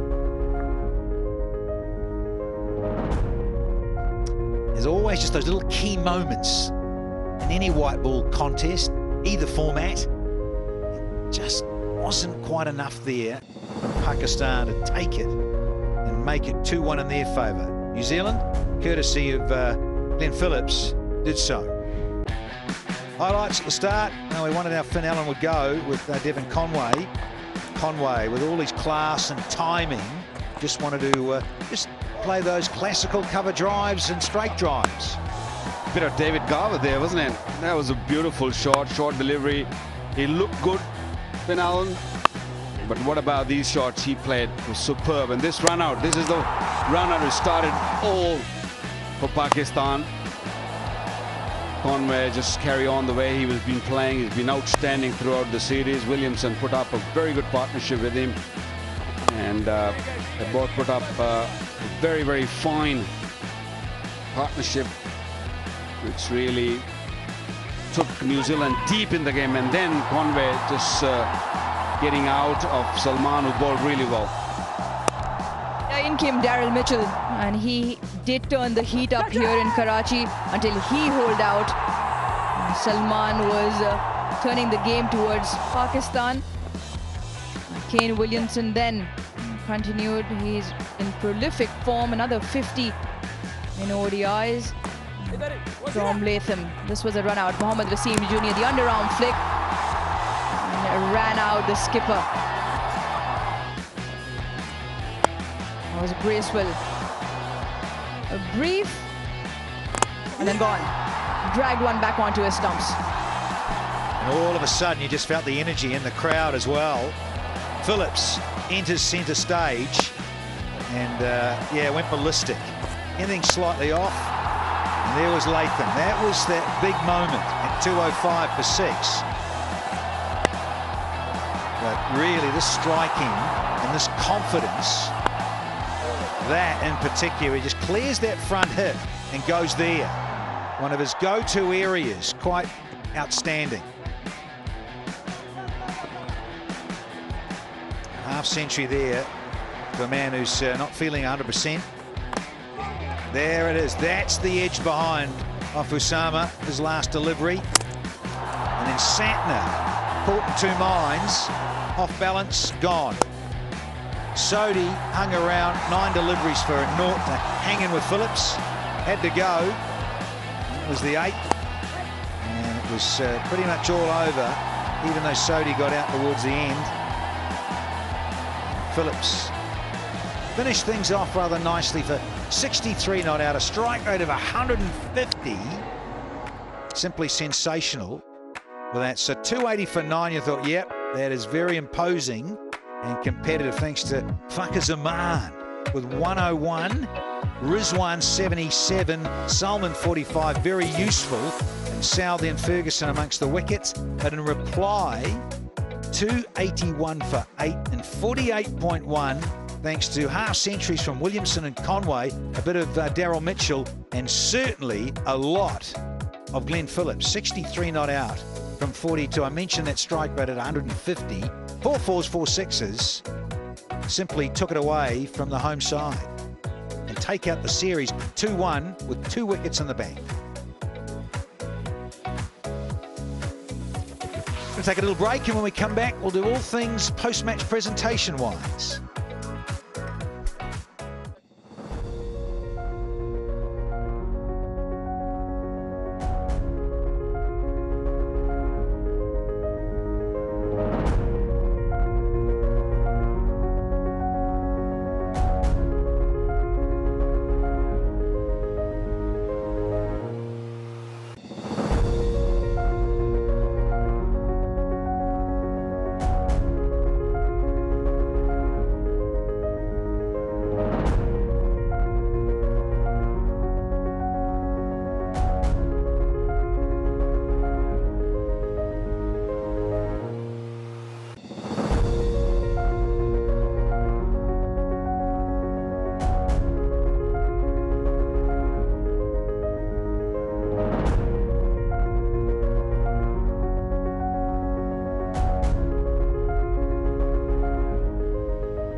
Hello and welcome to the post-match presentation of this third and final ODI, and what a game we've had.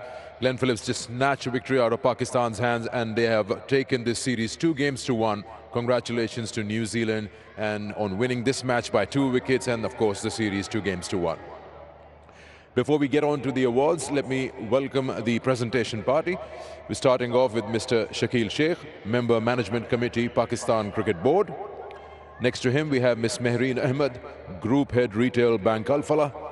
Then we have Mr. Mohib Hassan Khan, Group Head IT Bank Al Falah. And Mr. Chaudhry Mohammad Riaz on behalf of KFC Pakistan. To begin the awards, I'll request Mr. Shakil Sheikh to please present the Kingdom Valley Best Bowler of the Match cash award of 100,000, and that goes to Salman Agha.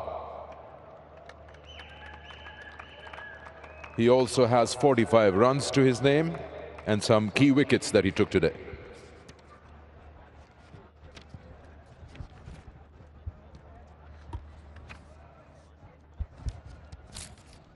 Sorry. Now I'll request Mr. Chaudhry Mohammad Riaz, and he will present the KFC Feel Good Performance. That's a cash award of 100,000, and that goes to Fakhr Zaman for his 101 of 122 deliveries.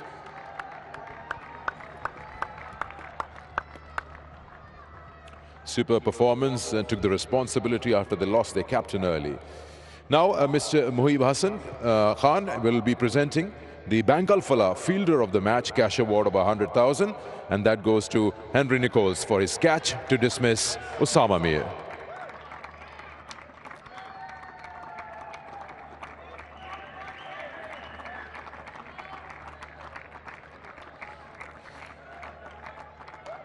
Now, I'll request Mr. Mohib Hassan Khan to please present the Bank Al Falah Player of the Match trophy and cash award of 100,000, and that goes to the man who took the game away, Glenn Phillips. His 63 not out, and he snatched victory and also got the side to win the series 2-1. Henry will have a quick word with you.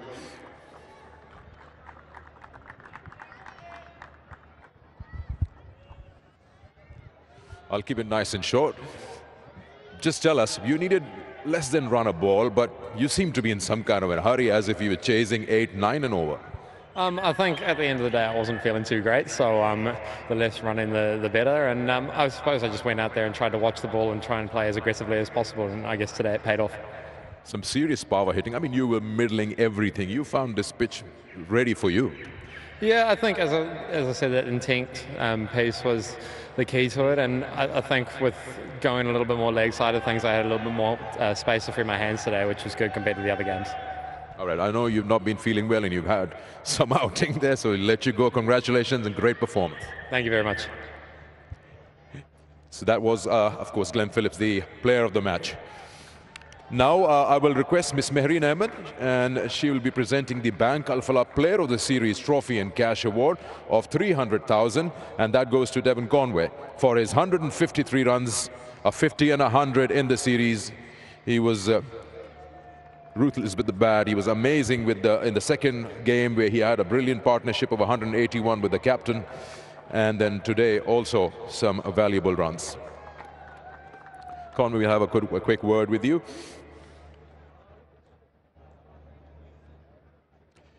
You've had a good test series, a brilliant one-day series. So you liked the conditions and understood them, as we spoke earlier, that you know exactly what's required from a batter, a top order batter. Yeah, I think obviously the surface has been quite batter friendly, so I've really enjoyed my time out there in the middle. You know, just batting alongside some of the other guys, building those partnerships has been pretty special, and it's helped me sort of produce the goods in this series. You got 100, you got 200s now, one of them over here. Where does this stand for you in terms of career? Yeah, it's very special. You know, I think just overall winning the series, not even personally, it's just a great feeling, and yeah, grateful that we've had a good time in Pakistan. Just talk through the partnership that you were trying to have with your captain. It's not the first time you were targeting something that you need to take the game deep, or it was just as it comes? Yeah, I think the communication that I had out there with Kane was just try and bat, don't do anything, out of your plan. He kept on reminding me that because again, there was times I was under pressure and I felt like I needed to play a loose shot. So again, a lot of credit to Kane for helping me get through those periods. And we just said, let's try and bat long and build this partnership as long as possible. Well, it was wonderful watching you bat and play, and hope you had a good trip in Pakistan. Yeah, we've absolutely loved it. And the support out there today, it was special. So thank you everyone. Okay. Devon Conway, the player of the series. Now, I will request Pakistan's captain, Babar Azam, to please come and have a few words.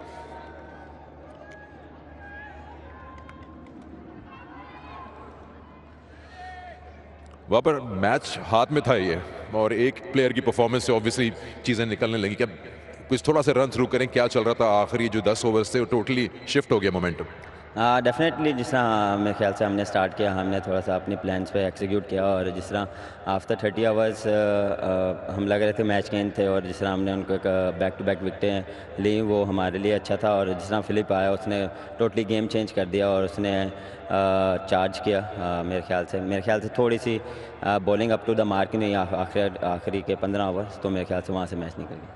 पहली batting ली थी आपने, 280 से satisfied थे कि काफ़ी है इस track के लिए?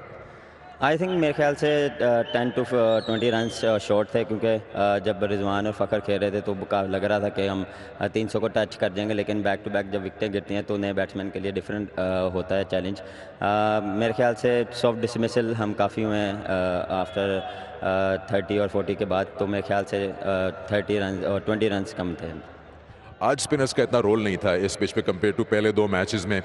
उन्होंने इकोनॉमी के साथ बॉलिंग तो की, लेकिन वो जो आपको विकेट्स चाहिए थी वो शायद नहीं मिली। तो आप समझते हैं कि अभी भी पहले बैटिंग ही बनती है यहाँ पर? देखिए, आज हम एक्सपेक्ट कर रहे थे कि वैसा टर्न हो, लेकिन वैसा टर्न नहीं हुआ। लेकिन मेरे ख्याल से स्पिनर्स ने अपना रोल अदा किया और स्क्वीज़ करके रखा बैट्समैनों को, तो जो हमारा प्लान था हमने एग्जीक्यूट किया, लेकिन मेरे ख्याल से आखिरी के 10 ओवर्स हम एग्जीक्यूट नहीं कर पाए।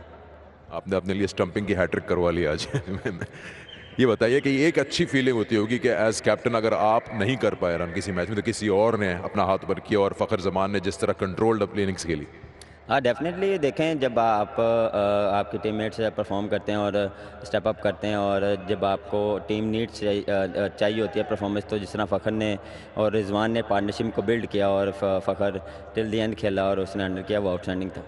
चलिए, सीरीज नहीं जीत पाए, लेकिन मैच अच्छा हुआ, अच्छा मुकाबला हुआ। थोड़ा सा रेस्ट है अब आप लोगों के लिए। Thank you for entertaining us. Thank you so much. Babar Azam, the captain of Pakistan. I'll request Kane Williamson, the captain of New Zealand.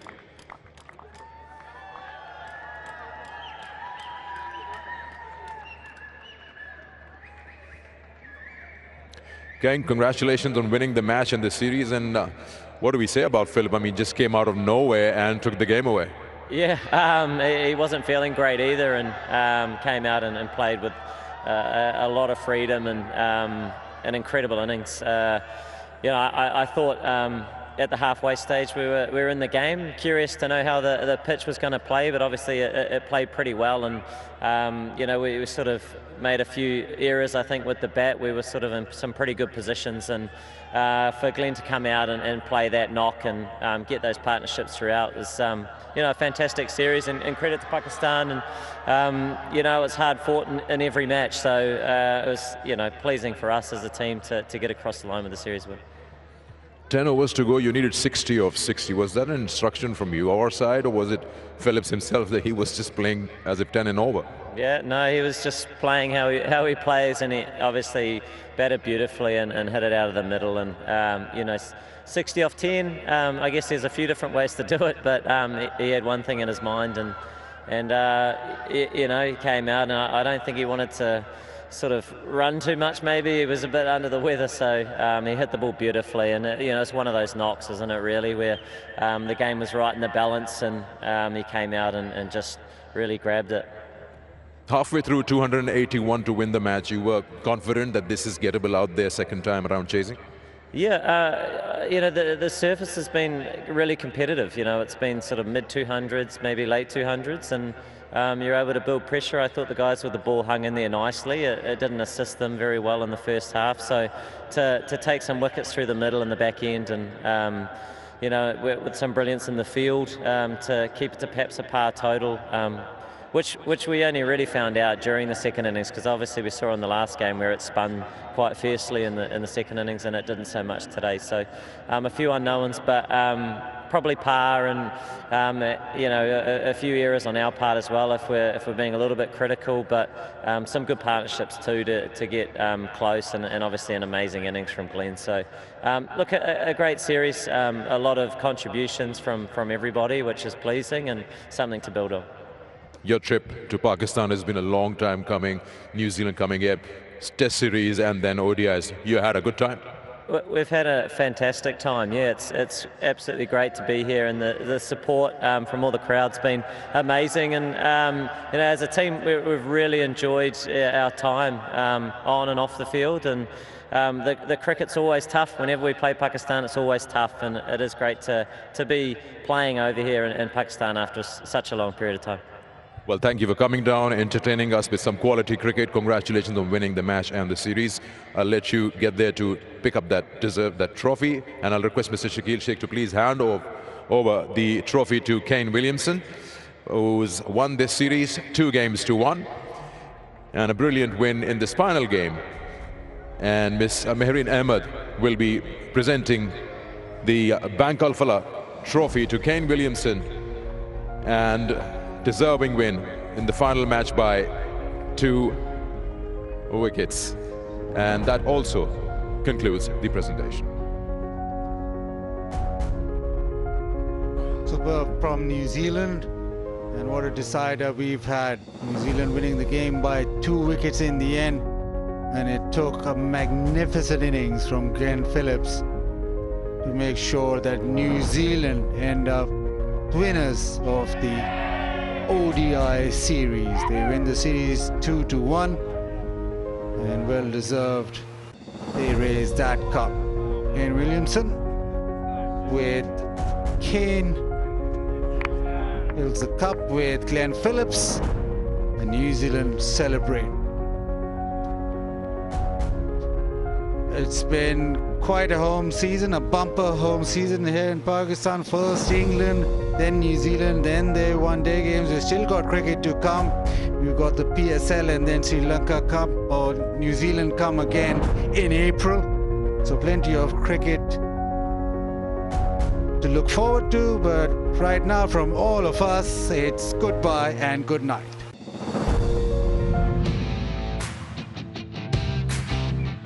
We gotta go big or go home. We're down to the gold.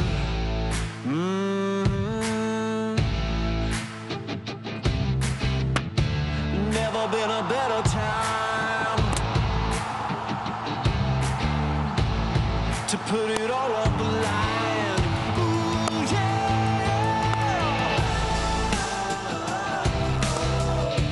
Time to put it all on the line.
Well, the chase was perfectly planned. Started off with Conway getting to a landmark, then the captain himself making sure they're in the game. And what do you say about Philip?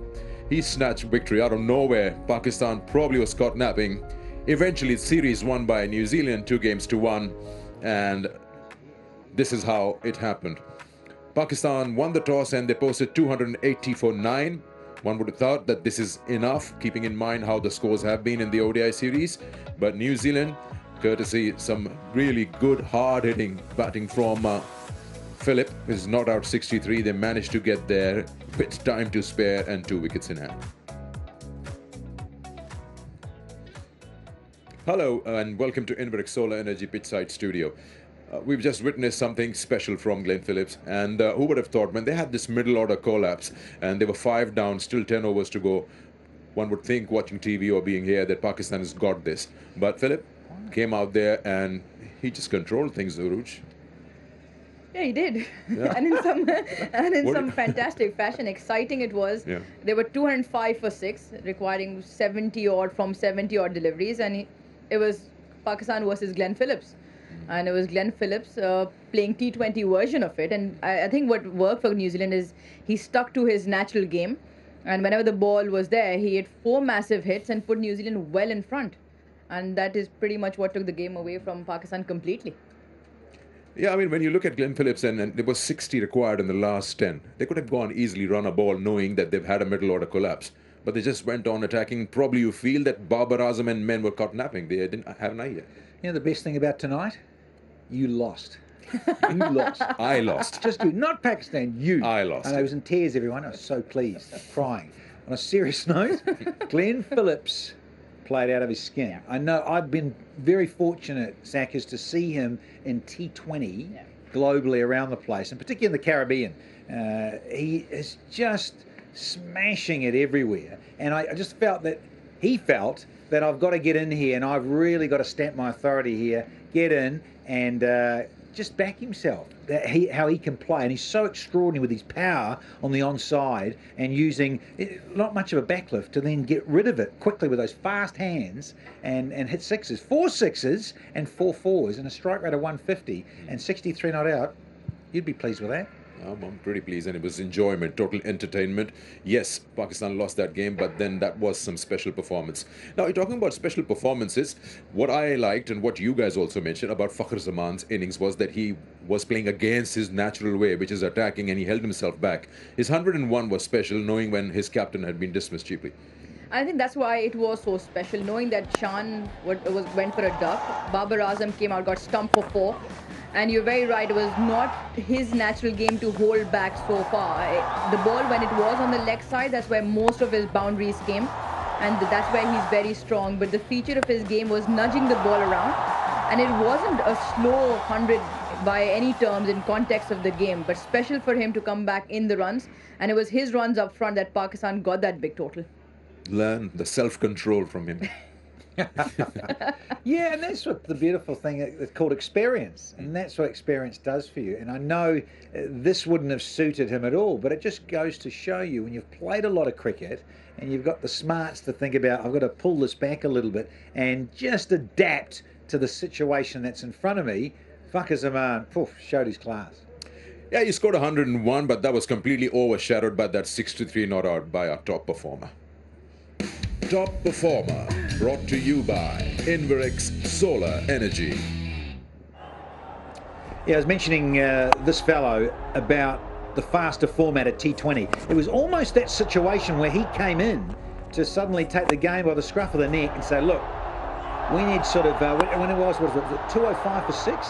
And so that scenario from then, he said, I need to get on with this. He lost Latham and then said, hey, I'm going to play like only I can play and back my ability. Quite extraordinary. If you look at his scoring, Uruj, I mean, he's been unforgiving in front of the square on either side. Yeah, especially on the leg side, especially when he sort of hangs back in his crease and he, like Danny said, those fast hands with some brute force, 100-meter 6 and a couple of 90-meter big hits. That was quite exceptional. Top performer, brought to you by Inverix Solar Energy. Okay, let's take a short break. When we come back, we'll look at the 8 wickets that fell.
Hello and welcome back to Inverix Solar Energy Pitchside Studio.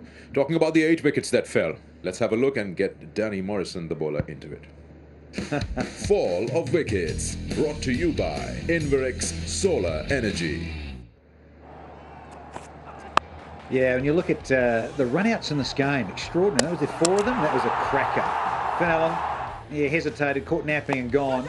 And then he leant back on the stroke there, Devon Conway. And that was his undoing. And once again, spinners to the fore. Mitchell, not the smartest option, given there was just 5 taken off that over, and only had to play a little bit more orthodox. And the run out, this was a big moment. This was massive with Kane Williamson run out, and a great throw from Wessing Jr. And you thought, hello, this could be a big downfall. And then the chop on from Bracewell. Hit a 6, then got out. And then a little dab around the corner that was just a bottom edge onto the stumps as well. And the end of Latham. 205 for 6. Dangerous. And we thought, well, is there something else going to go on? Santner lost balance and got castled. And then Sodhi came in. And if you'd gone through with us a bit more, could have won the game. But chipped out for 0. And there's your 8 wickets. Fall of wickets, brought to you by Inverix Solar Energy. Barbara, at the post-match said probably 300 was also on the cards. Fakhar Zaman losing his wicket to a run out because he had twisted his ankle, and then Haris Sohail, and that probably set them back. Do you feel that he was expecting a little more reliance on the spinners, and he thought the spin would do that magic which was there in the first two games? I'd say partly, because especially him winning the toss was an element of the expectation of the wicket to play similar in the first two games, that it might spin and grip sharply under lights. It wasn't the case. But I still feel 282 was good enough. 300, well, could have been a different story. I think Pakistan let themselves down, with their fielding off the boundary. There were a couple of very casual efforts where they just weren't looking to stop the twos. Rizwan dropped one, which I felt was a huge turning point in the game. He dropped Phillips when they still needed about 24 odd runs and could have been a very different story. So I think it was them let down in the field, not so much the bowling itself. Okay. Let's get to hashtag Have Your Say, where you ask questions to our guests. Have Your Say, brought to you by Inverex Solar Energy. Danny, question for you in hashtag Have Your Say from the people is that, I won't say is it a concern, but there is some similarity. The middle order, batting first and then today in the chase, have not really come to the party. It's been around for a while, isn't it? Yeah, good question. And what are they going to address and how do they deal with it? Well, you brought Haris Sohail back into the side. He showed glimpses again. It is an annoying thing because you're going about opening the batting. Everyone feels it's quite, the new ball and it's coming on. And yeah, there's challenges with that. Yet you've only got 2 men out, rah-de-rah-de-rah. But if you lose a couple of wickets early, suddenly you're exposing that crucial middle order. If Babar's not getting your runs with Mohammad Rizwan, then there are concerns. I saw glimpses of Salman today, Salman. I like what I see there. You just got to say, we've got to settle on a side and stick with it and back these guys to do a job over a long period of time, because, Sackers, there is a certain World Cup in October, November this year. I was asking about New Zealand. Oh, no, I'm talking about yours.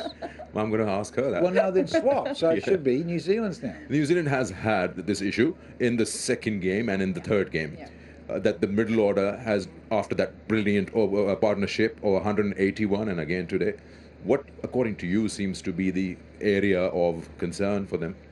I think I asked Kane Williamson at the toss and asked him similar question, that the middle order in the first game got starts and the second game didn't come to the party at all. But I think today, with the way Phillips played and with Mitchell and Latham, so again, similar to Pakistan, they look like they've decided on a side and probably a longer run up till October. Maybe they could chop around Latham for 4 and Daryl Mitchell for 5. Daryl Mitchell's fallen to this reverse sweep a couple of times, but he's a sort of aggressor who wants to impact himself on the game. I still wouldn't worry too much about it, because when you've got a finisher in the form of Glenn Phillips, Saturn can put runs as well. I don't think, as from a New Zealand point of view, it'll be too much concern. There you go. That's Have Your Say.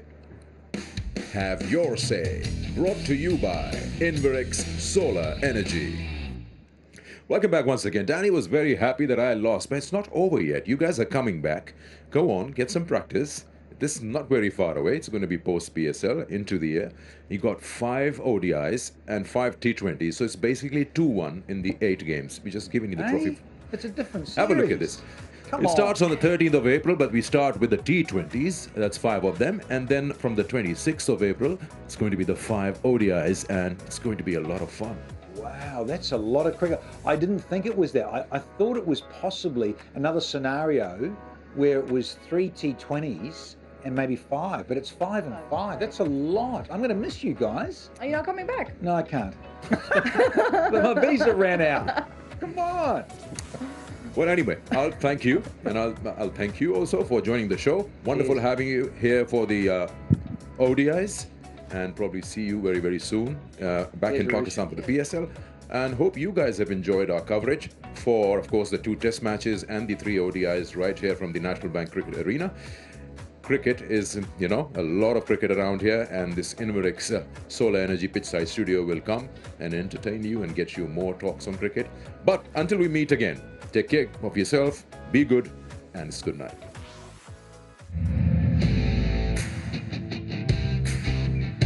We gotta go big or go home. We're down to the gold.